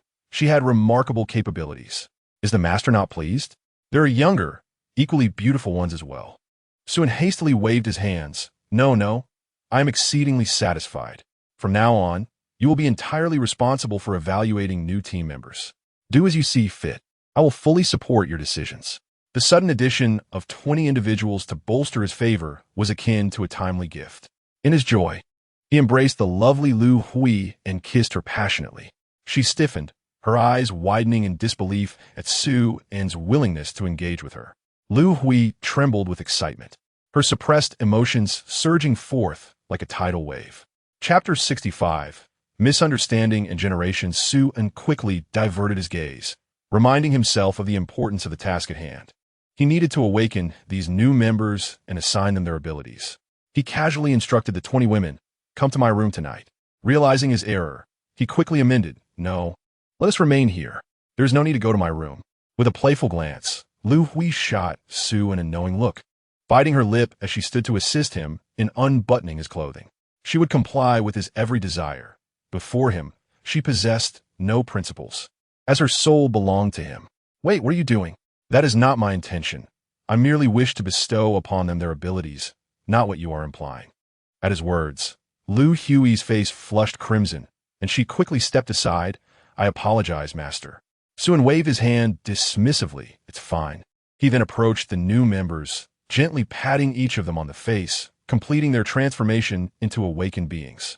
"I have now granted each of you a unique ability, signifying that you are all awakened." The women felt the change within themselves, their eyes widening in astonishment. It seemed as though Lu Hui's words had rung true. Their master was omnipotent, akin to a divine being. With absolute loyalty, they would receive unimaginable blessings and gifts. In that moment, no one doubted Lu Hui's assertions. Xue's gaze was met with fervent admiration, and their affections surged. 8 individuals reached a perfect score of 100, while the lowest was still a commendable 91. They promptly knelt, exclaiming, "Thank you for the master's grace." Satisfied, Xue nodded. The increase in favor was remarkably swift. "There is no need to kneel. Rise. Just remember to keep this matter forever concealed in your hearts and refrain from discussing it among yourselves. This is the highest secret of our group and must not be disclosed in any capacity. Understood?" "Understood, master. We shall never speak of it." "Very well. You may leave now. Seek out instructor Li Xiaoyu, who will take you to the underground training facility. You must master your abilities as quickly as possible. Time is of the essence. Do not become complacent. The new members joyfully departed, eager to train under Li Xiaoyu. In an instant, they transformed from ordinary individuals into awakened beings, feeling as though they were in a dream. Reflecting on the luxurious treatment within the group, which could even evoke envy from S-rank awakened beings, the women were moved to tears. Their master was exceedingly kind to them. Joining the Changxingmen adventure group to serve him was undoubtedly the most admirable decision of their lives. Lu Hui did not accompany the new members as they left. She had noticed Su and slight bow when he stood, which she instinctively understood. Slowly, she approached him, her voice soft as a whisper. Would you like my assistance, master? Su hesitated. Perhaps another day. Let us have Qiao Qiao come over first. You wish for Qiao Qiao? Lu Hui bit her lip, contemplating. All right, I shall summon her. Fearing Lu Hui might misunderstand once more, Su quickly added, I intend to grant Qiao Qiao an ability as well. After all, she is part of the senior management. It would be inappropriate not to. After spending time together, the young girl's affinity had inexplicably risen to 99, surpassing even Xue Qingyu by 2 points. This made Su somewhat suspicious. Had Lu Hui also influenced Qiao Qiao as feelings? It seemed unlikely. Lu Hui smiled subtly, saying nothing, and descended to summon Qiao Qiao. Su sighed, collapsing into a chair. He feared that everyone now perceived him as a mere fool, incapable of redeeming himself. Even the heavens bore witness that he had only a slight dalliance with Li Xiaoyu. He had not touched anyone else. He felt somewhat wronged. Yet, he could not counter this perception. It was impossible to reveal that he possessed a system and had been reborn, all to prepare for the future. Such a revelation was out of the question. He would forever remain a fool. Eventually, he would indeed solidify that title. Once the first apocalypse had passed and the adventure group stabilized, he would embark on a new journey. Soon, Qiao Qiao arrived at the office, where Su gently pulled the obedient little maid onto his lap and casually activated a new ability. He still had 2 S-class abilities to offer. One was the recently acquired Zhuang Shan Fudu, and the other was the Sha Shi Zhu Zai obtained from the second-in-command of the Xue Rindao. The former had too many limitations, a high mortality rate, and insufficient combat power, making it unsuitable for Qiao Qiao. In contrast, the Sha Shi Zhu Zai was far more advantageous.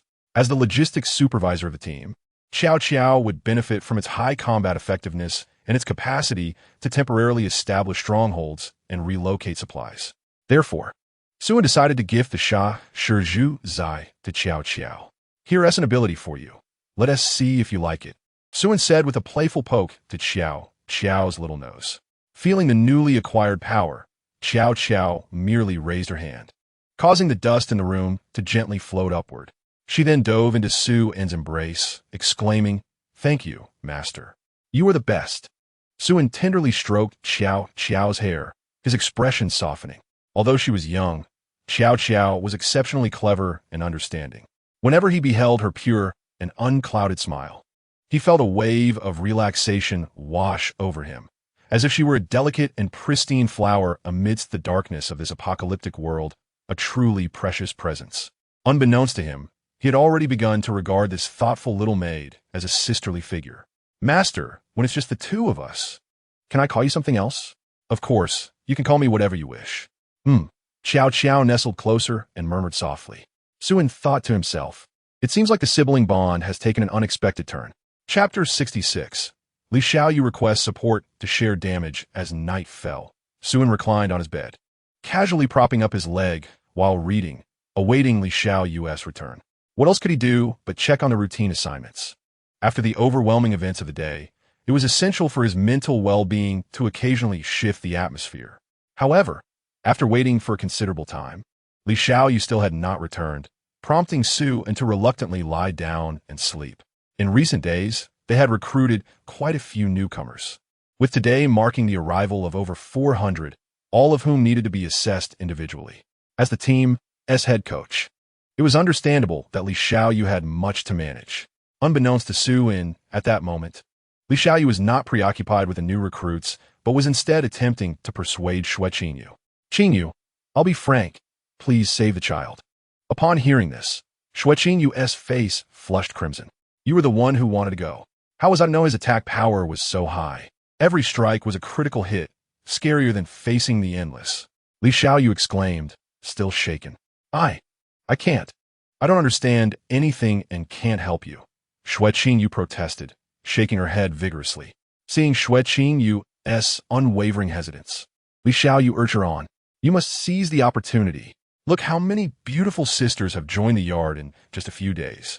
Just look at Lu Huijie and Xiao Qiao. They're practically glued to Su and S bed. If you delay any longer, you'll miss the boat. That shouldn't be the case, Xue Qingyu replied, her gaze evasive. Of course it will. I'm telling you in no time. There might not be a place for you anymore. Just look at those new girls. Aren't they all eager to climb in his bed? Wait and see, you will regret it. Xue Qingyu fell momentarily silent, aware of her own timidity, which had led her to harbor a secret crush on Su and throughout university without even daring to ask for his phone number. After 2 years of silent admiration, she had exchanged only a few words with him. Yet, when it came to such matters, she was utterly clueless, unable to discern whether Li Xiaoyu's words were truth or mere jest. Noticing Xue Qingyu's indecision, Li Xiaoyu seized the moment to encourage her further. If you don't understand, I can teach you. We are the best of sisters. How can I not help you? No one knows my dear Suan better than I do. Come, let us go tonight. Is tomorrow okay? Absolutely. Next time for sure. All right. Just promise me you won't chicken out again. Li Xiaoyu returned home, disheartened to confront the impending storm alone. The next morning, after breakfast, Suan brought several girls to the talent market once more. Following the announcement made yesterday, today marked the final recruitment day for the Chongqing Adventure Team, resulting in an overwhelming turnout. Additionally, following the annihilation of the She Snake Adventure Team, the reputation of the Chongqing Adventure Team had soared, further attracting a multitude of applicants. Even before their arrival, a long queue had formed overnight. Some young women had even walked through the night to apply. Despite the low number of zombies in the wild, the risks of long-distance trekking were significant and could easily prove fatal. Yet, this did not deter the young women from pursuing their dream of joining the Chongqing Adventure Team.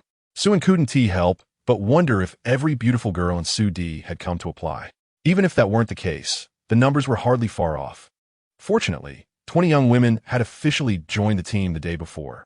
To prevent Xue Qingyu from becoming overwhelmed by the influx of applicants, Suan brought along 10 new members. As he had anticipated, the turnout was indeed overwhelming. One recruitment point was insufficient, necessitating the establishment of 5 simultaneous recruitment points. However, the recruitment process was not without its challenges, as there were always individuals seeking trouble. A rugged vehicle pulled up to the recruitment point, and a middle-aged man in a suit, accompanied by several awakened individuals, stepped out and approached Suan. You must be team leader Su. I have long admired your reputation. I am Wu Xian, president of the Bai Menghui. The newcomer introduced himself with great courtesy. Suan raised an eyebrow, assessing the man's abilities. Ability, instant teleportation S, wealth, 110,000. This was a spatial type ability, not one for storage, but rather combat-oriented, making it quite formidable, one of the top abilities for escape. The wealth value was substantial, a full 110,000, several times higher than Ma San's. Even the guards accompanying him comprised 2 A-class and 2 B-class awakened individuals, indicating the significance of this Bai Menghui President's status. The Bai Menghui was leading the upcoming Survivor Alliance conference, and, as such, there had to be a leading figure at the forefront. Wu Xian was evidently the head of this powerful faction. Despite his refined demeanor, he maintained a high level of vigilance, keeping a safe distance from Su and without even extending a handshake. Suan was reluctant to approach him directly, knowing that the man excelled in escape and would be difficult to capture.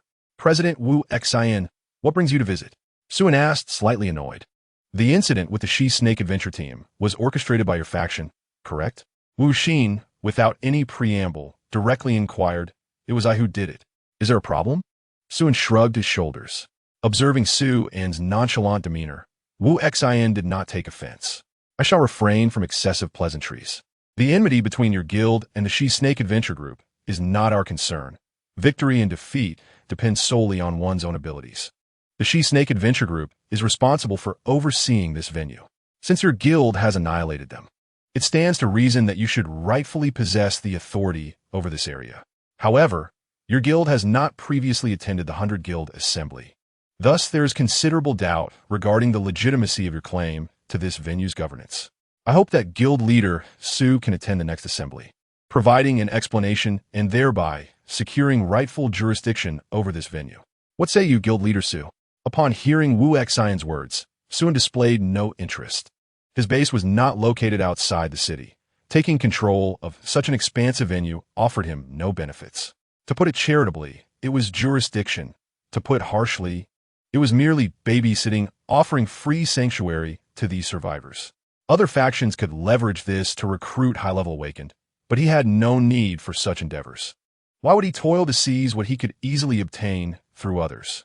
Engaging in free riding could become an addictive pursuit. Yet, contemplating for a moment, Xue seemed to recall something and hastily asked, "Are you convening a meeting today? How many will be attending?" Wu Xian nodded. Indeed, today's meeting holds great importance. The resources in the outskirts of the city are nearly depleted, and discussions are underway regarding when to commence a large-scale counteroffensive into the depths of the city. Most adventure groups will participate, and both publicly and privately. I hope that the Chongqing Adventure Group can join us. Xue's eyes lit up. With most adventure groups present, he would be directly immersed among the awakened. I must go. The counteroffensive into the city is our duty. Chapter 67. The 100 Guild Assembly afterward. Xue exchanged a few words with Xue Qingyu and then followed Wu Xian into the vehicle. Guild leader, aren't you bringing any guards with you? Most guild leaders have personal escorts, after all. Even S-rank awakened ones have weaknesses and face dangers, so it is customary for leaders to have bodyguards. Xue lazily replied, "My household lacks the manpower for such luxuries." He spoke the truth. He truly could not spare anyone for protection. Moreover, he appeared to have no need for guards. He had no apparent weaknesses. Even if someone miraculously discovered one, the moment they made contact, that weakness would cease to exist. He was currently a harbinger of calamity. Anyone who dared to approach him was bound to encounter misfortune. The mildest consequence of colliding with him could result in utter ruin. Seeing Xue's indifference, Wu Xian chose not to press further, attributing it to Xue's youthful arrogance. After traveling 100 kilometers or so, they arrived at the so-called 100 Guild Assembly. It was a venue hastily constructed from rudimentary materials, with a tattered carpet laid on the ground, about 100 sets of tables and benches, and a large blackboard. Rather than a formal assembly hall, it resembled a makeshift classroom in a mountain village. Given the circumstances, it was a reasonable arrangement, serving as a place for discussions. At this moment, many individuals had already gathered at the venue, easily numbering 200 to 300. However, only about 70 to 80 were actively involved, while the rest stood as guards. Without exception, all present were awakened and all of high caliber.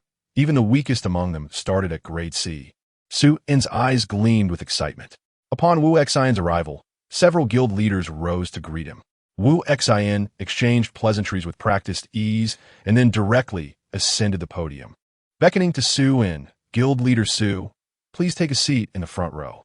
The closer one sat to the front, the more powerful the adventure group was deemed. The She-Snake Adventure Group was a top-tier force, and having annihilated them, the Chongqing Adventure Group was naturally of considerable strength, thus deserving a place at the forefront. Xue leisurely approached an empty seat in the front row and sat down confidently. I would like to introduce to everyone, this is the leader of the Chongqing Adventure Group, Guild Leader Xue. I trust you're all familiar with the name of the Chongqing Adventure Group. Not merely familiar. In the past few days, the reputation of the Chongqing Adventure Group had exploded within the circles of Xue. Curiosity abounded regarding this suddenly emerging adventure group, particularly concerning their exorbitant recruitment offers that left many envious. Some even harbored trepidation.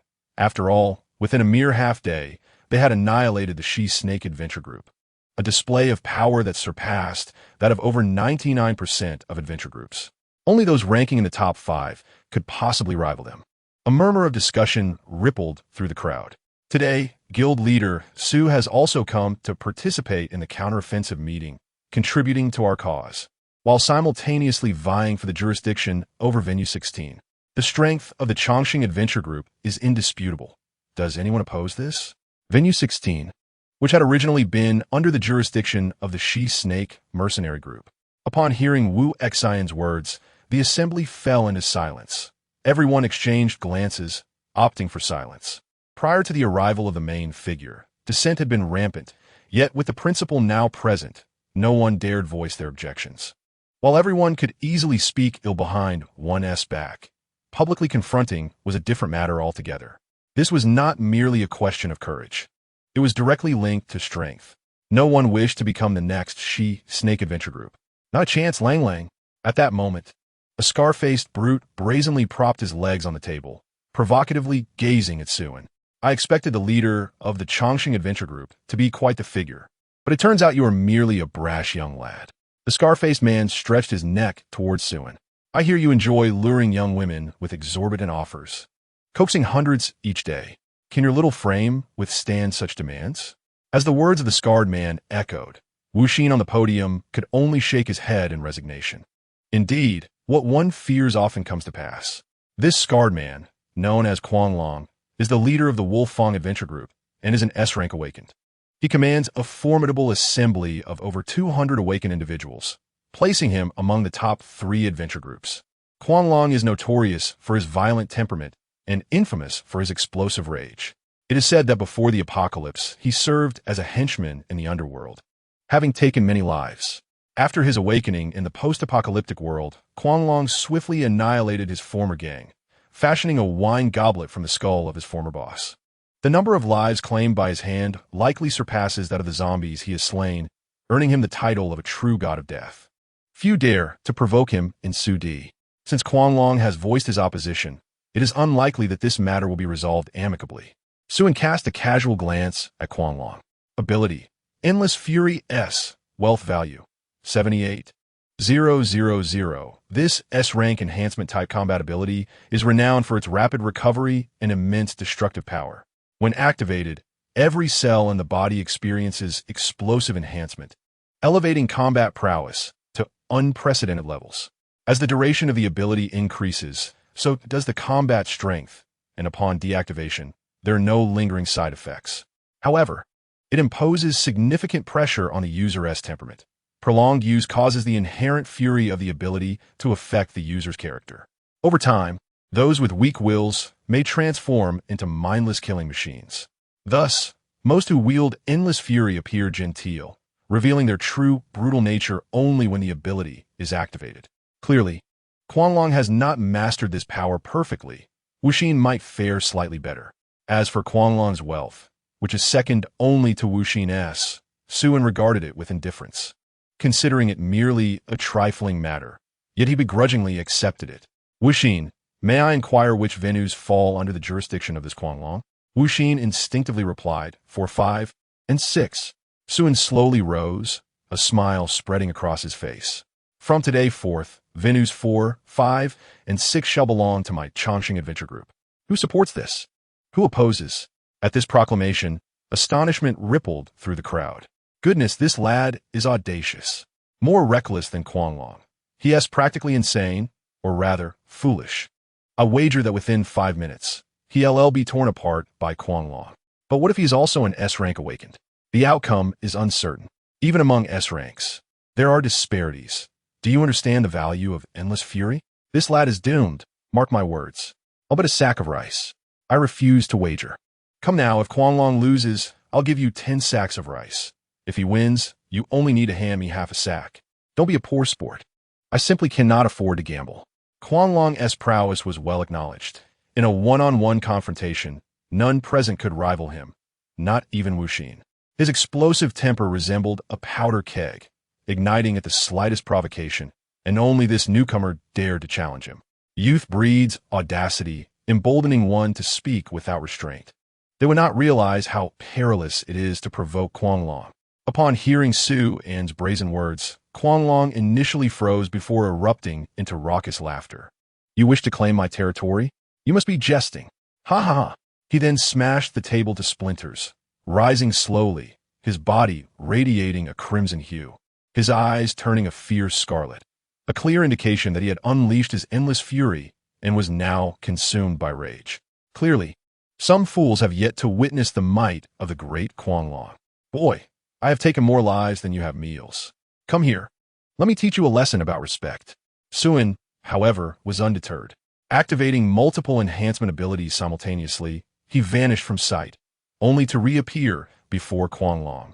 His fist charged with explosive force, aimed squarely at Quanglong's abdomen. Quanglong laughed heartily, choosing not to evade, confident in his own defenses. Boom! The impact echoed, a gust of wind erupting from behind Quanglong, creating a gaping hole in the wall. Yet he remained steadfast, not budging an inch. Ha ha! Are you merely tickling me? He mocked. Go ahead, I'll allow you another strike. If I take a step back, it's on me. Suddenly, Quanglong's laughter froze on his lips as an overwhelming wave of weakness washed over him. The enhancements from endless fury dissipated in an instant, leaving him feeling as if he had reverted to an ordinary human. Xue seized the opportunity, gripping Quanglong's head with one hand and lifting his robust frame effortlessly. I'm not negotiating. This is an order, understand?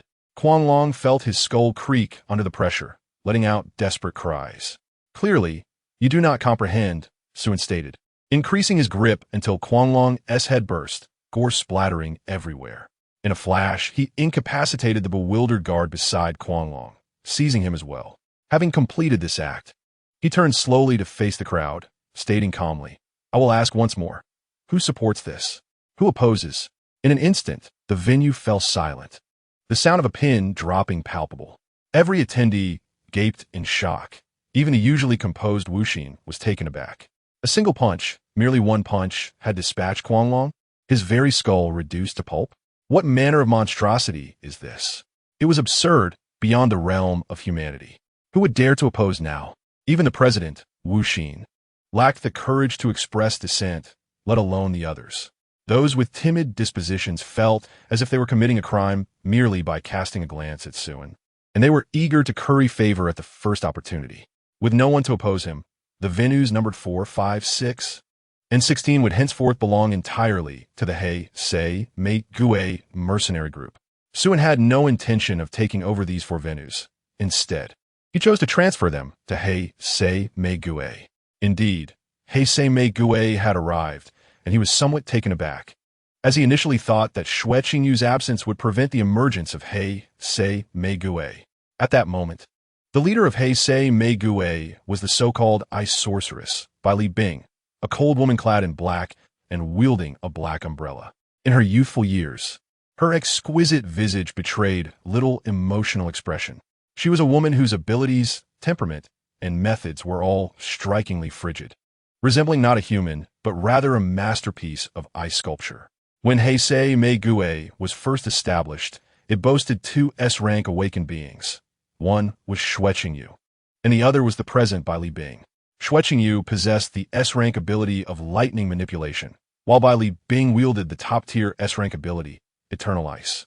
With 2 S-rank awakened beings at its helm, He-Se-Me-Gue swiftly ascended to become a superpower in Sudi.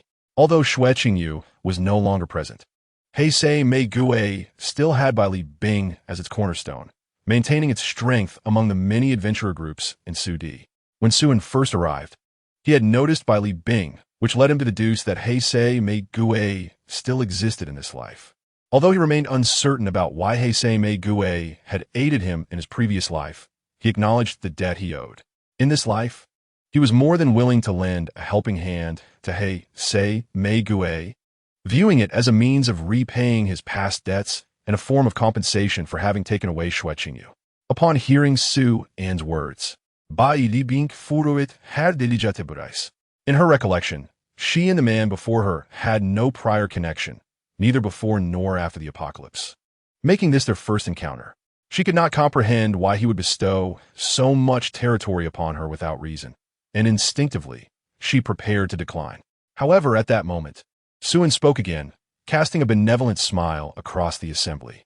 Now, I, Xue, have a pressing matter to attend to, and I must take my leave. I sincerely apologize for interrupting your enjoyment. Once I have resolved my affairs, I shall visit each of your residences to express my gratitude, particularly to those who quietly spoke ill of me just now.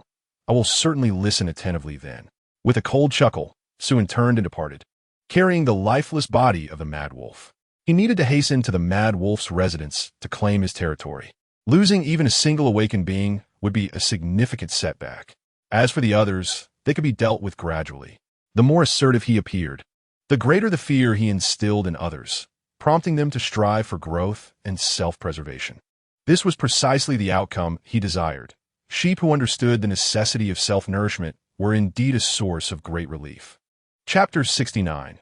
Presenting a lavish gift to the Changsheng Adventure Group after Xue An's departure, the venue fell into an extended silence, with no one daring to break the oppressive atmosphere. Who was it that said Captain Xue would be killed by the Mad Wolf? Not me, I never said that. Came the chorus of denials. Don't look at me. I never uttered such words. What a sudden misfortune this was. No one had anticipated that Xue would arrive and depart within 3 minutes, taking the life of the Mad Wolf and leaving behind some rather unfriendly remarks. If the members of the Changsheng Adventure Group had previously regarded Xue with trepidation, they now felt a profound sense of fear. No one wished to become the next target of Xue An's ire. Captain Zhang, you were the loudest just now. Don't you still have half a Yundian ham at home? I suggest you offer a portion as a gift, someone remarked.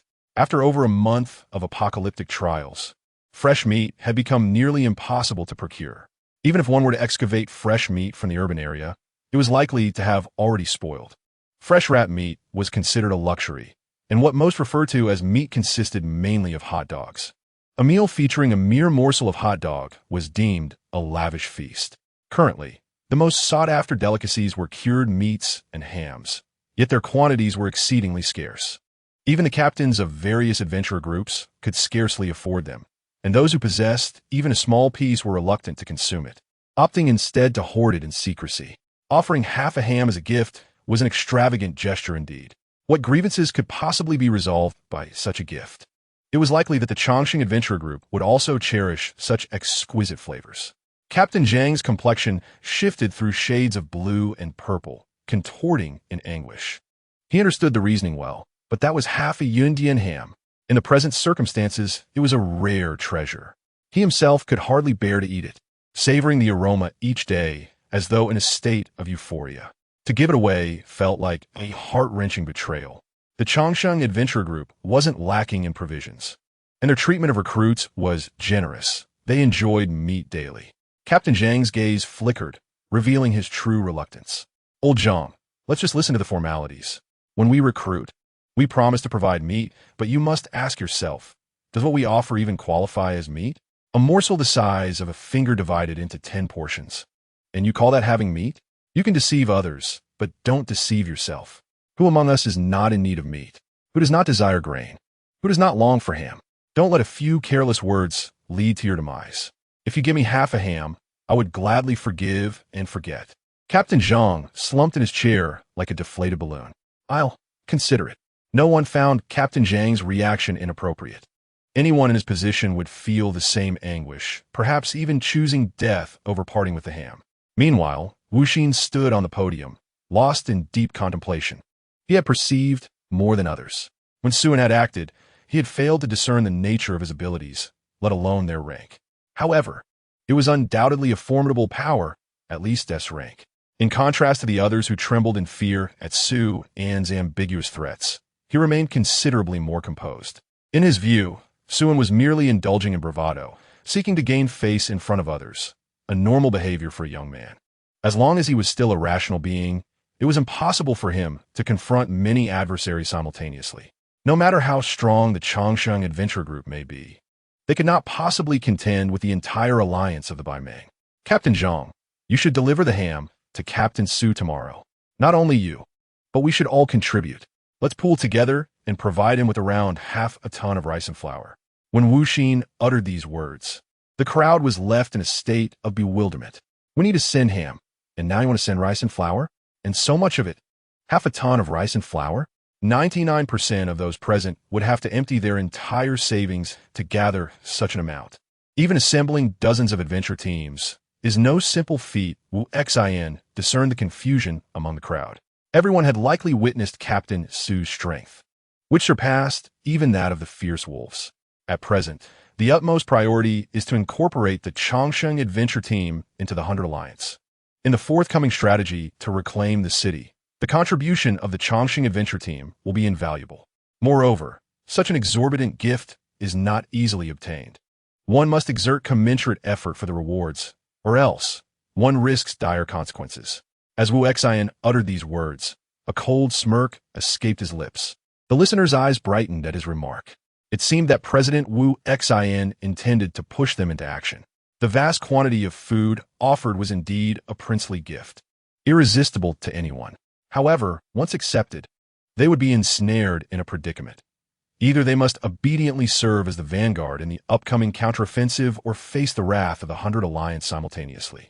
Half a ton of rice and flour is undeniably considerable, yet it pales in comparison to the hidden resources within the sprawling city. Captain Xue is undoubtedly strong, but ultimately, he is just one individual, and against the 100 Alliance, he remains a mere fledgling. President, what a cunning strategy. I am in agreement. I concur. Let's take action against them. Count me in as well. Before long, all the adventure teams unanimously supported Wu Xin's decision, save for the Black Rose, which refused to participate. Bailey regarded Wu Xin coldly, a trace of a sardonic smile playing on her lips. Those who have survived in this apocalyptic world and established their own factions are not to be underestimated. Wu Xin's apparent intention to have the Chongqing adventure team lead the charge belied his true aim, to absorb the entire team. Everyone present was acutely aware of this. The counteroffensive in the city will undoubtedly be fraught with peril. The current state of the city center is shrouded in uncertainty, yet danger is assured.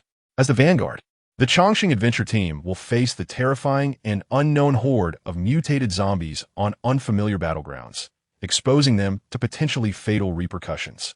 Unless the Chongqing adventure team resides in the heart of the city and possesses intimate knowledge of the area, is it even feasible? Can the city center be considered a habitable place at this juncture? The Longsheng adventure group, significantly weakened, would soon be devoured by all. Wu Xin, Samingili Zefin, harbored a heart darker than ink. Otherwise, he would not have ascended to the position of president. Bailey Bing remained silent, rising to leave the venue accompanied by her guards. Sun bestowed 4 territories upon the Black Rose, though she was unaware of his motives. The territories constituted a vast fortune, as the Black Rose possessed only one. This gesture was of immense significance. She could not repay malice with kindness, especially considering that the Black Rose was a women's adventure group, struggling to navigate the chaos of this era. Remaining aloof was the wisest choice. Observing Bailey Bing's silence as she departed, Wu Xin narrowed his eyes slightly and instructed an aide to investigate the relationship between the Longsheng adventure group and the Black Rose. He also ordered the location of the Longsheng adventure group's stronghold to be uncovered, with a portion of his men lying in ambush nearby. As he spoke, Wu Xin tightened his cravat, a sinister smile creeping across his lips. Chapter 70, New Function, Ability Fusion. At this moment, Suwen had exited the stronghold of the Wolfang adventure group and returned to the recruitment point. After exchanging pleasantries with a few women, he boarded the bus. His stay at the Wolfang adventure group had been less than an hour, during which he had annihilated the entire mercenary band. He had lost count of how many lives he had taken in that brief period, the echoes of screams and cries still ringing in his ears. His heart bore no trace of compassion or sympathy, only a flicker of rage smoldering within. This was the aftermath of unrelenting fury. Yet, one must acknowledge that the boundless wrath of the wolf had indeed proven formidable. Otherwise, he would not have been able to eradicate the Wolfang adventure group in such a short time. The Wolfang mercenary group was indeed a top-tier organization, boasting 318 awakened individuals, including 18 of the A grade. It could be said that the Wolfang adventure group was one of the most powerful factions in Sudi. This time, he had acquired 318 abilities and approximately 30 tons of supplies from the entire Wolfang mercenary group. Although the quality of these supplies was rather mediocre, they represented a considerable fortune in the entirety of Sudi. Not everyone was like Hu Yi or the Island of Sinners. The opportunity to stockpile supplies was fleeting, and now, even if one were immensely powerful, it was too late to amass resources. Simultaneously, due to the recent acquisition of 318 abilities, his ability to plunder had successfully risen to LV3 with a proficiency of 395. He had also obtained a new function, same attribute fusion. This allows for the fusion of abilities with the same attribute, resulting in a higher grade ability. This same attribute fusion function was indeed a game-changing capability. With this ability, he could refine useless powers into superior ones. Henceforth, no matter the grade of an ability, once it was in his hands, it could be transformed from waste into treasure. This was the true essence of a golden finger. With the existence of fusion, creating an entire team of S-grade adventurers was no longer a mere fantasy. Thus, Xue spent a considerable portion of the day within the bus, fervently engaged in ability fusion. By evening, he had successfully synthesized 8 S-grade abilities and 40 A-grade abilities. However, the remaining abilities were dwindling. Although several hundred abilities seemed plentiful, they were insufficient upon usage, and only a small number remained. Not all abilities of the same level and attribute would necessarily fuse into higher-grade abilities. There existed distinctions in quality even among abilities of the same level. Combining 2 low-quality F-grade abilities would only yield 1 high-quality F-grade ability. An F-grade high-quality ability required the combination of 2 low-quality F-grade abilities or 1 high-quality F-grade ability to fuse into a new E-grade ability of random quality. As he progressed, the fusion process grew increasingly complex, particularly for S-grade abilities, which often required 4 or 5 A-grade abilities. This meant that with his current collection of 40 A-grade abilities, he could not guarantee the production of 10 S-grade abilities. Xue had to concede defeat. Presently, his stronghold was teeming with individuals but lacking in resources. It was unrealistic to assign each person an S-grade ability. Furthermore, with the second phase commencing tomorrow, he had no time to leisurely search for abilities to fuse. He could only make do with the A-grade abilities for now. As dusk fell, the recruitment efforts of the Longxing Adventure Group concluded. Having successfully enlisted a total of 500 women today, together with the approximately 400 already at the stronghold, the number was nearing 1,000. It could be said without exaggeration that nearly all the beauties in Xue Di had been recruited by the Longxing Adventure Group. The remaining ones were either undesirable or already claimed by others. 3 buses, carrying the 500 beautiful women, made their way towards the city center. However, there were some shadowy figures discreetly following behind. Xue noticed the tailing individuals but paid them no mind, lacking any inclination to take action. The reason he chose the city center as a stronghold was entirely for the purpose of deterring threats.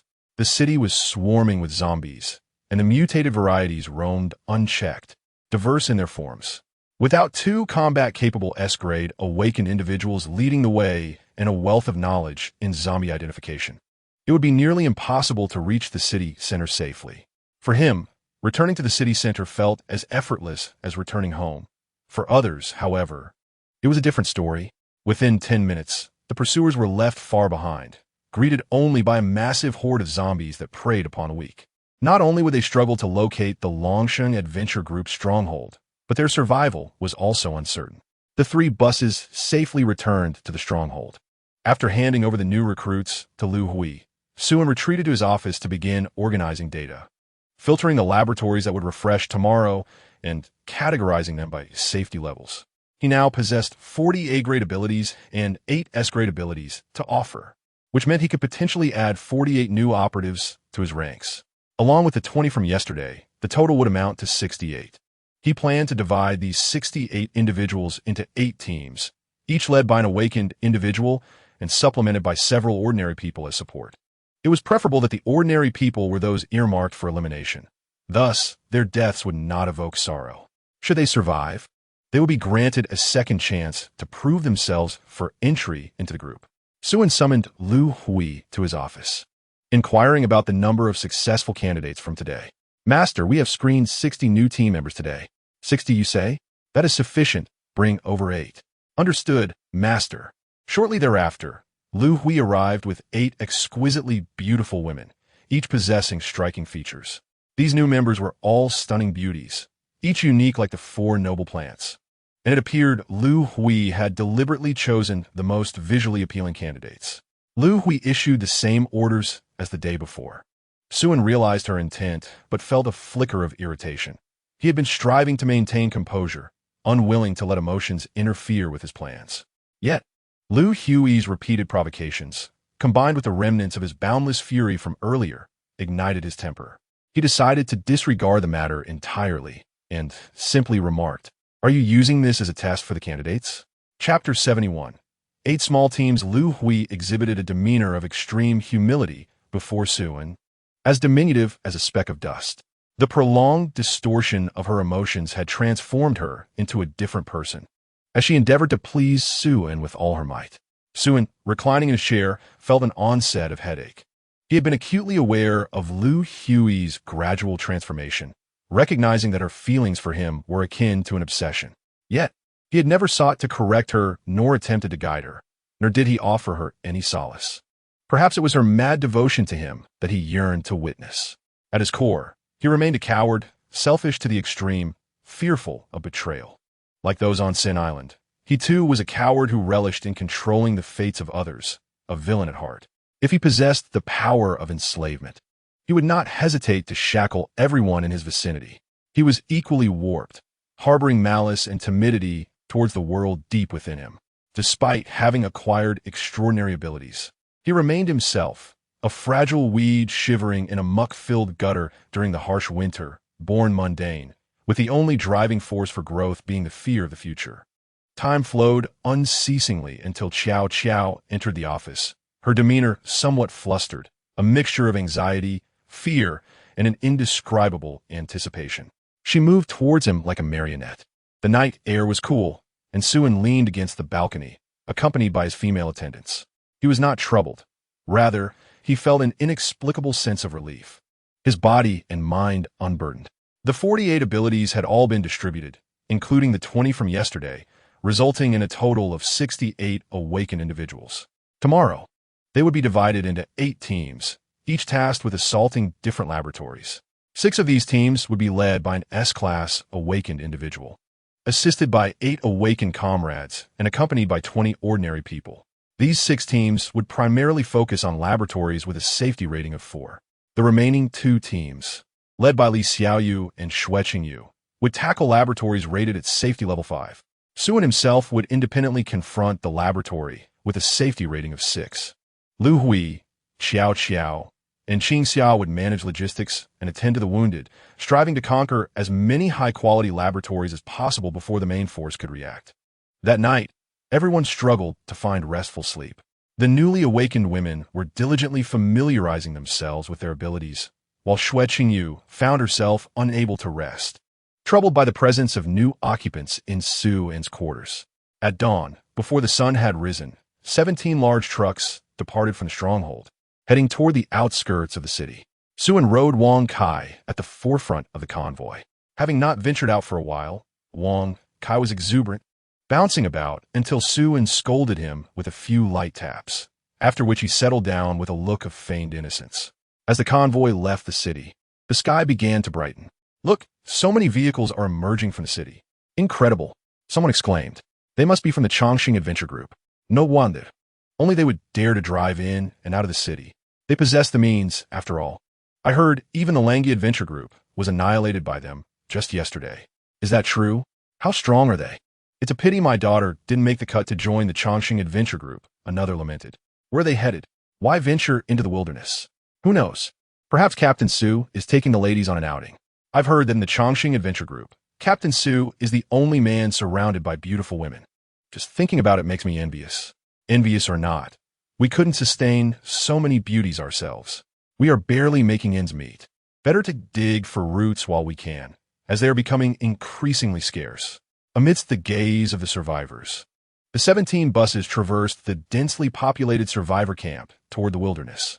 Initially, some curious onlookers followed behind, but human pace could not match that of the vehicles. And soon they were left behind, returning with disappointment.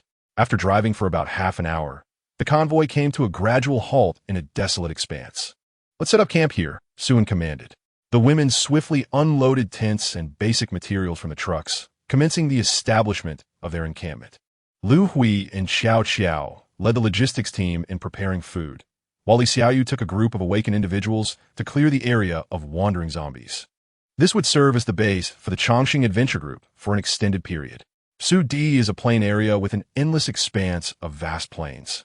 In the past, these were fertile fields, but now they had transformed into desolate wastelands, devoid of survivors, save for the occasional aimless wandering of zombies. By noon, numerous laboratories of varying sizes would begin to emerge across this barren land. Their chosen location was fortuitously situated within the laboratory refresh zone, ensuring that they would not be impacted by the newly appearing laboratories while also being the first to engage with them. It was indeed the most optimal site for their encampment. Xue stood at the forefront of the wilderness alongside Xue Qingyu, comparing their maps to confirm the locations of the laboratories. Xue took the lead in verification while Xue Qingyu diligently recorded the findings. The atmosphere buzzed with activity. While the Chongqing Adventure Group was busy, the Biming Association was equally occupied. Under Wu Xian's leadership, a grand gift composed of half a ton of rice flour and half a ham was being prepared. Dozens of group leaders had gathered, intending to present a farewell feast to the Chongqing Adventure Group. Observing the truck laden with provisions, many could not help but swallow hard. Such fine goods would surely dazzle the women of the Chongqing Adventure Group. I felt a stir of desire just looking at it, let alone those ladies. Had they not yet located the base of the Chongqing Adventure Group? Indeed, those dispatched should have returned by now. Chapter 72. The second phase officially commences. Wu Xian stood at the forefront of the group, his expression dark and brooding.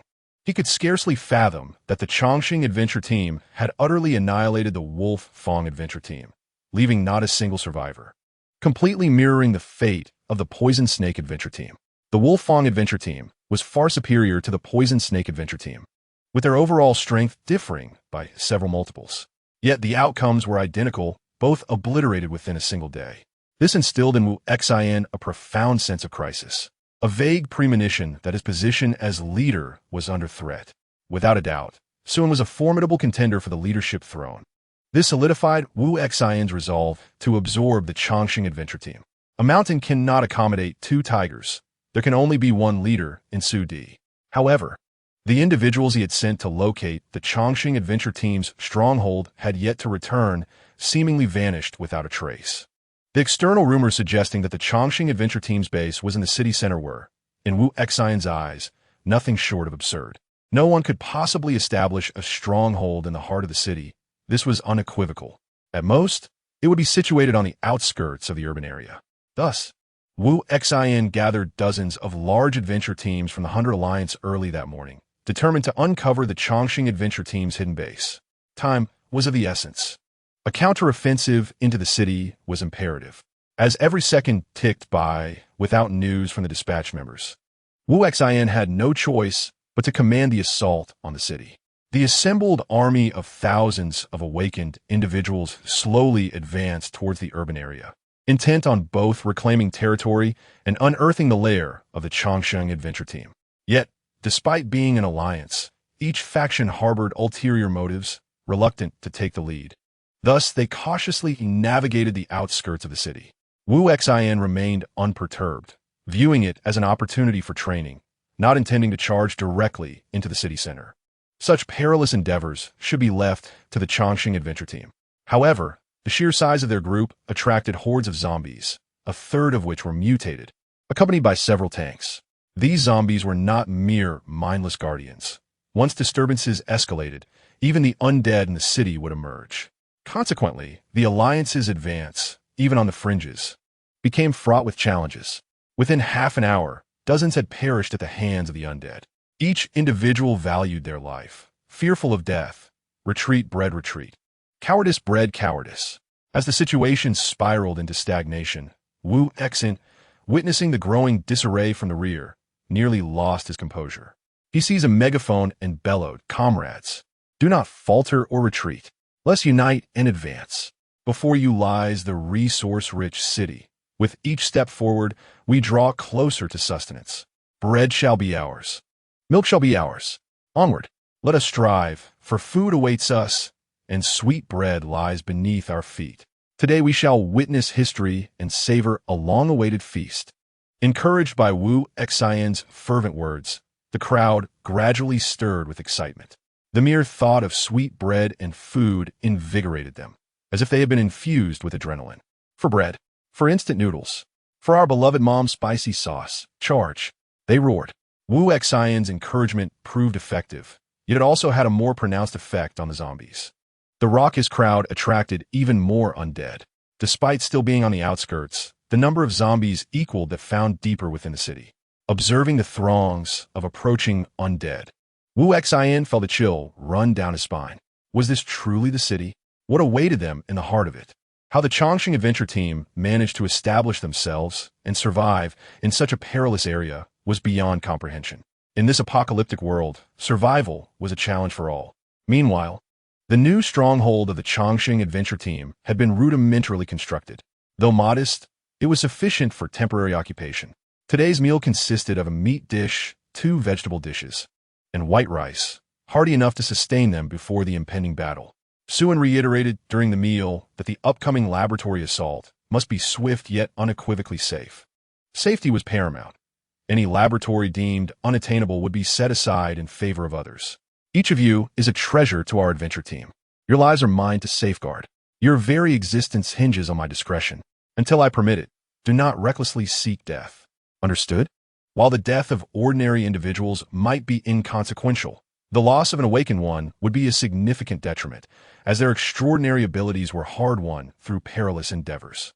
Hearing Xue's seemingly admonitory yet genuinely caring words, the women felt a swell of emotion, their admiration for him rising significantly. They all responded in unison. As for Xue's assertion that laboratories would appear as if from thin air, none doubted the veracity of his words. Within the Chongqing adventure team, Xue was the undeniable core and pillar, even regarded as a figure of faith by many. If he claimed it, it would undoubtedly come to pass. This time, Xue did not bring all the awakened individuals along. He retained 2 Class A awakened members to guard their base while selecting new recruits. For safety's sake, he had erected towering walls of sand and stone around the stronghold, complete with numerous traps. Moreover, the surrounding high-level zombies had been largely eliminated, ensuring absolute security. As for human threats, they would need the capability to reach the city center, locate the stronghold, and breach the thick walls without being ambushed by zombies. As time progressed and the sun ascended to its zenith, noon arrived with a resounding rumble. The earth trembled as one steel fortress after another erupted from the ground like mushrooms after rain. These fortresses varied in size, with the smallest standing at 5 or 6 stories and the largest comprising several connected towers reaching heights of 100 meters. In the blink of an eye, the once barren wasteland transformed into a jungle of steel fortifications. The women of the Chongqing adventure team surveyed the enormous structures that had emerged, their astonishment palpable. These fortresses were predominantly a deep shade of blackish green, their surfaces cloaked in unknown vines and fungi, resembling monstrous entities that had risen from the depths of the earth, exuding an air of majesty and eeriness. Remember my words, do not attempt to harvest any of the plants here. All flowers contain deadly toxins, and the fungi harbor lethal viruses. Should you become poisoned or infected, death is assured. There are many monsters within, each with unique types and weaknesses. I have compiled detailed information on how to defeat them. Commit it to memory. Bring back any resources obtained from within. The squad leaders will instruct you on their usage. This is your final test. For those who failed the previous assessment, as long as you return alive, you shall have a second chance. I hope you cherish this opportunity to join our ranks. Xue declared as he leaped onto Wang Kai's back. Well, I've said what needed to be said. Let us depart. Chapter 73. By Meng Hui tomorrow, I shall venture into the city once more. A small squad remains at the stronghold, while the remaining 7 squads have embarked on their predetermined routes. Before their departure, the young women each bestowed a heartfelt embrace upon Xue, some with tears welling in their eyes. For some, this parting could well be eternal. Each individual embarked on this journey with a resolute acceptance of their potential fate. Yet, none cast blame upon Xue for his apparent indifference, as this was a choice they made themselves. During their time with the Chongqing Adventure Group, their existence had been akin to paradise, no longer subsisting on roots or insects. They were treated to meals and rich broth daily, as if living a dream. However, this comfort did not grant them the luxury of complacency. Now was the moment Xue required their assistance, and also their opportunity to prove their worth. As they watched the 7 squads depart, Xue prepared to set forth alone. Xiao Xiao leaped into Xue's embrace, and he gently patted her back, whispering words of reassurance, "Do not worry. I shall return soon." After exchanging a few words with Lu Hui, Xue vanished into the fortress jungle atop Wang Kai. This marked the first day of the laboratory refresh, which would yield a top-tier laboratory with a safety rating of 6. Located deep in the southwestern part of the fortress jungle, it was quite a distance from the temporary stronghold, requiring at least an hour's journey at Wang Kai's pace. His decision to tackle the high-risk laboratory solo stemmed from the perilous nature of such a facility, where most who entered met with certain demise. Even S-rank awakened beings had to tread carefully. In his previous life, even after the conclusion of the first apocalypse, the top-tier laboratories in Su D remained unconquered. The few that had been taken were the result of numerous adventure groups banding together, incurring significant costs in the process. This illustrates just how treacherous the electric laboratories truly were. In essence, anyone accompanying him would be a liability. They would neither be of assistance nor keep pace, leaving only Wang Kai, this mutated creature, capable of keeping up with him. Following Su En's guidance, Wang Kai pressed onward, overcoming occasional obstacles from monsters and writhing mutated plants, all dealt with effortlessly by Su En's ranged abilities. When confronted with larger barriers, Wang Kai's agility and explosive strength allowed it to scamper sideways along the walls with ease. After running for about an hour, the duo burst forth from the fortress jungle into a vast circular plain. This expanse, isolated within the heart of the steel fortress, was blanketed in blood-red flowers, resembling a sea of crimson. Upon closer inspection, the petals of each flower writhed like tentacles, creating an unsettling sight that might cause those with a fear of clusters to faint. At the center of this sanguine floral vista stood a colossal black iron fortress, its form reminiscent of a giant octopus with its insides spilled out. Numerous thick pipes, each over 10 meters in diameter, extended from the fortress deep into the earth. Before him lay the objective of this expedition, the laboratory with a safety rating of 6. Suen retrieved a piece of beef brisket from his spatial storage and tossed it to Wang Kai as a reward. Subsequently, he hurled a palm-sized piece of pork into the flower sea. Before the meat even touched the ground, the floral expanse stirred to life. The multitude of flowers shooting forth like red tentacles, swiftly consuming the morsel before retracting as if nothing had occurred. These blood-red blossoms constituted the laboratory's first line of defense. Their attack range was extensive, and they were both resilient and quick to recover. Even after being severed, they could regrow a new bloom in the blink of an eye. Their only fear was fire. Once scorched, their recovery rate diminished significantly. Aside from A-rank or higher flame-wielding awakened beings, few could traverse this floral barrier. "Stay close, you fool," Suen called to Wang Kai as he approached the flower sea. In an instant, a dense array of scarlet tendrils surged toward him. Intense flames erupted from Su En's body, cleaving a path through the floral onslaught. Within 3 minutes, he and Wang Kai reached the laboratory's entrance. Glancing back to see the flower sea restored to its former state, the laboratory's door had been utterly destroyed, leaving only a doorframe. But a large mass of pink fungi blocked the entrance. Sensing the presence of a living being, the fungal mass began to crawl towards Suen. With another surge of S-rank flames, the fungi were reduced to ash, revealing the passageway within. The duo boldly strode into the laboratory. Outside the city, at this moment, the Bai Meng Hui forces had been engaged in fierce combat within the city for 4 to 5 hours, their progress remaining sluggish. Wu Xian commanded the army at the periphery, scavenging supplies along the way, seizing anything of value. Unfortunately, the resources were severely limited. After several hours, their gains did not surpass their losses. The seemingly formidable army of awakened beings appeared diminutive in the face of the relentless tide of corpses, suffering increasing casualties. Adding to Wu Xian's frustration was the fact that they had yet to locate the hideout of the Chongqing adventure group. As if matters were not dire enough, a sudden earthquake shook the ground, lasting less than a minute but causing the already unstable high-rises within the city to collapse. The awakened forces were thrown into disarray. Their formation shattered, as the zombie horde seized the advantage and intensified their assault. Even with Wu Xian's typically composed demeanor, he found himself on the brink of breaking. He had no choice but to issue a retreat, declaring, "We shall resume the battle tomorrow." Chapter 74. Artificial Organic Controllable Biochemical Weapons. Suen had already ventured into the depths of the laboratory.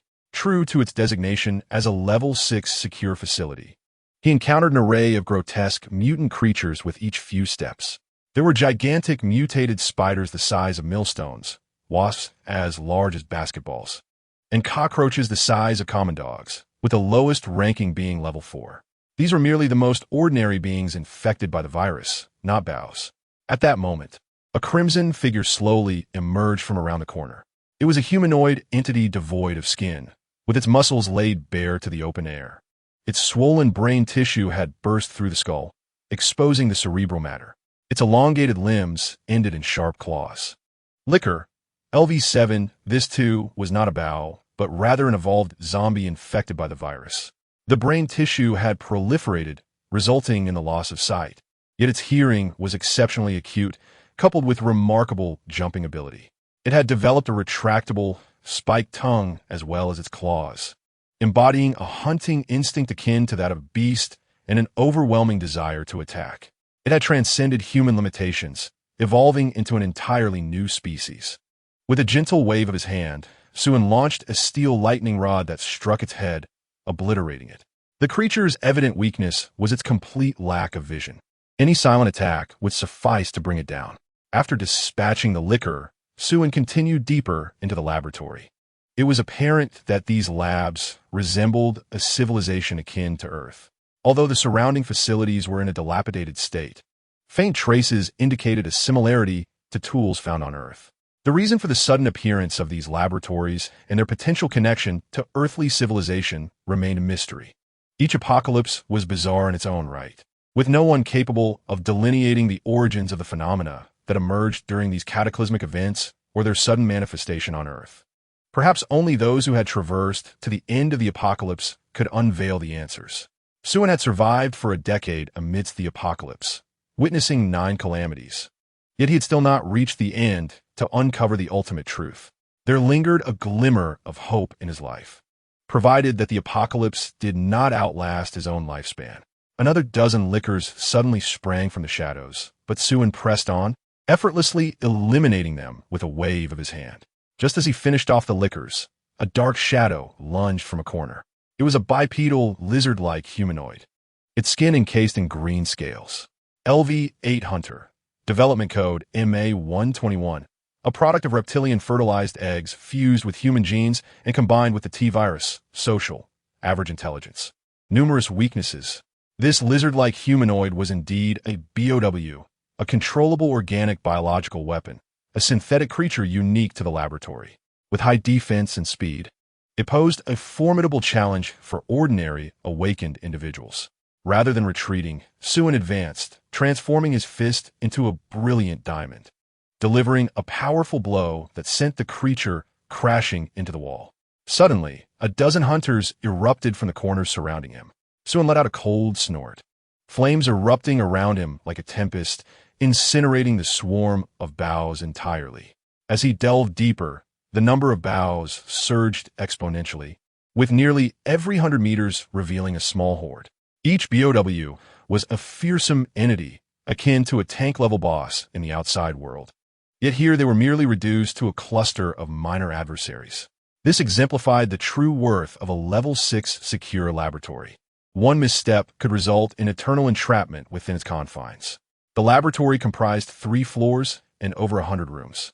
Xue left no room unchecked, entering each one he encountered.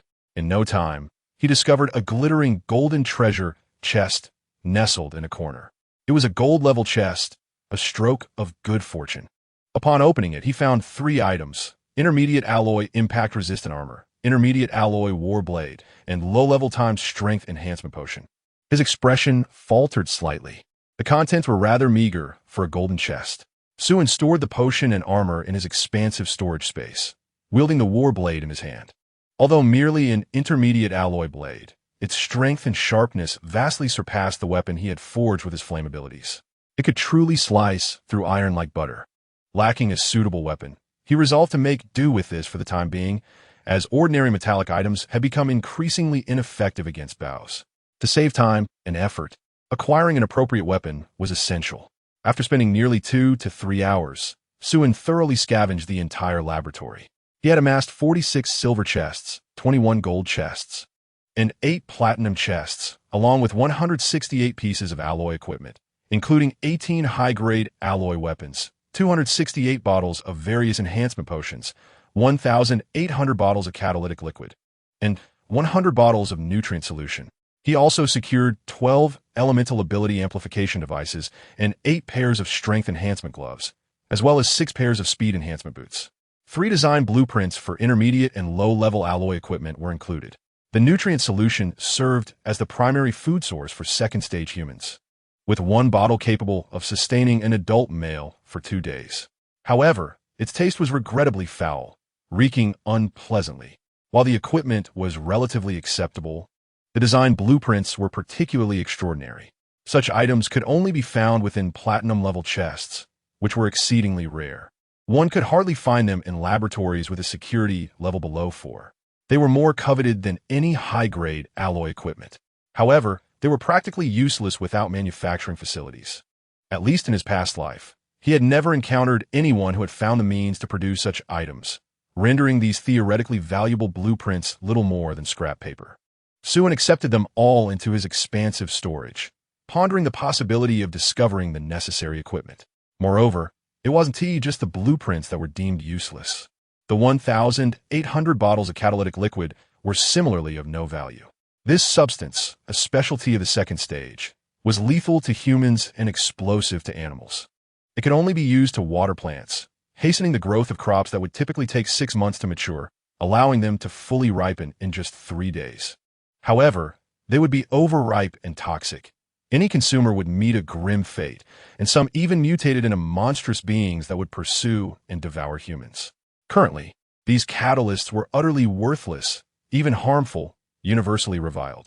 The irony lay in their substantial production. Yet, this was merely the current phase. The true potential of the catalysts would only manifest during the second apocalypse, transforming former refuse into coveted treasures.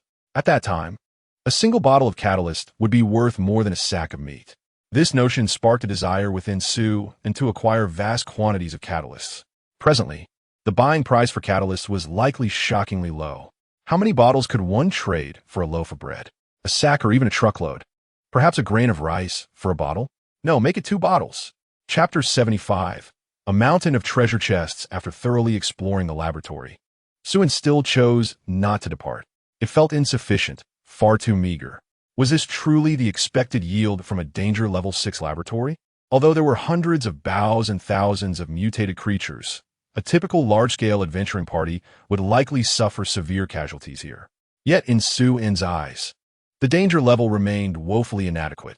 The variety of bows was alarmingly limited, and the sole unique product expected from a safety level 6 laboratory had yet to be discovered.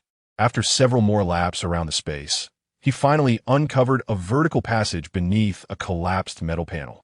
At last, Xue casually cast a fireball down the shaft. The flame flickered as it descended, only to be engulfed almost instantly by a swarm of shadowy figures, plunging the passage back into darkness. Utilizing the fleeting light before the fire extinguished, Xue discerned the creature's form. It was a humanoid giant frog, adorned with numerous gray-green protrusions. LV-9 Hunter. Development code MA124, a product of the fusion of amphibian ova with human genes, combined with a T-virus, social, cunning, and ferocious. With a fear of cold. This was a new model of BOW, boasting superior attack, defense, and speed compared to its predecessors. However, it also inherited the disadvantages typical of amphibians, a vulnerability to cold and a necessity for dark, damp environments. Without such conditions, its mucous skin would rapidly evaporate, leading to dehydration and death. Lacking sharp claws due to its amphibious lineage, the hunter instead possessed a massive maw lined with fangs and highly corrosive gastric acid. The hunter preferred to swallow its prey whole, then dissolve it slowly with acid while its resilient stomach walls restrained the victim, allowing them to endure the exquisite agony of being digested. Additionally, it exhibited the leaping prowess and explosive power characteristic of amphibians. After a moment of contemplation, Xue unleashed a torrent of water-based energy into the passage. Upon hearing the rush of water, the giant frogs frantically surged towards the entrance. Seizing the opportunity, Xue cast a bolt of electricity, paralyzing the frogs in place. He then followed up with ice-based abilities, transforming the drenched frogs into frozen statues. With a flourish, he activated his radiant form and leaped down. The impact shattered one of the ice sculptures into chunks of flesh. Suen conjured a fireball to illuminate the dim surroundings, revealing a space reminiscent of a sewer. The ground was entirely encased in solid ice, surrounded by dozens of frozen frog sculptures. Although these hunters appeared immobilized, they were not yet dead, merely in a state of temporary dormancy. Suen deftly maneuvered his advanced alloy combat knife, reducing the frozen creatures to mere morsels. Meow! Wang Kai also jumped down, unceremoniously snatching a chunk of frog meat to devour. Suen's lips twitched. Aren't you afraid of choking? Meow! So delicious. This creature was beyond redemption, willing to eat anything. It had already consumed a fair share of boughs. Only a mutated being like Wang Kai could indulge in such a feast, were it a regular human or a common pet. Even a mere lick would lead to T-virus infection and transformation into a mindless ghoul. Suen paid it no mind. Though Wang Kai was somewhat foolish, it still understood what was edible. He turned and ventured deeper into the sewer, with Wang Kai eagerly trailing behind, clutching a frog leg. In this environment filled with boughs, an LV-8 mutated creature was hardly formidable. The sewer's network was intricate, with crossroads aplenty, leaving Suen uncertain of the ultimate destination. The number of hunters continued to swell, and within a mere 10 minutes, he had dispatched thousands. Simultaneously, Suen discovered numerous treasure chests, the lowest of which were gold tier. A total of 86 gold chests, 12 platinum chests, several alloy weapons, various potions, nutrients, and 8 schematics, alongside 2,200 vials of catalyst. Catalysts were more commonly found in lower-tier chests, while the higher-tier chests produced them sparingly, rendering them a source of disdain among adventurers. Imagine the frustration of laboriously obtaining a chest, only to find it filled with useless catalysts. This venture had proven immensely fruitful, and Suen's spirit soared. It was indeed the most prestigious laboratory, replete with treasures. In his previous life, he had scarcely laid eyes on a platinum chest, let alone obtained one. Not only was Suen elated, but Wang Kai was also relishing its meal, even gaining experience. It could confidently assert that no one understood the flavor profiles of hunters better than it did, what parts were delectable and which were not. After 2 hours of winding through the labyrinthine passages, Suen finally reached the sewer's end. Before him stood a massive, heavy alloy door, sealed tightly and immovable. Beside it was a small screen, seemingly for fingerprint verification. Suen attempted to authenticate his fingerprint, but it returned an error. He lacked the necessary clearance. The verifier emitted a mechanical tone. If he was correct, somewhere within this laboratory lay the fingerprint key required to unlock this great door. It was impractical to search the sewer, so he would have to return to the offices above. Decrypting was the most tedious of tasks. I shall not be subjected to such trivialities, he declared, and then his form suddenly expanded, transforming into a diamond-like physique as dozens of abilities ignited simultaneously. Flames and lightning roared, ice and fire surged together, and he unleashed a barrage of martial arts strikes against the alloy door. Let me decrypt this. The resounding crashes echoed violently as he relentlessly struck the door, and soon, a significant dent appeared, creating a gap wide enough for him to pass through. Decryption successful. Suen dispelled his powers and slipped inside. Upon entering, he was met with a blinding light, revealing an underground plaza approximately 100 feet wide. The center was heaped with dazzling treasure chests, forming a veritable mountain. The lowest tier was platinum, with dozens of diamond tier chests. In his 2 lifetimes, this was the first time he had encountered diamond tier treasure chests, and to see so many at once was a stroke of fortune. Chapter 76, Catastrophic Level Creature. Goddess of the Night, Suen spent half an hour opening the mountain of treasure chests, totaling 842 chests, 800 platinum, and 42 diamond. What a bountiful harvest! In his 2 lifetimes, he had never encountered such an abundance of treasure chests. The contents of the platinum-grade chests were predominantly comprised of advanced alloy equipment, along with blueprints and pharmaceuticals designed to permanently enhance physical capabilities. The mere opening of these platinum-grade chests yielded over 200 pieces of advanced alloy equipment and 528 bottles of permanent physical enhancement potions. As for the items within the diamond-grade chests, they were even more astonishing. Although the quantity was limited, each item was exquisite. Each chest contained an essential handheld electromagnetic cannon, which boasted an average firing rate of 1 shot every 5 seconds, with each shot delivering power equivalent to a full-force strike from an A-grade Lightning Elemental Awakener, capable of achieving up to 20 consecutive shots.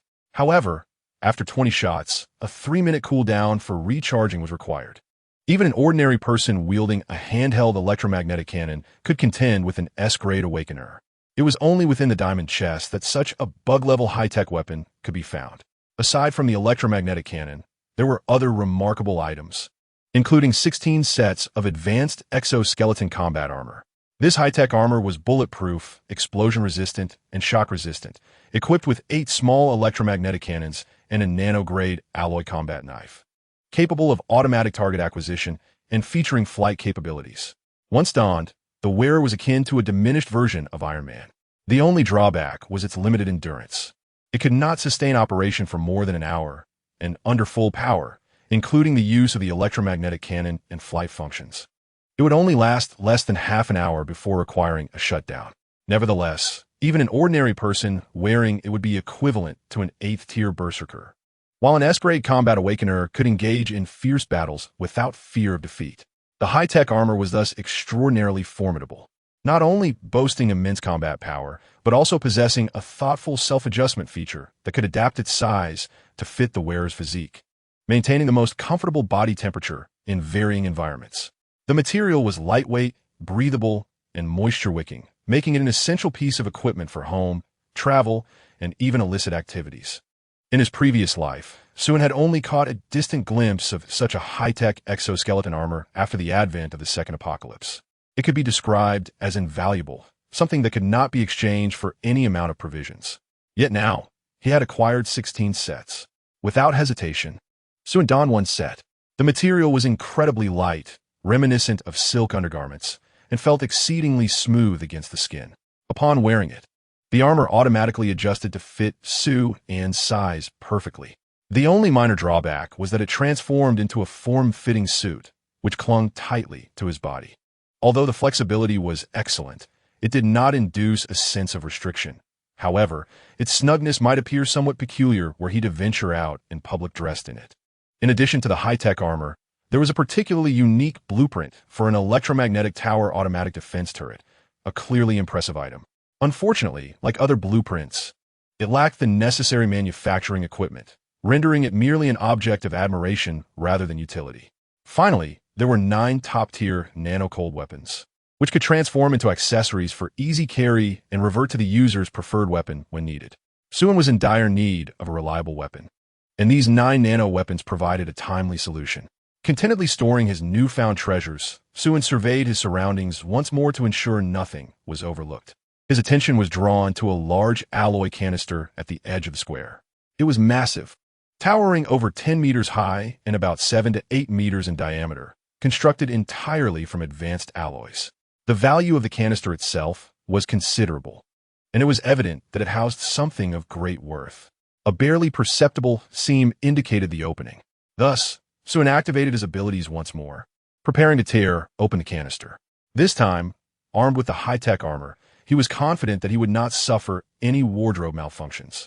With a series of cracking sounds, the alloy canister emitted a shrill, grating noise as Xue's brute strength pried it open. As the gap widened, a sudden burst of force erupted from within, propelling Xue across the area and embedding him into the wall, unable to extricate himself. From the canister emerged a colossal figure, standing over 9 meters tall, its body grotesquely adorned with swollen, writhing flesh. It possessed 2 massive hands on its sides, and its neck was devoid of a head. Instead, numerous dissimilar faces, resembling grotesque tumors, were scattered across its body, their mouths incessantly opening and closing. At first glance, it appeared to be a monstrous amalgamation of numerous corpses fused into a singular grotesque mass, twisted and repulsive, eliciting a visceral sense of revulsion. Night Goddess, LV-29, Catastrophic Biological Entity, Civilization Destruction Threat Index. LV-6 poses a significant threat to civilizations of Level 1 and below. Intelligence Assessment, 5 low. Possesses basic biological instincts, vital weakness, energy core of pathogenic mutation, skills, infinite proliferation, organic fusion, infinite regeneration. Hypermutation, infinite proliferation, Cells have no limit to division, organic fusion, capable of consuming and merging with all organic matter, infinite regeneration, enhanced repair speed for damaged cells, capable of unlimited self-repair, hypermutation, infects and assimilates all merged organic matter, never rejects. Upon witnessing the lengthy system introduction above the creature, Xue was utterly bewildered. What on earth was this being? At level 29, the creature was classified as a disaster-level entity. It seemed that through a moment of carelessness, Xue had inadvertently released something of monumental significance. Chapter 77, God-level abilities, Guardian of Civilization. Undoubtedly, this was the most formidable creature Xue had encountered thus far. Boasting an initial level of 29, the BOW appeared trivial in its presence. Its abilities were grotesquely extraordinary. Honestly, Xue felt a twinge of regret for having let his curiosity lead him to unleash such a terrifying being, one that posed a threat to an entire civilization. It was no wonder that so many treasure chests were present. This was indeed the lair of a boss, a realization he should have had earlier. As Xue stood in stunned silence, the goddess of night charged at him with frenzied intensity. Her massive, several-ton frame caused the ground to tremble as she ran. Just emerging from the wall, Xue could only respond in panic, receiving a crushing blow. The impact was so fierce that even the multi-meter-thick, alloy-reinforced wall was breached, sending him hurtling into the sewer, rolling for dozens of meters before colliding violently with the wall. The goddess of night smashed through the alloy door and followed suit. However, instead of immediately attacking Xue, she extended her large hands to gather the corpses of the Bao scattered on the ground and began to rapidly absorb and fuse them. Her form swelled significantly, expanding several meters in mere moments. As she merged with the Bao corpses, she also ruthlessly hunted down other creatures within the sewer. Cockroaches, bats, spiders, anything she encountered was devoured and assimilated. Her level increased by 1, reaching level 30. Xue felt a shiver run down his spine. This was merely within the confines of the sewer. If she were to escape the laboratory and absorb a tide of corpses and other organic matter, who could fathom how massive she might become? At that point, no number of people would suffice to confront her, and she could potentially annihilate the entire civilization of Earth. With no time to spare for contemplation, Xue unleashed all his powers: enhancement, defense, elemental manipulation, and perception abilities. First, he incinerated the Bao corpses on the ground with flames, preempting the goddess of night from growing stronger by evaporating the other creatures in the sewer. Upon witnessing the loss of her food, the goddess of night fell into a frenzy, turning her wrath towards Xue and charging at him with wild abandon. Xue had no choice but to confront her head-on. Retreat was no longer an option. If she were to escape, even the destruction of 1 or 2 cities would pale in comparison to the obliteration of an entire civilization. There would be no escape for him. The saying "no egg remains unbroken beneath a collapsing nest" rang true in this dire situation. Ultimately, the responsibility lay with him for letting his curiosity lead to the release of such a creature. The confrontation between man and monster was fierce. To his surprise, the creature's defenses were much weaker than he had anticipated, allowing him to pierce through her with all his might, leaving a gaping wound in her massive form. Yet, within mere seconds, the wound healed rapidly, as if she had never been injured at all. This was indeed a formidable adversary. Xue attacked again and again, piercing the goddess of night repeatedly. But no matter how much damage he inflicted, she seemed to recover in the blink of an eye, as though the concept of injury was foreign to her. Observing the information displayed above her head, vital point, energy core mutation, Xue pondered the implications. It was likely that within this creature lay a core-like entity. To vanquish her, he must destroy this core, lest she continue to regenerate. However, its location and size remained a mystery, and it could potentially shift within her body. Realizing the challenge ahead, Xue steeled himself, channeling his fire abilities with full force. A torrent of searing flames erupted, evaporating the accumulated water and rendering the damp sewer exceptionally arid. The temperature of the flames surged, transitioning from crimson to yellow, and finally to a brilliant blue-white.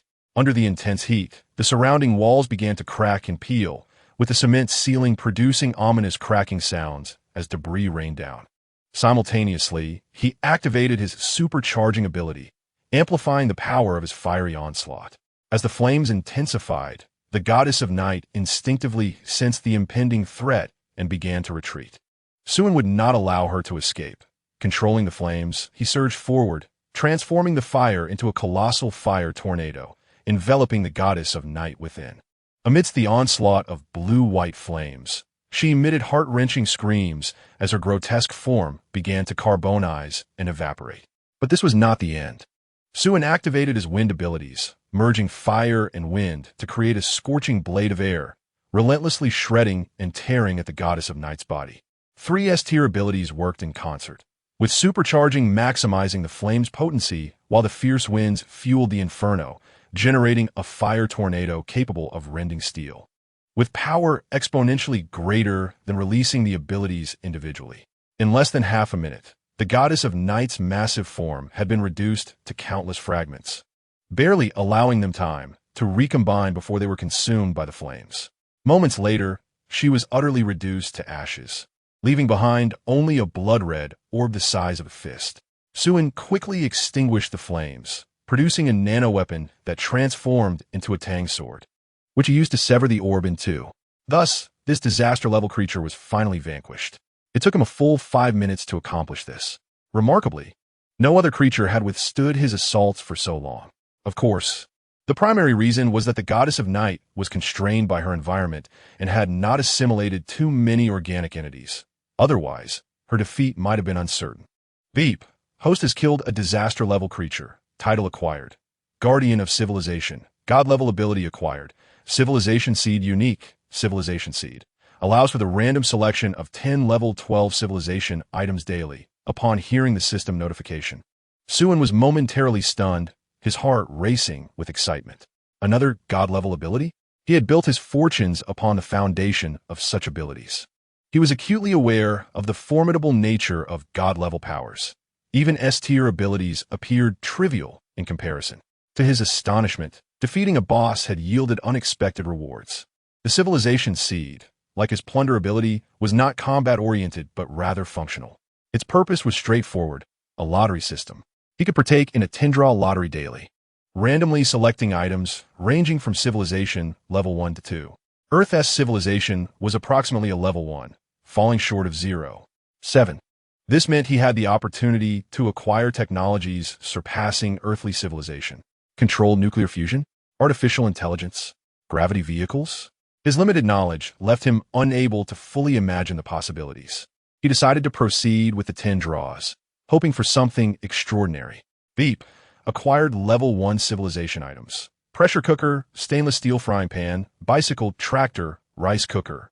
Lemon-flavored ultra-thin TT, 9-section battery. Xue, this is truly underwhelming. Beep. Acquired level 2 civilization item. Self-charging faucet nice. Chapter 78. Level 2 civilizational artifact. Prosperity evolution. Though the appearance was somewhat tarnished, fortune smiled upon the acquisition of a level 2 civilizational artifact. It manifested as a mere faucet, seemingly indistinguishable from the ordinary fixtures found in public restrooms.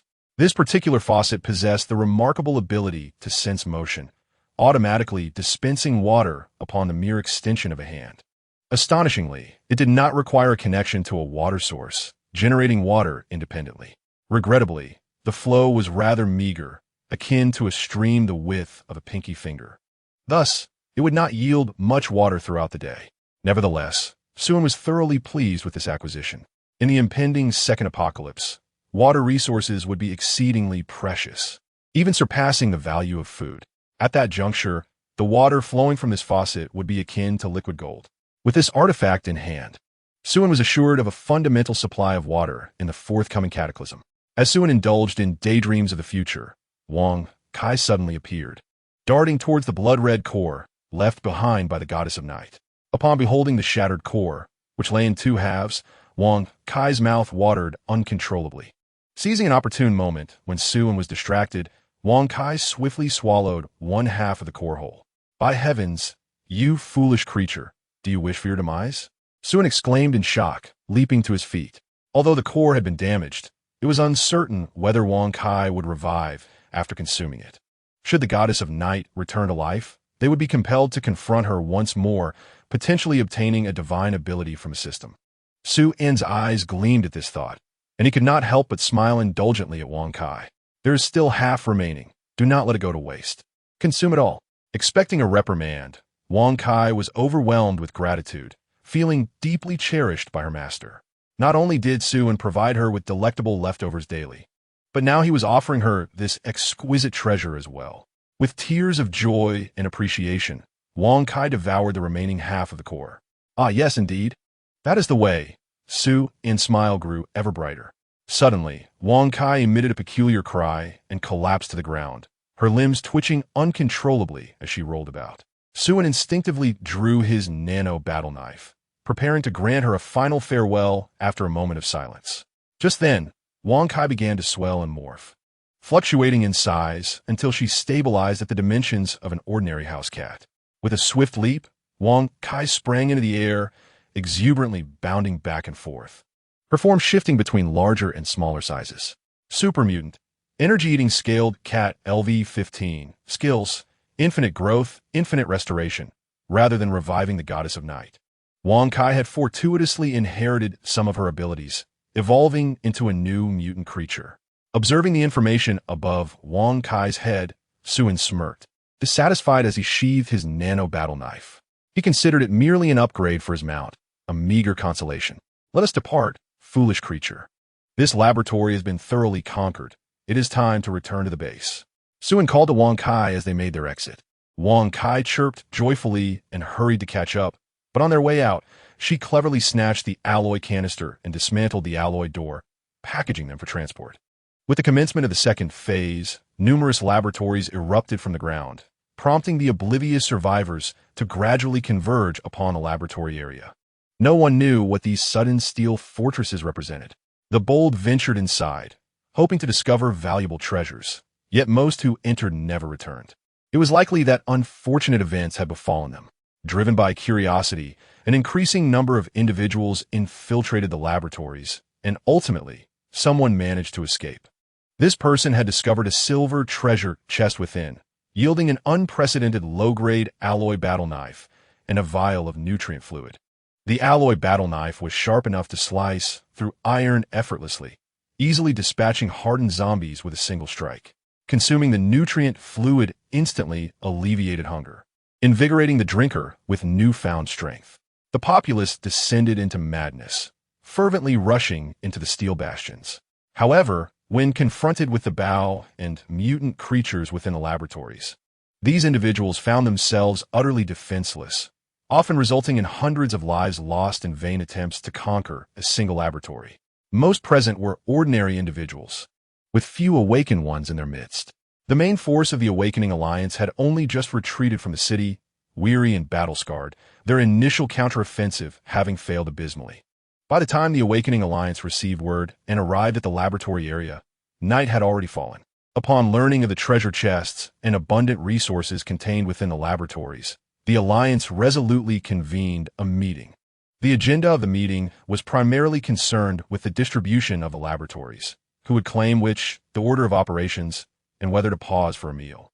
They voted collectively, resulting in an entire night of deliberation before reaching a decision. Ultimately, the Awakening Alliance publicly announced their resolution. To maintain order and ensure the safety of the survivors, they would temporarily regulate access to the laboratory area.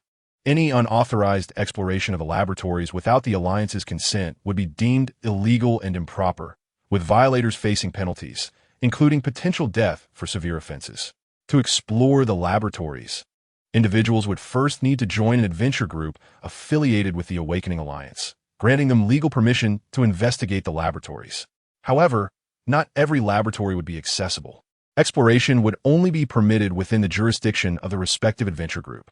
Furthermore, to compensate for the substantial resources expended by the Alliance in maintaining order in the laboratory area, individuals would be required to pay a personal income tax on any findings. Tax rates would vary based on the level of awakening, with A-level awakened individuals and above exempt from taxes, while ordinary people were liable for an 80 personal income tax. Chapter 79. The creation of the most powerful legion. By the time Su En returned to the temporary base, the sun had set. All 8 squads had completed their exploratory missions. The total casualties amounted to 16, averaging 2 fatalities per squad, resulting in a death rate of 10%.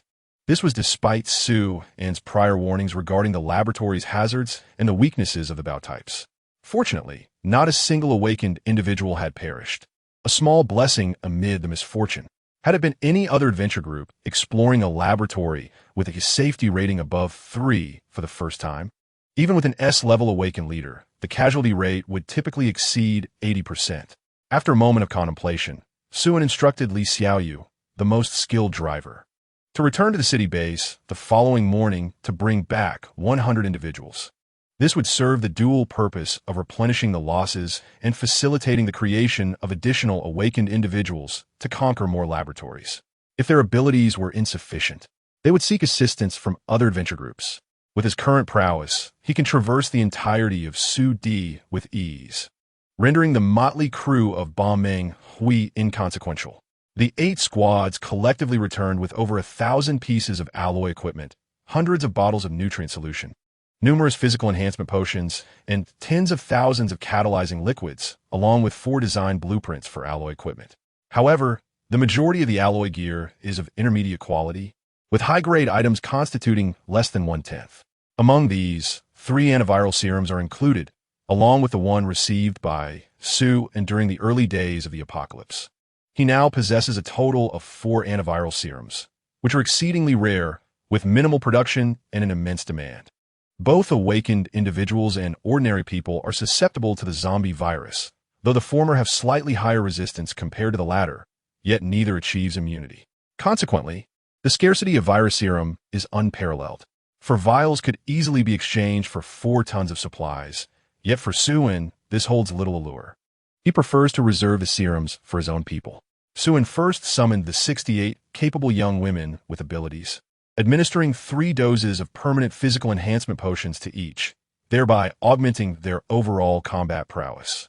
However, the potions can only be administered thrice, as their efficacy diminishes significantly thereafter. Xue Qingyu himself has no inclination to use them, as the benefits for him are negligible, almost inconsequential. It is far better to reserve them for others. Subsequently, he equipped each individual with a complete set of high-grade alloy gear, including weapons, armor, helmets, and shields. Not only the awakened women received these, but even the ordinary members were each provided with a set. He now possesses over 600 sets of high-grade alloy equipment, sparing no expense. Furthermore, he equipped the 8 S-class awakened women with electromagnetic cannons. With such equipment, the laboratory's offensive operations could proceed more swiftly, yielding greater returns. Currently, the armament reserves of the Chongqing Adventure Group are nothing short of extravagant. In the entirety of Su Di, aside from the Chongqing Adventure Group, it is unlikely that any other group could muster even a single set of high-grade alloy equipment. Merely assembling a few sets of lower-grade gear would be a notable achievement. Ordinary adventure groups, even upon reaching the second stage, could hardly gather a complete set of lower-grade alloy gear. While only the upper echelons of large adventure groups possess the privilege of intermediate and high-grade equipment.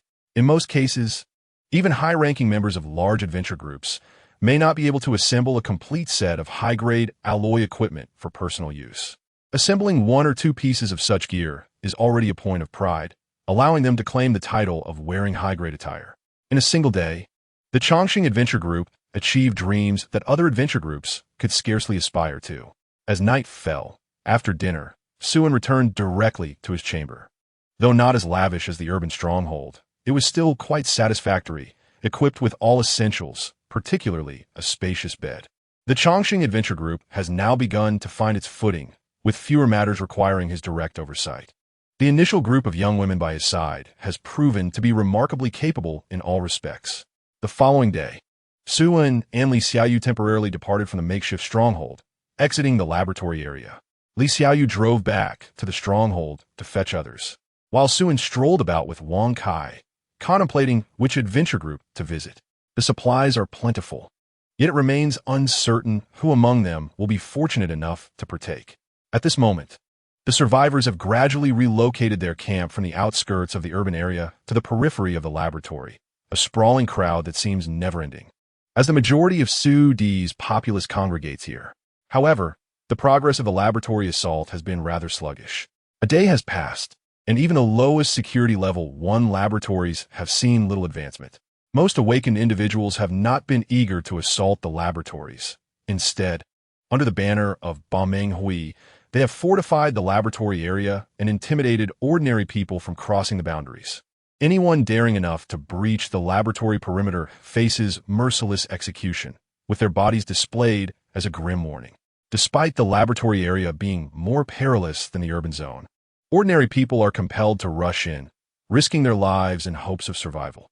The best outcome would be discovering a piece of lower-grade alloy equipment, a bottle of nutrient solution, or a physical enhancement potion. Possessing such items is essential for continued exploration of the laboratory or for returning to the urban area to scavenge for supplies. The laboratory harbors not only dangers, but also the hope of survival. Yet the harsh reality is that even with a willingness to fight, opportunities are scarce, and lives are rendered worthless. Only by contributing a certain amount of supplies as a membership fee to join Ba Meng Hui does one gain the dubious privilege of risking death. This world has long since transformed into one where values have shifted dramatically, yet it simultaneously feels unchanged. Chapter 80. Xue, do you wish to extort me? Xue ambled to the outskirts of the laboratory, with Wang Kai, now resembling a standard domestic cat, playfully bounding behind him. Upon exiting the laboratory area, 2 members of Ba Meng Hui swiftly approached him. What is your name? Do you possess the Alliance-approved exploration credentials? Please present any findings you may have. Taxes will be levied based on your search qualification level. Xue was left utterly bewildered by this barrage of inquiries. Are you attempting to extort me? I have yet to encounter anyone attempting to seize my belongings. Enough with the idle chatter. Present your Alliance search authorization immediately. Unable to do so, are you? You have quite the audacity. Kneel and place your hands on your head. We suspect you of illegal exploration within the laboratory area and will impose penalties. It would be wise for you to cooperate, or we reserve the right to execute you on the spot. Xue cannot help but gasp in shock. What audacity! Is this still the apocalypse? Have these individuals truly taken on the airs of authority? Without needing further indication, Wang Kai suddenly grew several meters in height, swiftly devouring the 2 subordinates. After merely a few chews, Wang Kai spat them out, finding human flesh lacking the nostalgic flavor of childhood. The 2 minions were not yet beyond saving, and Wang Kai kindly dug a grave for them, witnessing the demise of the 2 subordinates. The Ba Meng Hui members maintaining order outside were utterly taken aback. This is insurrection, to dare kill members of Ba Meng Hui. Let him be executed and displayed as a warning. There remains that monstrous tiger.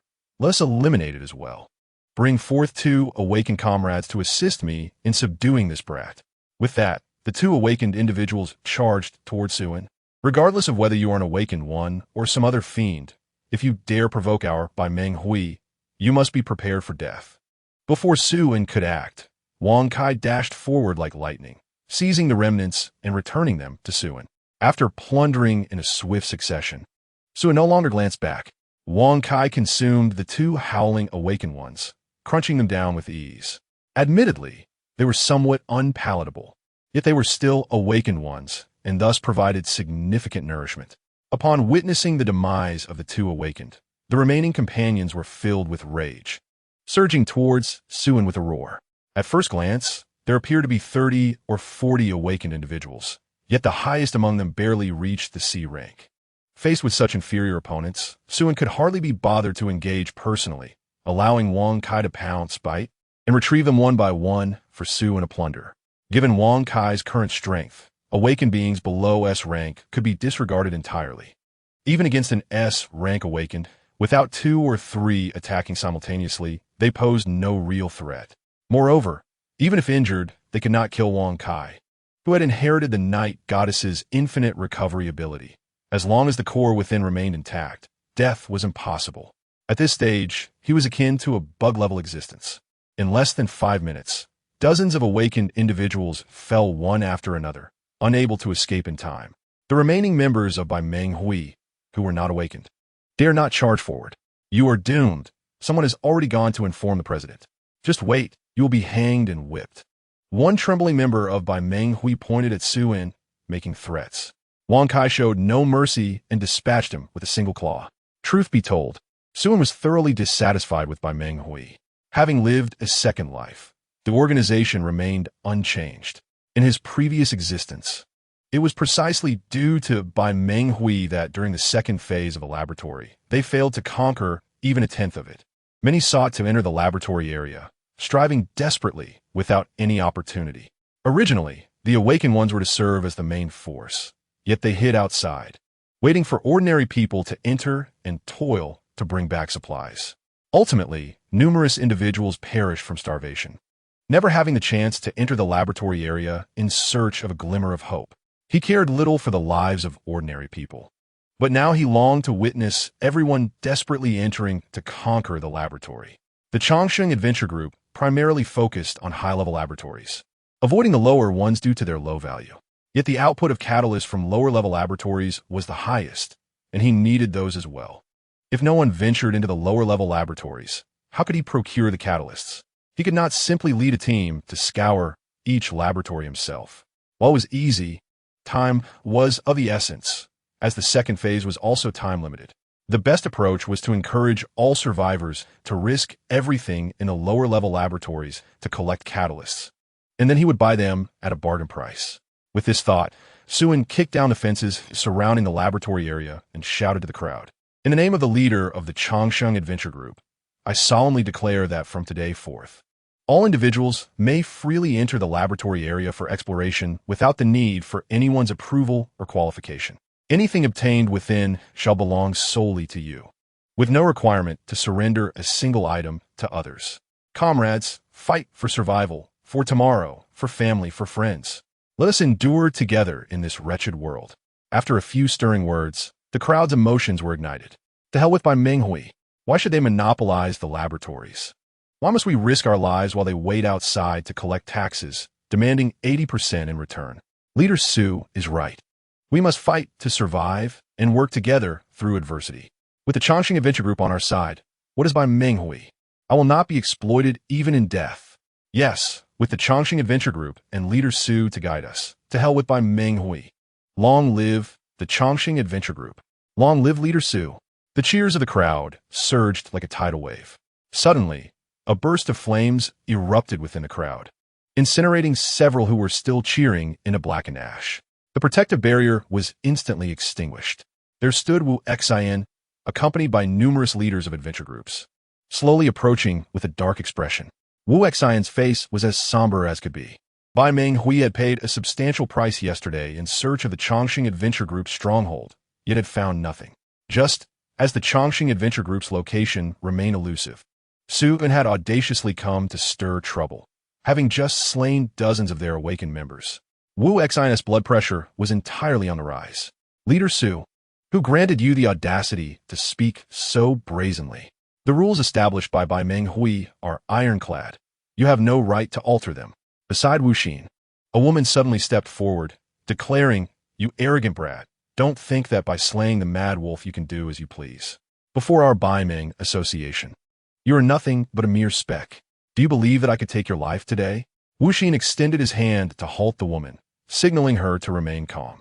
Xue's abilities were exceedingly enigmatic, and he could not fathom them.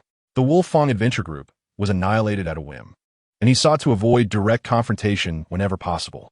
Although he was confident in his ability to kill Xue, he understood that in the throes of death, Xue would undoubtedly take down several awakeners. These individuals were invaluable pawns in a strategic game. Losing even one piece diminished his leverage. And to exploit the ordinary populace effectively, a multitude of awakeners was essential. Otherwise, a revolt among the common people would be insurmountable. He then smiled at Xue, stating, "Our Bai Meng Association and you, Captain Xue, should have no grievances, correct?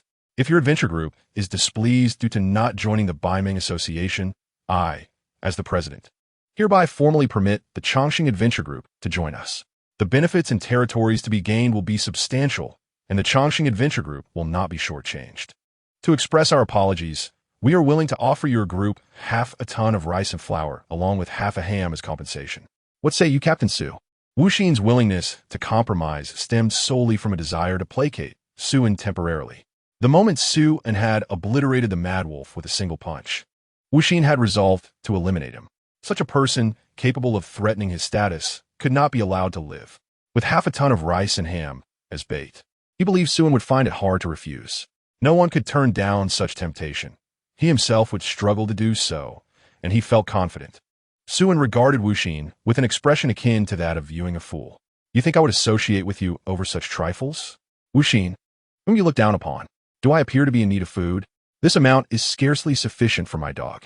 Wang Kai interjected, meow, indicating it was a cat, not a dog. Upon hearing Su An's words, Wuxin's complexion fluctuated from white to black. Was half a ton of rice and flour merely a trifle? His Jinwu adventure group, the largest in Soothie, coveted it. Such pretentiousness was intolerable, leading one to think that he was sacrificing dignity for the sake of appearances. What does Captain Su desire? Wuxin queried. What I desire is as I previously stated. From now on, these individuals may enter and exit freely. No one shall interfere. We harbor no animosity, so do not overreach. Wuxin's expression darkened further.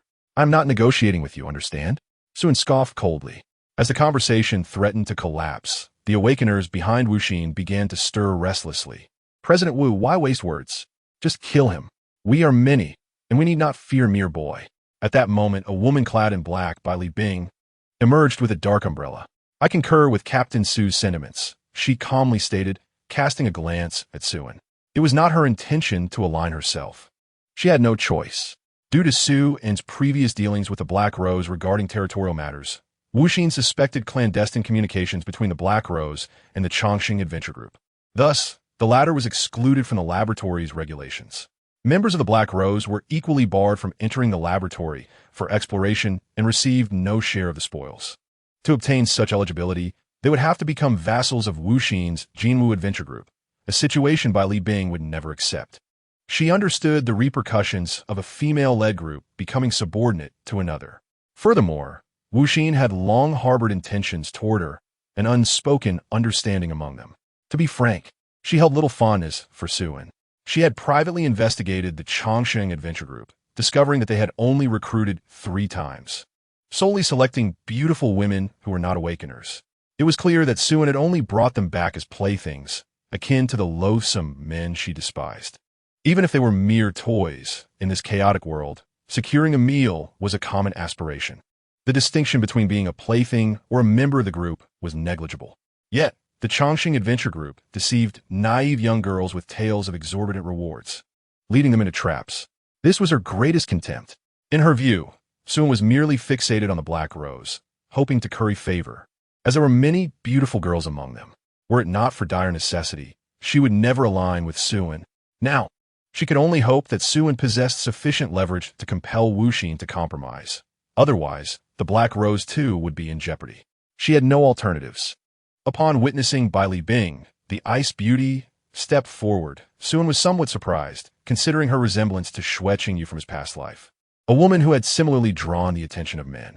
Suen presumed that the previous territorial gifting had prompted Bai Li Bing to join him, and he was too preoccupied to ponder further. He had not intended to let this matter slide. Even if Wuxin did not erupt in anger, he would not spare these individuals. His purpose today was to seize abilities. He cast a malevolent glance at Wuxin and then addressed the crowd loudly. From now on, you may enter and exit the laboratory area freely, and you will no longer be required to pay taxes to the Baimeng Association. Does everyone agree? Raise your hand if you do. The crowd fell silent, many eager to raise their hands. Yet under Wuxin's cold stare, they obediently lowered their heads, fearing to act. I agree. A frail and filthy little girl timidly raised her hand, her voice quivering. She had not eaten for several days. Her parents had perished from starvation days prior, and her sister had been taken away. By the time she found her sister, only a lifeless body remained. Now she existed alone in this world. Unaware of the dangers lurking in the laboratory area, she had only heard whispers of drinks that would quell hunger. She longed to drink, to fulfill her parents' wishes and survive. You have no place to speak here. A fire-type awakener behind Wuxin hurled a fireball toward the girl, as she was about to be engulfed in flames. Suen signaled to Wang Kai, who leaped forward like lightning and shielded the girl, swallowing the flames whole. He then let out a satisfied belch, exhaling a large smoke ring, fully mocking Wuxin and his associates. Wuxin, how bold of you to dare harm a member of my Chongqing Adventure Group. Suen grinned widely. Wu Xin's teeth ground together in fury. This was an outrageous reversal of truth. Suan, cease your nonsensical babble. She is not one of her Chongqing Adventure Group members. Suan ignored him and beckoned to the girl. Come here. The girl, feeling compelled, approached hesitantly, keeping her gaze lowered. This was a warning her parents had given her before they died, to never look up at men and to avoid them whenever possible. Suan, unfazed, placed his hand atop her head and said, from this moment, she is a member of my Chongqing Adventure Group. He then turned to Wu Xin, demanding, the Biming Association owes me an explanation now. Why did you attack my member? This is intolerable. Such blatant oppression. Chapter 82. The duel at the 100 Alliance meeting upon witnessing Su An's obstinate behavior. Wu Xian's patience wore thin, and he abandoned any pretense of placating Suan. He then addressed his companions with a nonchalant tone, instructing them to eliminate Suan swiftly, for the young man was undeniably peculiar. As soon as Wu Xian's words fell, the crowd, fueled by pent-up frustration, surged towards Suan with fervor. Damn it! I've long wished to rid myself of this brat. One shouted, while another lamented. My blood pressure is rising just listening to him. Why waste words? Let's act. A third chimed in, just don't damage him too much. He is rather handsome. Leave a whole corpse for me to play with. Suan remained serene, standing motionless, leading the onlookers to believe he was paralyzed by fear, their mockery echoing around him. Suddenly, Wang Kai leaped into the fray, targeting the awakeners with ferocity, either maiming them or tearing them apart, carelessly tossing their remnants before Suan. In an instant, blood splattered and screams filled the air. Suan nodded in satisfaction. This was the demeanor befitting a loyal pet, stepping forth to shield its master at the right moment. Under Wang Kai's ruthless rampage, dozens of awakeners were annihilated in the blink of an eye. Suan took on the role of looter, while Wang Kai captured the adversaries. Their synergy impeccable. Wu Xian, astonished by the ferocity of Su An's feline companion, had initially believed it to be merely an ordinary mutated creature. Yet, an encounter with a B-rank awakener had left the latter incapacitated, while A-rank awakeners faltered under its claws. Wu Xian's gaze towards Suan grew colder, tinged with jealousy. Such a divine pet should only belong to him. Determined to reclaim control, a portion of the group attempted to restrain the formidable cat, while the others aimed to eliminate Suan. As the casualties among the awakeners mounted, Wu Xian's composure faltered. He could not bear such losses. The remaining 5 S-rank awakeners muttered their discontent. Fine, you're the boss now, but I demand a 20% share of the resources from the Chongqing Adventure Group. Don't forget, I am still here. Though Wu Xian was the apparent leader, it did not mean all were his subordinates. Their allegiance was merely transactional. Among S-rank awakeners, pride was a common trait. All right, the resources of the Chongqing Adventure Group shall be shared among us. He conceded, reluctantly realizing that his original plan to monopolize the spoils had been thwarted. The 5 S-rank awakeners finally engaged, with 3 specializing in close combat charging swiftly at Suan, while the other 2, wielding elemental abilities, provided range support. As the 5 S-rank awakeners converged, Suan grinned, advancing rather than retreating, his radiant form transforming into a dazzling embodiment of strength. Other abilities proved futile in this clash. The 6 warriors clashed in a spectacle of epic proportions. The resounding explosions shook the ground, leaving behind massive craters from their fierce exchanges. The spectators had retreated to a safe distance, their hearts racing with concern for Suan, hoping fervently for his victory. However, facing 5 S-rank awakeners seemed an insurmountable challenge. How could he possibly prevail? Sighing, they lamented Su Tuanzhang's predicament, recognizing his sacrifice for their sake. It was an act of cowardice to overpower the few, they mused, condemning the scoundrels of the 100 Alliance. In such a fierce battle, ordinary individuals, let alone other awakeners, dared not intervene. Even the residual force of the conflict could prove fatal. Su Tuanzhang could have easily exploited the 100 Alliance as they had done to others. Yet he stood up for justice. His tenacious spirit shone brightly in the cold, indifferent world. The survivors bowed their heads in regret, some in shame, others in anger, fear, or despair. Bai Li Bing neither assisted nor retreated, but observed Su An's struggle with a calm demeanor, waiting for an opportunity. Should Suan falter, she would intervene to rescue him. Should he emerge victorious yet battered, she would unleash her wrath upon the remnants of the Hundred Alliance. Previously, she would have refrained from intervening, knowing that once she did, there would be no turning back. However, Xue Qingyu's selfless act of confronting the formidable Hundred Alliance for the sake of others had altered her perception of him. Foolish yet imbued with a sense of heroism, she realized she could never sacrifice herself for strangers. Moreover, Xue Qing's ability to withstand the onslaught of 5 S-rank awakeners without immediate defeat demonstrated his considerable strength, something she believed she could never achieve. Perhaps this man was worthy of her gamble.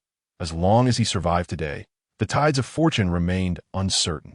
Given time to recuperate and gather strength, he could very well become a formidable adversary against the Hundred Alliance, allowing the Black Rose to flourish further.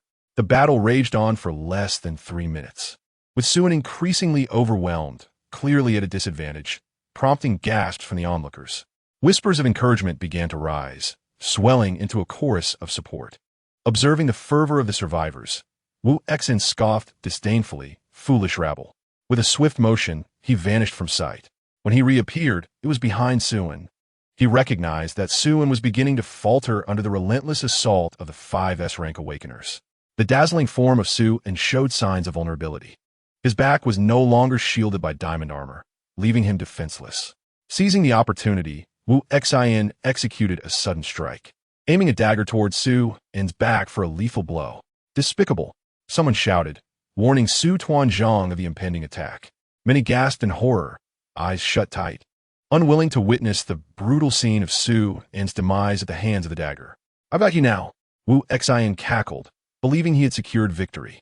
Yet, unexpectedly, Xue's expression shifted to one of eerie delight as he swiftly reached behind him, his hand seizing Xue Qingyu's throat with precision. "What? Wu Xin gap het in shock?" Realizing he had fallen into Xue's trap, he attempted to teleport away, but to his horror, he discovered his powers had failed him completely. He could not break free from the iron grip that constricted his throat. "You've made a name for yourself in death. I usually require no justification for killing, but you shall be the first and the last," Xue declared before crushing Xue Qingyu's life from him. As Xue Qingyu perished, he could not comprehend why his abilities had faltered, dying with resentment. He held esteemed status and a promising future, yet he found himself unwilling to accept such a fate. Why could someone possess such overwhelming strength? It was utterly unfair. Xue Qingyu inhaled his final breath. Chapter 83. A Frenzy of Killing. Have you heard of the True God sect? Is it unfair? Xue effortlessly flung away the lifeless body of Xue Qingyu. No, this is truly equitable. To Xue Qingyu and his companions, Xue appeared overwhelmingly powerful. Yet to the common folk, Xue Qingyu was equally an unattainable figure. If one were to insist on fairness, one would realize that this world has never truly been just, be it before the apocalypse or after. The reason Xue unwillingly endured the blows from 5 S-rank awakened ones was to intentionally feign weakness, waiting for Xue Qingyu to launch a surprise attack. Otherwise, with Xue Qingyu's ability to teleport, he could simply flee, rendering Xue powerless to pursue him. With Xue Qingyu's demise, Xue no longer had any lingering concerns. He swiftly regained his composure and, with a single punch, pierced through one of the S-rank awakened ones, simultaneously activating his triple plunder. Xue withdrew his bloodied hand and rotated his slightly aching shoulder, the sound of cracking bones echoing in the air. "Enjoyed that? Now it's my turn." In the blink of an eye, 2 companions had been slain, one of whom was the S-rank teleporting awakened one, Xue Qingyu. The remaining 4 immediately felt a chill run down their spines. "This is bad. We must retreat." There was no need for further contemplation. Even a fool could discern that they had encountered a formidable foe today. No, it would be more accurate to say they had encountered a grim reaper. The adversary had effortlessly taken down 2 of their companions, and they could just as easily meet the same fate. Without hesitation, the 4 turned to flee, fearing they might fall behind, even resorting to attacking each other with their abilities in their frantic escape. It is not necessary to outrun the enemy. One only needs to be faster than their companions. Concepts of brotherhood and alliances were quickly cast aside. "Brother, do me a favor and take a hit for me first. You cannot escape." Xue's foreboding words echoed as he activated his teleportation ability, appearing behind one of the fleeing individuals in an instant. With a single, effortless strike, He ended the life of that companion. His swordsmanship had reached an unparalleled level. With one stroke, only a faint breath remained, just enough for him to execute his triple plunder. After the plunder, there was no need for a finishing blow, as the opponent departed peacefully. With such skill, no one would believe he had not spent several months honing his craft in the West. With another swift teleport, he struck down another foe in a single blow, followed by another triple plunder. Again, he teleported, and then again, achieving a 3-for-1 victory. You all are quite lacking in skill. Xue flicked the nano saber, sending a spray of crimson. Thus, all 6 S-rank awakened ones of the Bai Meng Hui have been transcended by Xue. Of course, being a good person to the end, he would assist the others in their transcendence as well. Rather than suffer in this apocalyptic world, it was far better for them to be reborn swiftly. Xue felt as though a radiant light was emanating from his head, overflowing with virtue. Turning his gaze, he saw Wang Kai besieged by hundreds of awakened ones. It was no longer merely a retreat. The entire cat was severely injured, physically torn apart, its intestines spilling onto the ground. Yet, it continued to fight valiantly, its indomitable spirit evoking a stirring sense of admiration. Xue helplessly covered his head. This fool was truly a dramatic performer. Had he not caught the occasional intelligent glance from Wang Kai, he might have been convinced. Stop playing dead. Hurry up and let me give you an extra meal tonight. Meow. I'm a cat, not a dog. Upon hearing the mention of extra food, Wang Kai suddenly regained its vigor, its injuries miraculously healed in an instant, impervious to any further attacks. With renewed strength, Wang Kai stood tall. Given its prowess, these awakened ones would require 2 or 3 days of relentless assault to truly threaten it. Xue too teleported into the fray, unleashing a wave of slaughter and plunder. Several S-rank awakened ones from the Bai Meng Hui had already perished, and it was likely that the remaining ones would not withstand for long before their defenses crumbled. He aimed to eliminate as many as possible before that moment arrived, planning to chase down any who fled afterward. In mere moments, anguished cries filled the air as the number of awakened ones dwindled at a visible rate. Within less than 3 minutes, more than half had fallen, all while Xue deliberately controlled the scope of his lethal force. Were it not for the need to plunder abilities, he could have wiped them all out within a minute. Witnessing the ferocity of Xue, the remaining awakened ones could no longer maintain their composure and turned to flee. Help! Sorry, Lang.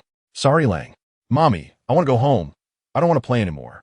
Xue would not allow them to escape so easily. Losing even one would be a significant loss. He unleashed his abilities to their fullest extent, pursuing and plundering simultaneously. If he could not plunder in the moment, he would incapacitate them temporarily and return later to finish the job. Thus, the scene transformed into a relentless chase, with one man and one cat relentlessly pursuing hundreds of awakened ones, laughter mingling with cries of despair. The distant onlookers, survivors of the chaos, were left in shock. In less than 30 seconds, the tide had dramatically shifted. The once struggling duo now resembled deities, cutting through the ranks of the Bai Meng Hui with unparalleled ferocity. Madness. It's a massacre. Glory to Captain Xue. Long live Captain Xue. The miraculous turnaround ignited a surge of excitement among the survivors, who leapt in jubilation. What does it mean to be a savior? This is it. What does it mean for a deity to descend? This is it. The awakened ones, once viewed as untouchable, now appeared utterly vulnerable before Captain Xue. As they watched him wreak havoc, a profound sense of relief washed over the crowd. Suffering under the oppression of the Bai Meng Hui for so long, these wretches had even sought to seize the very roots of their existence. Witnessing Xue's vengeance upon them was nothing short of cathartic. Kill them all. Eradicate them completely. Well done. Keep killing. 5 minutes later, Xue quietly ushered the last passenger into the afterlife. Although it was somewhat delayed, one could still hope he might catch the final express train to paradise. As for the reason he did not descend into hell, perhaps it was simply because it had been filled to the brim long before the end of days. Scanning the surroundings, there was not a single awakened left. Only a handful of girls, clustered together like black roses, trembled in fear. Even Bai Li Bing, the ice-cold beauty resembling a frozen mountain, could not suppress her slight shivering. Xue's prowess had completely transcended her comprehension. As an S-class awakened at the pinnacle of power, she felt acutely how utterly powerless she was in the face of such godlike strength. Perhaps In his eyes, there was no distinction between S-class and G-class awakened. Her once prized power now seemed insignificant in comparison. It was akin to an ant gazing up at the stars. Previously, she had contemplated offering her assistance, but now it appeared so foolish and arrogant. Like the others from the Bai Meng Hui, she had continuously placed Xue on the same pedestal as herself, unaware that his might existed in an entirely different dimension. Having eliminated all that needed to be vanquished and seized what was to be claimed, Xue then leapt onto Wang Kai's back, preparing for the next endeavor. Many members of the Bai Meng Hui were still idling at their base. With news yet to leak, it was imperative to pay a visit without delay. Should they tarry, it would be too late. After today, awakened ones would likely avoid him, making the chance to capture so many again exceedingly rare. He aimed to reap a bountiful harvest today, observing the survivors still reveling in their excitement. Xue could not help but roll his eyes. What were they dawdling for? They should be exploring the laboratory. No one was obstructing them now. With that, he mounted Wang Kai and departed, vanishing from their sight in an instant. Not long after Xue's departure, a group of cloaked figures quietly emerged. A small figure among them approached the survivors, slowly lifting the edge of his hood to reveal a face as exquisitely crafted as a porcelain doll. A radiant smile gracing his lips. Have you heard of the True God sect? Our divine leader is indeed Xue Tuanzhong, Lord Xuan. I am Xinxian, and I warmly welcome everyone to join our Jinshin Jiao, to become loyal servants of our divine leader. Chapter 84. Bailey Bing. I have witnessed a heavenly realm. After the Bai Meng Hui was decisively penetrated by Xuan, all rules and regulations crumbled into oblivion. Thus, a throng of people armed themselves and surged towards the laboratory area, disregarding any safety levels, driven by sheer audacity while they still possessed a modicum of strength. The outcome was evident, an arduous struggle for survival, brutal and unforgiving. Yet, even in such dire circumstances, it was preferable to the despair of starvation. As the number of conquered laboratories swelled, so too did the ranks of those adorned with alloy gear, leading to a gradual decline in casualties. For now, however, it was a matter of risking life itself. Xuan's reputation soared, and the mere mention of Xue Tuanzhong inspired admiration and reverence across the populace. After all, it was thanks to Xuan that they had the opportunity to delve into the laboratories, and most importantly, they were exempt from exorbitant taxes. The treasures unearthed were entirely theirs. Some even brought their families to join this so-called Jinshin Jiao, rumored to be a sect devoted to Lord Xue. As long as one sincerely worshipped Lord Xue, they were considered family within the Jinshin Jiao. The sect vowed never to abandon a believer. Together they would face trials and tribulations. However, renouncing one's faith meant peril. Betrayers would be branded heretics, and the Jinshin Jiao would pursue them relentlessly, meting out punishments of unspeakable cruelty.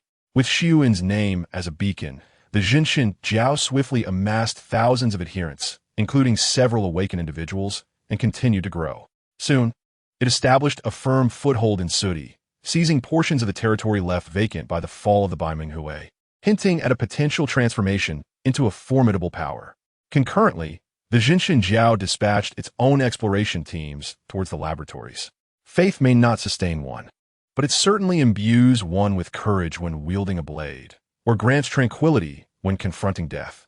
In the face of mortality, let your faith momentarily eclipse the pain, trusting that the benevolent deity will guide you to a beautiful realm devoid of hunger, zombies, and suffering. Is this not a form of happiness? Simultaneously, the Black Rose, one of the few remaining large adventure groups, embarked on their own quest to explore the laboratories. However, as a sizable unit with considerable strength, featuring many awakened sisters, they could not merely linger at the periphery. They ventured deeper into the unknown. Yet, large adventure groups also faced disadvantages, as they had more mouths to feed, making it challenging to meet their basic daily needs with the meager outputs from lower-tier laboratories.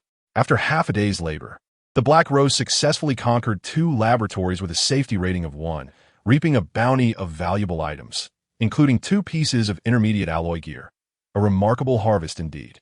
Across the expanse of Sudi, the speed at which they tackled these challenges was nothing short of extraordinary, largely due to their leader Bailey being personally guiding the expedition. The formidable S-rank, awakened individual formed the backbone of the large adventure group. Bailey being issued another command to delve deeper, with the strength of the Black Rose. They might dare to challenge a laboratory with a safety rating of 2. Though fatalities were inevitable, they had no choice but to press forward. Such was the era. Those who dared to strive would ultimately prevail, and a hearty meal was the ultimate goal for all. As they ventured further, the environment grew increasingly complex, teeming with unfamiliar mutated creatures and the terrifying presence of zombie dogs, swift and elusive, ready to launch surprise attacks. A single bite would spell doom, resulting in inevitable infection. The viruses carried by the mutated creatures in the laboratory zones were far more potent than those found among zombies in urban areas, posing a challenge even to awakened individuals. After a considerable time, exhaustion settled upon the group, each member yearning for respite. In that moment of disorientation, they seemed to catch a whiff of an enticing aroma of meat. Suddenly, fatigue vanished. How delectable! It was indeed the scent of pork, red braised pork to be precise. It had been over a month since they last encountered any meat, and the mere aroma stirred their appetites, making their mouths water. Drawn irresistibly by the fragrance, they instinctively followed it. Even Bailey Bing could not resist the overwhelming urge to investigate.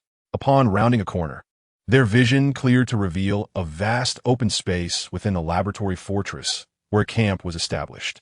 Surrounding the camp were several poles from which hung the remains of unknown monstrous creatures. Figures moved about the camp, young, beautiful women, all wearing smiles, engaged in laughter or busying themselves with various tasks. Each donned high-tech alloy armor that dazzled the eyes, wielding weapons of a caliber they had never encountered. To their astonishment, it appeared that a fire was lit, with someone sautéing vegetables and another steaming rice, while a large pot simmered with fragrant red braised pork. The delightful aroma wafting from the camp left the Black Rose sisters utterly dumbfounded. What was this? A terrestrial paradise? My heavens, they had meat to eat, freshly cooked dishes, and steaming white rice. Their equipment was so splendid. In stark contrast, they were accustomed to foraging for sustenance from dried grass and coarse grains. Their defensive gear often cobbled together from scrap metal. This comparison was painfully stark, as if each heart had been struck by a heavy blow. They had believed that the treatment they received within the Black Rose was the best among all adventure groups. Yet, how could the disparity be so vast? Bailey Bing's eyes widened in disbelief. As the leader, she understood all too well the implications of sustaining such a large group while enjoying the luxury of white rice and red braised pork. It was unequivocally impossible. Fresh pork was a rare commodity in this stage of existence, and no amount of resources could procure it. Even the prospect of cured meat was enough to bring tears of joy. Not only was fresh meat scarce, but fresh vegetables were also unattainable, leaving them to subsist on wild greens. Yet here, the camp's inhabitants were genuinely savoring red braised pork and fresh vegetables. Who were these people?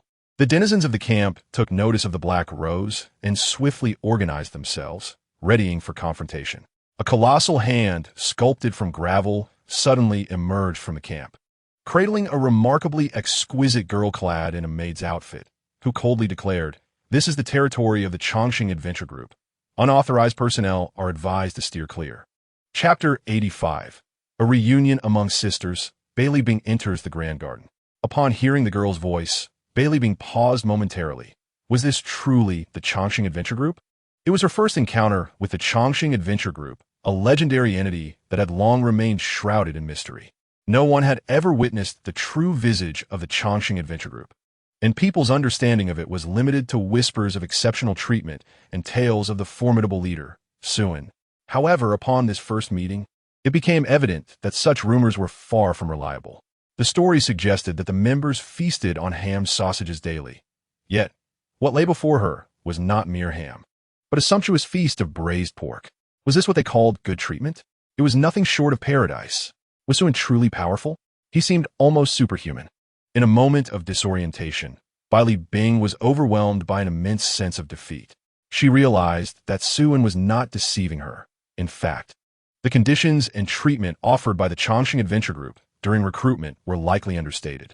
At that moment, a team of equally opulent women emerged from another direction, immediately assuming a defensive posture upon seeing the members of the Black Rose.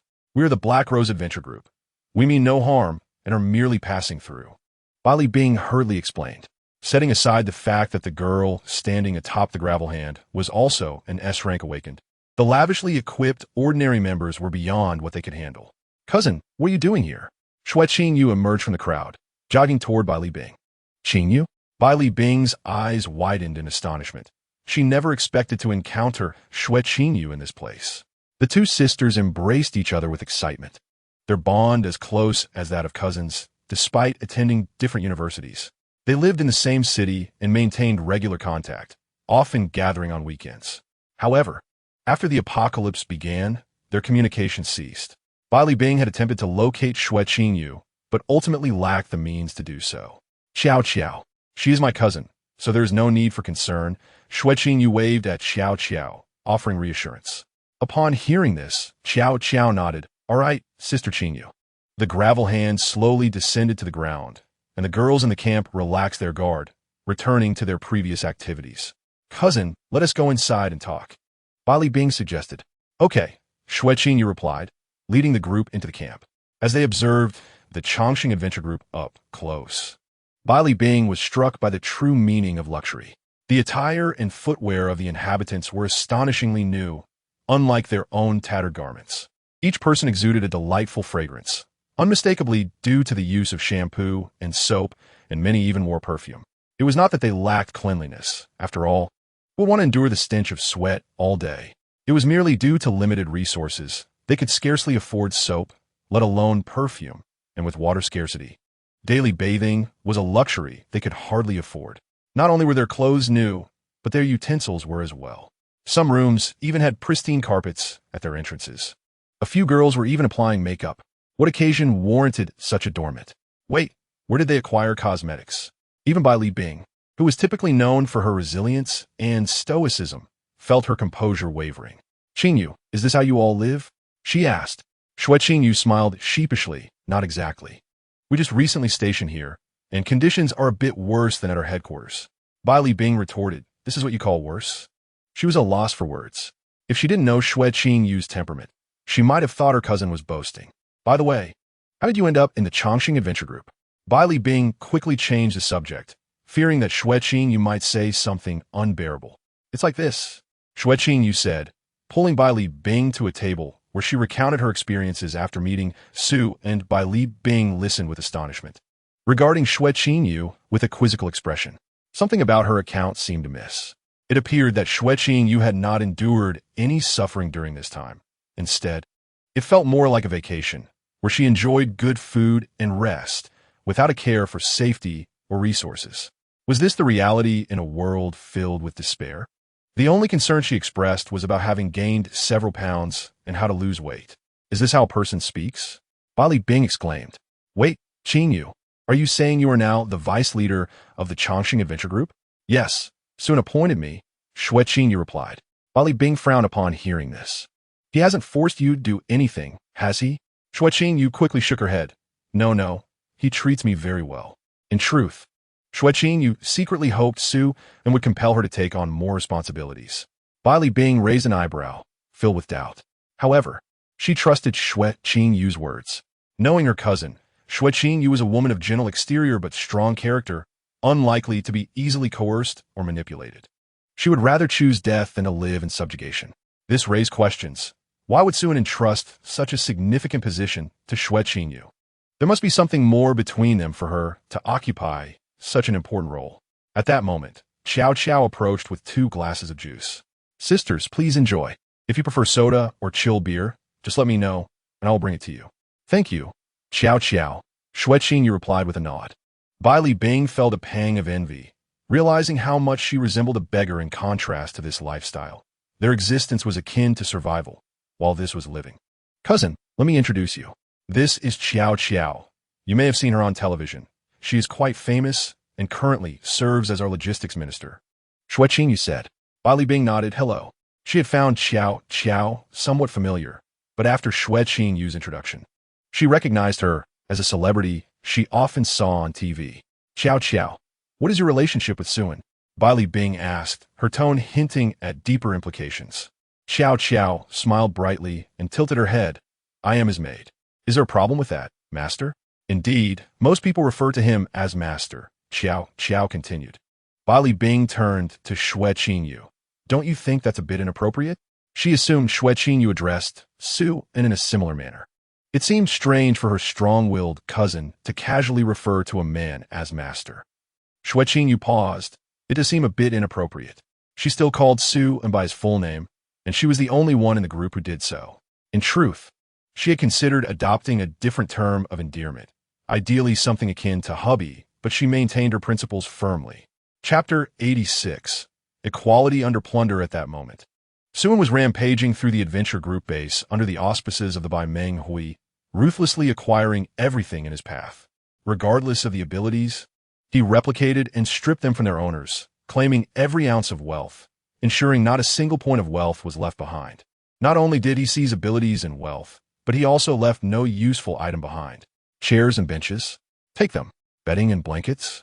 Those would serve as dog bedding for Wang Kai. Steel bars and iron sheets? Who knows when they might come in handy? Refrigerators, televisions, and washing machines? This is truly remarkable. Take it away. Take it away. Although there are still tens of thousands of beasts in his vast domain, wherever he has ventured, not a single patch of land remains intact. One adventurer group after another has been obliterated under his plundering, while countless awakeners have boarded the high-speed train to paradise. In just half a day, dozens of adventurer groups have been completely annihilated, particularly the larger ones at the forefront, nearly all of which have been wiped out. The remaining adventurer groups, regardless of any past grievances with the Chongqing Adventurer Group, hastily fled. Some astute awakeners even buried themselves in advance, leaving only their heads exposed, covered with makeshift camouflage, solely to evade Suan, this harbinger of doom. This vividly illustrates the concept of voluntarily half-burying oneself. In an instant, a peculiar phenomenon emerged where all adventurer group strongholds were deserted. Suan could only grumble in frustration, lamenting that he had not been swift enough. It took him half a day to eliminate merely 1,000 awakeners. His professional skills and efficiency require enhancement. Nevertheless, considering his efforts, the number of awakeners he has dispatched likely surpasses half of the entire Sudi region. The high-tier awakeners at the forefront have almost all perished. Perhaps, in the eyes of the awakeners, Suan embodies the very essence of apocalypse. In comparison to other regions, the number of awakeners in Sudi is undoubtedly much smaller.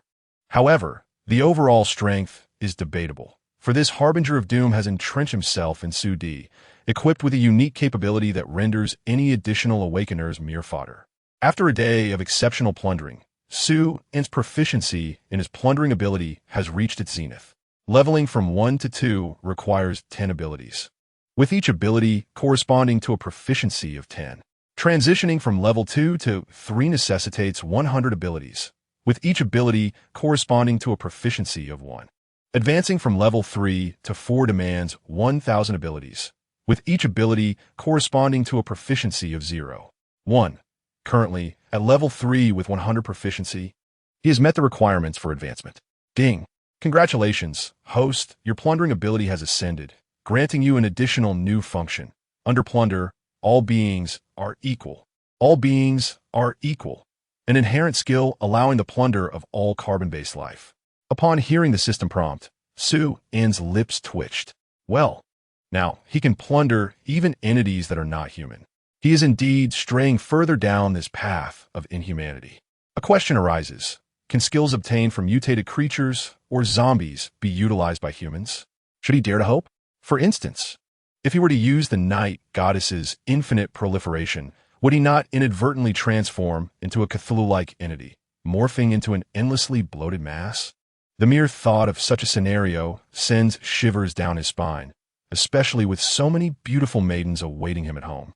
He certainly does not wish to become an indescribable monstrosity. Plundering is acceptable, but utilizing it himself is a different matter. He might as well give it a try. Suan promptly approached Wang Kai and delivered a slap to its head. Wang Kai, meow, meow, meow. Hand it over. Detection of plunderable target. Please select plunder direction. Replicate skill. Plunder wealth.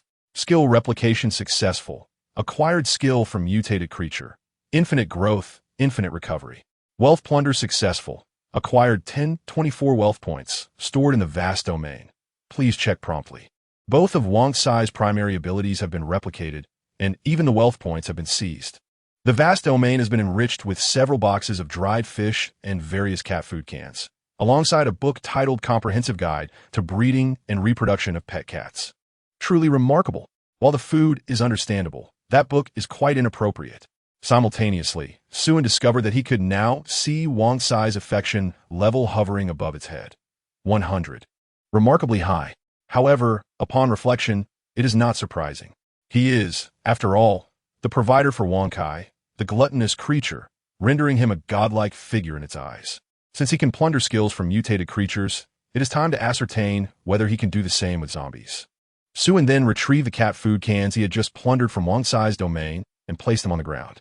He instructed Wang Cai, "Go fetch me 2 zombies, 1 weak and 1 stronger. These treats will be yours." Upon seeing the numerous cat food cans, Wang Cai's tongue lolled out, drool dripping profusely. It nodded eagerly and dashed towards the city. Before long, it returned, clutching 2 zombies, one a mere ordinary zombie and the other a witch. Both zombies had lost their ability to move. The ordinary zombie was barely clinging to life, while the witch was still shrieking with piercing cries. Xue, annoyed by the incessant noise, casually grabbed a can of cat food and stuffed it into the witch's mouth to silence her. Wang Cai hurriedly gathered the remaining cat food and dried fish into his arms, keeping a vigilant eye on Xue and his not-so-clean little hands. Xue initially attempted to loot a regular zombie with a 3-hit combo, but it yielded no results. It seemed that without skills, one could not seize anything. He then directed a similar 3-hit combo at a witch, specifically instructing the system, loot fiercely. Consequently, he acquired 2 skills from the witch, tear and track. Simultaneously, a filthy piece of clothing appeared in his hands. Xue promptly discarded it, realizing that his hands were now truly dirty. Chapter 87. Xue, no. That's not appropriate. It has a Grim Reaper. With the task nearly complete, the time had reached around 4 or 5 in the afternoon, signaling it was time to return home for dinner. He then mounted Wang Cai and made his way towards the temporary stronghold. Upon arriving at the outskirts of the laboratory area, he noticed survivors streaming in large numbers, many returning with their spoils. Seeing Xue riding in, the crowd paused, their eyes filled with admiration and gratitude. Some discreetly bowed their heads in silent appreciation. Xue paid little attention to the others, instead focusing on a girl huddled in a corner. She appeared to be around 11 or 12, her face dirty, and her big eyes scanning for something. Upon spotting Xue, her eyes lit up. She started to rise and run towards him, but quickly lowered her head in self-consciousness, glancing at her tattered and filthy clothes. Her little finger unconsciously fiddled with a stain on her pants. Almost forgetting her, he had previously taken her in as a new member under the guise of needing an excuse to deal with Wuxin. He waved to the girl with a gentle smile. "Come here. I'll take you home." The girl, hearing this, joyfully lifted her head and dashed to Wang Cai's side, gazing up at Xue with hopeful eyes. "Come on," Xue said, turning to help her up. The girl hurriedly wiped her dirty little hands on her clothes before daring to grasp Xue's hand. "Thank you," she said shyly. Xue smiled slightly, unbothered by her dirtiness.